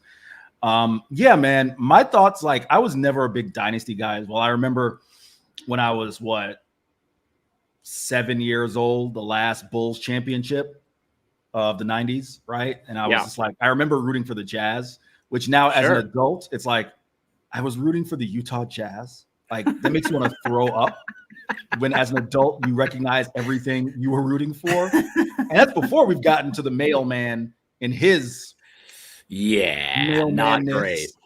Like, not great. I was rooting for that. Like, side note, and I'll say this, any black man who can't deal with his male pattern baldness and just shave the head fully, like, I should have known not to root for that. Like, just shave. Karl Malone was hanging on to nothing. Like, just shave your head. First off, come on home, baby. Come on home. Brock Bowers. Did you see the Brock Bowers footage? Come on. No. Did you see it? Oh man, No. I will send that to you. We'll get to that before we get out of here. Please, Brock Bowers, dude, 21 years old. Come on home, dog. Come on home, buddy. That aside, plugs, man. Go ahead, Key. I'm sorry. Oh, I just said get the plugs, brother. Get on him. If you're Brock Bowers, you can get the plugs. You ain't got plugs that's gonna get you a fade. You have to get one of like those fake, haircuts, right? Where the dude lays the tattooed haircut. Not the tattoo, but like they lay the waves on, the fake waves. Right. Yeah. Not doing that. Anyhow, UT Parkin says, yes, we hate dynasties. That's the American way. Yeah, man. I feel like there's a certain point. Obviously, I'm not old enough to remember what it was like with the 49ers back in the 80s or the Celtics or Lakers, back in the 80s, what that was like. Certain points, it's a cool story when a new team comes up and wins.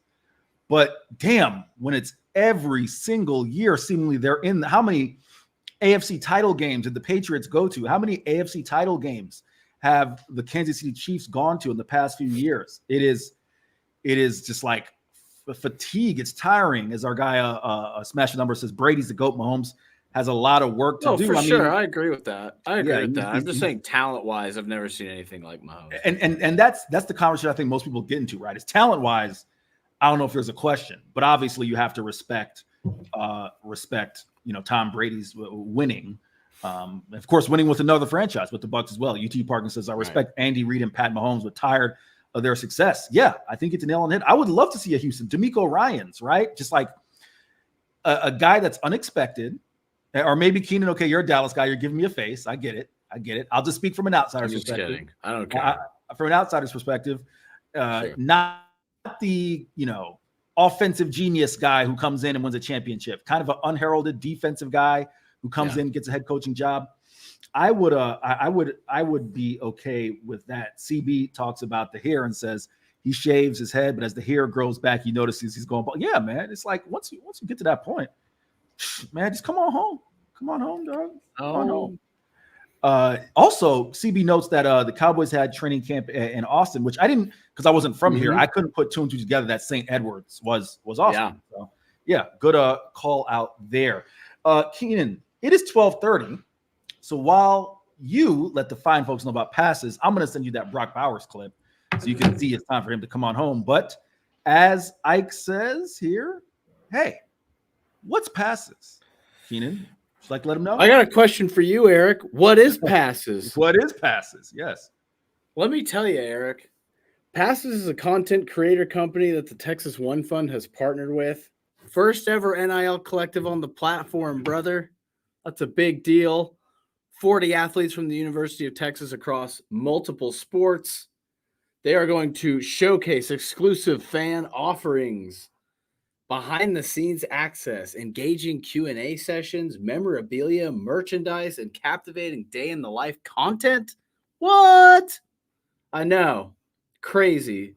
But through these avenues, fans have the opportunity to connect with their favorite Longhorn athletes. And after this football season, you could be talking to some national champions, brother.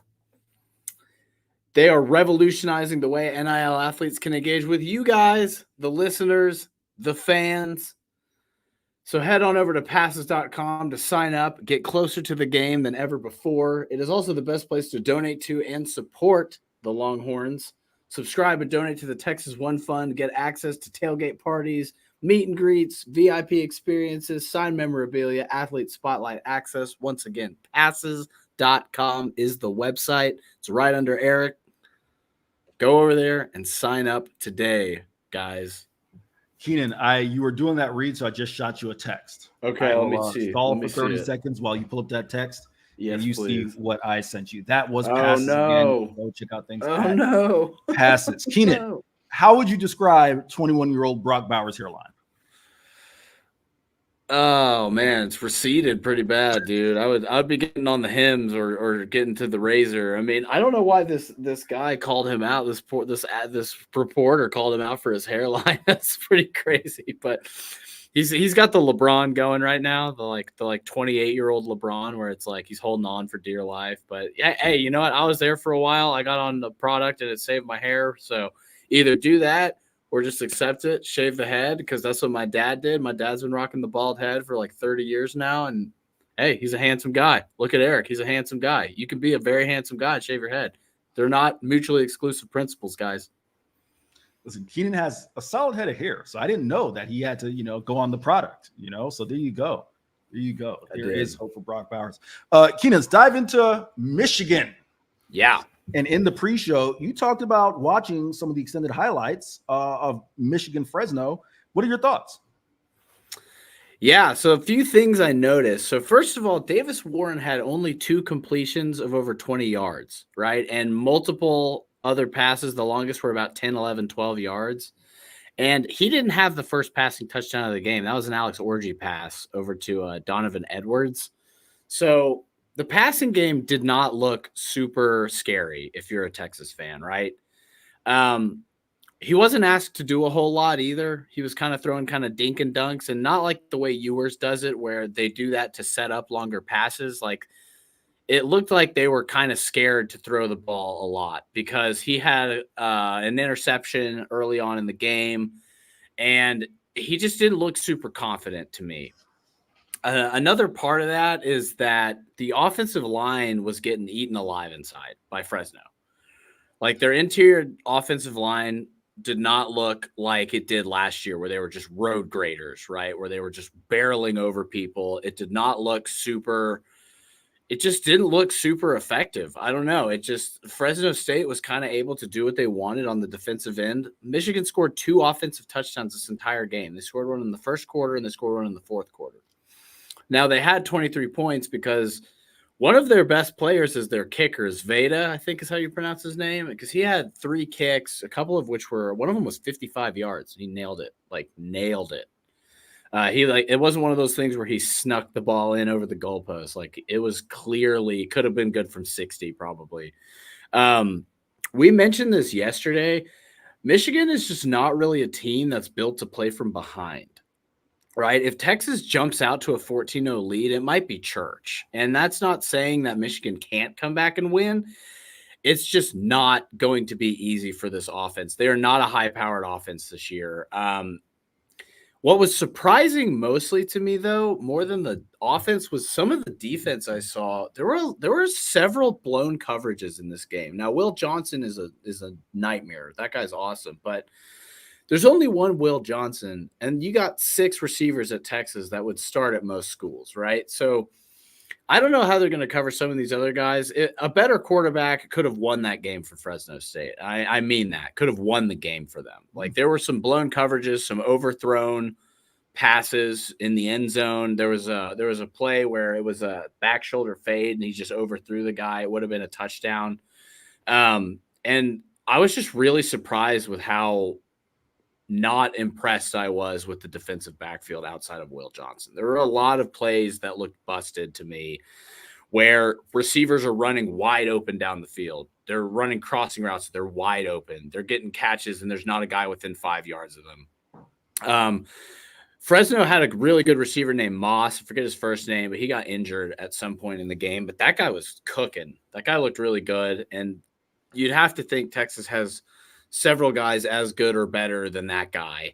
And if you think about this too, Fresno is a first-year head coach. Now, I know Michigan is too, but Fresno, Jeff Tedford had to retire for medical reasons this offseason. So they have a new head coach at Fresno. Again, a better quarterback would have cooked that defense. And I can tell you this, you're getting a better quarterback this week in Quinn Ewers. I don't know. I just was not really impressed, man. I was surprised with how I figured it would be this defensive struggle where Michigan was just completely eating them alive on the defensive end. And their corners just really didn't look that elite outside of Will Johnson. They were getting burned a lot by some of these guys. It was 16-10 with 7 minutes left in the game. Like, Fresno State had opportunities to win this game if they could just miss some of these overthrows and eliminate some of these bad interceptions. Michigan's going to play better, but the one thing I did notice that I think Texas should watch out for is the play that it resulted in a pick 6 for Michigan was just a screen or an out route or something, just a real quick out, like hit. I guess it's a hitch. And Will Johnson jumped the route and took it back for 6. So it's like, I feel like Texas, somebody's saying this on Twitter, I forget who it was, but Texas has to watch out for that because, like, I think that is the way that Michigan can win this game is if they force multiple turnovers, and they could do it on the corners, on the edges, on the edge of the perimeter, I mean, with the corners. So I'm sure that he's hip to that already, that they're going to try to jump these routes and try to take them back for 6. But there's a lot of holes in this Michigan team, and I think Texas can come in and control this game. Keenan's calling the Michigan Wolverines Swiss cheese. That's not what I'm saying. I'm just playing with you. Put me on Michigan boards on blast. I'll start. First off, apologies for looking down. I was trying to find. We just got off the Zoom, 11 o'clock Zoom with Steve Sarkeesian post practice. You were talking about Davis Warren. I was trying to find the exact quote. I couldn't find it immediately. But to your point, and this is where I do have to give Steve credit. I mean, for the most part, Steve will give you an intellectually honest answer. Might necessarily be the answer you're looking for, but Steve, for the most part, he's not just going to, answer something that's completely nonsensical, right? Or just go completely off topic with your question. When he was asked about Davis Warren, and again, forgive me, I don't have the exact quote, but the gist of what he said was, yeah, give him credit for, I do remember him saying verbatim, you don't become a quarterback at Michigan without having some resolve and being a competitor, right? And he said all the right things about Davis Warren. But to put it politely, he didn't talk about Davis Warren the way he talked about Michael Penix going to the Sugar Bowl. Yeah. He didn't talk about Davis Warren the way he talked about a Dylan Gabriel, even Red River Shootout, right? You know, yeah. he talked about Davis Warren being a gutsy guy and some of those things. Again, I don't have the exact quote on me. So to that point, and CB, I'm going to address what you said there. I will address that in a second. To that point, yeah, it's obvious in my mind. Michigan, I still think they're a dangerous team. I think there's a formula for Michigan to win this game.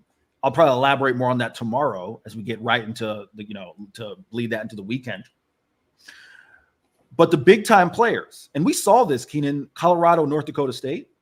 Colorado's not a better team than North Dakota State. They aren't. Just call a spade a spade. But they got two of the best players in the nation who can go out and win you a game. Michigan does still have the kid Loveland, the tight end. Really good tight end, probably top 2-3 in the nation. I don't think he's a game breaker type. I think that's going to be a Anthony Hill, Benda. Yeah. Let's see safety, maybe a Makuba matchup, right? Not necessarily someone I think is going to a Brock Bowers type, in my opinion. They got Will Johnson. It's a stud. Will Johnson can't play. He can't cover everybody, right? Like he did a great job against some of the number one receivers last year, but he can't cover all 6 of Texas's guys. So they have him. Mason Graham is the guy who I think can affect this game the most. Get pressure up the middle in Quinn Ewers' face. But to what you said, yeah, Davis Warren, if we're just going to a quarterback matchup, it's nowhere in the same stratosphere. Now, Steve Sarkeesian did say that he expects Sherrone Moore to get a little creative, maybe use both quarterbacks and be on the field at the same time or things of that nature. That's what you got to account for. I think the fundamentals of knowing which quarterback is on the field, right, and what your teaching tools are, what your teaching points are, what you're defending, I think is going to be crucial.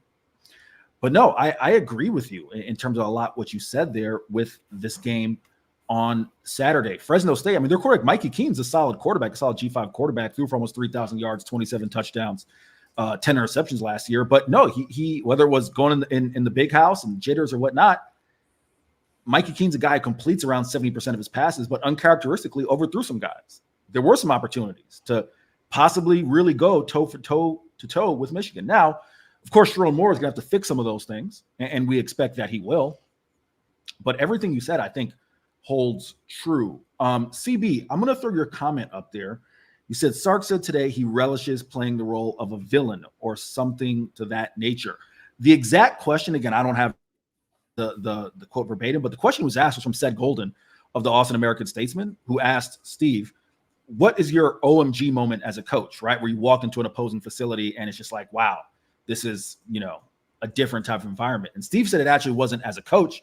It was as a player. He said BYU, his senior season, they went to Washington and he got sacked 7 or 8 times. I just had Steve's his numbers up. Do I still have Sarkeesian's numbers up? No, I've got Mikey Keenan's numbers up. But they lost that game, something like, 21-10 or something like that.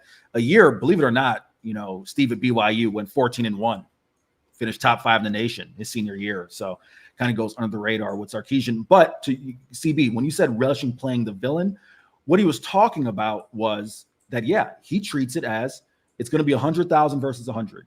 And he likes the idea of being able to go into an opposing stadium, take him out the game. And he did say twice, relishes being the villain, right? I didn't want to just tweet that out alone because then obviously that gets picked up and aggregated and someone will, right? And I'll let them be the one who aggregates it without the context. That's Seth Golden's question, so I'm sure he'll have it in an article. But no, I think that, to me, Keenan, I just wanted to touch on that because it's a segue into it's the attitude I think Texas has to take, right? They went into Bryant-Denny Stadium, walked out victorious. Jahdae Barron, I remember Jahdae Barron saying after the Iowa State game, walk in your trap, take over your trap, right? In terms of going on the road and winning as the visitors, right? So that is the type of attitude that he's preaching to his guys. So, Keenan, when you hear that type of sentiment, what goes through your mind? I think it's just confidence, man. And just the confidence in your guys to play the villain role is super important. It means he trusts this team, right? It means he trusts these guys to go into a hostile environment. Now, I really do think that the Alabama game last year is a tougher matchup than the Michigan game this year, including stadium, including all of that. I know Michigan has however many people their stadium holds, 105, 110, something like that. I think it's more than Bryant-Denny, but it is. I'm pretty interested to see how they handle the crowd noise just from a logistics standpoint, as far as like getting plays off, not false starting, stuff like that, just like literal penalties. But I am really interested in this matchup, man. I think it's a good litmus test for early in the season. I think it's a game that's very winnable for Texas. I would be surprised if they lost this game. I really would, just because I think Texas is just way more talented this year. Now, you play last year's Michigan team, it's a different story. But this year's Michigan team lost a lot. They have a new head coach. They have a new quarterback. They're missing.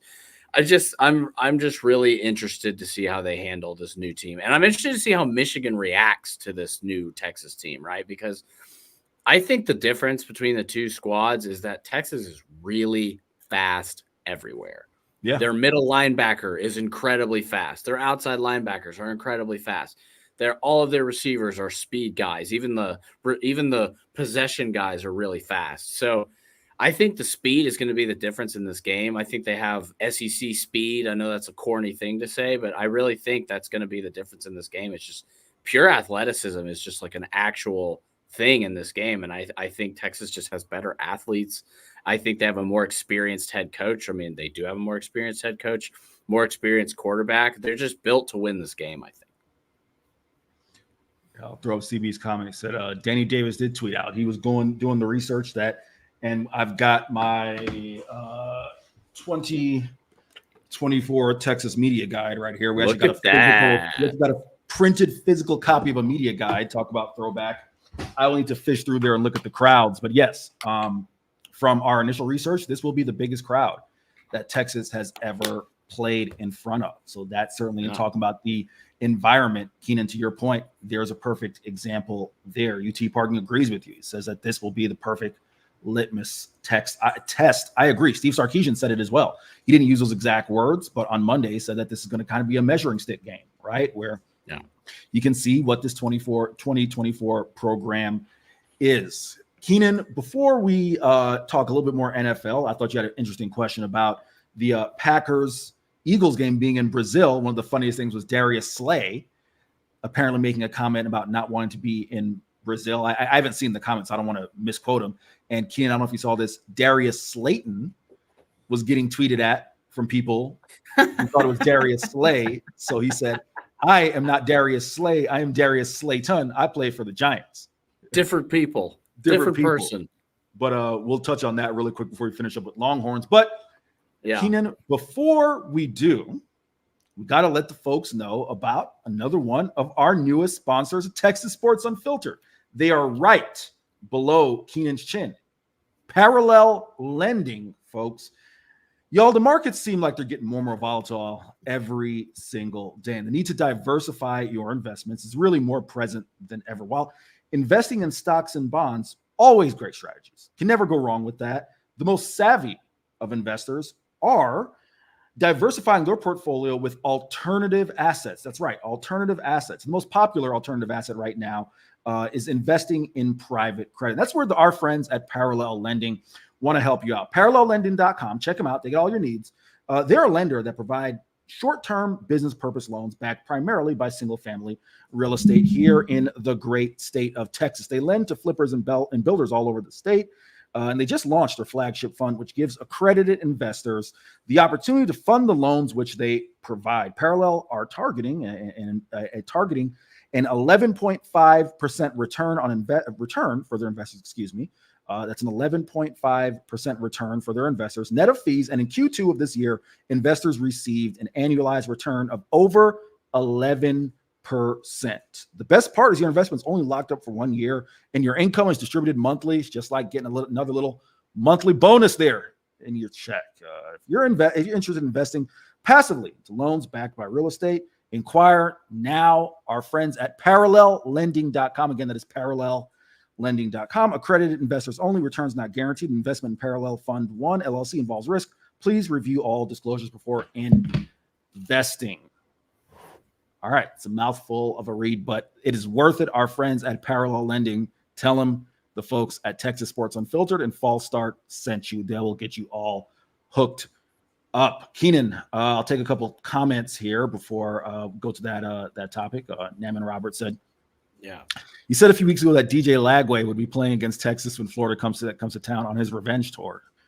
Naman, you might be right, especially after the way the Gators looked on week 1. Sam Vincent said for sure the crowd noise will be there. Like it has a DKR. Again, that's the thing that I think you kind of get. Not to say you make too much of it, because that's the type of environment you can only experience when you go there. It's not like Texas doesn't play in front of 100,000, right? And I can tell you, Keenan, having covered the group of fives, it's a big difference when your home stadium only holds 18,000 people, and then you walk into a stadium that holds 70 or 80 or 90,000, and you look up and everything looks bigger, the field looks bigger, the stadium looks bigger. It's not the case for Texas. Again, loud is loud, right? And that obviously you'll have to account for. But I do think for a team like Texas, again, that plays in front of 100,000 every week, it's going to be a factor, but not a crazy factor. But nevertheless, Keenan, that Packers-Eagles game in Brazil, what are your thoughts on international games? I here's the thing that doesn't make sense to me, because it makes sense in certain sports to me, but it doesn't make sense because I don't think there'll ever be like an NFL. Like, I don't know that they're ever going to play American football in Brazil to the degree that it's like really like, Sure. yes, they can create fans there. Like, it makes sense in basketball because like everybody's playing basketball now. You have Euro leagues, you have the Australian NBL, you have leagues in South America that are really starting to get competitive. You have a G League team in Mexico City Capitanes. Like, there are degrees to which teams are playing basketball in other countries, really high level basketball. Look at most of the time, if not, the top guys in the NBA are international guys. A lot of them are from Canada. I mean, they play their ball in America, but Luka Doncic, Nikola Jokic, Giannis Antetokounmpo, like these guys are international dudes. That's not really happening in the NFL.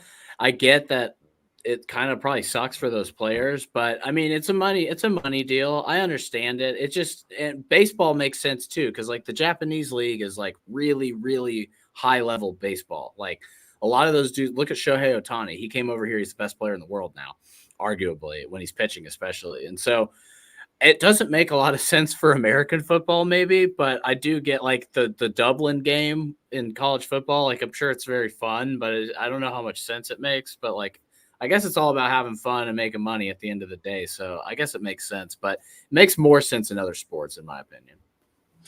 I don't disagree with you, actually. I remember the London game was one that used to kind of irk me, but yeah, London, you at least have a general football fan base, right? Yeah.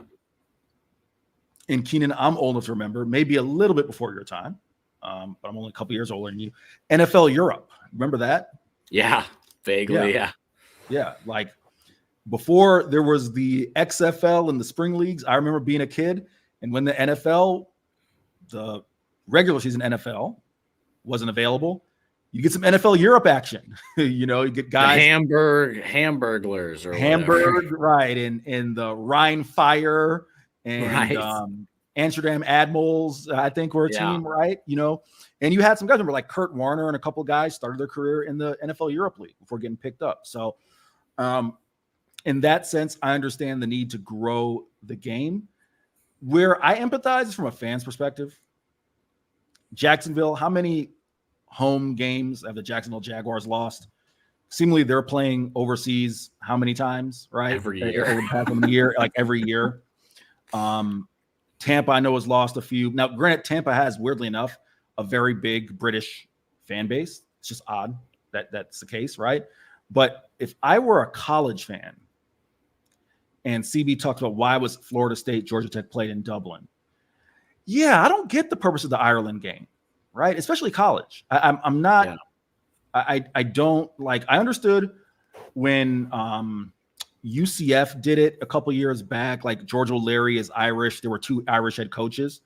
It was Bill O'Brien and George O'Leary, right? So like you had that aspect of things. But yeah, I don't. It's not that I'm anti-growing the game. So obviously the NBA's done that phenomenally, but I don't think you're wrong, dude. Like basketball is more of a global game. It's easier to pick up a basketball and just find a hoop or create a hoop and make it, right? Football is just not one of those things. Just from my take, and I'm not anti the game. I just think it's a lot to ask. Players are going to get paid right now, so it's a haul for them. But for fans, I don't like the idea of fans missing out on a home game. Like Texas should never schedule another neutral site game in my mind, other than the one they already have. I mean, unless it's a special occasion, premier opponent. What you remember, right? When they went to FedEx Field, I don't remember what game that was, or what year that was. Sorry, what year that was, but that was like a special. Like all right, once in however many times thing, right? But just generally speaking, not really a fan, especially Texas, because you already have a neutral site game that granted it's Dallas, right? It's not super far, but no, I am with you there. Before we get out of here, pull back up my my show outline because I ran through that read and all of a sudden I'm kind of like exhausted. Offensive and defensive MVP predictions for Texas and Michigan. Keenan, what you got? Well, I hate to be boring, but I'm going to go Quinn Ewers on offense just because I think he's going to like I said, I was not super impressed with the Michigan defensive backs outside of Will Johnson. There were a lot of maybe not busted coverages, but just at least like plays where the receivers had some separation, where guys had 3 or 4 yards past their corner and they just missed some throws. I think Ewers is going to slice and dice this defense, and I didn't think that going into this weekend. Before I watched Michigan play, I thought this was going to be just a rock fight. I thought it was going to be a Shakur Stevenson fight, like just or like a Floyd Mayweather, just tap him, like a real slow, not exciting. I think Texas is going to open it up on offense. I did not think that going into this weekend, and I was really surprised, I guess I would say, about Michigan. And then on defense, I think this is going to be the Anthony Hill game. I think Anthony Hill is going to go nuts. I think he's going to have a lot of opportunities. I think they're going to have him blitz some. I think he's going to cover Colston Loveland some. I think he's going to have a lot of opportunities to make plays. I think Michigan's going to run the ball a lot, and I think he's going to get a lot of tackles because of that. I think he'll get a couple of tackles for loss. So that would be my prediction on the defensive end. I think Anthony Hill is going to have a coming out party. Keenan, I'm going to hit CB's comment after I give you my offensive and defensive MVPs, just because I think that's coming off of that previous topic. That's a unique circumstance that I think actually could be pretty cool, and I didn't know about or consider. So I'll come to that in a second. Offensive and defensive MVPs. I am going Quinn Ewers, as I said, and I wrote it over at horns247.com. Quinn Ewers' Heisman candidacy takes full flight, and it starts Saturday, Ann Arbor, Michigan. The destination, New York City. I think it starts in Ann Arbor. Showtime, it's a showcase type of game. Big noon kickoff, national TV spotlight. These are the types of games, Keenan, that Heisman Trophy winners emerge in, right? Heisman Trophy contenders emerge in. 3 of the last 4, I wrote it and now I can't remember what off the top of my head. I think it's 3 of the last 4 or 4 of the last 5 Heisman winners, SEC players. Devontae Smith, Jaden Daniels, Bryce Young. There's one more that I'm missing off the top of my head. They might have been Joe Burrow. Oh. SEC players.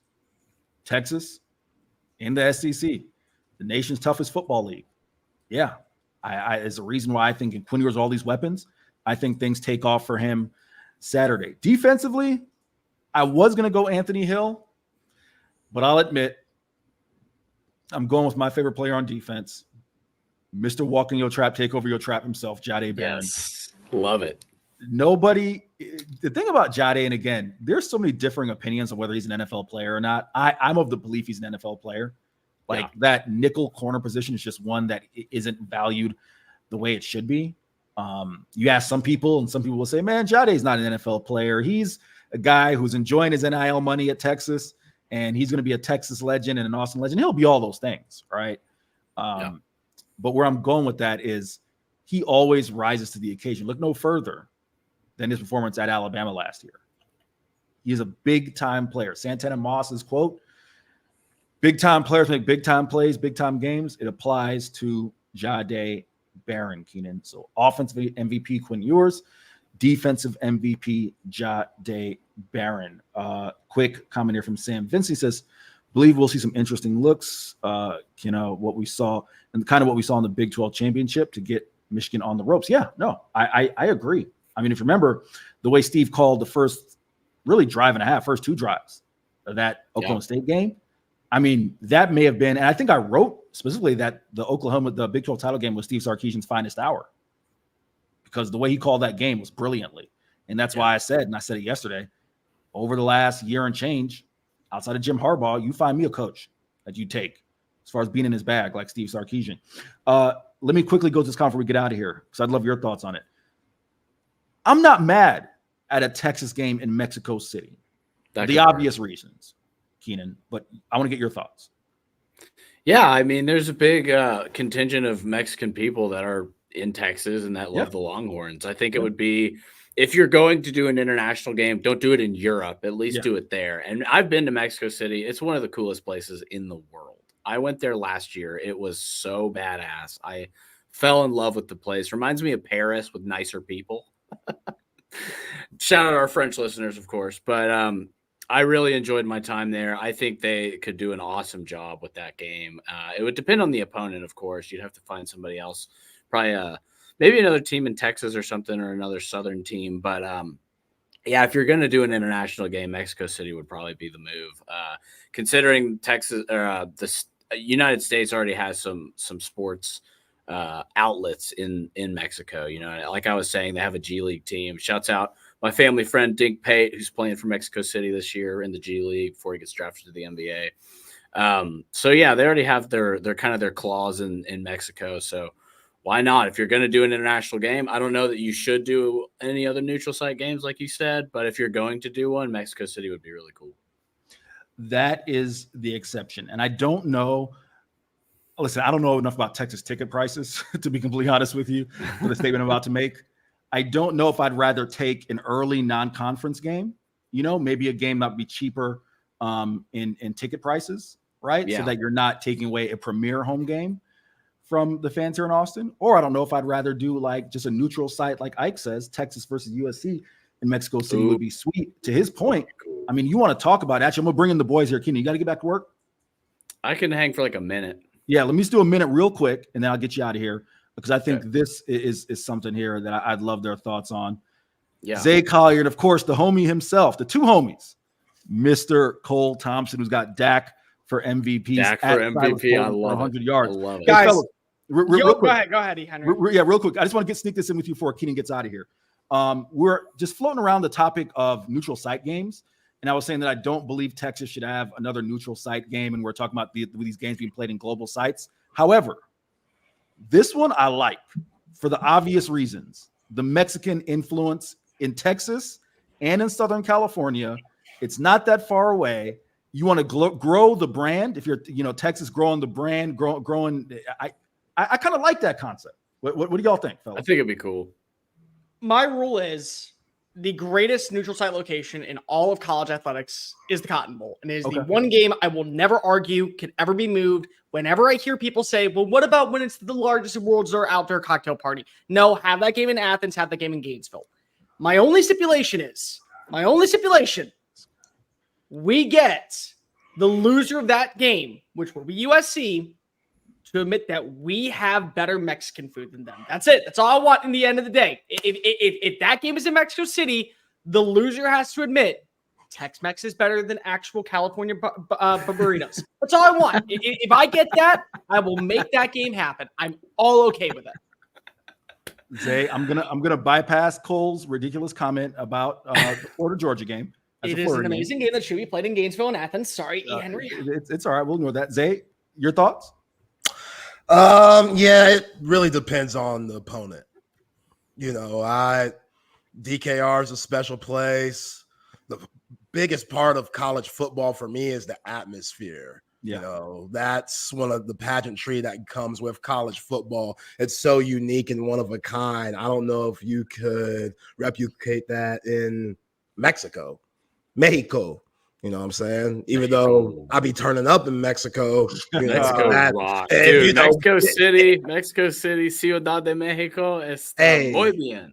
Hey, BK, he be holding it down for us, so we could get us up there if that were to happen. You know what I'm saying? Trying to speak it in existence, then hell yeah, I'd be about it. But Keenan, tell Zay, Keenan, you run, but I'm gonna tell Zay, BK to be holding it down for us. He be holding it down for y'all. We ain't get the invite to Vegas. We might not get the invite to Mexico City, so that's okay. But your boy is good. Your boy isn't hurt. It's all good. With that, I'm going to pass it over. I know Chip Brown is either en route or already in Detroit, Michigan. I will be heading there first thing tomorrow morning, making the ride out to Houston right now. Got a cheaper flight out of Houston. So attaboy. Being a company man, saving the company a couple bucks. So I'm heading to Houston right now. I'll be doing fall start from Detroit tomorrow. It's not Chip and Zay. Cole Thompson and Zay. Fellas, y'all take it away. Y'all have a great show. Henry, I don't know what the hell Cole got going on. They just want to have the explosion because they know it's going to be a dynamite show. That's why. There we go. You play it off that way. By the way, there's nothing more I want, Zay Collier, my friend, my brother from another mother, than to see that Wolverine meme of Dallas Cowboy fans having to hold that photo of Dak Prescott when he's playing for the Las Vegas Raiders next year after winning the MVP. There's nothing more I want than that. And then you hear Linger by the Cranberries in the background and you have that montage video. If you could return, and Dak Prescott, you see all the memories and everyone's like, why did we not do it? Well, because Jerry decided to screw you over again. Yo, who sings that? That's my jam. What was that? What? Linger by the Cranberries? Yeah, okay. That's a bop. That sounds like a bop. That is 100% a bop. Okay. That Irish lady knows how to touch my heart. Absolutely. She's a proud member of the Society of Leprechauns. We bring her in, and that is our theme song when we're depressed. My man, you're my dog. You already starting off hot, starting off crazy. That's why we love you here on Texas Sports Unfiltered. What up, everybody at TSU? I am Zay Collier. Chip Brown, as you heard, E. Henry, on his way back home, Detroit, Michigan, where he was raised, getting ready for Texas, Michigan. We can't wait. We got you here.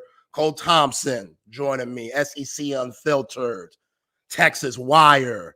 My man's going 1,000 miles a minute.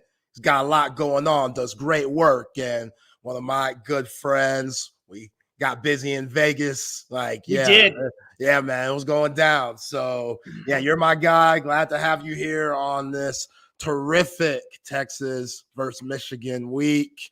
We've been breaking it down a ton, Cole. Got to keep breaking it down, man. There's just so much that I'm looking forward to in this game. And shout out to our terrific sponsors that give us the ability to do what we love and come on this platform and perform for you people and give y'all a great product here on Texas Sports Unfiltered. Syntex Tickets, BUSR, 34 Wine and Spirits, Woods AC and Plumbing, Circa, Survivor, Olipop, Covert 3, Passes, Relax the Back, All Stat Brewery, Covert BK, Salt Traders, Coastal Cooking, and Audio Visual Consultation. Shout out to Tom McKay. But Double D, we all inclusive here, bro. What do you mean, you people, Double D? What do you mean, you people? We all inclusive here. Hey, our Michigan folks, I know we got Michigan people chiming in today. What up, though? Got to get my Detroit swag, What up, though? I don't got any buffs. Would love to have some buffs. Hopefully, we don't see any buffs from the Michigan defense because that's what they like to rock. If you heard me earlier this week, they'll be wearing them Cartier glasses. That's very popular in Detroit culture and fashion. When you see Will Johnson get interceptions and then they go to that sideline and pose for the camera and they're wearing those sunglasses and stuff, that's the buffs. We ain't trying to see no buffs, man. No, we are, but we're trying to see them from Isaiah Bond, from Silas Bolden, Fact. Golden. We try to see them on the opposing sideline. By the way, follow me on Twitter at Silas Bolden for 100 yards. Wide receiver one breaking out this week. Yo, the biggest Silas Bolden supporter is Cole Thompson. If you heard him on these airways before, which I'm sure you have, the guy loves him some Silas Bolden so much to where sometimes you take some jabs at my guy Isaiah Bond, and I don't think he deserves, mean to take jabs at Isaiah Bond. I just mean to say that Silas Bolden is better. It's a completely different analogy between it. I'm not saying that he is bad. I'm not saying that he can't go for 1,000. I'm just saying save some room for legit wide receiver 1 from Corvallis, Oregon that's going to boot, scoot, and boogie like Rickson done to the end zone for an easy 6 points. See, thumbs up. Even the computer agrees with me. He's the number 1 guy. Yo, Silas Bolden, Rancho Cucamonga, California, the outskirts of Los Angeles, doing the big play with CJ Stroud. He wanted this, man. Like, if you saw him this past Saturday against Colorado State, the stats weren't crazy. I mean, he only had, one catch, which was the touchdown. 1 catch, 5 yards, and a TD. Yeah, that's it. Arch Manning improvising and finding him. And Isaiah Bond freaking the most athletic 5-yard catch you're possibly going to see by diving in the end zone. Just quick instincts. Like, we expect more big plays from him, but the emotion that he had, I think he was too amped up, Cole, because when it came to punt returning, we got to get better at that. I feel like there is no such thing as being too pumped up. What it is that there's just a thing called being a little bit too big for your britches. There's a little bit of a difference.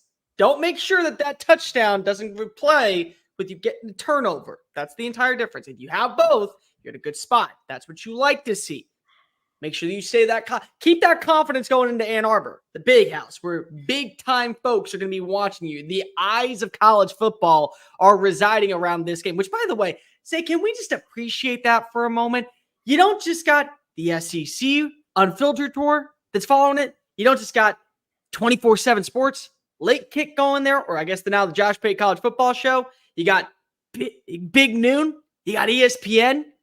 The sights, quite literally, the eyes of the world are upon Texas this week. What a beauty to see that moment. And I actually have a feeling that this might be the game similar to last year, where it's the switch that turns the new corner, and now we're talking about Texas as a national championship contender. Yeah, for sure.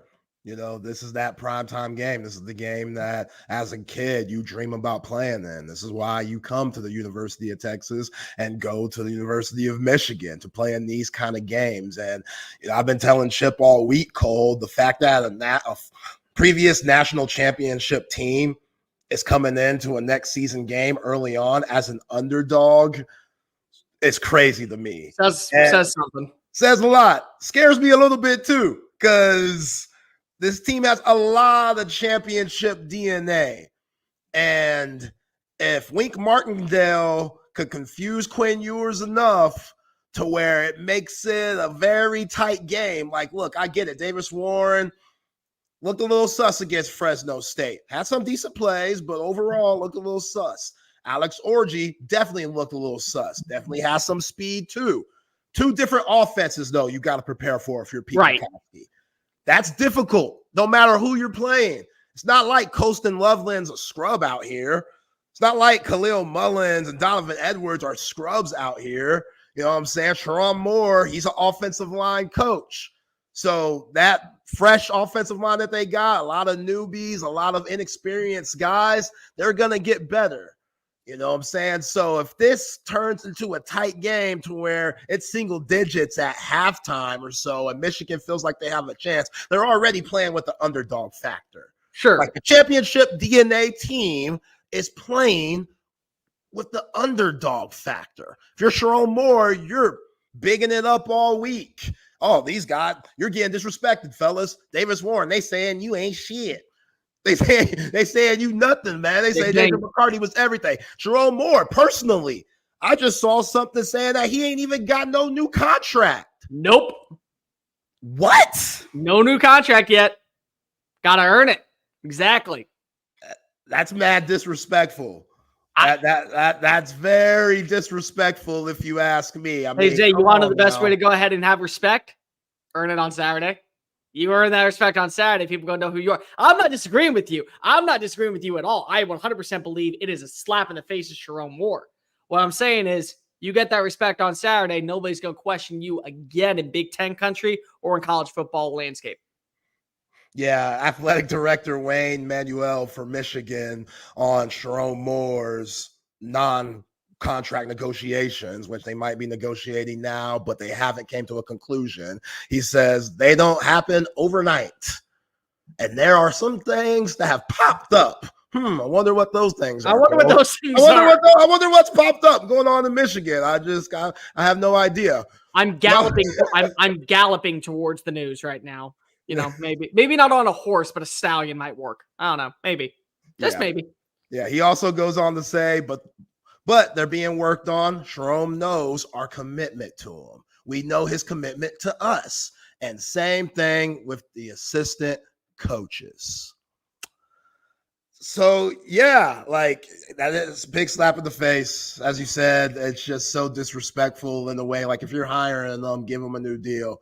Like why what's the point of giving him the job, which we all knew he was going to get the job, before even last season ended, when we knew hardball, even though he didn't say it and tried to play it as cool as he could. One of the worst unkept secrets out there on him moving to the Los Angeles Chargers, that Jerome Moore was going to get the job. So if you value him like you do, pay him. They got a lot going on.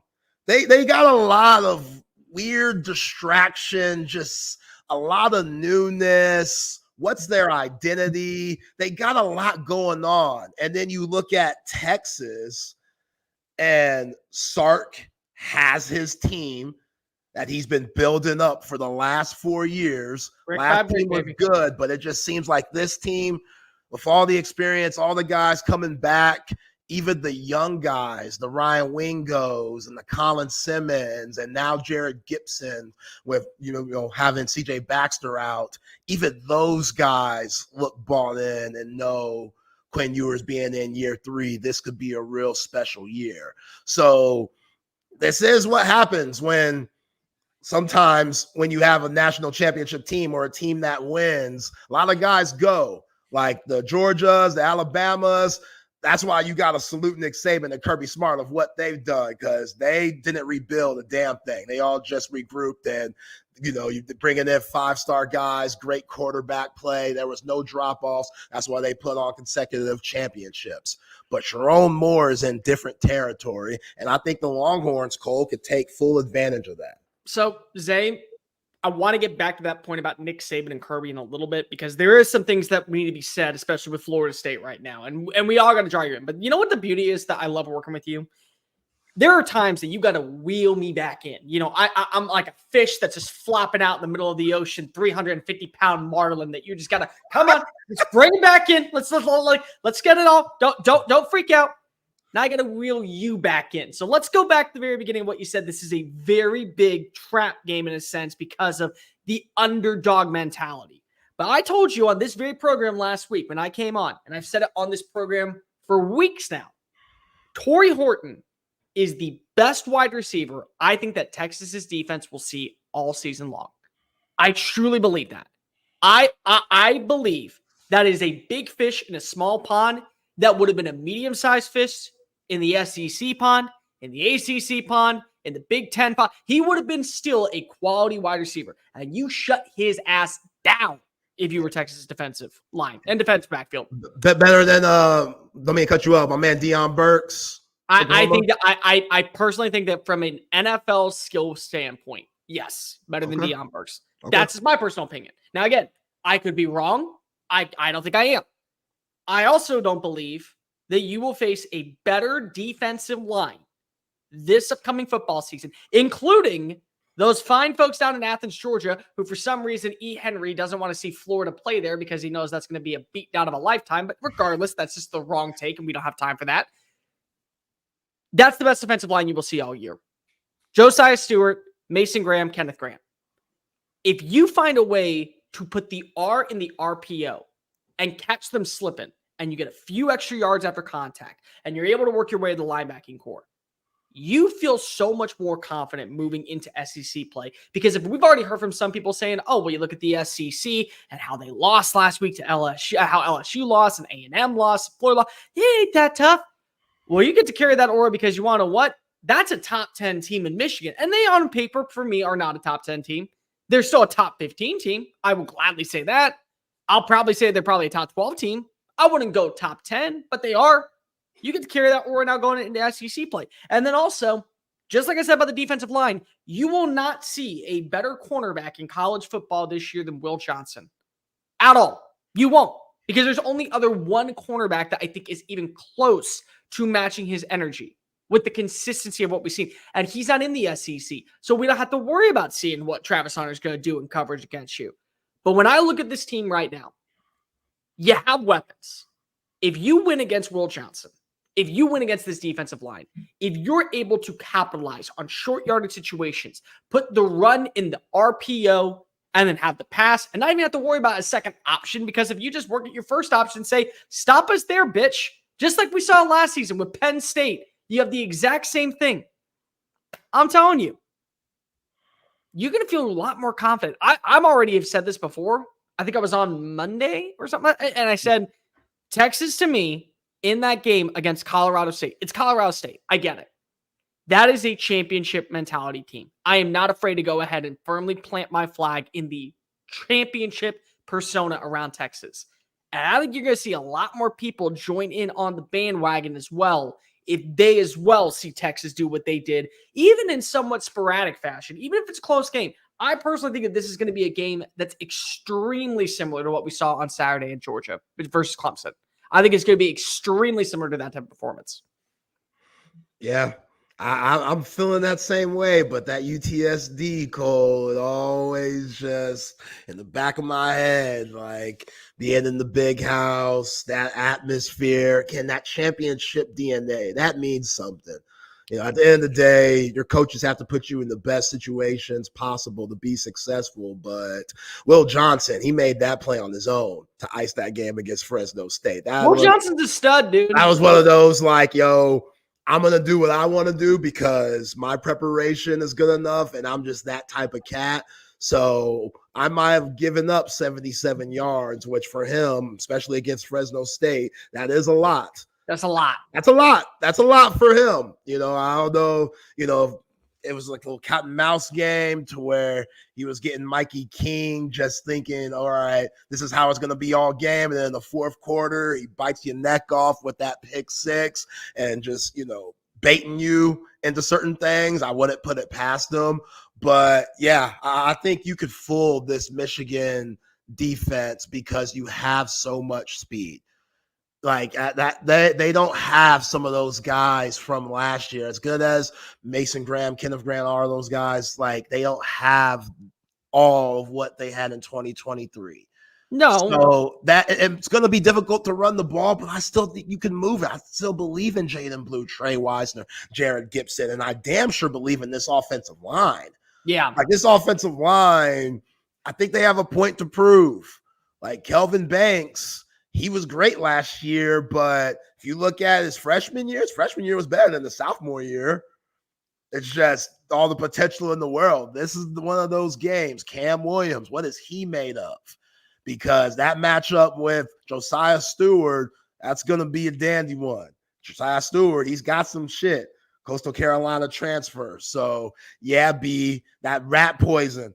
You know, Saban, him and Sark. This is one of those weeks, Sark, where you might hit up Nick and be like, yo, coach, just want to hear your voice. Talk me off the ledge, one of those things. I just want to hear your voice, coach. And then, like, organically, football will come up because that's just, you know, Nick Saban. But you got to hit up coach this week. No, he's saying talk me off that ledge. I think that we're going to win by 1,000. I need to hear that we actually need to put this behind us. Just shut up. That's what he's saying. I will say, Zay, you got to feel good about your offensive line. You have to feel good about the direction of this offensive line, especially after what you saw last week. And I know it was Colorado State, and I understand it's definitely one of those situations where it's a different blend of play. But Cam Williams looked damn good. I mean, that's a right tackle that we saw last week look phenomenal. DJ Campbell looked really good.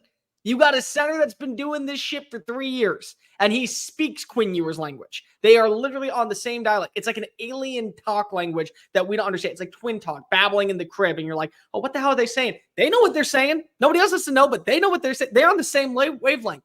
Calvin Banks, there is a legit situation, a legit scenario where he takes over as OT1 if he does well against Kenneth Grant, Mason Graham, and Josiah Stewart.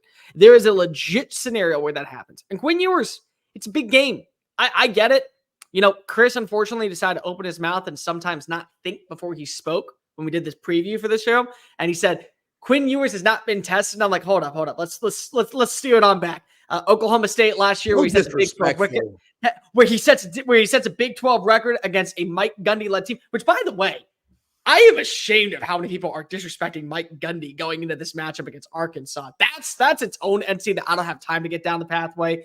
But also, you go into this house that Nick Saban conquered. You feel really damn good after that. And that's a performance where if Quinn doesn't deliver, Alabama walks away with a dub. Like, that's just the case. It is. So the atmosphere, I get it. There's going to be a rattling. There is a reason to believe, yes, this is a team that absolutely could be too big for its britches going into this game. But I'll tell you what, Zay, as much as I think that Texas fans realize that they have the speed, they have the power, they have the ideologies of what you want in year 4 underneath Sark, they also realize what this game is. And I think that that's the difference that we have seen in years past, where they've kind of said, you know, if we go on in and we deliver, maybe we can. They know that this game is big. They're not letting it get too big in their head. They're staying the course, I think, this week. And I think that that's a big difference in this game that allows them to really separate themselves going into the second half. Yeah, well said. And, you know, it's getting petty already. Like, Texas folks a lot of Texas fans are going to be in the big house come Saturday. And I saw on social media the flag up at Graduate Hotel. I don't know if the Horns were staying there. I'm sure a lot of Texas fans are staying there, but this is in Ann Arbor, and they got 2 Texas flags hanging at the hotel. If you can't hear it or if you can't see on the app, that's what I'm showing right now to the folks watching on Twitter, X, and Facebook. But yeah, there's a certain arrogance I feel like Texas fans and this team, which is good. That's good. You need to be a little cocky. You need to be a little arrogant. You don't want to get to the point to where you're just, you know, out of control and big-headed. That's when you get humbled. But just hearing Michael Taft talk this past week and hearing Ant Hill talk and just hearing all this, the defense this whole season, like this defense, in a way, Cole, I think they feel like they're the reasons why the 2023 team, which is true, didn't win a national championship last year. They are the reason. They're completely 100% the reason. I'm not gonna you can sit here and sugarcoat. I won't. They are the reason they didn't win it. That secondary was the reason they didn't win it. Yeah. I'm sorry, it was. Like do I got to be the bad guy here and put people down? I will. You don't have a top 3 run defense and have that bad of a defense in the secondary to allow that many explosive plays. You're a throwaway against Washington to literally having a rematch of the national championship in week 2 of the college football season. You are 1 throw away or 1 stop away. So it's 2 things. I'll be that guy. I'm okay with it. I'm okay with being the. Apparently, I'm already hated by one UT fan base. I might as well be hated by the other one too. I didn't know there were multiple fan bases. Oh, you know the Tennessee that volunteered the title of UT to go down to Texas. Oh, come on. You set me up for that one. Exactly. Well, they volunteered to give up UT as their nickname when Davy Crockett decided to come on down to Texas. That's why they are the volunteer state. They volunteer everything, including their hopes and dreams. History. Gotta love that.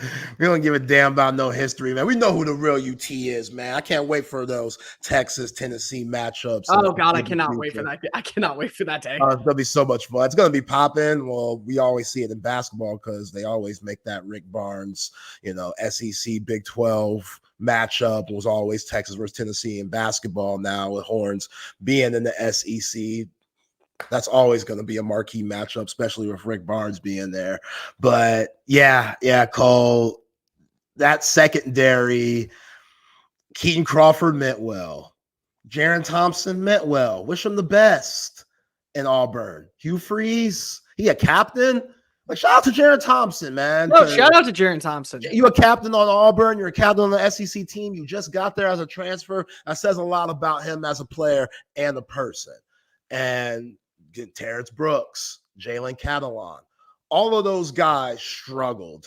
Shout out to at them. times last year. Shout out to them. Great They job. had big moments too. Terrence Brooks had 3 interceptions. Everybody remembers Jaron Thompson's pick in the Alabama game. Keaton Crawford had the block punt in the Oklahoma game. They all had their moments of making some big time plays. But if you go back and look at the losses, only had 2, still a really good team in 2023. Oklahoma, Washington, all 4 of those guys that are in the transfer portal. Jalen Catalon, I don't even think he was available in that Oklahoma or Washington game, but didn't play or struggle their ass off in that game.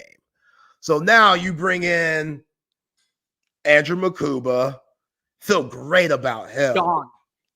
Dog. You feel great about him. He was quietly solid on Saturday. Nothing stood out, but also he didn't get beat. Like, he wasn't in the wrong position, didn't miss any tackles. Like, he's going to be solid and going to make his mark eventually. Zay, I'll be completely honest real fast.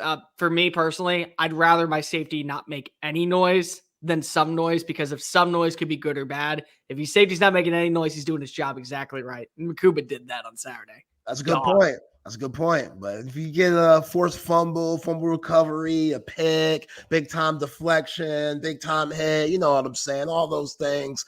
We need that. We need that. So Mookie Taft, you could tell he's improved. His mentality, the coach on the field. I always say with Michael Taft, he's going to be a coach someday. Like, right when he graduates, because I don't think he has NFL aspirations. He might get into the NFL. Well, he probably has aspirations, but I don't know if he has much of a chance. We'll see. You never know. He could have a 8 interception year with that fresh taper fade of his. But he clearly improved. Derek Williams, you didn't see him that much on Saturday, but you know, with his stature, the dude's 6'2", over 200 pounds. He's not afraid to hit. As a freshman, he was a big-time player. I think it's just all about getting those guys acclimated to one another and finding the right combinations out there if you're Pete Kwiatkowski and Blake Gideon. And then Jelani McDonald, terrific camp. They're big on him. So that back end in the secondary, I'm feeling really good about them. And then just moving Jahdae Barron to that outside corner position.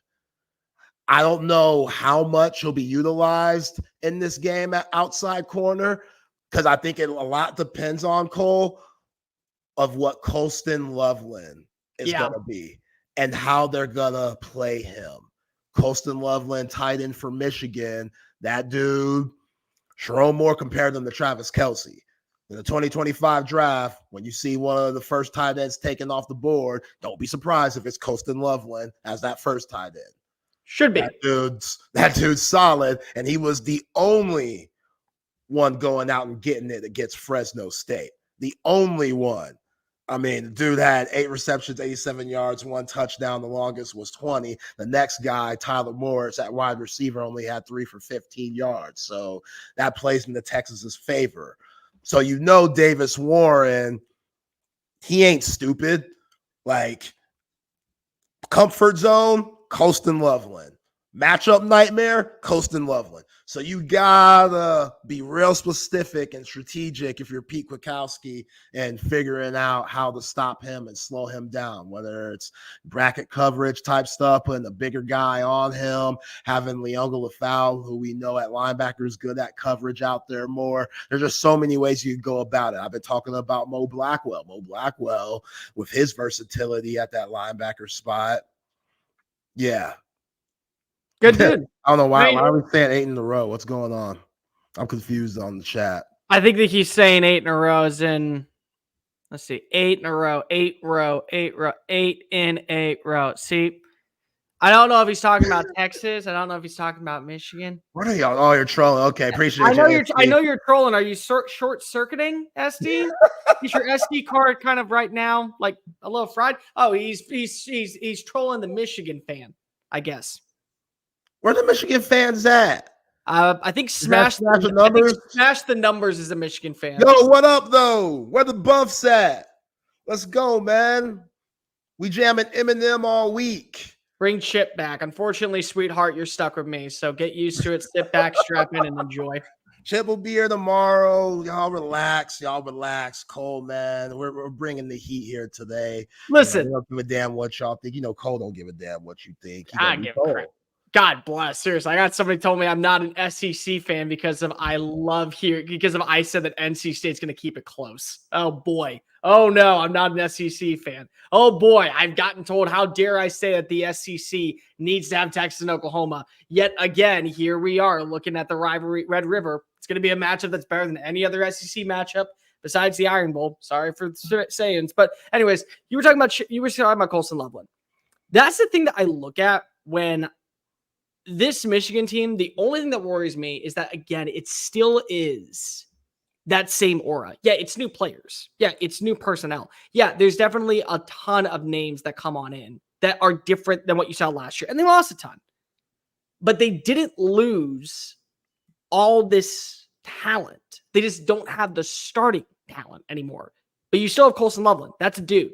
You still have Mason Grant. That's a dude. You still have Will Johnson. That's a dude. You still have Kenneth Grant. That's a dude. You still have Josiah Stewart. That's a dude. They were all there last year. They were the ones that were a part of that veteran crew that set a standard when you didn't have Jim Harbaugh on the sidelines. And again, I called it a babysitter, but I meant it in the most polite way possible, because if you want to see your teams that carry themselves as championship mentalities take the top off and be that guy, be that roster where you don't need a coach to deliver. And so if the only thing that I will give credit to when it comes to Michigan more than anything else, their core is so well put together that they can easily, I think, make this thing interesting. That I won't take away. That I will not take away. And if Sherrone Moore has these guys prepared the way that I think he will, again, first half, that's going to be a dogfight. And that's going to come to the second half. And what do we see change? That I think is going to be a huge difference. Yeah, absolutely.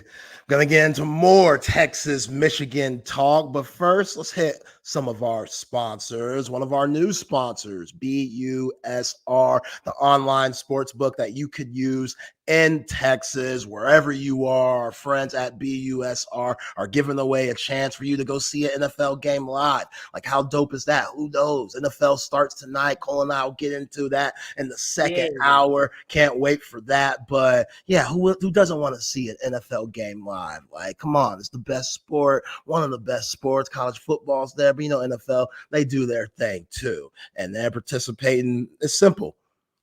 Put in $100 into the account, BUSRAG. Place at least one bet during September. Notice, only one bet, but the more that you bet, the better that you do. So go to BUSR.ag. Use the promo code TSUBonus, all caps. Once again, you put down $100 in the month of September, you're going to get a chance to win. Over $1,500 in travel expenses. Everything's going to be just laid out for you for that NFL game. A great experience. The winner randomly will get selected on October 4th. Go to BUSR.ag. Type in TSU bonus, all caps, for your chance to win. All right, Cole. Well, Steve Sarkeesian had his Thursday Zoom presser today, and I want to go over some of the quotes and the things that he talked about in today's presser preparing for the game against Michigan. So he talked about Ryan Wingo. Ryan Wingo, freshman, St. Louis, 5-star. The fact that Ryan Wingo, and I think this just goes to show how good he is. Yeah. The fact that he can mix it up to where you have to play him with all of these experienced wide receivers like Bolden, Golden, and Bond says that he's the truth. Now, how much is Chris Jackson and Sark going to trust him in a big game like this? To be determined. This might be one of those games that Chip and I have been talking about all week where you shrink that lineup a little bit. You shrink the reps a little bit and go to the guys that you trust the most, a la what we've seen from Steve Sarkeesian in recent memory. He doesn't switch it up much. And he talked about that a little bit. He talked about, it's different. It's different being able to, I'll just say what he quoted. Sark was quoted saying, I will say it was very comforting to know that I didn't have to leave guys on the field as they were getting fatigued.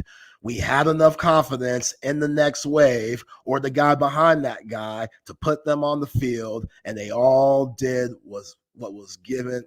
And all they did was give us confidence. I think I had the typo there, but either way. way to go. Way to go, Sark / Dave. Either way, he's basically praising all of the wide receivers where he said they could go 6 deep, sometimes 7 with Ryan Niblett, and Ryan Wingo's one of those guys. And even though it's only been one game, I was really impressed with what he did this past Saturday, which he led the wide receivers in yards. What I will say is that there is a beauty to know you're confident with the backups, where most of these guys, if you put them on another roster, would likely start. They would probably be quality players that would see meaningful reps, and you don't have to use them. What I also can appreciate is that, again, last year we watched as Sark didn't really utilize the wide receiver core. He had his main guys. We saw what we want to see from Xavier Worthy, A.D. Mitchell, Jordan Whittington, a little bit of Case Kane a little bit, but we didn't see a lot past that. And so now you feel like that if you had to go in that direction, you can. And I think that's great.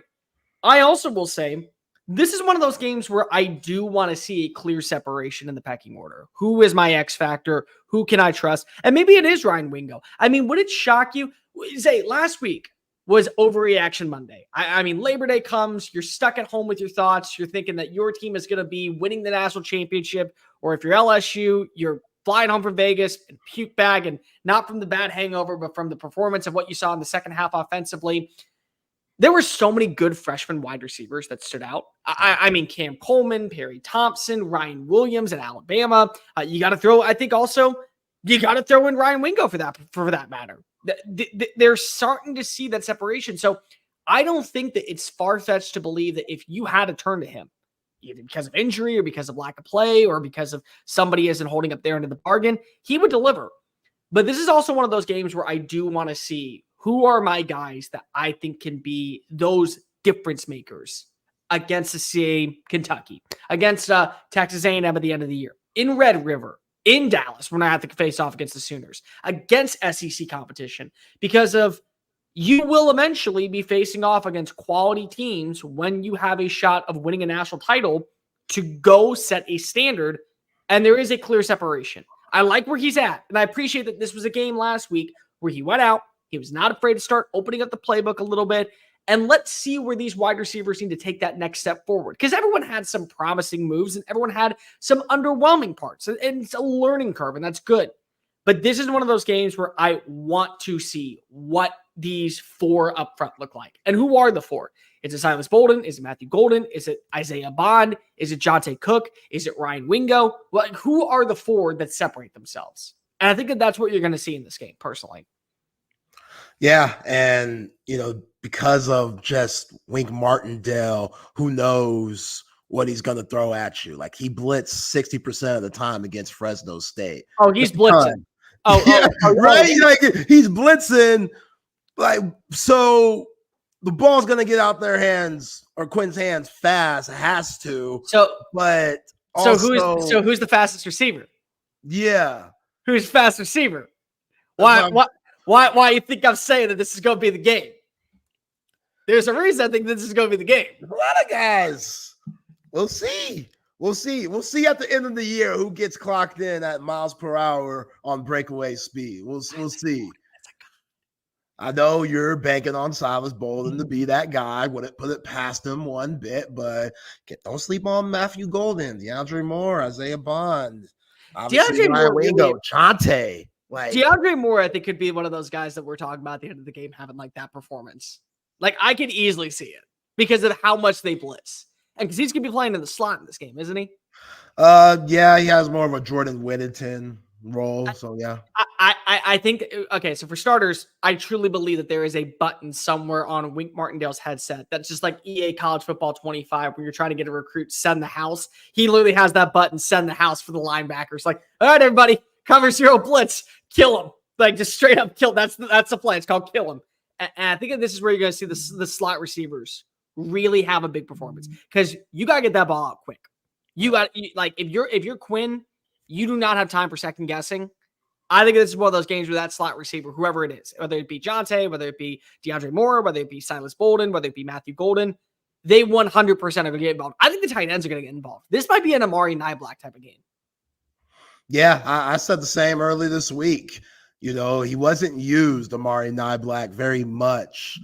And it's been weird just not hearing much about him at camp. Like, we've been hearing a lot of Juan Davis, which salute to Juan Davis for having the trust of Jeff Banks and Steve Sarkeesian in this contract year of his. Like, that says a lot to him staying the course and getting better and locking in on what they expect him to do and actually doing that. And obviously Gunnar Helm, he's definitely going to be a part of it. So, you know, you're going to see some 22 personnel. Sark loves that, you know, like how's that going to look? Or 12 personnel, like how's that going to look against Wink Martindale's defense? Right. And, you know, this guy's an NFL guy. They call him the OG because he's the one that basically, I want to say invented, but his philosophy is what Michigan's been buying off of these last few years. If you think about Jesse Mentor, defensive coordinator on the 2023 national championship team, he goes off with Jim Harbaugh to the Chargers. So Jerome Moore brings in Martindale, who's been around the block, and NFL, college, I get it, it's football, but the game's a little different. Like, how much does Wink Martindale know his players to where he could call a good game plan? Because he just got there. The coaches have the advantage. When you have your coordinators there ever since Sark's come in, all 4 years. So the guys, they just know one way. Even though you have that championship DNA that I've been referring to all week for Michigan, you're still 19 to 24 years old, 18-year-olds out here. Like, how much, you know, it's a lot of change. It's different. It's different. Of course it is. I know B, Wink's the OG. I get it. You know, ain't nothing like that OG that could put you on game, wisdom, been around the block, seen a ton of things, have great stories. Ain't nothing like the OG. Wink is the OG.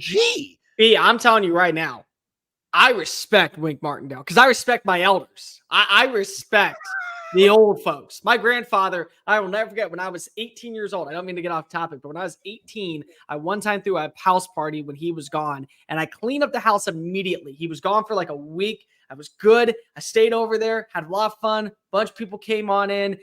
We cleaned the crap out of that place. But there was one rapper, and he found it. He's like, hey, man, can you come on over just real fast? I need to help move some stuff. Walk on in. They have old man strength for a reason. I was blacked out, woke up, drooling on the hardwood floor, looks at me and goes, you ever throw something in my fucking house again, I'll kill you. Oh, okay. Yes, sir. That is Wink Martindale with the defense thinking, oh, yeah, you think that I'm just an old fart? Watch me scheme you up with the things that you haven't seen back from the 1960s. I'm going to kick your ass into oblivion. I respect my elders, and I respect what you got with Wink Martindale as your DC. Yo, your grandpa sleeping your ass is crazy. That man, listen, that man, I started saying, sir, from there on out until the day he died. When he died, I said, yes, sir. All right, I'll miss you too, because I was not going to disrespect it. The fact that I couldn't hear out of one ear, I was dead for I thought I died and went to hell. Personally, I thought when I woke up, I saw Satan's face. No, it's just my grandfather staring over me with bloodshot eyes, ready to kick my ass again. Yeah, you learned your lesson, Sonny. Listen, SD in the comments section is going to learn pretty quickly. You don't respect your elders, it's going to be a big, big problem. I get it. OG Wink Martindale, we respect him. We respect what he does. Yeah, had his time with the Giants, had his time with the Ravens, and hey, get back into college football. So him adapting, like, again, how quick does he know his players? Like, yeah, you could be the OG, but you got to know your personnel to call the right plays. Like, the better you know your guys and know what they like to do, you can watch all the film in the world, but there's still just a feel that you have to have on the field when you're in the moment, because each situation's different. And yeah, I get it. Michigan is known for wearing teams down. That's what they've been doing for the last few years. Jim Harbaugh finally had that team rolling. They beat Ohio State 3 straight times. They wear you down. Where third and fourth quarter, they're getting their second win, and you're like, damn, we still got more to play. That's a tough feeling. I don't know if they could do that against this Texas team with the depth that Sark and his coaching staff have built. Now, I'm going to disagree with you real fast on one thing. I do think that they can do it. Can they do it for 4 quarters is the question. That's where I think that there's a difference. Because that first half, I kid you not, I think it is. I think that we're going to see very much 6-6, 10-7. It's going to be something along those lines. Yeah. Yeah, but again, that's the 4 quarters. Like, that's where I have trouble, because they should be able to rotate enough. And again, we talked about it's going to be shrunk.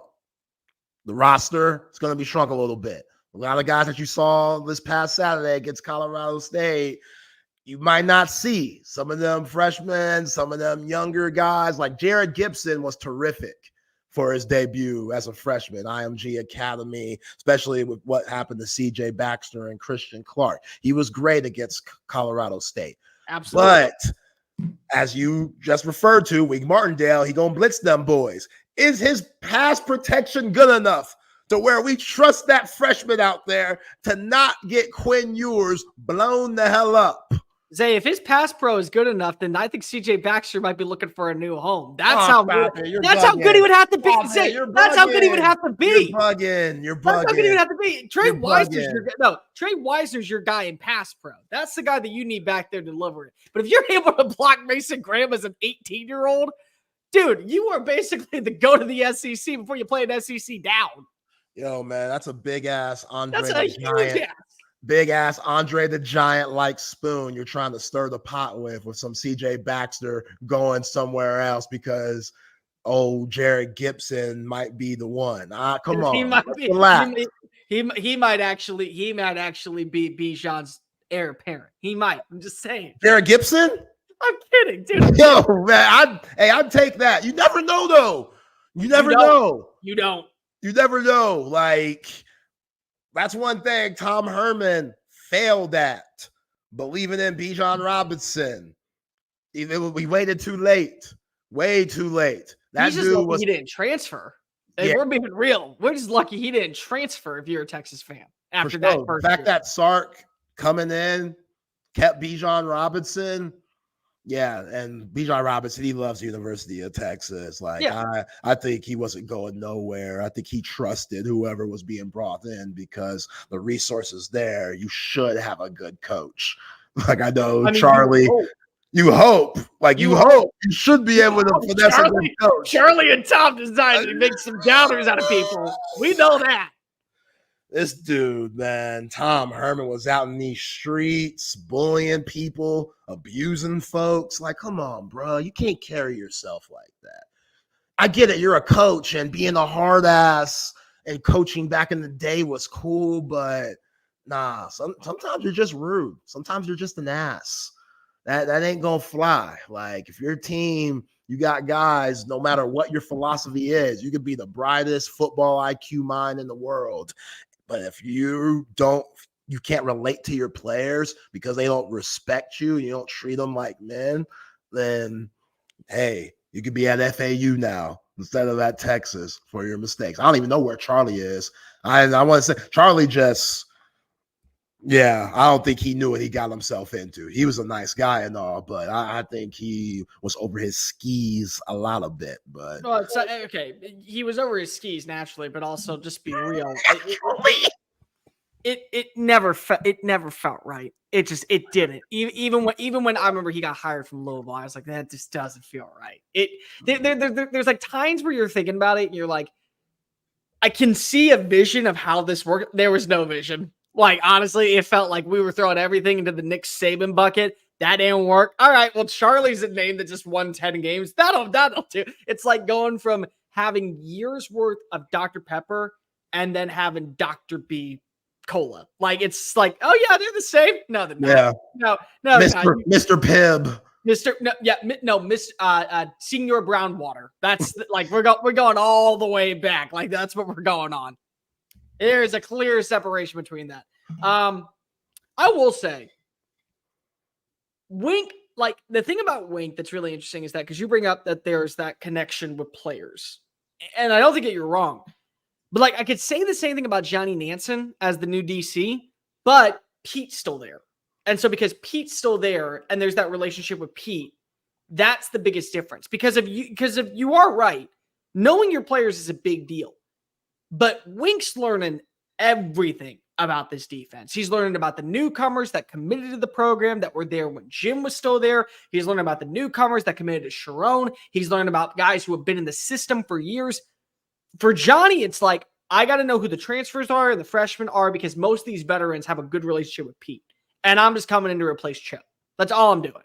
And I got some guys I'm bringing in with me, and they're not Louis, but they damn sure are better than what is advertised. And I feel good about them coming on in. It is that separation, which is why, again, I also think that there is a clear spot where Texas is going to be able to out-scheme Michigan in the second half simply because of what works and what doesn't. And even if you don't, Pete does. I think that's the blessing in disguise, is that this is why you have these co-defensive coordinators out in Austin. I'm trying to see that Texcalibur sword, baby. I want to say, wait, is that what they're calling it? Texcalibur? Excalibur. I love it. I love it. Dope? Yo, Chip thinks it's hokey. I'm like, man, get your old head ass out of here, bro. Come on. Because what? You know what? No, so I made a prediction on NC State versus Tennessee, and I wore my NC State shirt and like try to scare the people, and everyone was like, "Holy shit, he's picking NC State!" I go, and then Tennessee's gonna win, and I got all the comments going, "That was stupid, that was dumb." Well, it's like, oh, so let's just go ahead and be boring. I think this. He's going, Chip, stop being a grandpa and find a way to enjoy these things. You want to know what sells? Environment. Atmosphere, sideline hustle. That does it. I would tell you right now, I'd play for Johnny Nansen to go ahead and throw the football on Texcalibur. I would 100% sign up to do that. In fact, it would motivate me more that I get to go crush a football on Texcalibur. That's just my 2 cents.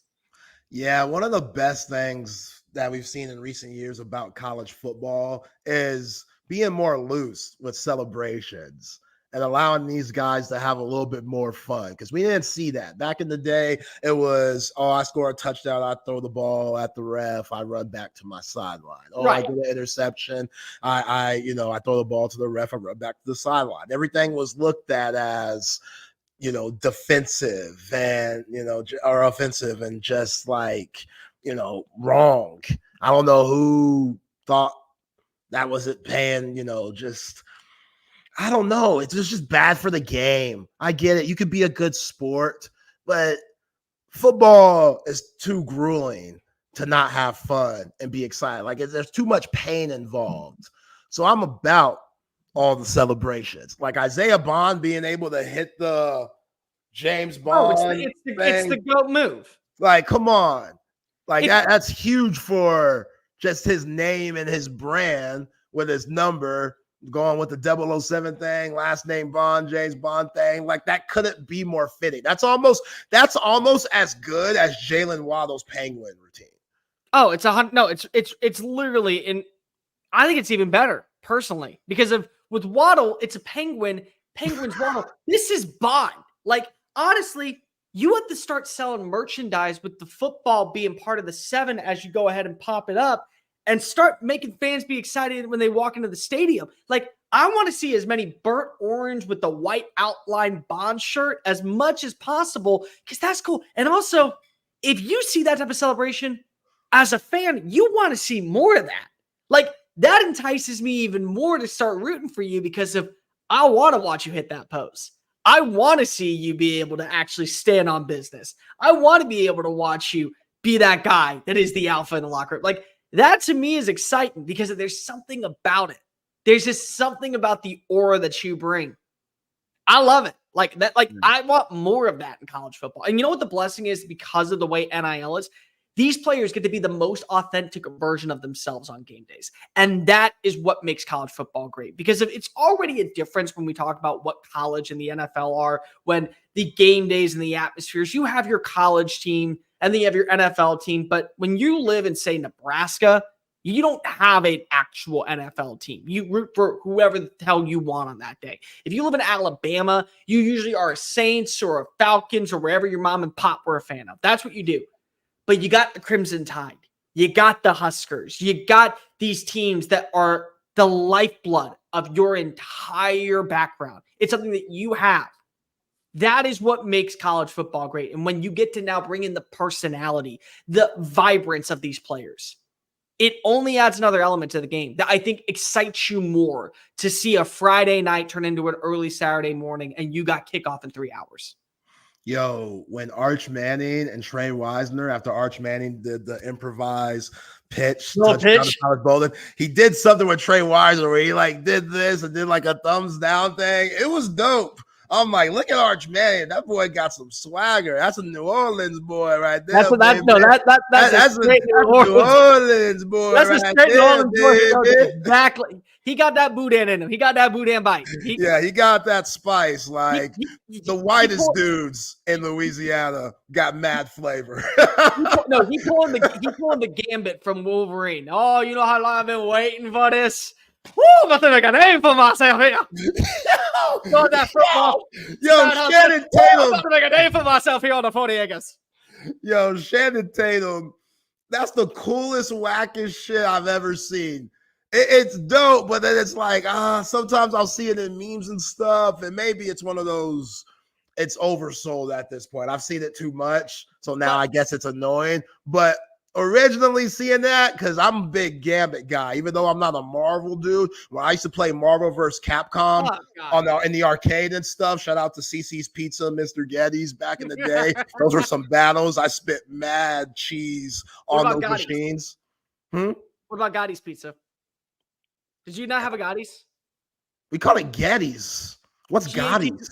G-A-T-T. Oh, yeah. We do got Gotti's. Yeah. That was where I played Tekken all the time. That was where I had Tekken 5. Yeah, man. If your pizza spot didn't have the arcade games, is it really a pizza spot no, at the end of the day? Back in the day, come on, that's the 90s for real.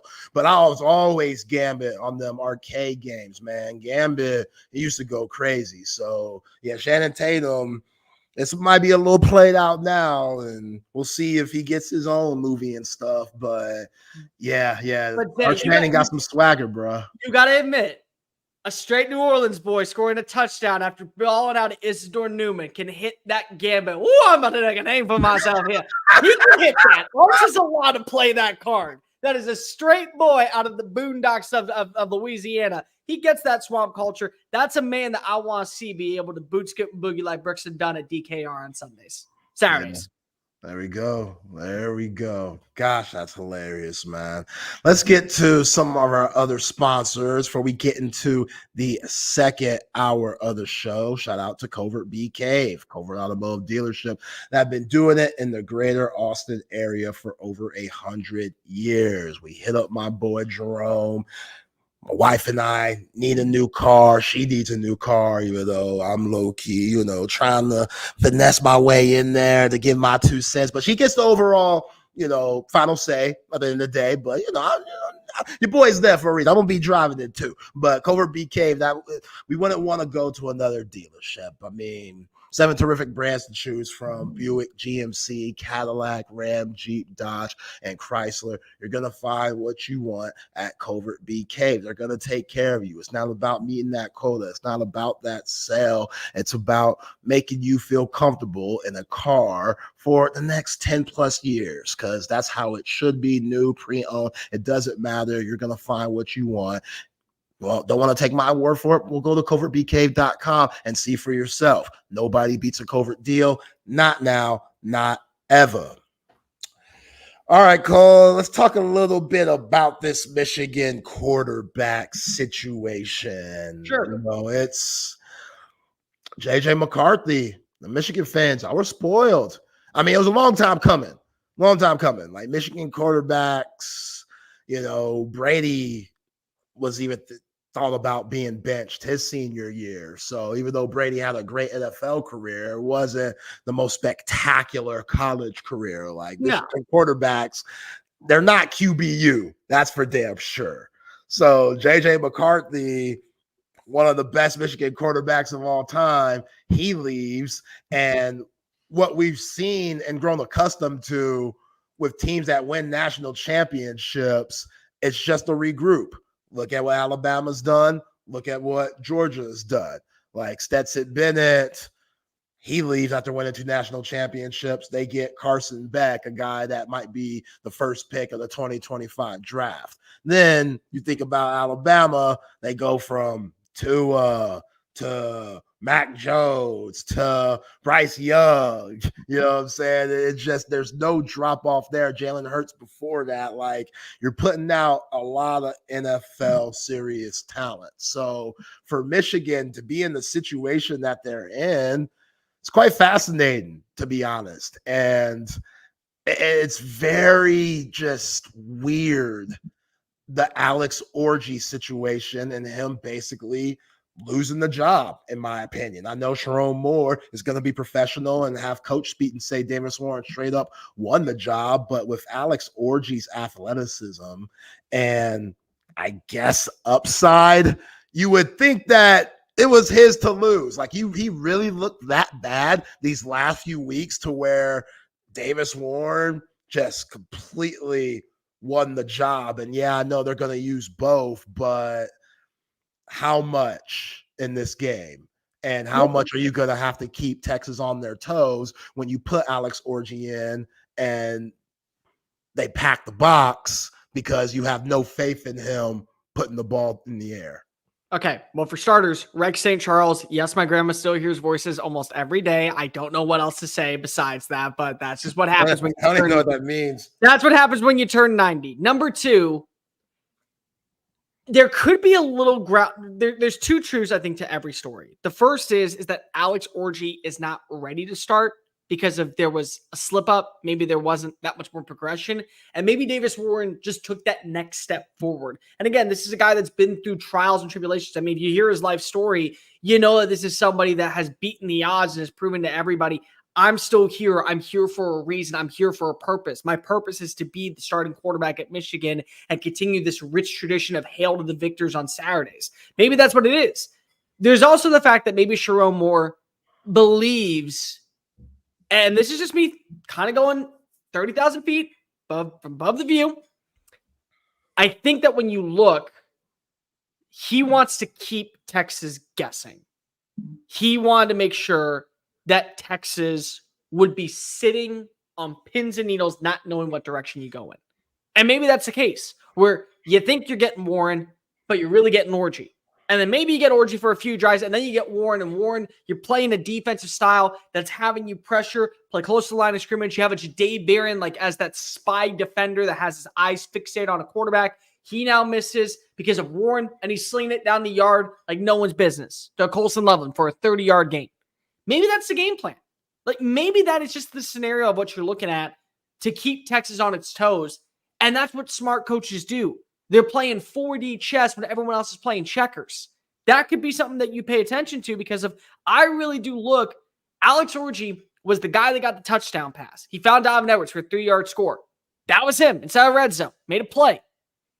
There's a reason why, and I will give our brethren smash the numbers. Our brethren. I'll give our college football brethren. What up, though? College football brethren, not our Longhorn brethren. I'll give him a sample. I think he's right. 2nd through 6, something in the short yard situation, you might be able to get a pass off at a quicker rate with Orji, and he has the ability to maneuver outside the pocket and pick up a few yards on the ground. He can find his way into space and be able to run. Where Warren is one of those guys who might be able to attack deep. And if you have both and you run it in a certain blend and you put down a certain ideology that keeps Texas really guessing, that might be the case. But I also think it doesn't work long term.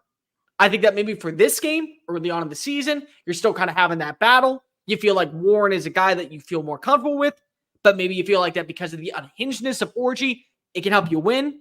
That works in this game. It won't work when you get into conference play and people have more film on this. So again, it might be a smart move by Sherrone Moore to play both, or even to start Warren when the initial thought process for all of us, I mean, literally almost everyone in the media was saying Orji. Yeah. You know, Alex Orji, dude, he's a freak athlete. I'll give him that. To be that size and to have that type of speed, very impressive. You got to have him in the game for some reps. But like I've been talking about all week, if you're Davis Warren, it is difficult to have a guy sub for you, go first and second down, didn't go the way that you wanted to. So now you're in a 3rd and 8, and then they put you back in an obvious throw situation. That's tough. You saw a little bit of that against Fresno State. So, but what if it's drive by drive? Say what? What if it's drive by drive? So you like run a drive, one's in and then the other's in. It's like 3 drives of Warren, 1 drive of Orji, then right back to Warren, just to keep you guessing. I'd probably play better for Davis Warren. I'm just getting the rhythm and feel for the game. But it keeps Texas guessing, doesn't it? Yeah, absolutely. I say because you got to remember those short passes, and especially with a tight end like Colson Loveland. Again, that's another dude. It's one of those players that you're going to see good tight end play this year, especially against a team like Georgia. But he's a special talent. There's a reason why he is the John Mackey Award favorite going into this game and throughout the season. Yeah, I need that pressure tight. I need that pressure tighter than Dolly Parton's face, man. Like, that's when it comes to the secondary, when it comes to John A. Barron, when it comes to my man Malik Muhammad, you need to be, in a way, disrespecting those Michigan wide receivers. Because who they got? Y'all going to have to prove something to me. You know what I'm saying? Tyler Morris, Samaje Morgan, y'all going to have to prove something to me. Especially with Davis Warren or Alex Orji throwing you the ball. Now, Colston Loveland, you got all the respect, bro. Like, that's a guy that you double, put your best guys on, all eyes on him type of player. But I love Dolly, but, you know, Dolly, she be doing stuff with that face. Why does she catch the strays? You're right. I agree with Rex. You're right. What did Dolly do? What did Dolly do? That's wrong. Besides being the most brilliant businesswoman in modern country music. That's wrong with me. You're right. I apologize, Dolly. You look terrific in your Dallas Cowboys shirtlinen outfit at your age. Salute to you and keep on rolling on. She gave a lot of old men brain aneurysms that day. A lot of people died in their recliners on that Thanksgiving morning. But to what I'm saying, I need those corners tight. 2023, a lot of loose play out there. A lot of, moves to where Pete Kwiatkowski seemed to not have faith in his cornerbacks. And if I'm Terry Joseph, that's one of those, I might go toe-to-toe with Pete Kwiatkowski on, we're training way too hard for us to be playing like this. When you go back, look at Oklahoma, they tightened up against Washington. Just, oh boy, Michael Penix was putting them things on the money. But even the games that you did win, U of H, Kansas State, TCU, to where wide receivers got busy a little bit, but you still had, the mental toughness to pull out those games. It was still troublesome. And yes, Colorado State, you saw real tight D. Everybody was in sync, complimentary football from the defensive line, linebackers to the secondary, but it was Colorado State. So Michigan, I need to apologize to those receivers. I'm sure those guys could get busy and will have good years as the year goes on. But with all this newness, I can't emphasize this enough. With all this newness and just out here thinking that it's the exact same culture that Jim Harbaugh left. Like, Blake Corum was a dog. Yeah. Blake Corum, like Khalil Mullins, very high on him. Donovan Edwards, I think he's a slight bit overrated. I didn't know Yo, they got him a 91 on the game. He on the cover and shit. I go back and look at the stats. They don't add up. Well, okay, here's the thing. They had to put somebody from Michigan. Okay, I agree with you that that they had to put somebody on the cover from the national championship team. So Edwards was the guy. I would have gone with Loveland, or I would have gone with Mason Graham. I would have gone with Mason Graham because my big boys deserve a lot of love. They do. Or I would have gone Will Johnson at worst. Like, I would have done that. But still, I mean, production-wise, like, I believe in him. I do. I don't think I will say in the terms of overrated with the game, yes. But also, I mean, there's quarterbacks in that game that are making easy throws that should not exist actually on game days. Like you say, like if you've heard about it, like Georgia Tech, if they're as good as they are in the game during the regular season, well, holy shit, maybe college football was onto something. Maybe EA College Football 25, because they're sitting at 2-0 right now. And they're really fun to play with in the game. Haynes King is awesome in the game. And I'm like, holy shit. Holy crap. You could have hit the backside of a barn when you were at College Station, but now you're slinging around the field in Atlanta, Georgia. You got that swagger of A-Town coursing through your veins right now. Yeah. Shout out to Haynes King, man. I mean, I've probably that Florida State win isn't as big with Boston College going into Tallahassee and giving them the business like they did, but they should still be proud of that. And yeah, that Georgia Tech team, they are fun to watch and have a fun style of playing. But yeah, Donovan Edwards, the way that the running backs coach was talking about him in the presser, he's like, yeah, he ran hard. You know, he's doing everything we asked for him. I'm like, yo, is he supposed to be y'all's top dog?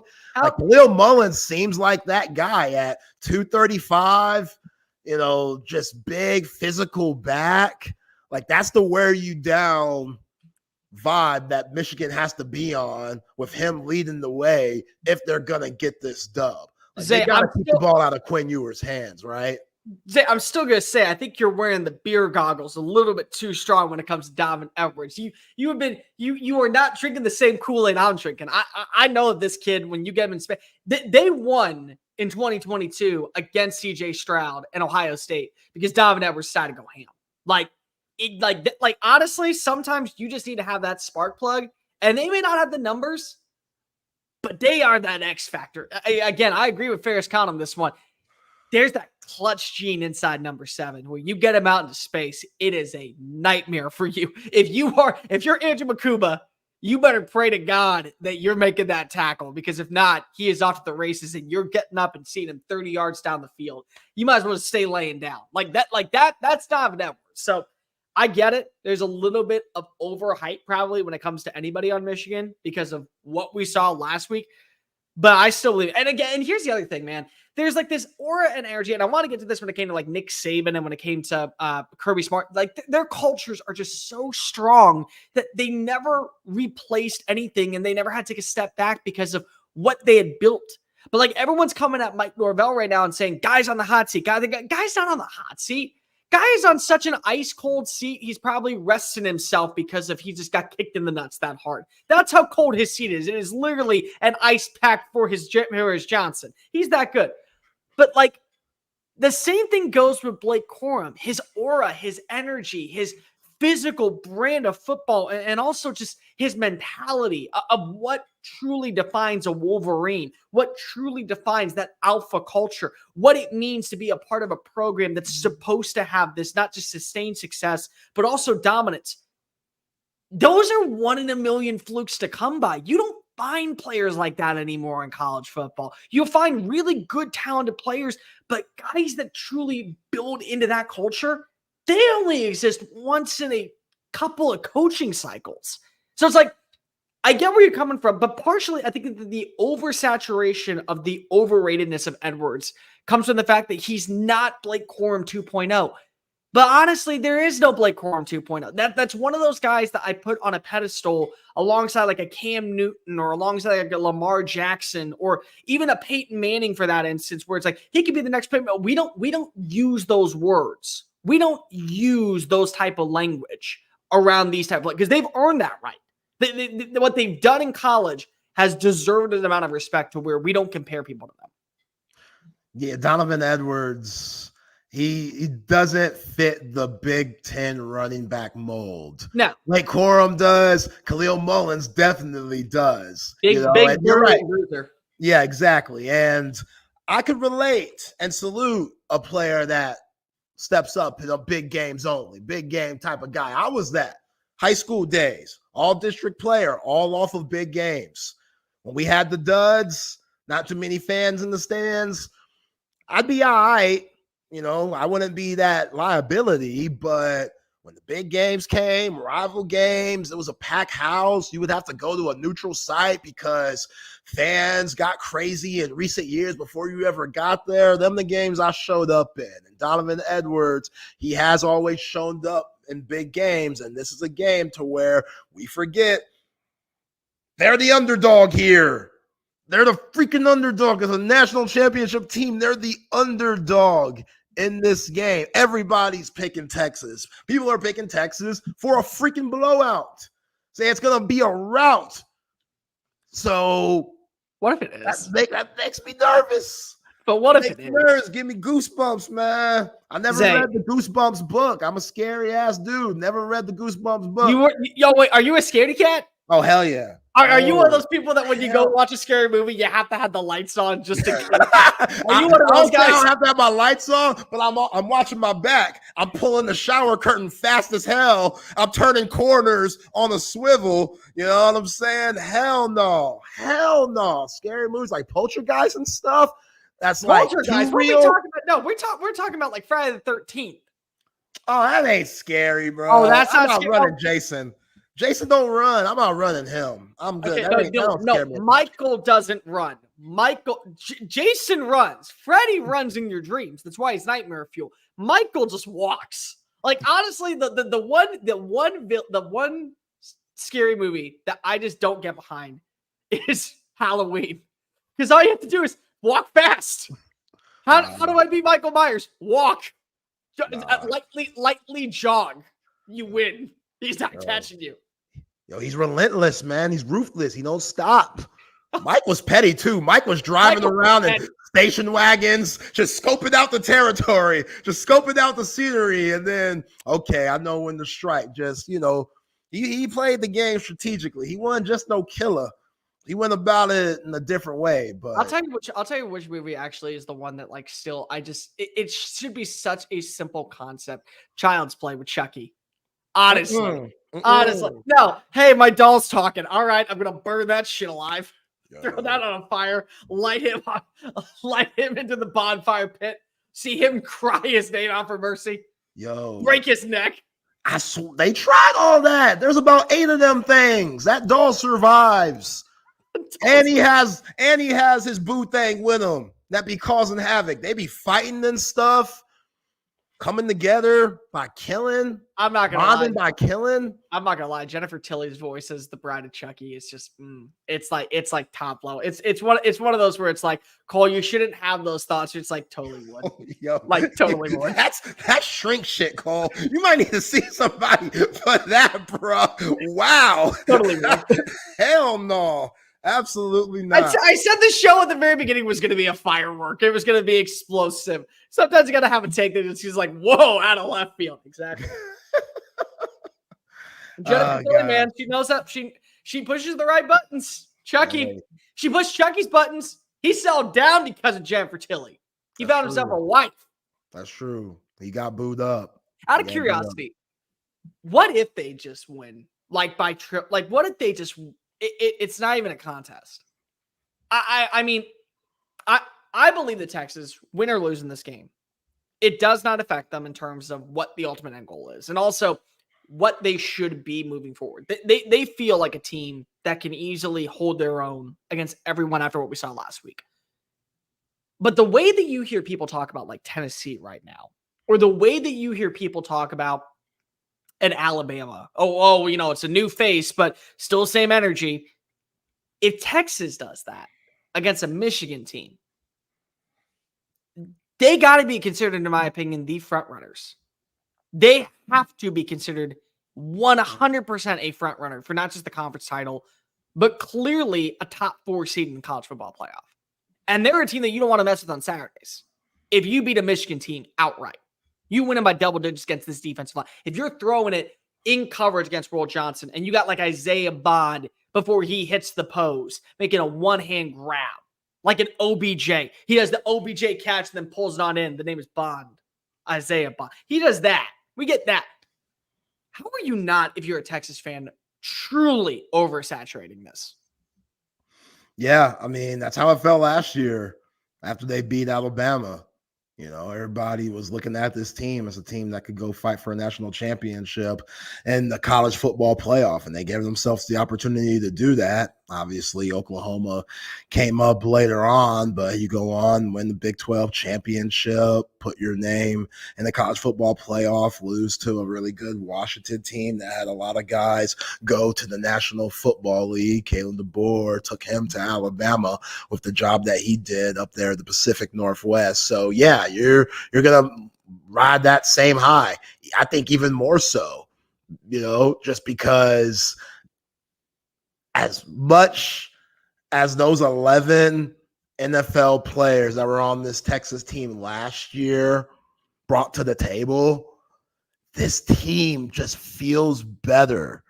And a lot of that's due to Quinn Ewers being in year 3. Like the passes he was making against Colorado State, from the no-looker to the curve on the side right over the Colorado State corner shoulder, the Matthew Golden, like those passes are different passes. Like that's 100%. That's guys in college football don't do that type of stuff. A lot of guys in the NFL can't do that type of stuff.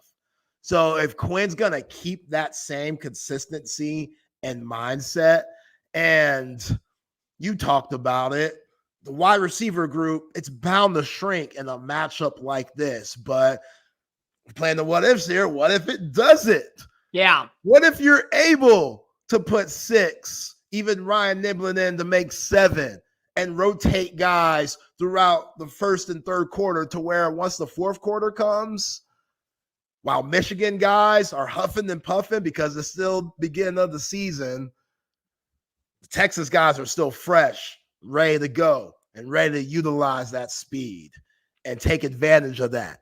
A lot depends on that pressure that Wink Martindale is going to throw at Quinn Ewers and how this offensive line handles that. But yeah, I could easily see it being a rout, but I wouldn't be surprised at all if it was a dogfight, one possession game.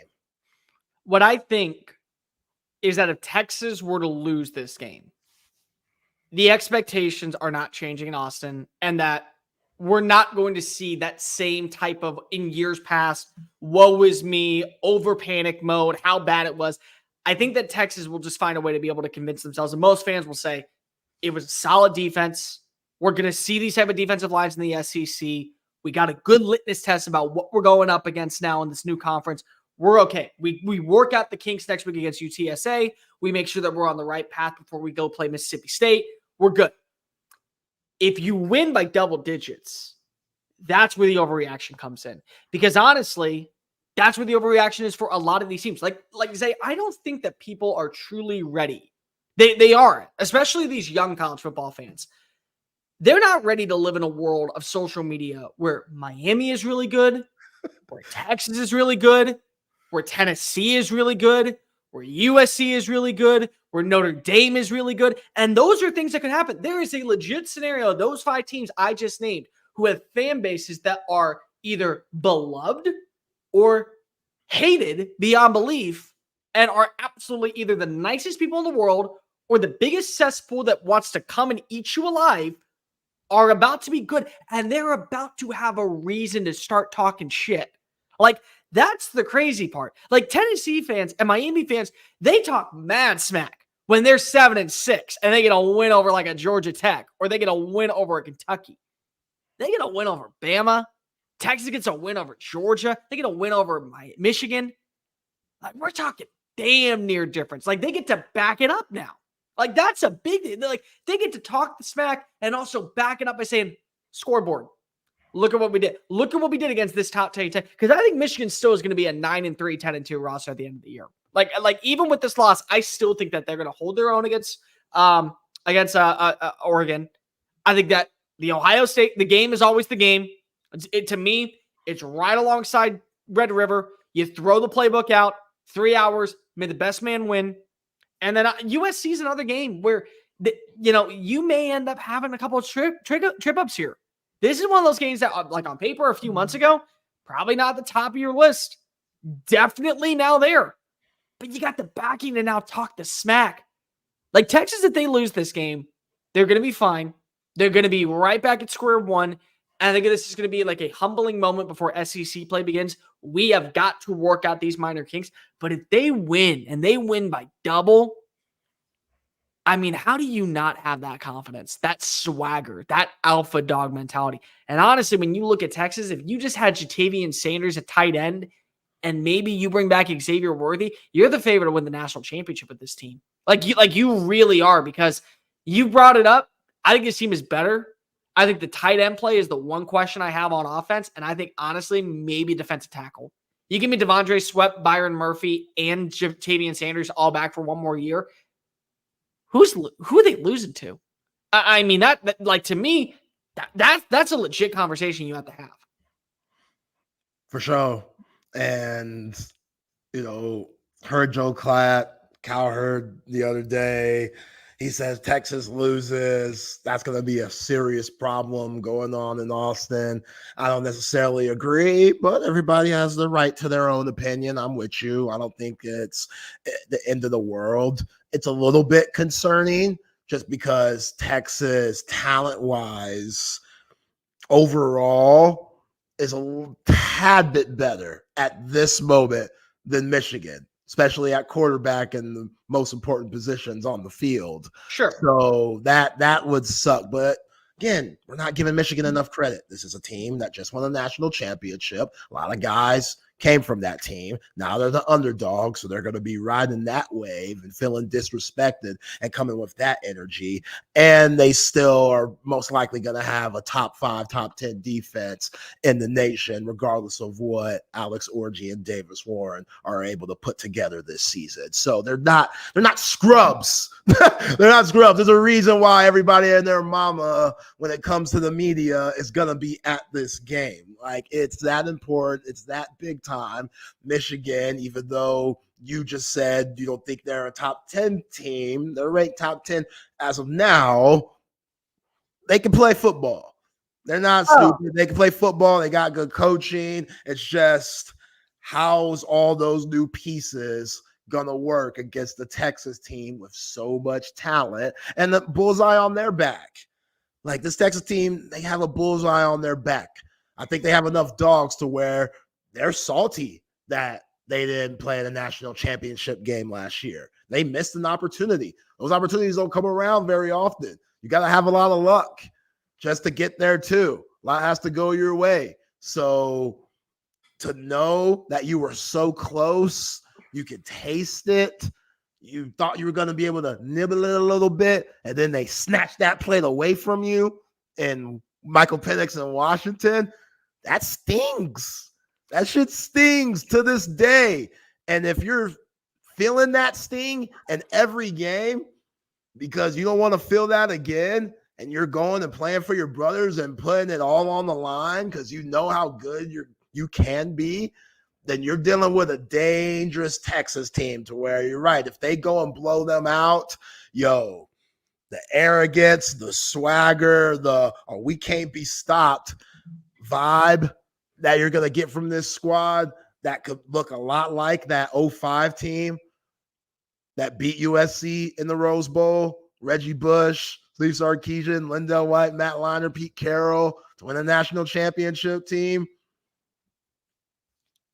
We talking about something now. We talking about something. This could be a very, very fun year. Zay, the difference between a team like Florida State and Texas right now with all these transfers that come on in is that the players of Texas that are new to the roster feel like that they have been here for a hot minute. They feel like that they have meshed extremely well with the rest of the core.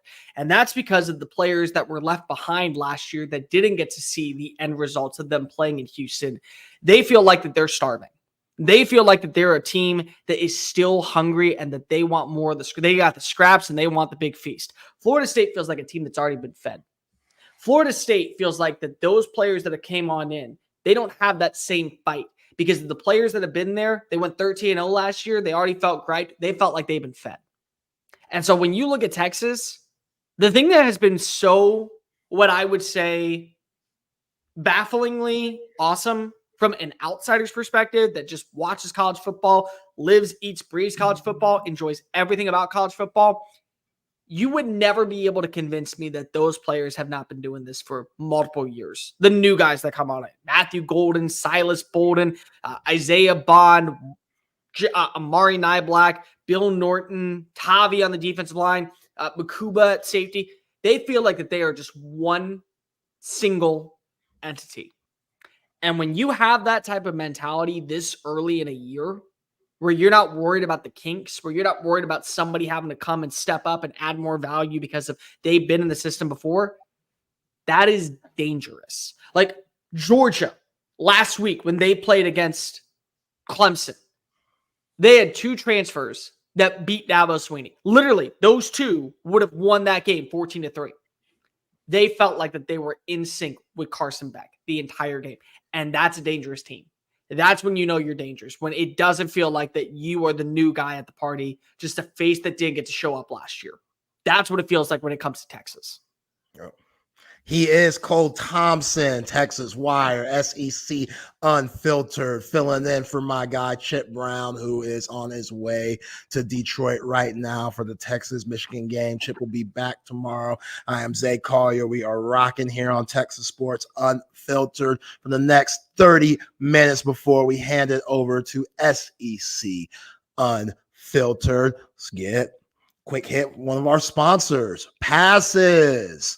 Y'all been hearing about Passes, man. If y'all want to get that in-depth, exclusive background look to some of your favorite athletes at the University of Texas, sign up for Passes now. Passes is a content creator company that Texas One Fund has partnered with. It's the first ever NIL collective on the platform. 40 and I think more of your favorite Texas athletes from football, baseball, softball, volleyball, or on Passes, women's basketball, men's basketball, whoever you want to see on Passes, check it out. It is going down. Passes is changing the way we look at NIL and how you engage with these athletes out here. You want to see what they're doing behind the scenes, whether it's getting treatment or cracking down film day to day, what they're eating, who knows? Just depends on the person. Check it out. Go to Passes, sign up now, passes.com to get all of that behind the scene access. Shout out to Texas One Fund.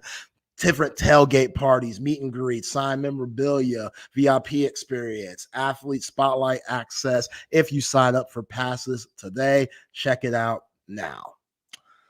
All right, Cole's getting to a little NFL talk. The NFL Finally starts tonight. Chiefs, Ravens get Derrick Henry.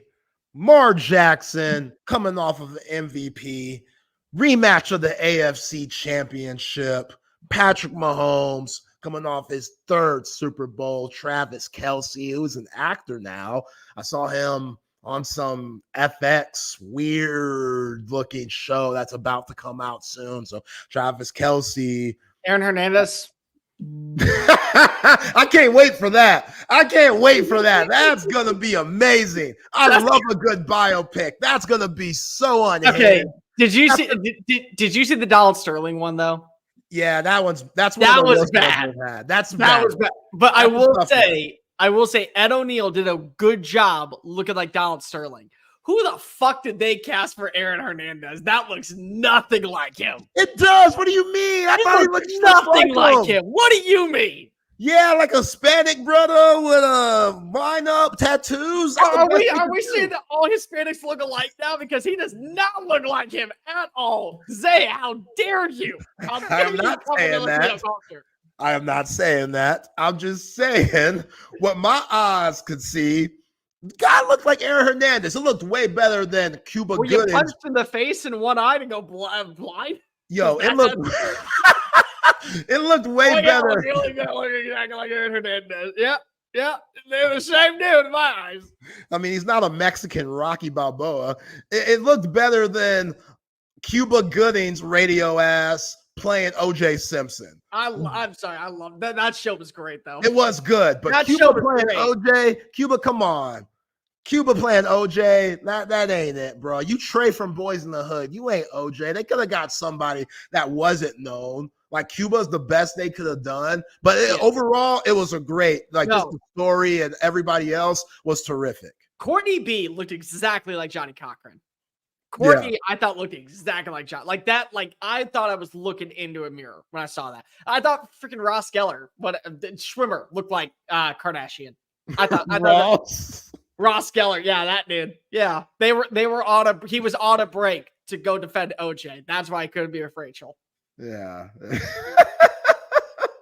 He had to make sure that OJ, the glove didn't fit. That's why he couldn't date Rachel at the time. Glove don't fit, baby. Legendary line. That Cochran, R.I.P. He got a lot of guilty men, not guilty. So he a GOAT. in his own realm, he a GOAT. You know what I'm saying? I still laugh every time I hear the joke by Dave Chappelle when he's like, "How could you shake hands with that murderer?" Well, to be honest, Sharon, that murderer rushed for 11,000 yards. Like, I'm gonna say no to that. To be fair, I'd be in the same boat. I'd be like, "Yep, I'm shaking hands with OJ Simpson. I don't care."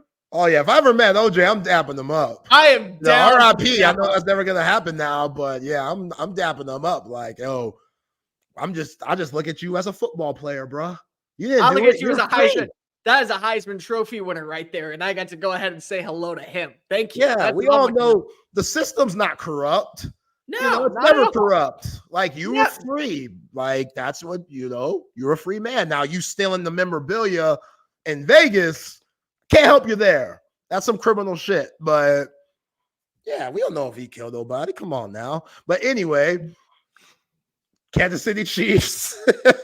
As we're talking about somebody maybe killing somebody tonight in football, let's just go to that. Do you think it's going to be a blowout? I mean, I feel like it's one of those games to where the Ravens are going to be pissed off. The Chiefs might be riding high still, coming off of that championship, kind of like last year where the Lions gave them that wake-up call, even though Travis Kelce missed that game, and that definitely played a part. It could be one of those you kind of ease back into the game where Baltimore, they've had this circle since that loss in the AFC Championship. I will be completely honest here. I'm not buying the Ravens this year. Personally, I'm not. And this is where I might lose some people. But I look at the Ravens as a team that lost too much on the offensive line. They lost their starting guard. They lost one of their. They lost their both starting guards. If I'm mistaken, they lost. I'm pretty sure they lost their left tackle, the right tackle. They lost a couple of defensive players. I just think there's a regression that's going to set in. I don't know if it's because of you also lost Mike McDonald, your defense coordinator. Now he's out in Seattle. And I feel like that there's going to be a major step back in that atmosphere and in that part to where I want to believe that, yes, they're still going to be really interesting. They're going to be in games. But it also feels like that, again, now you put more pressure on Lamar to have to deliver. You're also taking a little bit of pressure off of Lamar because you're adding in a running back like Derrick Henry to be that difference maker where if you don't get the passing down, you just run it to depth over somebody. And also, I just think Kansas City's a cheat code. Like, they're not going to have Hollywood Brown, and that's fine. Like, this is one of those games where probably you would love to see that atmosphere where everyone is together. But he'll be back. Worthy's fast, and he can catch anything. You have a really good big-bodied receiver in Rashee Rice, who, again, when he's not racing in the middle of Dallas, he's doing a lot of good for a team like Kansas City. You feel really good about the offensive line. Kelce still said today he's got 2 more good years left in him. I believe it. He just went 5th overall in my fantasy draft, and our jaws literally dropped going, what the fuck are you thinking? And honestly, the guy that drafted him, he's probably going to win the league because he's won it 3 times. So he can do whatever he wants, and there's no wrong, so I already have to believe that. And their defense is underrated. Like, there's a fine line of Kansas City has an opportunity to do something that has not been done in the history of the NFL with a 3P. Not even Tom Brady could do that. And you got a quarterback right now that might not be to everyone a top 10 passer in the history of the sport, but to me, he's already there. And by the time he retires, he's going to be top 2, if not the best that we've ever seen. From a skill standpoint, he is the greatest quarterback I've ever watched throw football. There's just this energy that I feel like is going to immediately kickstart tonight, where they just say, no, we are here to make a statement. We are here to win this game, and we are here to win every game. Being a 3-peat champion is hard to do. It's never been done. And this feels like a team, at least on paper, that definitely has a shot. It truly is kind of sickening how good of a shot I feel against them. Yeah, you got to think the clock is ticking for Andy Reid being the head coach of the Kansas City Chiefs. You know, it's going to come sooner than later. I don't think he has another 10 years under his belt. Like, he's, solidified himself as one of the top NFL coaches of all time. And think how far he came, Cole. Like, he got ran out of Philly. He was always known as that big guy that can't win the big game that everybody likes to poke fun of when he has, his script and plays and act like it's a Cheesecake Factory menu or Waffle House menu. Like the guy. Why are you guys bring up the cheesecake menu for the fat man? That just seems like a slap in the face. That's the thickest menu in the history of menus. And half the shit on there is not even good. That's the worst part. Yeah. Half the crap on there is just disgusting. Yo, man, I hope my guy Vince Young isn't listening because he'd argue with you a lot about that. He was what about Cheesecake Factory? Yeah, he was taking them boys to the Cheesecake Factory during them Titans days. That was the vibe. But yeah, I think there's a sense of urgency still with Patrick Mahomes and this whole roster, knowing that who knows when big man is going to say, you know what, I'm done. Because I feel like it's one of those things you're not going to see coming, So you got to bask in every moment and take advantage because as good as Patrick Mahomes is, it's the team. Like, I don't think if Andy Reid was there, he's getting the best out of Patrick Mahomes. Who knows if the next guy will be able to do that? Even though Patrick Mahomes is that good, I agree with you. He's the greatest that I've ever seen throw the pigskin also. Okay. It's crazy that he's a tech guy. I hate giving him that love. Yeah, I agree with you. Yes. If you were to tell me like 3 years ago or even 4 years ago that we would not see this version of Mahomes without Andy Reid, 100% agree. I think we're past that. I think that we're almost at that point of where Brady got to leave Belichick, go down to Tampa, and still be one of the best passers in the NFL, where Mahomes will work in any system because if he's got that confidence now. And also, I think the thing that's really important is there just feels like someone, and I don't mean to come off as like kind of a smart ass, but there feels like somewhat of an ego for Mahomes of like, oh, people don't already consider me the GOAT at age 28. All right, I'm going to do something that Tom Brady never could. And then we're going to end this debate really fast. Like, he's one of those people that feels like would immediately say LeBron James is better than Michael Jordan, and then would come with facts of saying, like, this is where the game is elevated. Let me explain to you where if you would have plopped MJ in this league, he would have averaged like 23 points. Like that feels like a Mahomes right now. Like, he's like one of those people that's, no, I'm right. Let me explain why I'm right. He's going to do that because if he wants to be that dude. Like, he wants to just be like, no questions asked. I'm that guy. I know that I am the best player that's ever walked the face of the earth. I need everyone to agree with me. So let me go ahead and get this 3-peat. He's super competitive. He is so damn competitive. He's so competitive. And yeah, he does have an arrogance about him that's healthy, that you need as an alpha and as one of the best players in any sport. You got to have a certain cockiness and certain swagger because when you're that, your teammates are that.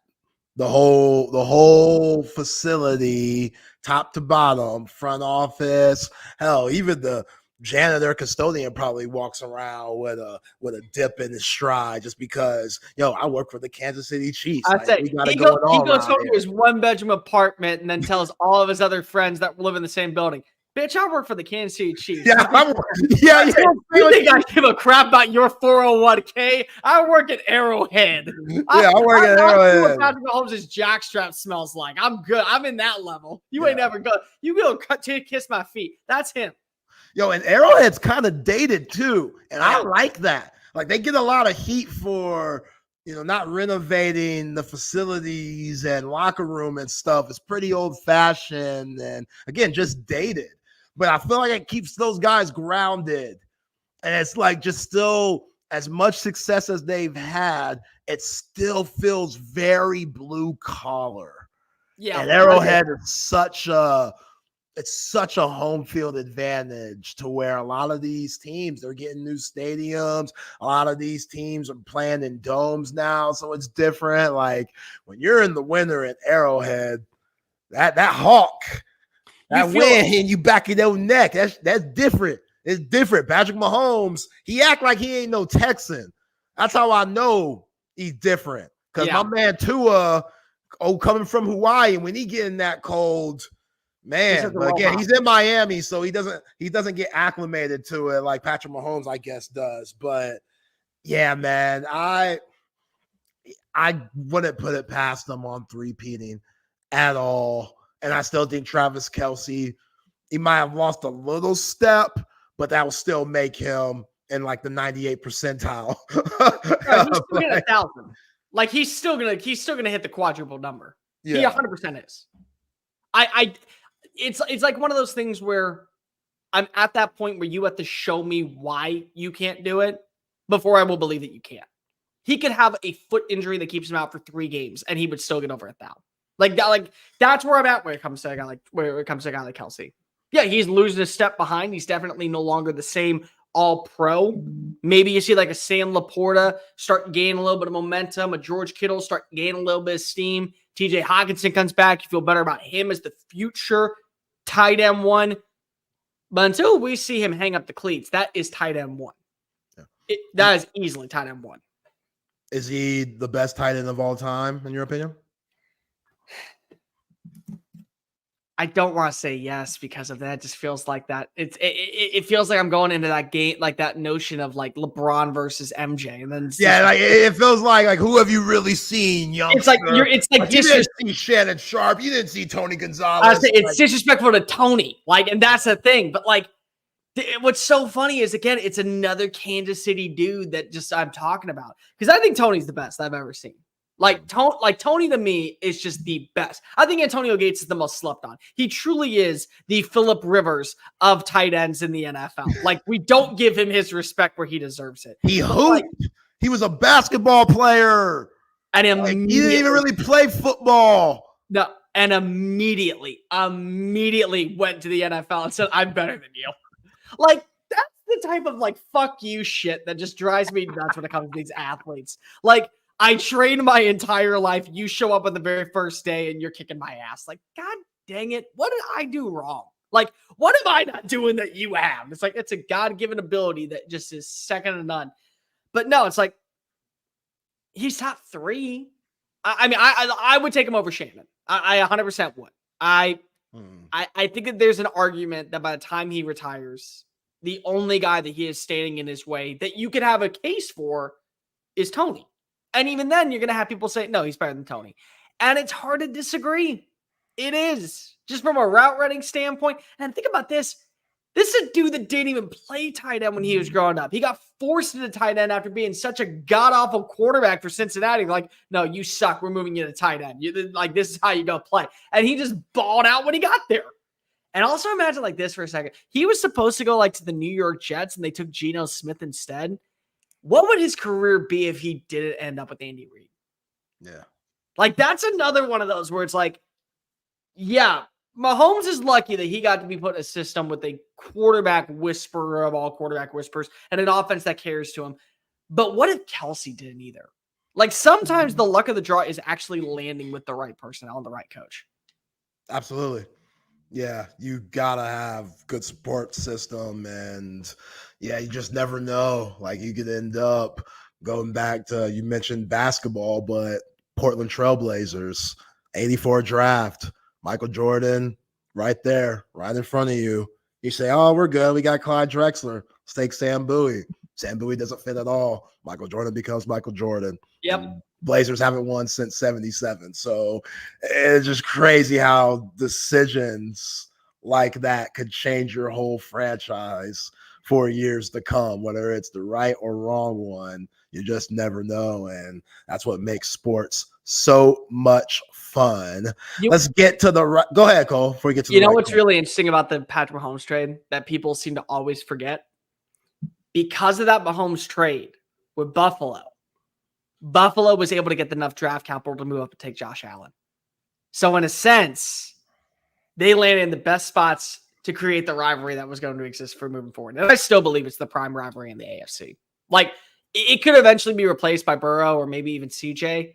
But until further notice, I believe it's still the best rivalry in the AFC.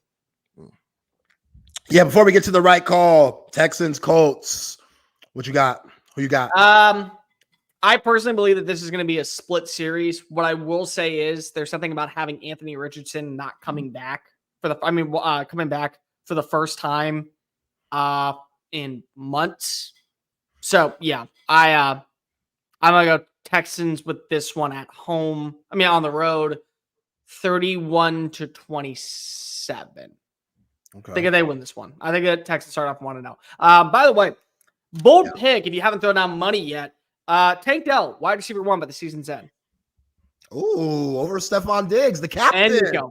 The captain, Stephon Diggs, the captain. New attitude, new man. Mr. Attitude, voted by his peers as the leader of the clubhouse. He's such an asshole, such a bad guy. Just the worst. Just the worst person in the world, huh? Yep. No, he bullied them into making it.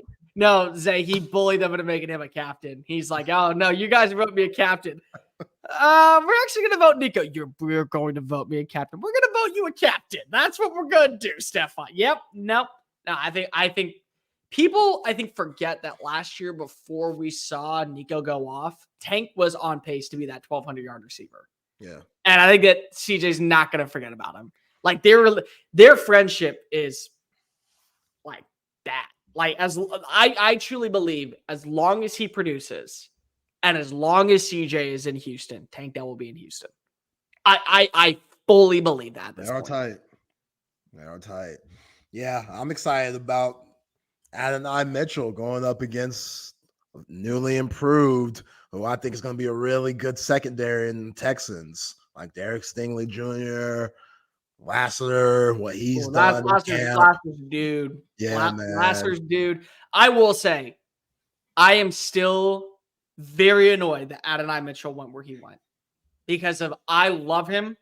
I thought he was wide receiver 4 after the big 3. I thought he was the next man up.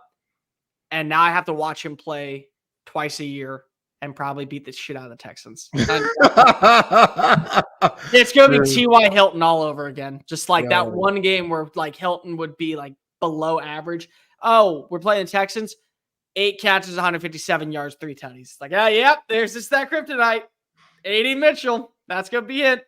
He's so talented, man. So underrated. I hate the narrative that was placed on him during the draft process about how he just, could be a bad teammate because, he's diabetic and just a whole bunch of bullshit. That was so stupid. The diabetic thing, I was like, oh, wow, that's all you got? Well, we're doing S2 again. Great. Yeah. Can't wait. Yeah, it definitely had a lot to do with where he ended up in the draft. I thought he was a first-round pick, and I think that knocked him a little bit. But now, with a chip on their shoulder, the Texans might feel his wrath with him being pissed off and trying to show and prove to everyone in the league that he was slept on.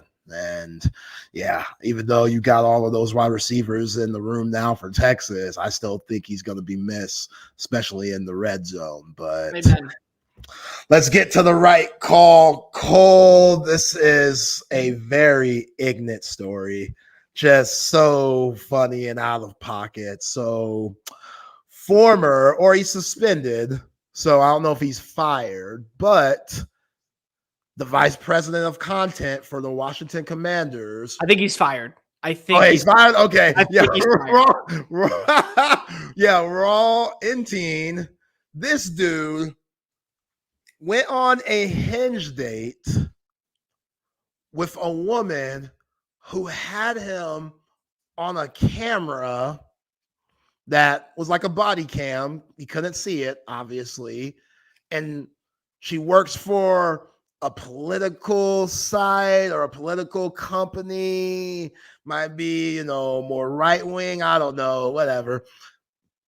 And was just giving him the whole nine on just different weird questions. That's weird for a date.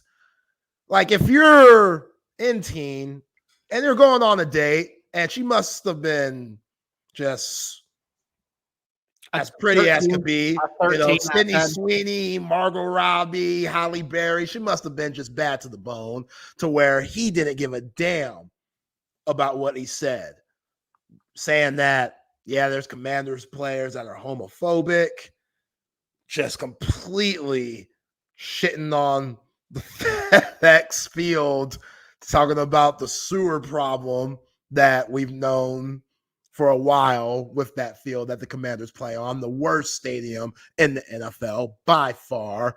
So dated, the past owners didn't take care of it, didn't renovate it. But yeah, called the fans high school educated alcoholics, just basically called Roger Goodell an idiot.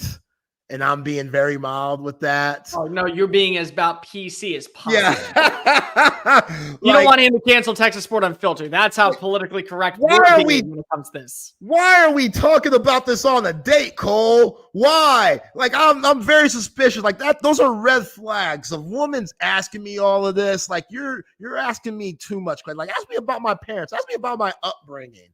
Ask me about, there's what I do, but you don't need to know all this. Like, what's your motive here? The fact that he didn't sniff it out, Chip and I say all the time, that thing is undefeated because he didn't see the red flags at all. It was all about the end game. See, if he get that nookie. If he didn't get the nookie after all this, at least get the nookie and be fired. If he didn't get none from this, and if she's just out here getting you fired and exposing you, end team.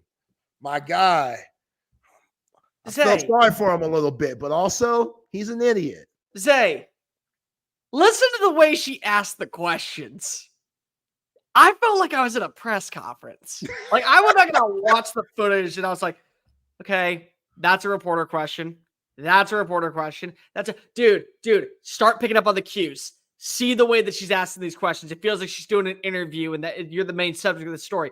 Dude, I'm begging you. Now this is where you start pulling the ripcord. You pull up the parachute and you let her continue to fall down on the face of the earth. You get the hell on out of there. You pay the bill. You say we're splitting the check. No, you say first date, we're splitting the checks. There is not a second date. You make sure that you do whatever is possible to save your ass. I'm sitting there like, dude, I'm picking this up on question number 2. You're on question number 6 and you're still feeding in information. I personally believe he wanted to get out of this industry and want to make sure that he was so good at his job that people were not going to call him and ask him, oh, we got to go bring you else in. We got to bring you else. He just wanted to get out. He kind of figured out about the clues. Maybe he did hit a home run in the process. But if he went out striking out swinging, maybe he also would just want to get out of the game. And so this was his way to get out. Like, you know what? Burn every bridge possible. I'm okay with this. I hope he went Shohei Ohtani and went yard because, again, if he didn't, that's what I'm saying. That blood flow to the Johnson, it messes up the mind. It does. He's not the most attractive fella in team. Not, what I'm saying? So, this could have been just, you never know when you're going to come across a beautiful woman. I'm sure she was right. I'm sure she was a dime piece because ain't no way. Ain't no way. But Cole, appreciate you, man, holding it down for Chip Brown. We will be back tomorrow to cap off a terrific week on a Friday, preparing Texas and Michigan. Let's bring on the SEC Unfiltered guys. Chris Phillips. What's up, Cole? Hi, guys. I didn't expect to see Cole in here. Cole, is it you and I tomorrow? Yes. All right, cool. We have a lot of drinking to do tomorrow. Yeah, I'll be in Charlotte. We'll be live from CLT. I might even instead of doing it from the Airbnb, I might walk down to the stadium and just kind of stand out there and we'll shoot shit. So I said we're gonna be drinking tomorrow on the live show. We're gonna be drinking tomorrow on the happy hour. We're gonna be. Oh yeah, we do have the happy hour. We have the happy hour tomorrow. I almost forgot about that because you bailed on us last week. How dare I did not bail? I was a good husband. That's what it was. It is called honeydew, so that way you get to get away with shit later on in the year. That's what it is. You build up these brownie points in the fall, so that way in the summer, that way when the fall rolls around and it's a Saturday wedding, you get to go ahead and say brownie points. I did this for you. This is why you let me go. This is why I get to be here for third Saturday in October. This is why I get to go visit Red River. This is why I get to go to these events because I did this in the summer for you. Now it's my time. You got to, Chris. I'm telling you, if there's one thing I will teach you before we go ahead and end our partnership, which is never going to end because we're going to be running college football in about 2 to 3 years, and we all know this. I will teach you how to get those brownie points in the summer, so that way when fall rolls around, your sweet woman allows you to have that Saturday. And there is no apple orchard picking. There is no, we're going to a wine. Apple orchard picking? Yeah, listen, they're into that. Pumpkin patch. They're into that. No, we getting on out. Yeah. See you guys, man. Hey, you're the man. Appreciate you, Lucas, Chris. Have a great show. Yeah, man. Y'all the best. Lucas, what's up, man? What's up, Texas Sports Unfiltered? Appreciate you all tuning in. I'm Chris Phillips. He is Lucas Hill. We are live, taking you into the end of the day, 5 p.m. Eastern, 4 p.m. Central. We'll close this thing out. Lucas, what's going on, man? Dude, I've been busy all day. I've been up since 6 a.m., had class this morning, and then we got, I think, 2 interviews today, and we got 2 videos about to be dropping pretty soon. So busy, productive, but why not close the day off with some of the best fans in the state, huh? Yeah, absolutely, man. Absolutely. Excited to chat. It's been a fun day on social media with the Texas folks and Texas A&M folks because we had Kyle Umlang on the show, in case anybody missed that, who's currently in the show. You can find that conversation on YouTube. Chatted with Kyle yesterday. Just kind of thought, why not? We'll kind of stir it up a little bit. Week of Texas, Michigan, and boy, sure enough, things are getting kind of rowdy on social media. We talked some Aggie facts, and Aggie fans were, I don't think they've taken too kindly to that, but it's all in good fun. So Kyle was awesome. Yeah. Speaking of, by the way, Lucas, speaking of the whole apple orchard thing, funny enough, dude, last weekend was week 1, and like 2 weeks ago, my sister texted our family group chat literally about going to an apple orchard. Literally about that's what they went and did last weekend, Lucas. They went to an apple orchard. Wow. And I mean, I was like, yeah, I'm not doing that. Yeah. Thankfully they understand. They didn't take it personally, but yeah, I'm like, my poor dad that went. Like wow. Crazy, bro. Like, see, I didn't grow up in a super diehard college football family. It was my grandfather that got me into it, but my parents, my dad, he likes it, but I think he more so likes it because of what I do for a living, and my mom could not give a damn about sports. That's about the same way with my mom. Of any sort. So, yeah, they literally went to an apple orchard last week, and I'm like, I can't even fathom it, dude. Can't even fathom it. So. I couldn't imagine an apple orchard in the state of Louisiana. It'd just be too hot for that. Just more of a strawberry patch in the sun. There just aren't apple orchards. South Carolina just screams apples and peaches to me. And North Carolina, yeah. South Carolina, North Carolina, yeah, and then Georgia. What's the equivalent then of that apple orchards in Louisiana? Probably strawberry patches. Strawberry picking. That's what your girlfriend or wife would drag you to do, is go strawberry picking. Yes. Okay. Yes. There's a place that's about an hour from where I live, about 35 minutes or so from Baton Rouge. It's called Miss Heather's Strawberry Patch. We haven't been since I think last year, but we're supposed to be making a trip sometime before next summer to pick some good strawberries. I haven't really cared for strawberries though. I like strawberry jam. Is that something people do in the fall though? I mean, they Louisiana, bro. Louisiana, you know what's crazy? Louisiana feels like a state like you don't live there unless you love football. Yeah. Like I know I'm sure there's people in Louisiana that do not care about football or sports, but like that's almost hard for me to believe, honestly. I think that's just the entire South in general, whether you're in Louisiana, Texas, Florida, Alabama. I think that entire region, that's just nothing but football. Yeah. Yeah. That's interesting, man. No, it's I've definitely done that. I've done that more on an NFL Sunday than anything, going to a pumpkin patch. I've done that. Yeah. But I'm not a huge NFL guy. So like that was when I was having to compromise. That's what I was willing to compromise, was going on a Sunday. So yeah. But yeah. No, never a Saturday for me. Never a Saturday. Nor a wedding. Fall weddings. Dude, I've skipped a wedding. I've declined. I've turned down being in a wedding. Yeah. And you know when this was, by the way? I don't know if I've told this story on these airways. And by the way, guys, you can comment, be part of the show. We'd love to hear from you. Facebook, YouTube, X. Definitely want to hear from you. We'll talk a little Texas, Michigan here in a second.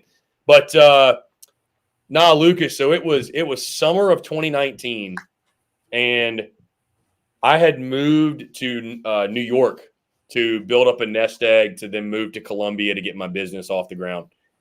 And I had a buddy of mine beginning of summer said, hey, man, like I'm getting – and this – let me put it this way. This guy was probably at the time like a low tier 2, high tier 3 type of friend. Wasn't like my best friend, but he was a buddy of mine. So anyways, beginning of summer, he asked me like, hey, man, I want you to be my wedding. We're getting married October the 27th or something, which whatever that date was, the last Saturday in October. And it was South Carolina, Tennessee on that Saturday. Bro, about half the summer went by, and I thought about it, and I was like, dude, I'm moving to Columbia to get my business off the ground. Like, I cannot miss a Saturday. I can't do it. I can't miss a game. So I declined it. Wow. I straight up declined it. And he was pissed. And, you know, we kind of had a falling out after that. And don't you know, man, not ironically, he actually hit me up like a year and a half after, or like a year after, was like, man, like, it's all love. I get why you did it. Like, because at that point, like, the business was very small. It had grown. It had popped off. He's like, I see why you did it. I see what the your mission was. But don't you know, Lucas, guy hits me up about a year and a half ago. We're just catching up or whatever. Bro, they got divorced. They were married. They were married for like 4 years, 3.5 years. Got divorced. Wow. I'm like, bro, I don't regret it at all now. Like I didn't regret it before, but I sure as shit don't regret it now. Got divorced, bro. How dare you ask me to miss a Saturday and you're not even gonna make it? How dare you? So there you go. Yeah, that's how I am. My ex-girlfriend. Listen, there's my advice for you all. Just tell your buddies or tell whoever if you got to skip their wedding. Listen, statistics say there's a 50% chance we're gonna do this shit again. So I'll come to the next one. Yeah, my ex-girlfriend invited me to her aunt and now current uncle's wedding. And there's a flat screen TV. We're at a restaurant and they got a back patio. My eyes are literally just glued to the TV. And I think this was last year to Tennessee and Alabama. I got hit on the leg about 4 or 5 times telling me, pay attention, pay attention, pay attention. I got football right there. You want me to pay attention to 2 people that I don't really know? Yeah. I mean, come on. Yeah. No, I mean, Ike says up for Ike, man. His wife's best friend is getting married on Red River weekend. You know, Ike, every situation is different, man. I get it. Every situation is different. I'm not if I give you my advice, it's a little bit I'm not in your shoes, Ike. I'm not in your shoes, but man. It's Red River, bro. I mean, what are you talking about? It's Red River. I love you, honey, but I'm going to go to the Cotton Bowl. I mean, yeah. I mean, tell me how the wedding goes. Shouldn't even be a discussion. Yeah. Shouldn't even be a discussion. Lucas, we got a big weekend upcoming, man. Texas, Michigan is the I think one of the headliners. Obviously, we will be in Charlotte, North Carolina. At least I'll be in Charlotte, North Carolina for Tennessee, NC State. Got great seats, by the way. There you go. Great seats. I'm sitting lower level, row 10. So I'm like right there on the action. But let's focus on Texas, Michigan. What excites you about the game? Oh my gosh. Michigan secondary against the skill receivers that Texas has. Everybody has hyped up Michigan for the last 3 years, and now they finally win a title last year. Now they're going into this year. They lose 13 guys to the draft. Now everybody's talking them all. This is just going to be a new thing. Michigan fans, this is your chance to finally come to reality. You don't deserve a top 10 ranking. Yes, you got Will Johnson coming back, who's arguably the best defensive back in all of college football. You've got Mason Graham, who's the best interior guy in college football. Offensively, though, you're going to struggle. You don't have a solution at quarterback. I don't know how they're going to throw it. I don't know how they're going to have enough of a passing game. Davis Warren's not the guy. Alex Orji can't throw the vertical route. Who do you think else can do it then? Give me Texas by 14, 15. Texas by 2 scores. So let me ask you this. Which game has a better chance of being a dogfight in the fourth quarter? Texas, Michigan, or Tennessee, NC State? Oh, Tennessee, NC State, honestly. Really? Yes, because it's going to – look, both games are going to get off. Do you think that's going to be a close game, Tennessee, NC State? I think Tennessee might – I think both games are going to be blown out the water, but I think Tennessee and North Carolina State is going to be a lot closer just because you got 2 young quarterbacks that are in a brand that – remember this. This is Nico Iamaleava's first road game, and this is Grayson McCall's first big test that he's had throughout his career. And he's been around for the last 6 years of college football. But he hasn't faced a team like Tennessee. He hasn't faced a defense like what Tennessee has. Nico Iamaleava is facing a defense that gave up almost 400 yards of total offense, but they were still the top 50 defense this past year. Yeah, they lost a lot of guys, but I do think that Dave Doran's squad is going to be a lot more improved this upcoming week. But I think going into that fourth quarter, it's going to be about a one-possession game, but expect Tennessee to pull away in the last 15 minutes. So really no shock for anybody here. But I think I was talking with Dusty Dvorak earlier today, and I mean, he said about the same thing. Once you get to that level where Iamaleava is in a groove, where he's got guys like Squirrel White, like Chris Brazzell, like Brew McCoy, when you get them the rock and you can get them in the open space, they can make plays on a consistent basis. So I think Tennessee just runs away with this one, but that's going to be a lot closer going into the fourth quarter. It's interesting, Lucas. I have not seen a Tennessee fan that thinks that Tennessee-NC State game is going to be less than like a 20-point margin of victory. I mean, bro, maybe I've seen a couple, but like the point being, dude, I would say 90% of their fan base is expecting like a complete blowout. I mean, and I mean, it could, listen, it might be, Lucas, but for people to scoff at the idea that it could be a close game to me is wild. That it could be a touchdown game. That to me is crazy. Yeah. You know, like, but Tennessee fans, and listen, I'm not knocking it. Like, have the confidence, have the swag. I get it. I'm not knocking it, but I think it could be a close game. Yeah. I do. I think it could be a very close game.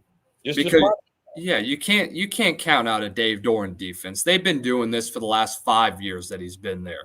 That 3-3-5 is still going to be elite as we usually see. They had a rough game last week against West Carolina, and that was a game they probably could have lost at times as well. But I do think that they're going to rebound. I think they're going to be much better going into a high-profile game like this with their second straight game at home. I think McCall has learned through his errors right now. I think that he will have a much better game. And I think they're going to challenge this Tennessee defense, but talent-wise, you got to give it to Tennessee. They're the much more talented team. They have much better depth at offensive line, and I think that's going to be the difference at the end of the day is that NC State's just not going to be able to put as much pressure on Nico Iamaleava, and they might not give up a sack all day. So that's going to be the big difference in that game is that offensive line, and Nico's going to have a day. Texas, Michigan. I'm excited to watch the physicality in that game, the battle in the trenches in that game. Michigan's still got a very good defensive front. They've got a very good defensive front. Kelvin Bates against Mason Ingram is going to be fun. If they can make Texas one-dimensional, I'm picking Texas now. Yeah. But if they can make Texas one-dimensional, could get interesting.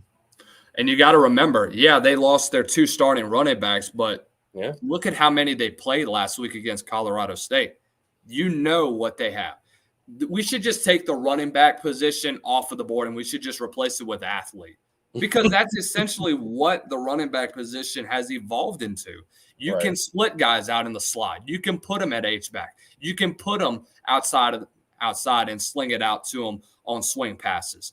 I mean, that's essentially what they were. And we saw it a lot last week, and you saw the depth that they have at that running back position. I think that's going to help them too. I think Quinn Ewers is going to have his way with Michigan's defense going into Ann Arbor. And, I mean, has Quinn Ewers played against a team like this? Yes, a.k.a. Alabama last year. And he had a hell of a day last year. He's going to do the same thing this year. And I think this win, whoever wins this game, which I think it will be Texas, is going to solidify themselves as a legit contender. I still have skepticism about both of these teams. I've addressed it since all the way back in April. But I think the winner of this game has solidified themselves as a playoff contender in their respective conference and will continue to be a national championship contender for years to come as well. Did you see the Sark quote today, Lucas? He said, I'll read it. He said, quote, this is Steve Sarkeesian, asked about playing in the big house. He said, quote, I kind of relish being the villain. I like going in there and thinking, man, there's 100 versus 120,000 and we're the villain. It's okay being the villain. How do we create that deafening silence? Yeah, I mean, that's what you got to do. You love that, bro. You love that. If Sark's your guy, you love that. I mean, that's yeah. You know, it's interesting. Like I've talked to guys like former players. They'll tell you they like playing on the road more than at home. Like they love their home fans, but they love going on the road and beating somebody. Nothing's better than just shutting up a crowd midway through a game and seeing them leave. Yeah. There's nothing better than silencing the opposing crowd. There's nothing better. Nothing better. No, not at all. I mean, we've both experienced it. If you can get the crowd down to where they're at their highest, which will probably be beginning of that defensive drive, to all the way, if you can take the momentum out of the air and get quick scores on them, you've just taken the energy out of the crowd. That's hard for momentum to come back to that home crowd, and it's hard to get fans to get back on their feet after if you get off to a fast start, and that's what Texas is going to do. There's just way too many athletes on the field, and I do think that this is going to end up being Texas's day. They have solidified themselves as a true contender after this game, and I'll be honest, I could be wrong. I was wrong about Texas at the beginning of the year, and we mentioned this a couple times already, CP, about my article that thought that Texas would not be back. This weekend is going to define that. If they win, I'm wrong. If they lose, you picked them to win 8 games, right? I picked them to either win 8 or 9 games. So if they end up losing, I don't know if the Texas Sports Unfiltered folks even knew that. Yeah, y'all missed that article from back in the spring, way early. That was way early. That was like February you wrote that, right? Yeah, I think I just started there about a couple weeks after, and I think it was the weekend of my birthday, and you had texted me and it said, hey, you better check out your article. And I looked over, I was like, whoa, we had like 200,000 views on it. I was like, whoa, Yeah. All right. The replies got pretty outrageous. I got told kick him off the show. I'm still here. Sorry, man. Yeah. Listen, Lucas would be happy to be wrong. He'd be happy to be wrong. Then there's me who picked Texas to be in the SEC championship.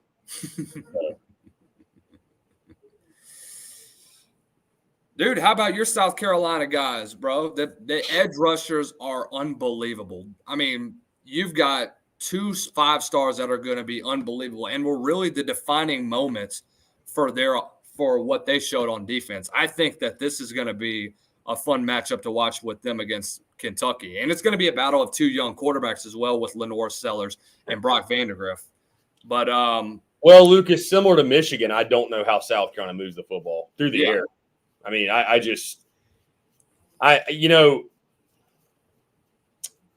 realistically, I think there is a chance this year South Carolina is the worst team in the conference. I think that's possible. Maybe even below Vandy. I mean, bro, Vandy looked good. Yes. They look really like that was not a fluke win. They straight up lined up and beat Vatek's ass. Yes. Now, South Carolina, did they just play poorly in week 1? They might have. But dude, I talked about all offseason. I was skeptical of their offense all offseason. And people, of course, bro, South Carolina folks, you say one thing critical about the team, they'll jump down your neck and, I mean, they'll make your life a living hell, man. It's why, honestly, Lucas, if you notice, I stay away from that chatter for the most part. It's just it is not worth shaking that hornet's nest. It's just not worth it, bro. It's not worth it.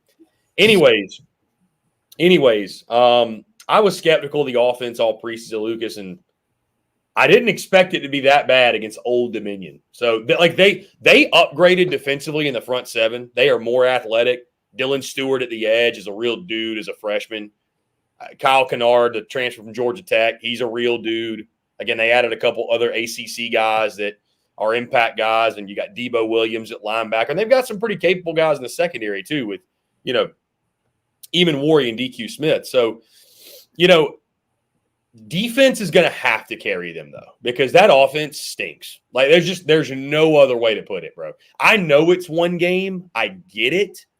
But what should be most concerning, Lucas, if you're a South Carolina fan, in week 1, look around the SEC. Go look at the box scores. Go look at the stats. Everybody else put up big numbers. Everybody. And you can't say competition. Because so many SEC teams played FCS competition. So many SEC teams played lower level inferior competition, which is exactly what Old Dominion is. I don't give a damn what anybody says. That's exactly what Old Dominion is. And you were down 19-16 in the fourth quarter. I mean, you couldn't move the football any better than that you won by 4 points and you scored 23 points. And one of the biggest reasons, Lucas, you did that is because you were gifted a pair of fumbles inside like the 5-yard line. I mean, you probably lose the football game if Old Dominion doesn't just inexplicably turn it over inside their own 5. You gave up 4 sacks to your quarterback. So the offensive line wasn't good. You only rushed for 3.1 yards per carry against Old Dominion. Your leading rusher was Rocket Sanders. 3.7 yards a carry. 3.7 yards a carry against Old Dominion, bro. I mean, and then at the receiver position, you have no playmakers. No. So you threw for 114 yards, bro. We can all put this on Lenore Sellers as well. You got to understand, this is his first start as well. So you can put all the blame on him. Offensive line was dog water. 288 total yards of offense. Oh, my gosh. And, I mean, bro, now you go into Lexington and you take on a Kentucky defense that's got real dudes. Like, they've got dudes, bro, at all 3 levels. Yeah. At all 3 levels. Deion Walker at D-line is a legitimate NFL body. Jamon Dumas-Johnson, All-American. at linebacker, is an All-American caliber player. And then Maxwell Harrison at corner is an NFL body corner. Yeah. So, I mean, good luck. Bro, I got 23-10 in that game, Kentucky. The only way South Carolina wins that game, listen, it's South Carolina Kentucky games are weird, bro. They are very weird. Expect the unexpected. But the only way they win that game is if they force 3 or 4 turnovers off of Kentucky, get the ball with short fields, and capitalize that way. I mean, that's the only way, bro, because they're just off it. I'll put it to you this way. Lucas. If Kentucky plays a clean football game, if they don't turn it over, they win. Yeah. That's all I need to know. That is all I need to know. So, I don't know if you even saw this stat, Chris. 22 carries, 68 yards for Lenoris. That just tells you how bad. 22 carries, bro. For a quarterback. 22 for a quarterback. Carries. You're not seeing that. And No. you got an All-American like Jamon Dumas-Johnson, who, may I remind you, was an All-American at Georgia. Bro, Kentucky's going to spy his ass. Like, they're not going to let him just take off. They're going to spy him. Yeah. No. Yeah, dude. I mean, I think Pop Dumas might just have the game of his life against this offensive line. I think you can just put him anywhere on the field. Yeah, like you mentioned, they're going to spy him like crazy. I think Pop Dumas had a pick last week against Southern Miss and could have had another handful of tackles if they had played the full game. But I think he was nearing 4 or 5 near the end of the third quarter. But, I mean, that dude was having a game. And that shows you why he was an All-American a couple years ago and why he could be the best linebacker when he's healthy as well. So Sellers is going to have quite a day for him going up against this front four of Kentucky. And just the secondary is just going to have their way with South Carolina receivers. Did Gage Larvadain play on last week? Gage, I believe let's see. Let me look at the numbers. No. So from what I was told a few weeks ago is that he's dealing with an injury and he may not even play this season. Yeah, I ask you that because he came from Southeastern. That's why I asked. He's a return man, dynamic receiver, was awesome at Miami, I think he had one game where he had over 200 yards receiving, and that's kind of what got him that SEC offer from South Carolina. But once you get him healthy, he should be really, really dynamic. He can play a great role, especially on special teams for his first year or so. What do you expecting from Brock Vandegrift coming off of his first start? I know he didn't really show much. I mean, I think Kentucky's going to try to establish the run. I mean, I don't know that they're going to add – and I think quarterback run game is going to be big for them. Yeah. But, yeah, that's the big question in that game is what do you get from both of the quarterbacks? Again, it's – I would expect them to be efficient. I think South Carolina's a defense that they're upgraded in the front seven, Lucas, but they're also gettable in the secondary. I think Barryon Brown and Dane Key, I think that's a really good matchup for them. I think South Carolina's back end of their defense lacks some athleticism. I don't think DQ Smith's a very good player. At least at time, I should say this. He's not a bad player, but when he has coverage busts, like it typically is like a really bad. I mean, you saw it on Saturday. It can get ugly in the secondary. Yeah. So, I like the matchup with Barryon Brown and Dane Key against that secondary. I would expect Kentucky to take some shots. I mean, I would expect it. But, dude, I think this is going to be a low-scoring game. Like I said, I've got 24-10 in the game. I could see this being 17-10, dude. I could see this, that's why I'm saying I don't see how South Carolina keeps up with how they keep up with them. I just don't know how they're going to be able to score enough to keep up. I don't see it. So, dude, how about Arkansas, Oklahoma State? What's your feel on that? Oh, dude, I talked with Dusty and I talked with Chris earlier about this game. They said the biggest thing that they want to see is that trench warfare. You've got an experienced offensive line that Oklahoma State returns with a combined 215 starts against an Arkansas defensive line with Landon Jackson and company. They're going to try and get after Billy Bowman a lot. And I think they can do it. I do think that Travis Williams and this run defense is going to be a lot improved.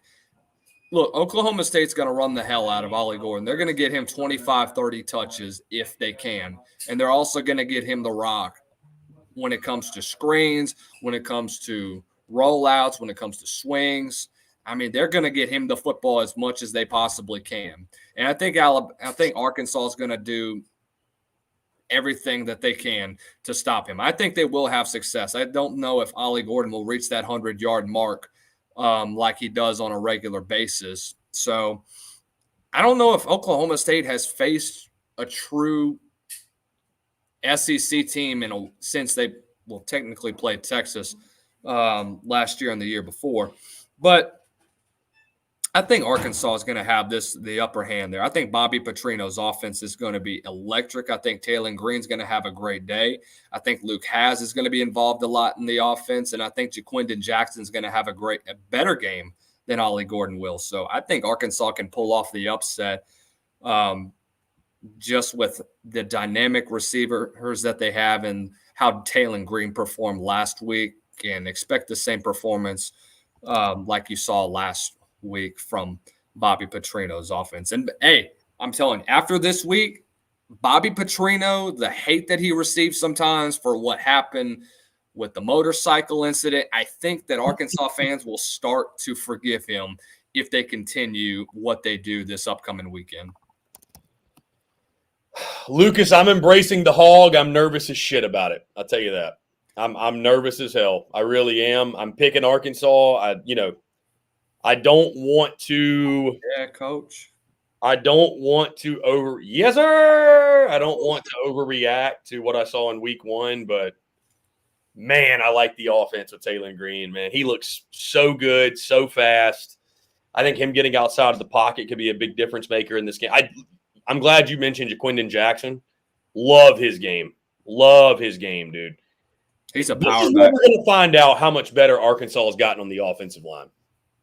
Okie State doesn't even have like an elite defensive front, but bro, Arkansas couldn't block anybody last year. So, it starts in a ball game like this. Yeah.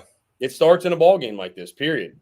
I think they have a couple ACC and a Big 12 transfers as well in their front five as well. I think they've got their guard is from Baylor, and I think they got another one that's from Georgia Tech, I believe. I could be thinking of another team, but that's what I was told as well. But I mean, that offensive line looked really good against Pine Bluff. I know it was against an HBCU, but I mean, doesn't matter who it is. It's hard to do that on air. When you look at how they do in actual gameplay, it's hard to score on 10 straight possessions, even when. Bro, it's hard to score on 10 straight possessions in the damn video game. Yeah. I mean, for real, though. So, like I said, I'm embracing the hog. This might be wishful thinking. I don't know. I think Okie State's a really good team. Obviously, Ollie Gordon, the star of that group. Alan Bowman, I think, is going to be key for them. I think he's got to play. Everybody's keying in on Ollie Gordon. I think their quarterback, Alan Bowman, is going to be the key here. I think the battle between Green and Bowman. I do expect a lot of points, though, bro. I expect a lot of – I took the over in the game. I expect a ton of points. So, yeah. Yeah, I mean – what's the over under in that one? Isn't it like 59.5? It was. Now it's 62.5. Oh, so it's going up. Yeah, money's pouring in on the over. I mean, I think the biggest reason is just simply because, like, you look at Oklahoma State against South Dakota State, and I mean, South Dakota State moved the ball. Their defense gave up a lot. They gave up almost 400 yards of total offense. Yes. And and think about this. South Dakota State has the reigning Walter Payton Award winner in Mark Gronkowski as well. And South Dakota State's got some dudes. We'll be playing them in about 2 or 3 weeks as well. So we'll have our stuff pushed in by them and have a lot of fun with it. But, hey, nothing like playing another good opponent and getting them on some film. But, I mean, just Oklahoma State's defense is going to struggle a lot with Taylor Green's elusiveness and ability to throw the ball. Did you see that throw that he had? I think it was on the 3rd or 4th possession. I think it was he just fit the ball into like a window that was this close from getting shut, and as soon as he lets it go, I mean, that window was closing, and that was a hell of a throw. Which one? Which throw are you talking about? It might have been the 4th or 5th possession that he threw. That's when I think he scrambled out to that Taylor Green made the right. Yeah. Yeah. I know. I think I know which throw you're talking about. Yeah. He made a couple nice throws in that game. The one in the left corner of the end zone that he just floated and like put right there in his breadbasket, only place he could throw that ball. He made some nice throws, man. So it's trust Bobby Petrino, man. And this is listen. If they win, this is the game Bobby Petrino built. Yeah, this is the game Bobby Petrino built. Absolutely. Lucas, I want to ask you, by the way, man. So funny enough, we had Mike Gillespie on yesterday. Obviously, Mike's a Florida guy. We spent that entire hour him just venting, essentially. Bro, LSU, though. LSU. Tough L in week 1, man. Oh, yeah. What's the vibe of the fan base? You're in Louisiana. What's the vibe of the fan base? You should have tuned in. Because it's different, right? You're not firing Brian Kelly. Like, you're not doing that. You want to pay that dude $70 million to leave Baton Rouge? Oh, hell no. LSU's got hella money, but they ain't doing that. No. You should have tuned into Blake Ruffino's post-game show on Sunday. That was fun. The first words that come out of his mouth is, "Don't effing text me." And so that's when I knew it was like, ooh, was going to be the start of a fun one. But, the offensive line during the run game, they got their stuff pushed in by that USC front 4. You can't have that. Caleb Jackson had 6 carries. You got to feed him the rock a lot more. That 4th quarter, by the way, reminded me a lot of the Les Miles era, where you're playing conservative, you're running the football, trying just to not win, just to survive instead of just taking a home run shot and going for it all. Garrett Nussmeier's got to sling the rock a lot more. You got to give him more opportunities to throw to your playmakers. Kyron Lacey didn't have a single reception in the second half. Mason Taylor didn't really have any targets in the second half. CJ Daniels was non-existent in the second half. You got to get your playmakers the football. And yes, losing John Emery hurts. That's your first scholarship back that you've lost so far. And Emery's had a hell of an LSU career. Goes from being the feature back in 2019, number 1 recruit coming out of high school. And his recruiting story was unbelievable after he comes to that Georgia game in 2018. He was initially committed to Georgia during that time. He ends up decommitting, commits to LSU a couple weeks later, and then goes through that 2019 season behind Ty Davis-Price and Clyde Edwards-Helaire. Gets some opportunities in 2020, has his best year. 21 is ineligible because of the academic stuff. And then 22, I think he tore his ACL and then played some during that year. Last year, I think he had some more issues, didn't really play a lot. And then this year, he initially went to the transfer portal and then came back after that and finally got some playing time. But it just sucks to see a guy like that with the career that he's had have an ACL tear like that. But, back to Blake's post-game show, one of the first callers that called in was Blaine Crane. And Blaine comes in, the first few words he says. I did actually hear Blaine call in. I was tuned in. He said, if anybody doesn't talk about anything other than the play calling that Joe Sloan did in the 4th quarter, I'm going to effing freak out. I don't blame him. The play calling was atrocious in the 4th quarter. Yeah. You can't run inside zone 2 straight times and then think you're going to get 2-yard hitches, not even close to the sticks, and think that's going to move drives when your defense balled out for you and bailed you out so many times. You can't have that. So the vibe in Baton Rouge right now, CP, it's just about rebound week. You got Nichols this week, another Southland opponent. Get some opportunities to get Garrett to throw the rock down the field, get your playmakers the football, and let them work. And let the defense do the same thing they did last week. I think it's going to infuriate LSU fans, Lucas, when they're opening up the playbook and throwing it down the field, and fans are going to be like, why didn't we do this last week? Yeah. You know?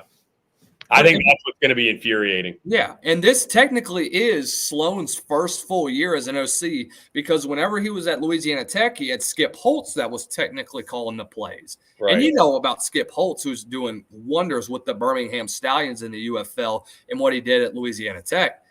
And he's an offensive guru. He's a mastermind of the defense. I want to say he's a protege of the Mike Leach era. I could be thinking of another OC. But, I mean, Brian Kelly's got to step in and call some plays himself. Talk with Sloan about what they decide to do and see if BK isn't stepping in sometimes to do some play calls as well. Yeah. I think Brian Kelly might have to step in, man. Like, I don't know. You got to take control, you know? Like, if things aren't going the way they should be, you got to take control. So yeah. I mean, Kelly's been calling the offense for, probably since his Central Michigan days back in 04 and 06. So this wouldn't be anything new for him. He's coached some great offenses before with Cincinnati when they had Tony Pike as your quarterback. Then you go to Notre Dame and you have some of the great quarterbacks that came – well, I say great – some of the mediocre quarterbacks that came through there and made them into elite stat patters.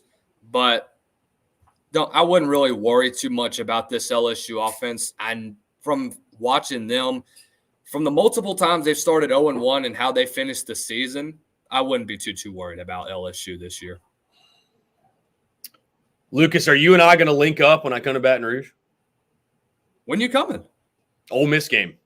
All right, yeah, absolutely. Come on. Yeah, I'm already my buddy was shooting me over flight stuff today. I think we're going to go Charlotte to New Orleans right up. So who's all coming? Well, it'll just be me from the SECU crew, but my sister lived in Baton Rouge. Okay. Straight Are you going to link up with Blake? Oh yeah. Oh okay. yeah. We're going to Pyran's Friday. Really? I've heard that's a pretty good spot. Cool. They've got a good place called Pastimes. They've got some good food. They've got pretty much everything. Got po' boys, pizza. I mean, we're definitely going to go to Tigerland, Lucas. We're absolutely going to go to Tigerland. I know. I'm going to have the GoPro out and about. The SECU vlog will be active. Will be very active. You be there Friday night? Or yeah, the flight we're looking at, we would get in town Thursday. Oh, wow. And then leave Sunday. Yeah, I mean, I'm definitely trying to get the full weekend experience. There you go. So, yeah, Tigerland on a Thursday, Friday night is a sight to be seen. Dangerous. You've got Mike's on one side. You've got Fred's. You've got probably some of the most well-known bars around the country. And I know you listed some of your top places to do content creation and some of the best places to travel.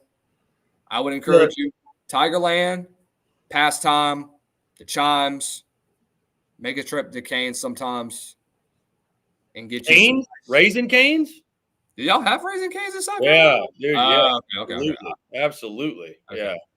I wasn't sure if y'all still had them because I know it was a Southern thing. I wasn't sure if y'all were having one there yet. So yeah, no, Raising Canes is awesome, dude. It's awesome. It sucks every now and then whenever you start working there, though.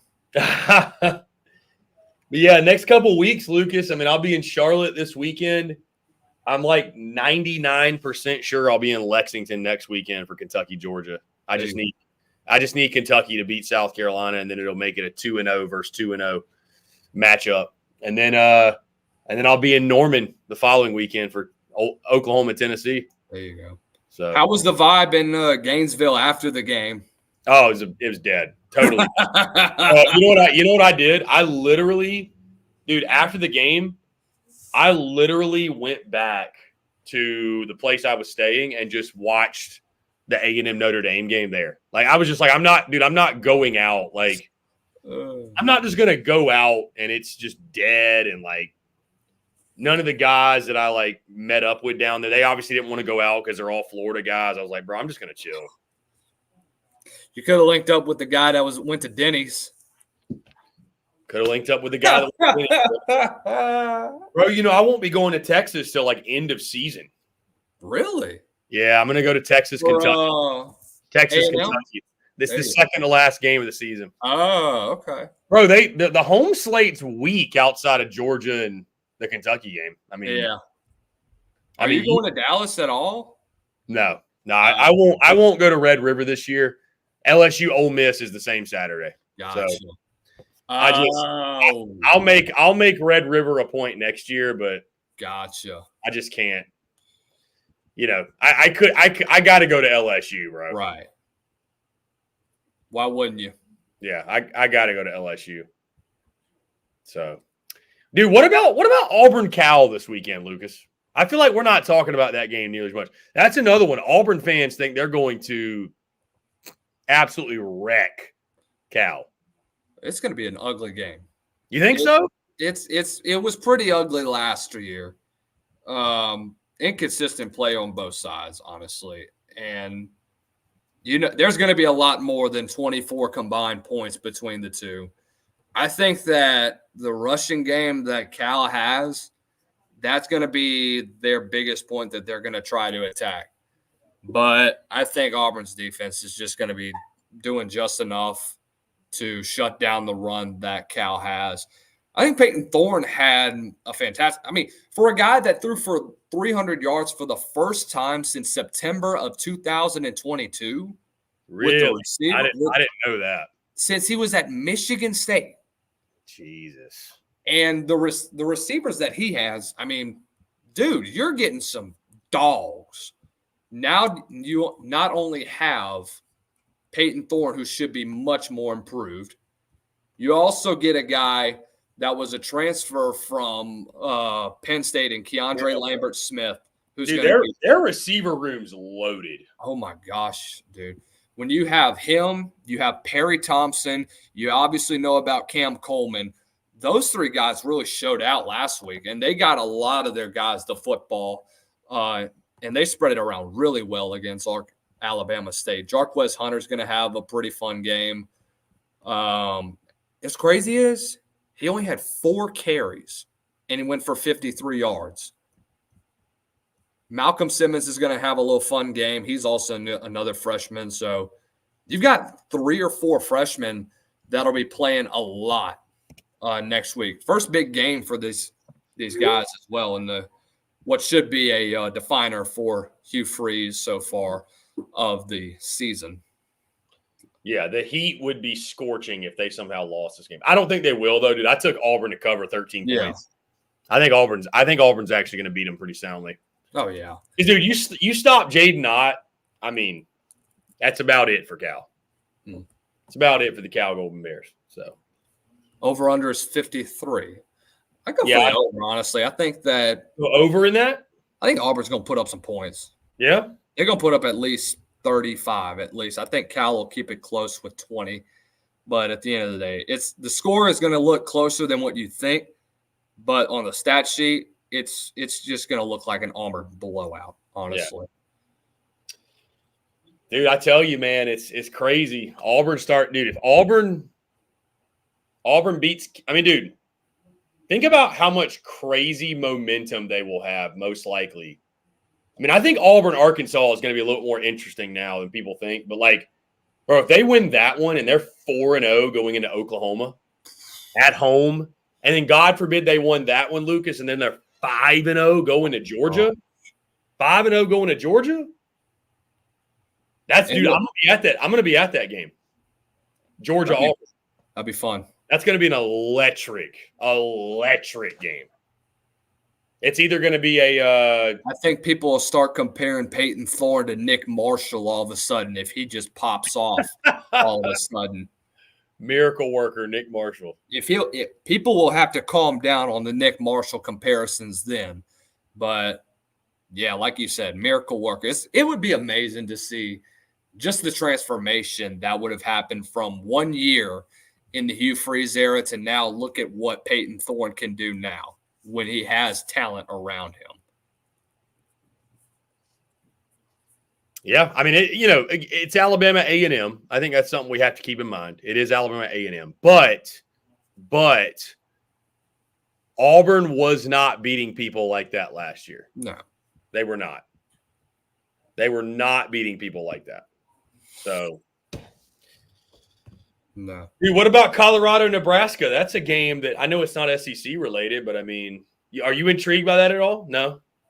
Shedeur Sanders against Dylan Raiola is going to be interesting. Is that going to be at Folsom or no? That's going to be in Memorial. I saw that they posted.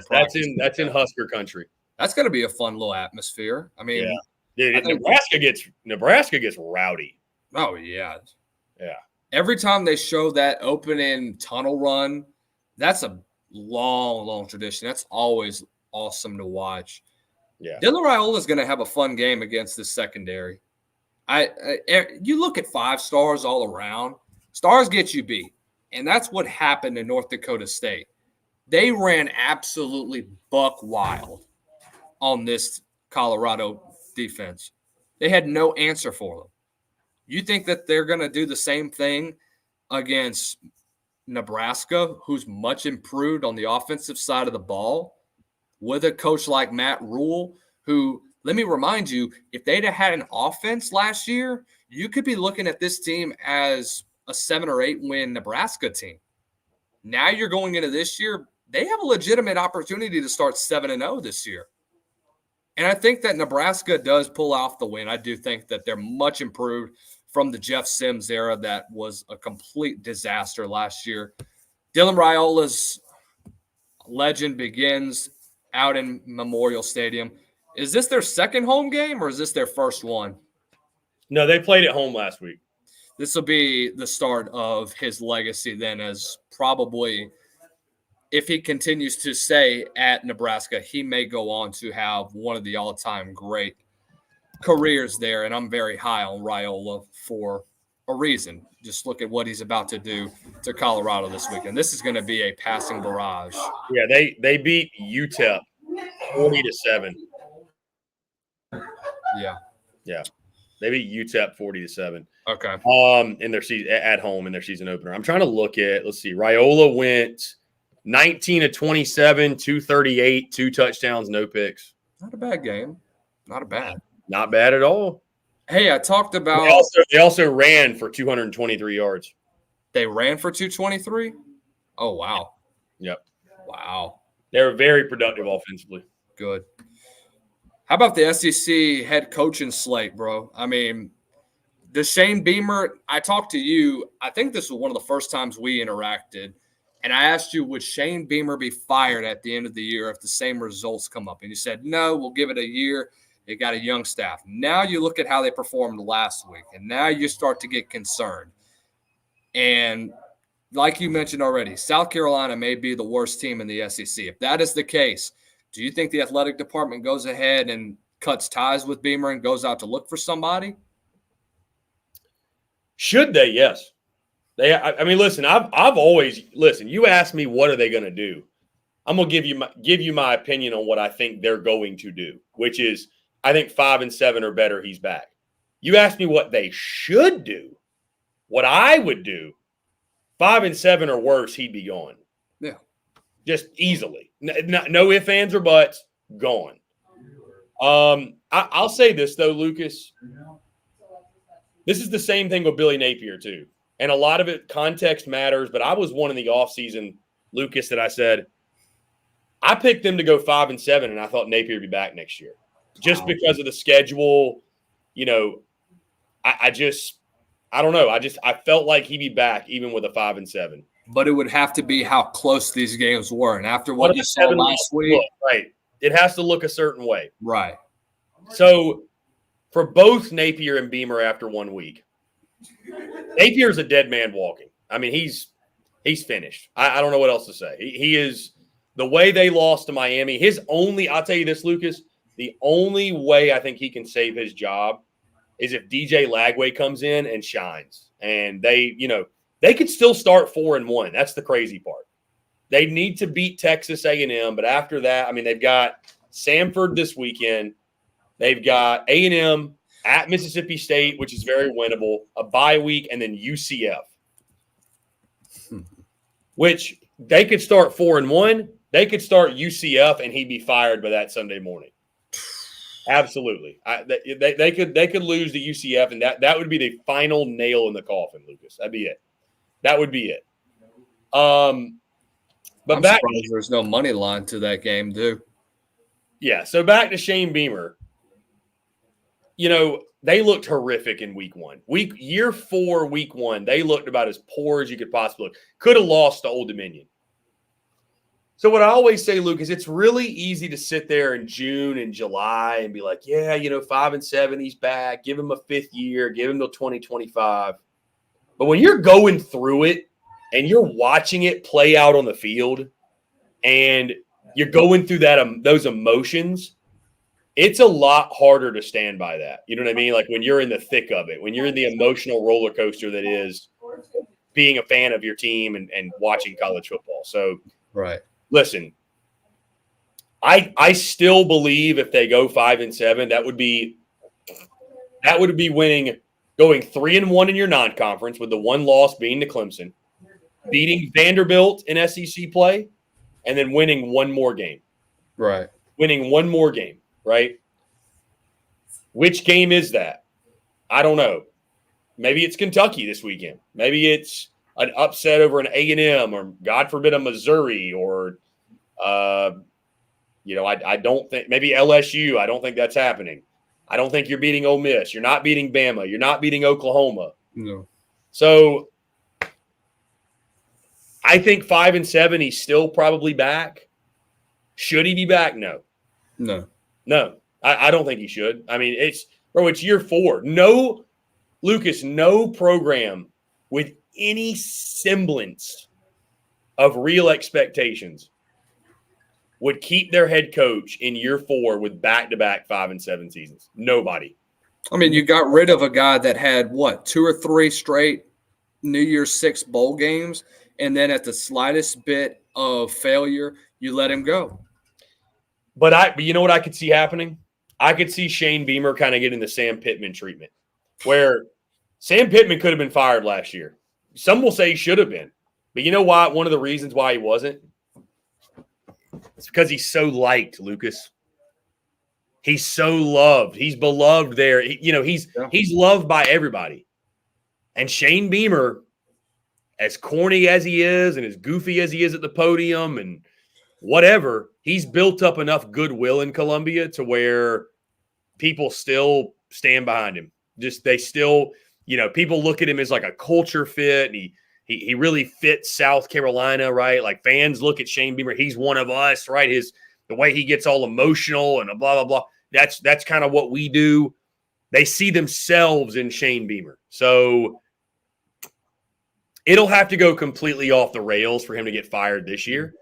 But, I mean, dude, after what I saw week 1 against Old Dominion, I don't think that's out of the question. I think that team can absolutely go 4-8. There's no question.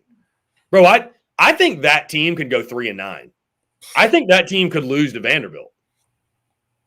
So Vanderbilt could go to a bowl. Yeah, I mean, I'll put it to you this way. 4-8 or worse, 4-8 and he's 50-50. It's very 50-50 he's back. If they go 3-9 and lose to Vandy, he will be fired. No, because at that point, Lucas, to your point, you would have to look yourself in the mirror and say, we are 100% the worst program in the SEC. Yeah, if I'm the athletic department, I'm already shopping around, at least, if not for this year, talking negotiations for potentially what goes on for next year as well. Yeah, it's like if you can accept that, so be it. But you'll be essentially replacing Vandy as like the cellar dweller. So, right. Anyways, Lucas, you're the man. We've hit 5 o'clock, dude. I appreciate you taking the time. It's always a pleasure. Live from school, we love to see it. Guys, again, thank you all so much for tuning in. Stay tuned. Facebook, YouTube, X, Instagram, TikTok, wherever you get your content from Texas Sports Unfiltered.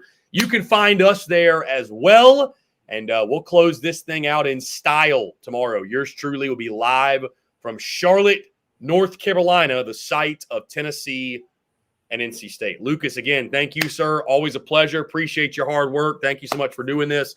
Guys, be sure to follow Lucas Hill, Lucas_Hill23. Follow me at CPhilly19 and follow SEC Unfiltered for all the latest content coming from us. Again, guys, thank you all so much. Appreciate you all tuning in. Have a great rest of your Thursday, and we will do it again tomorrow.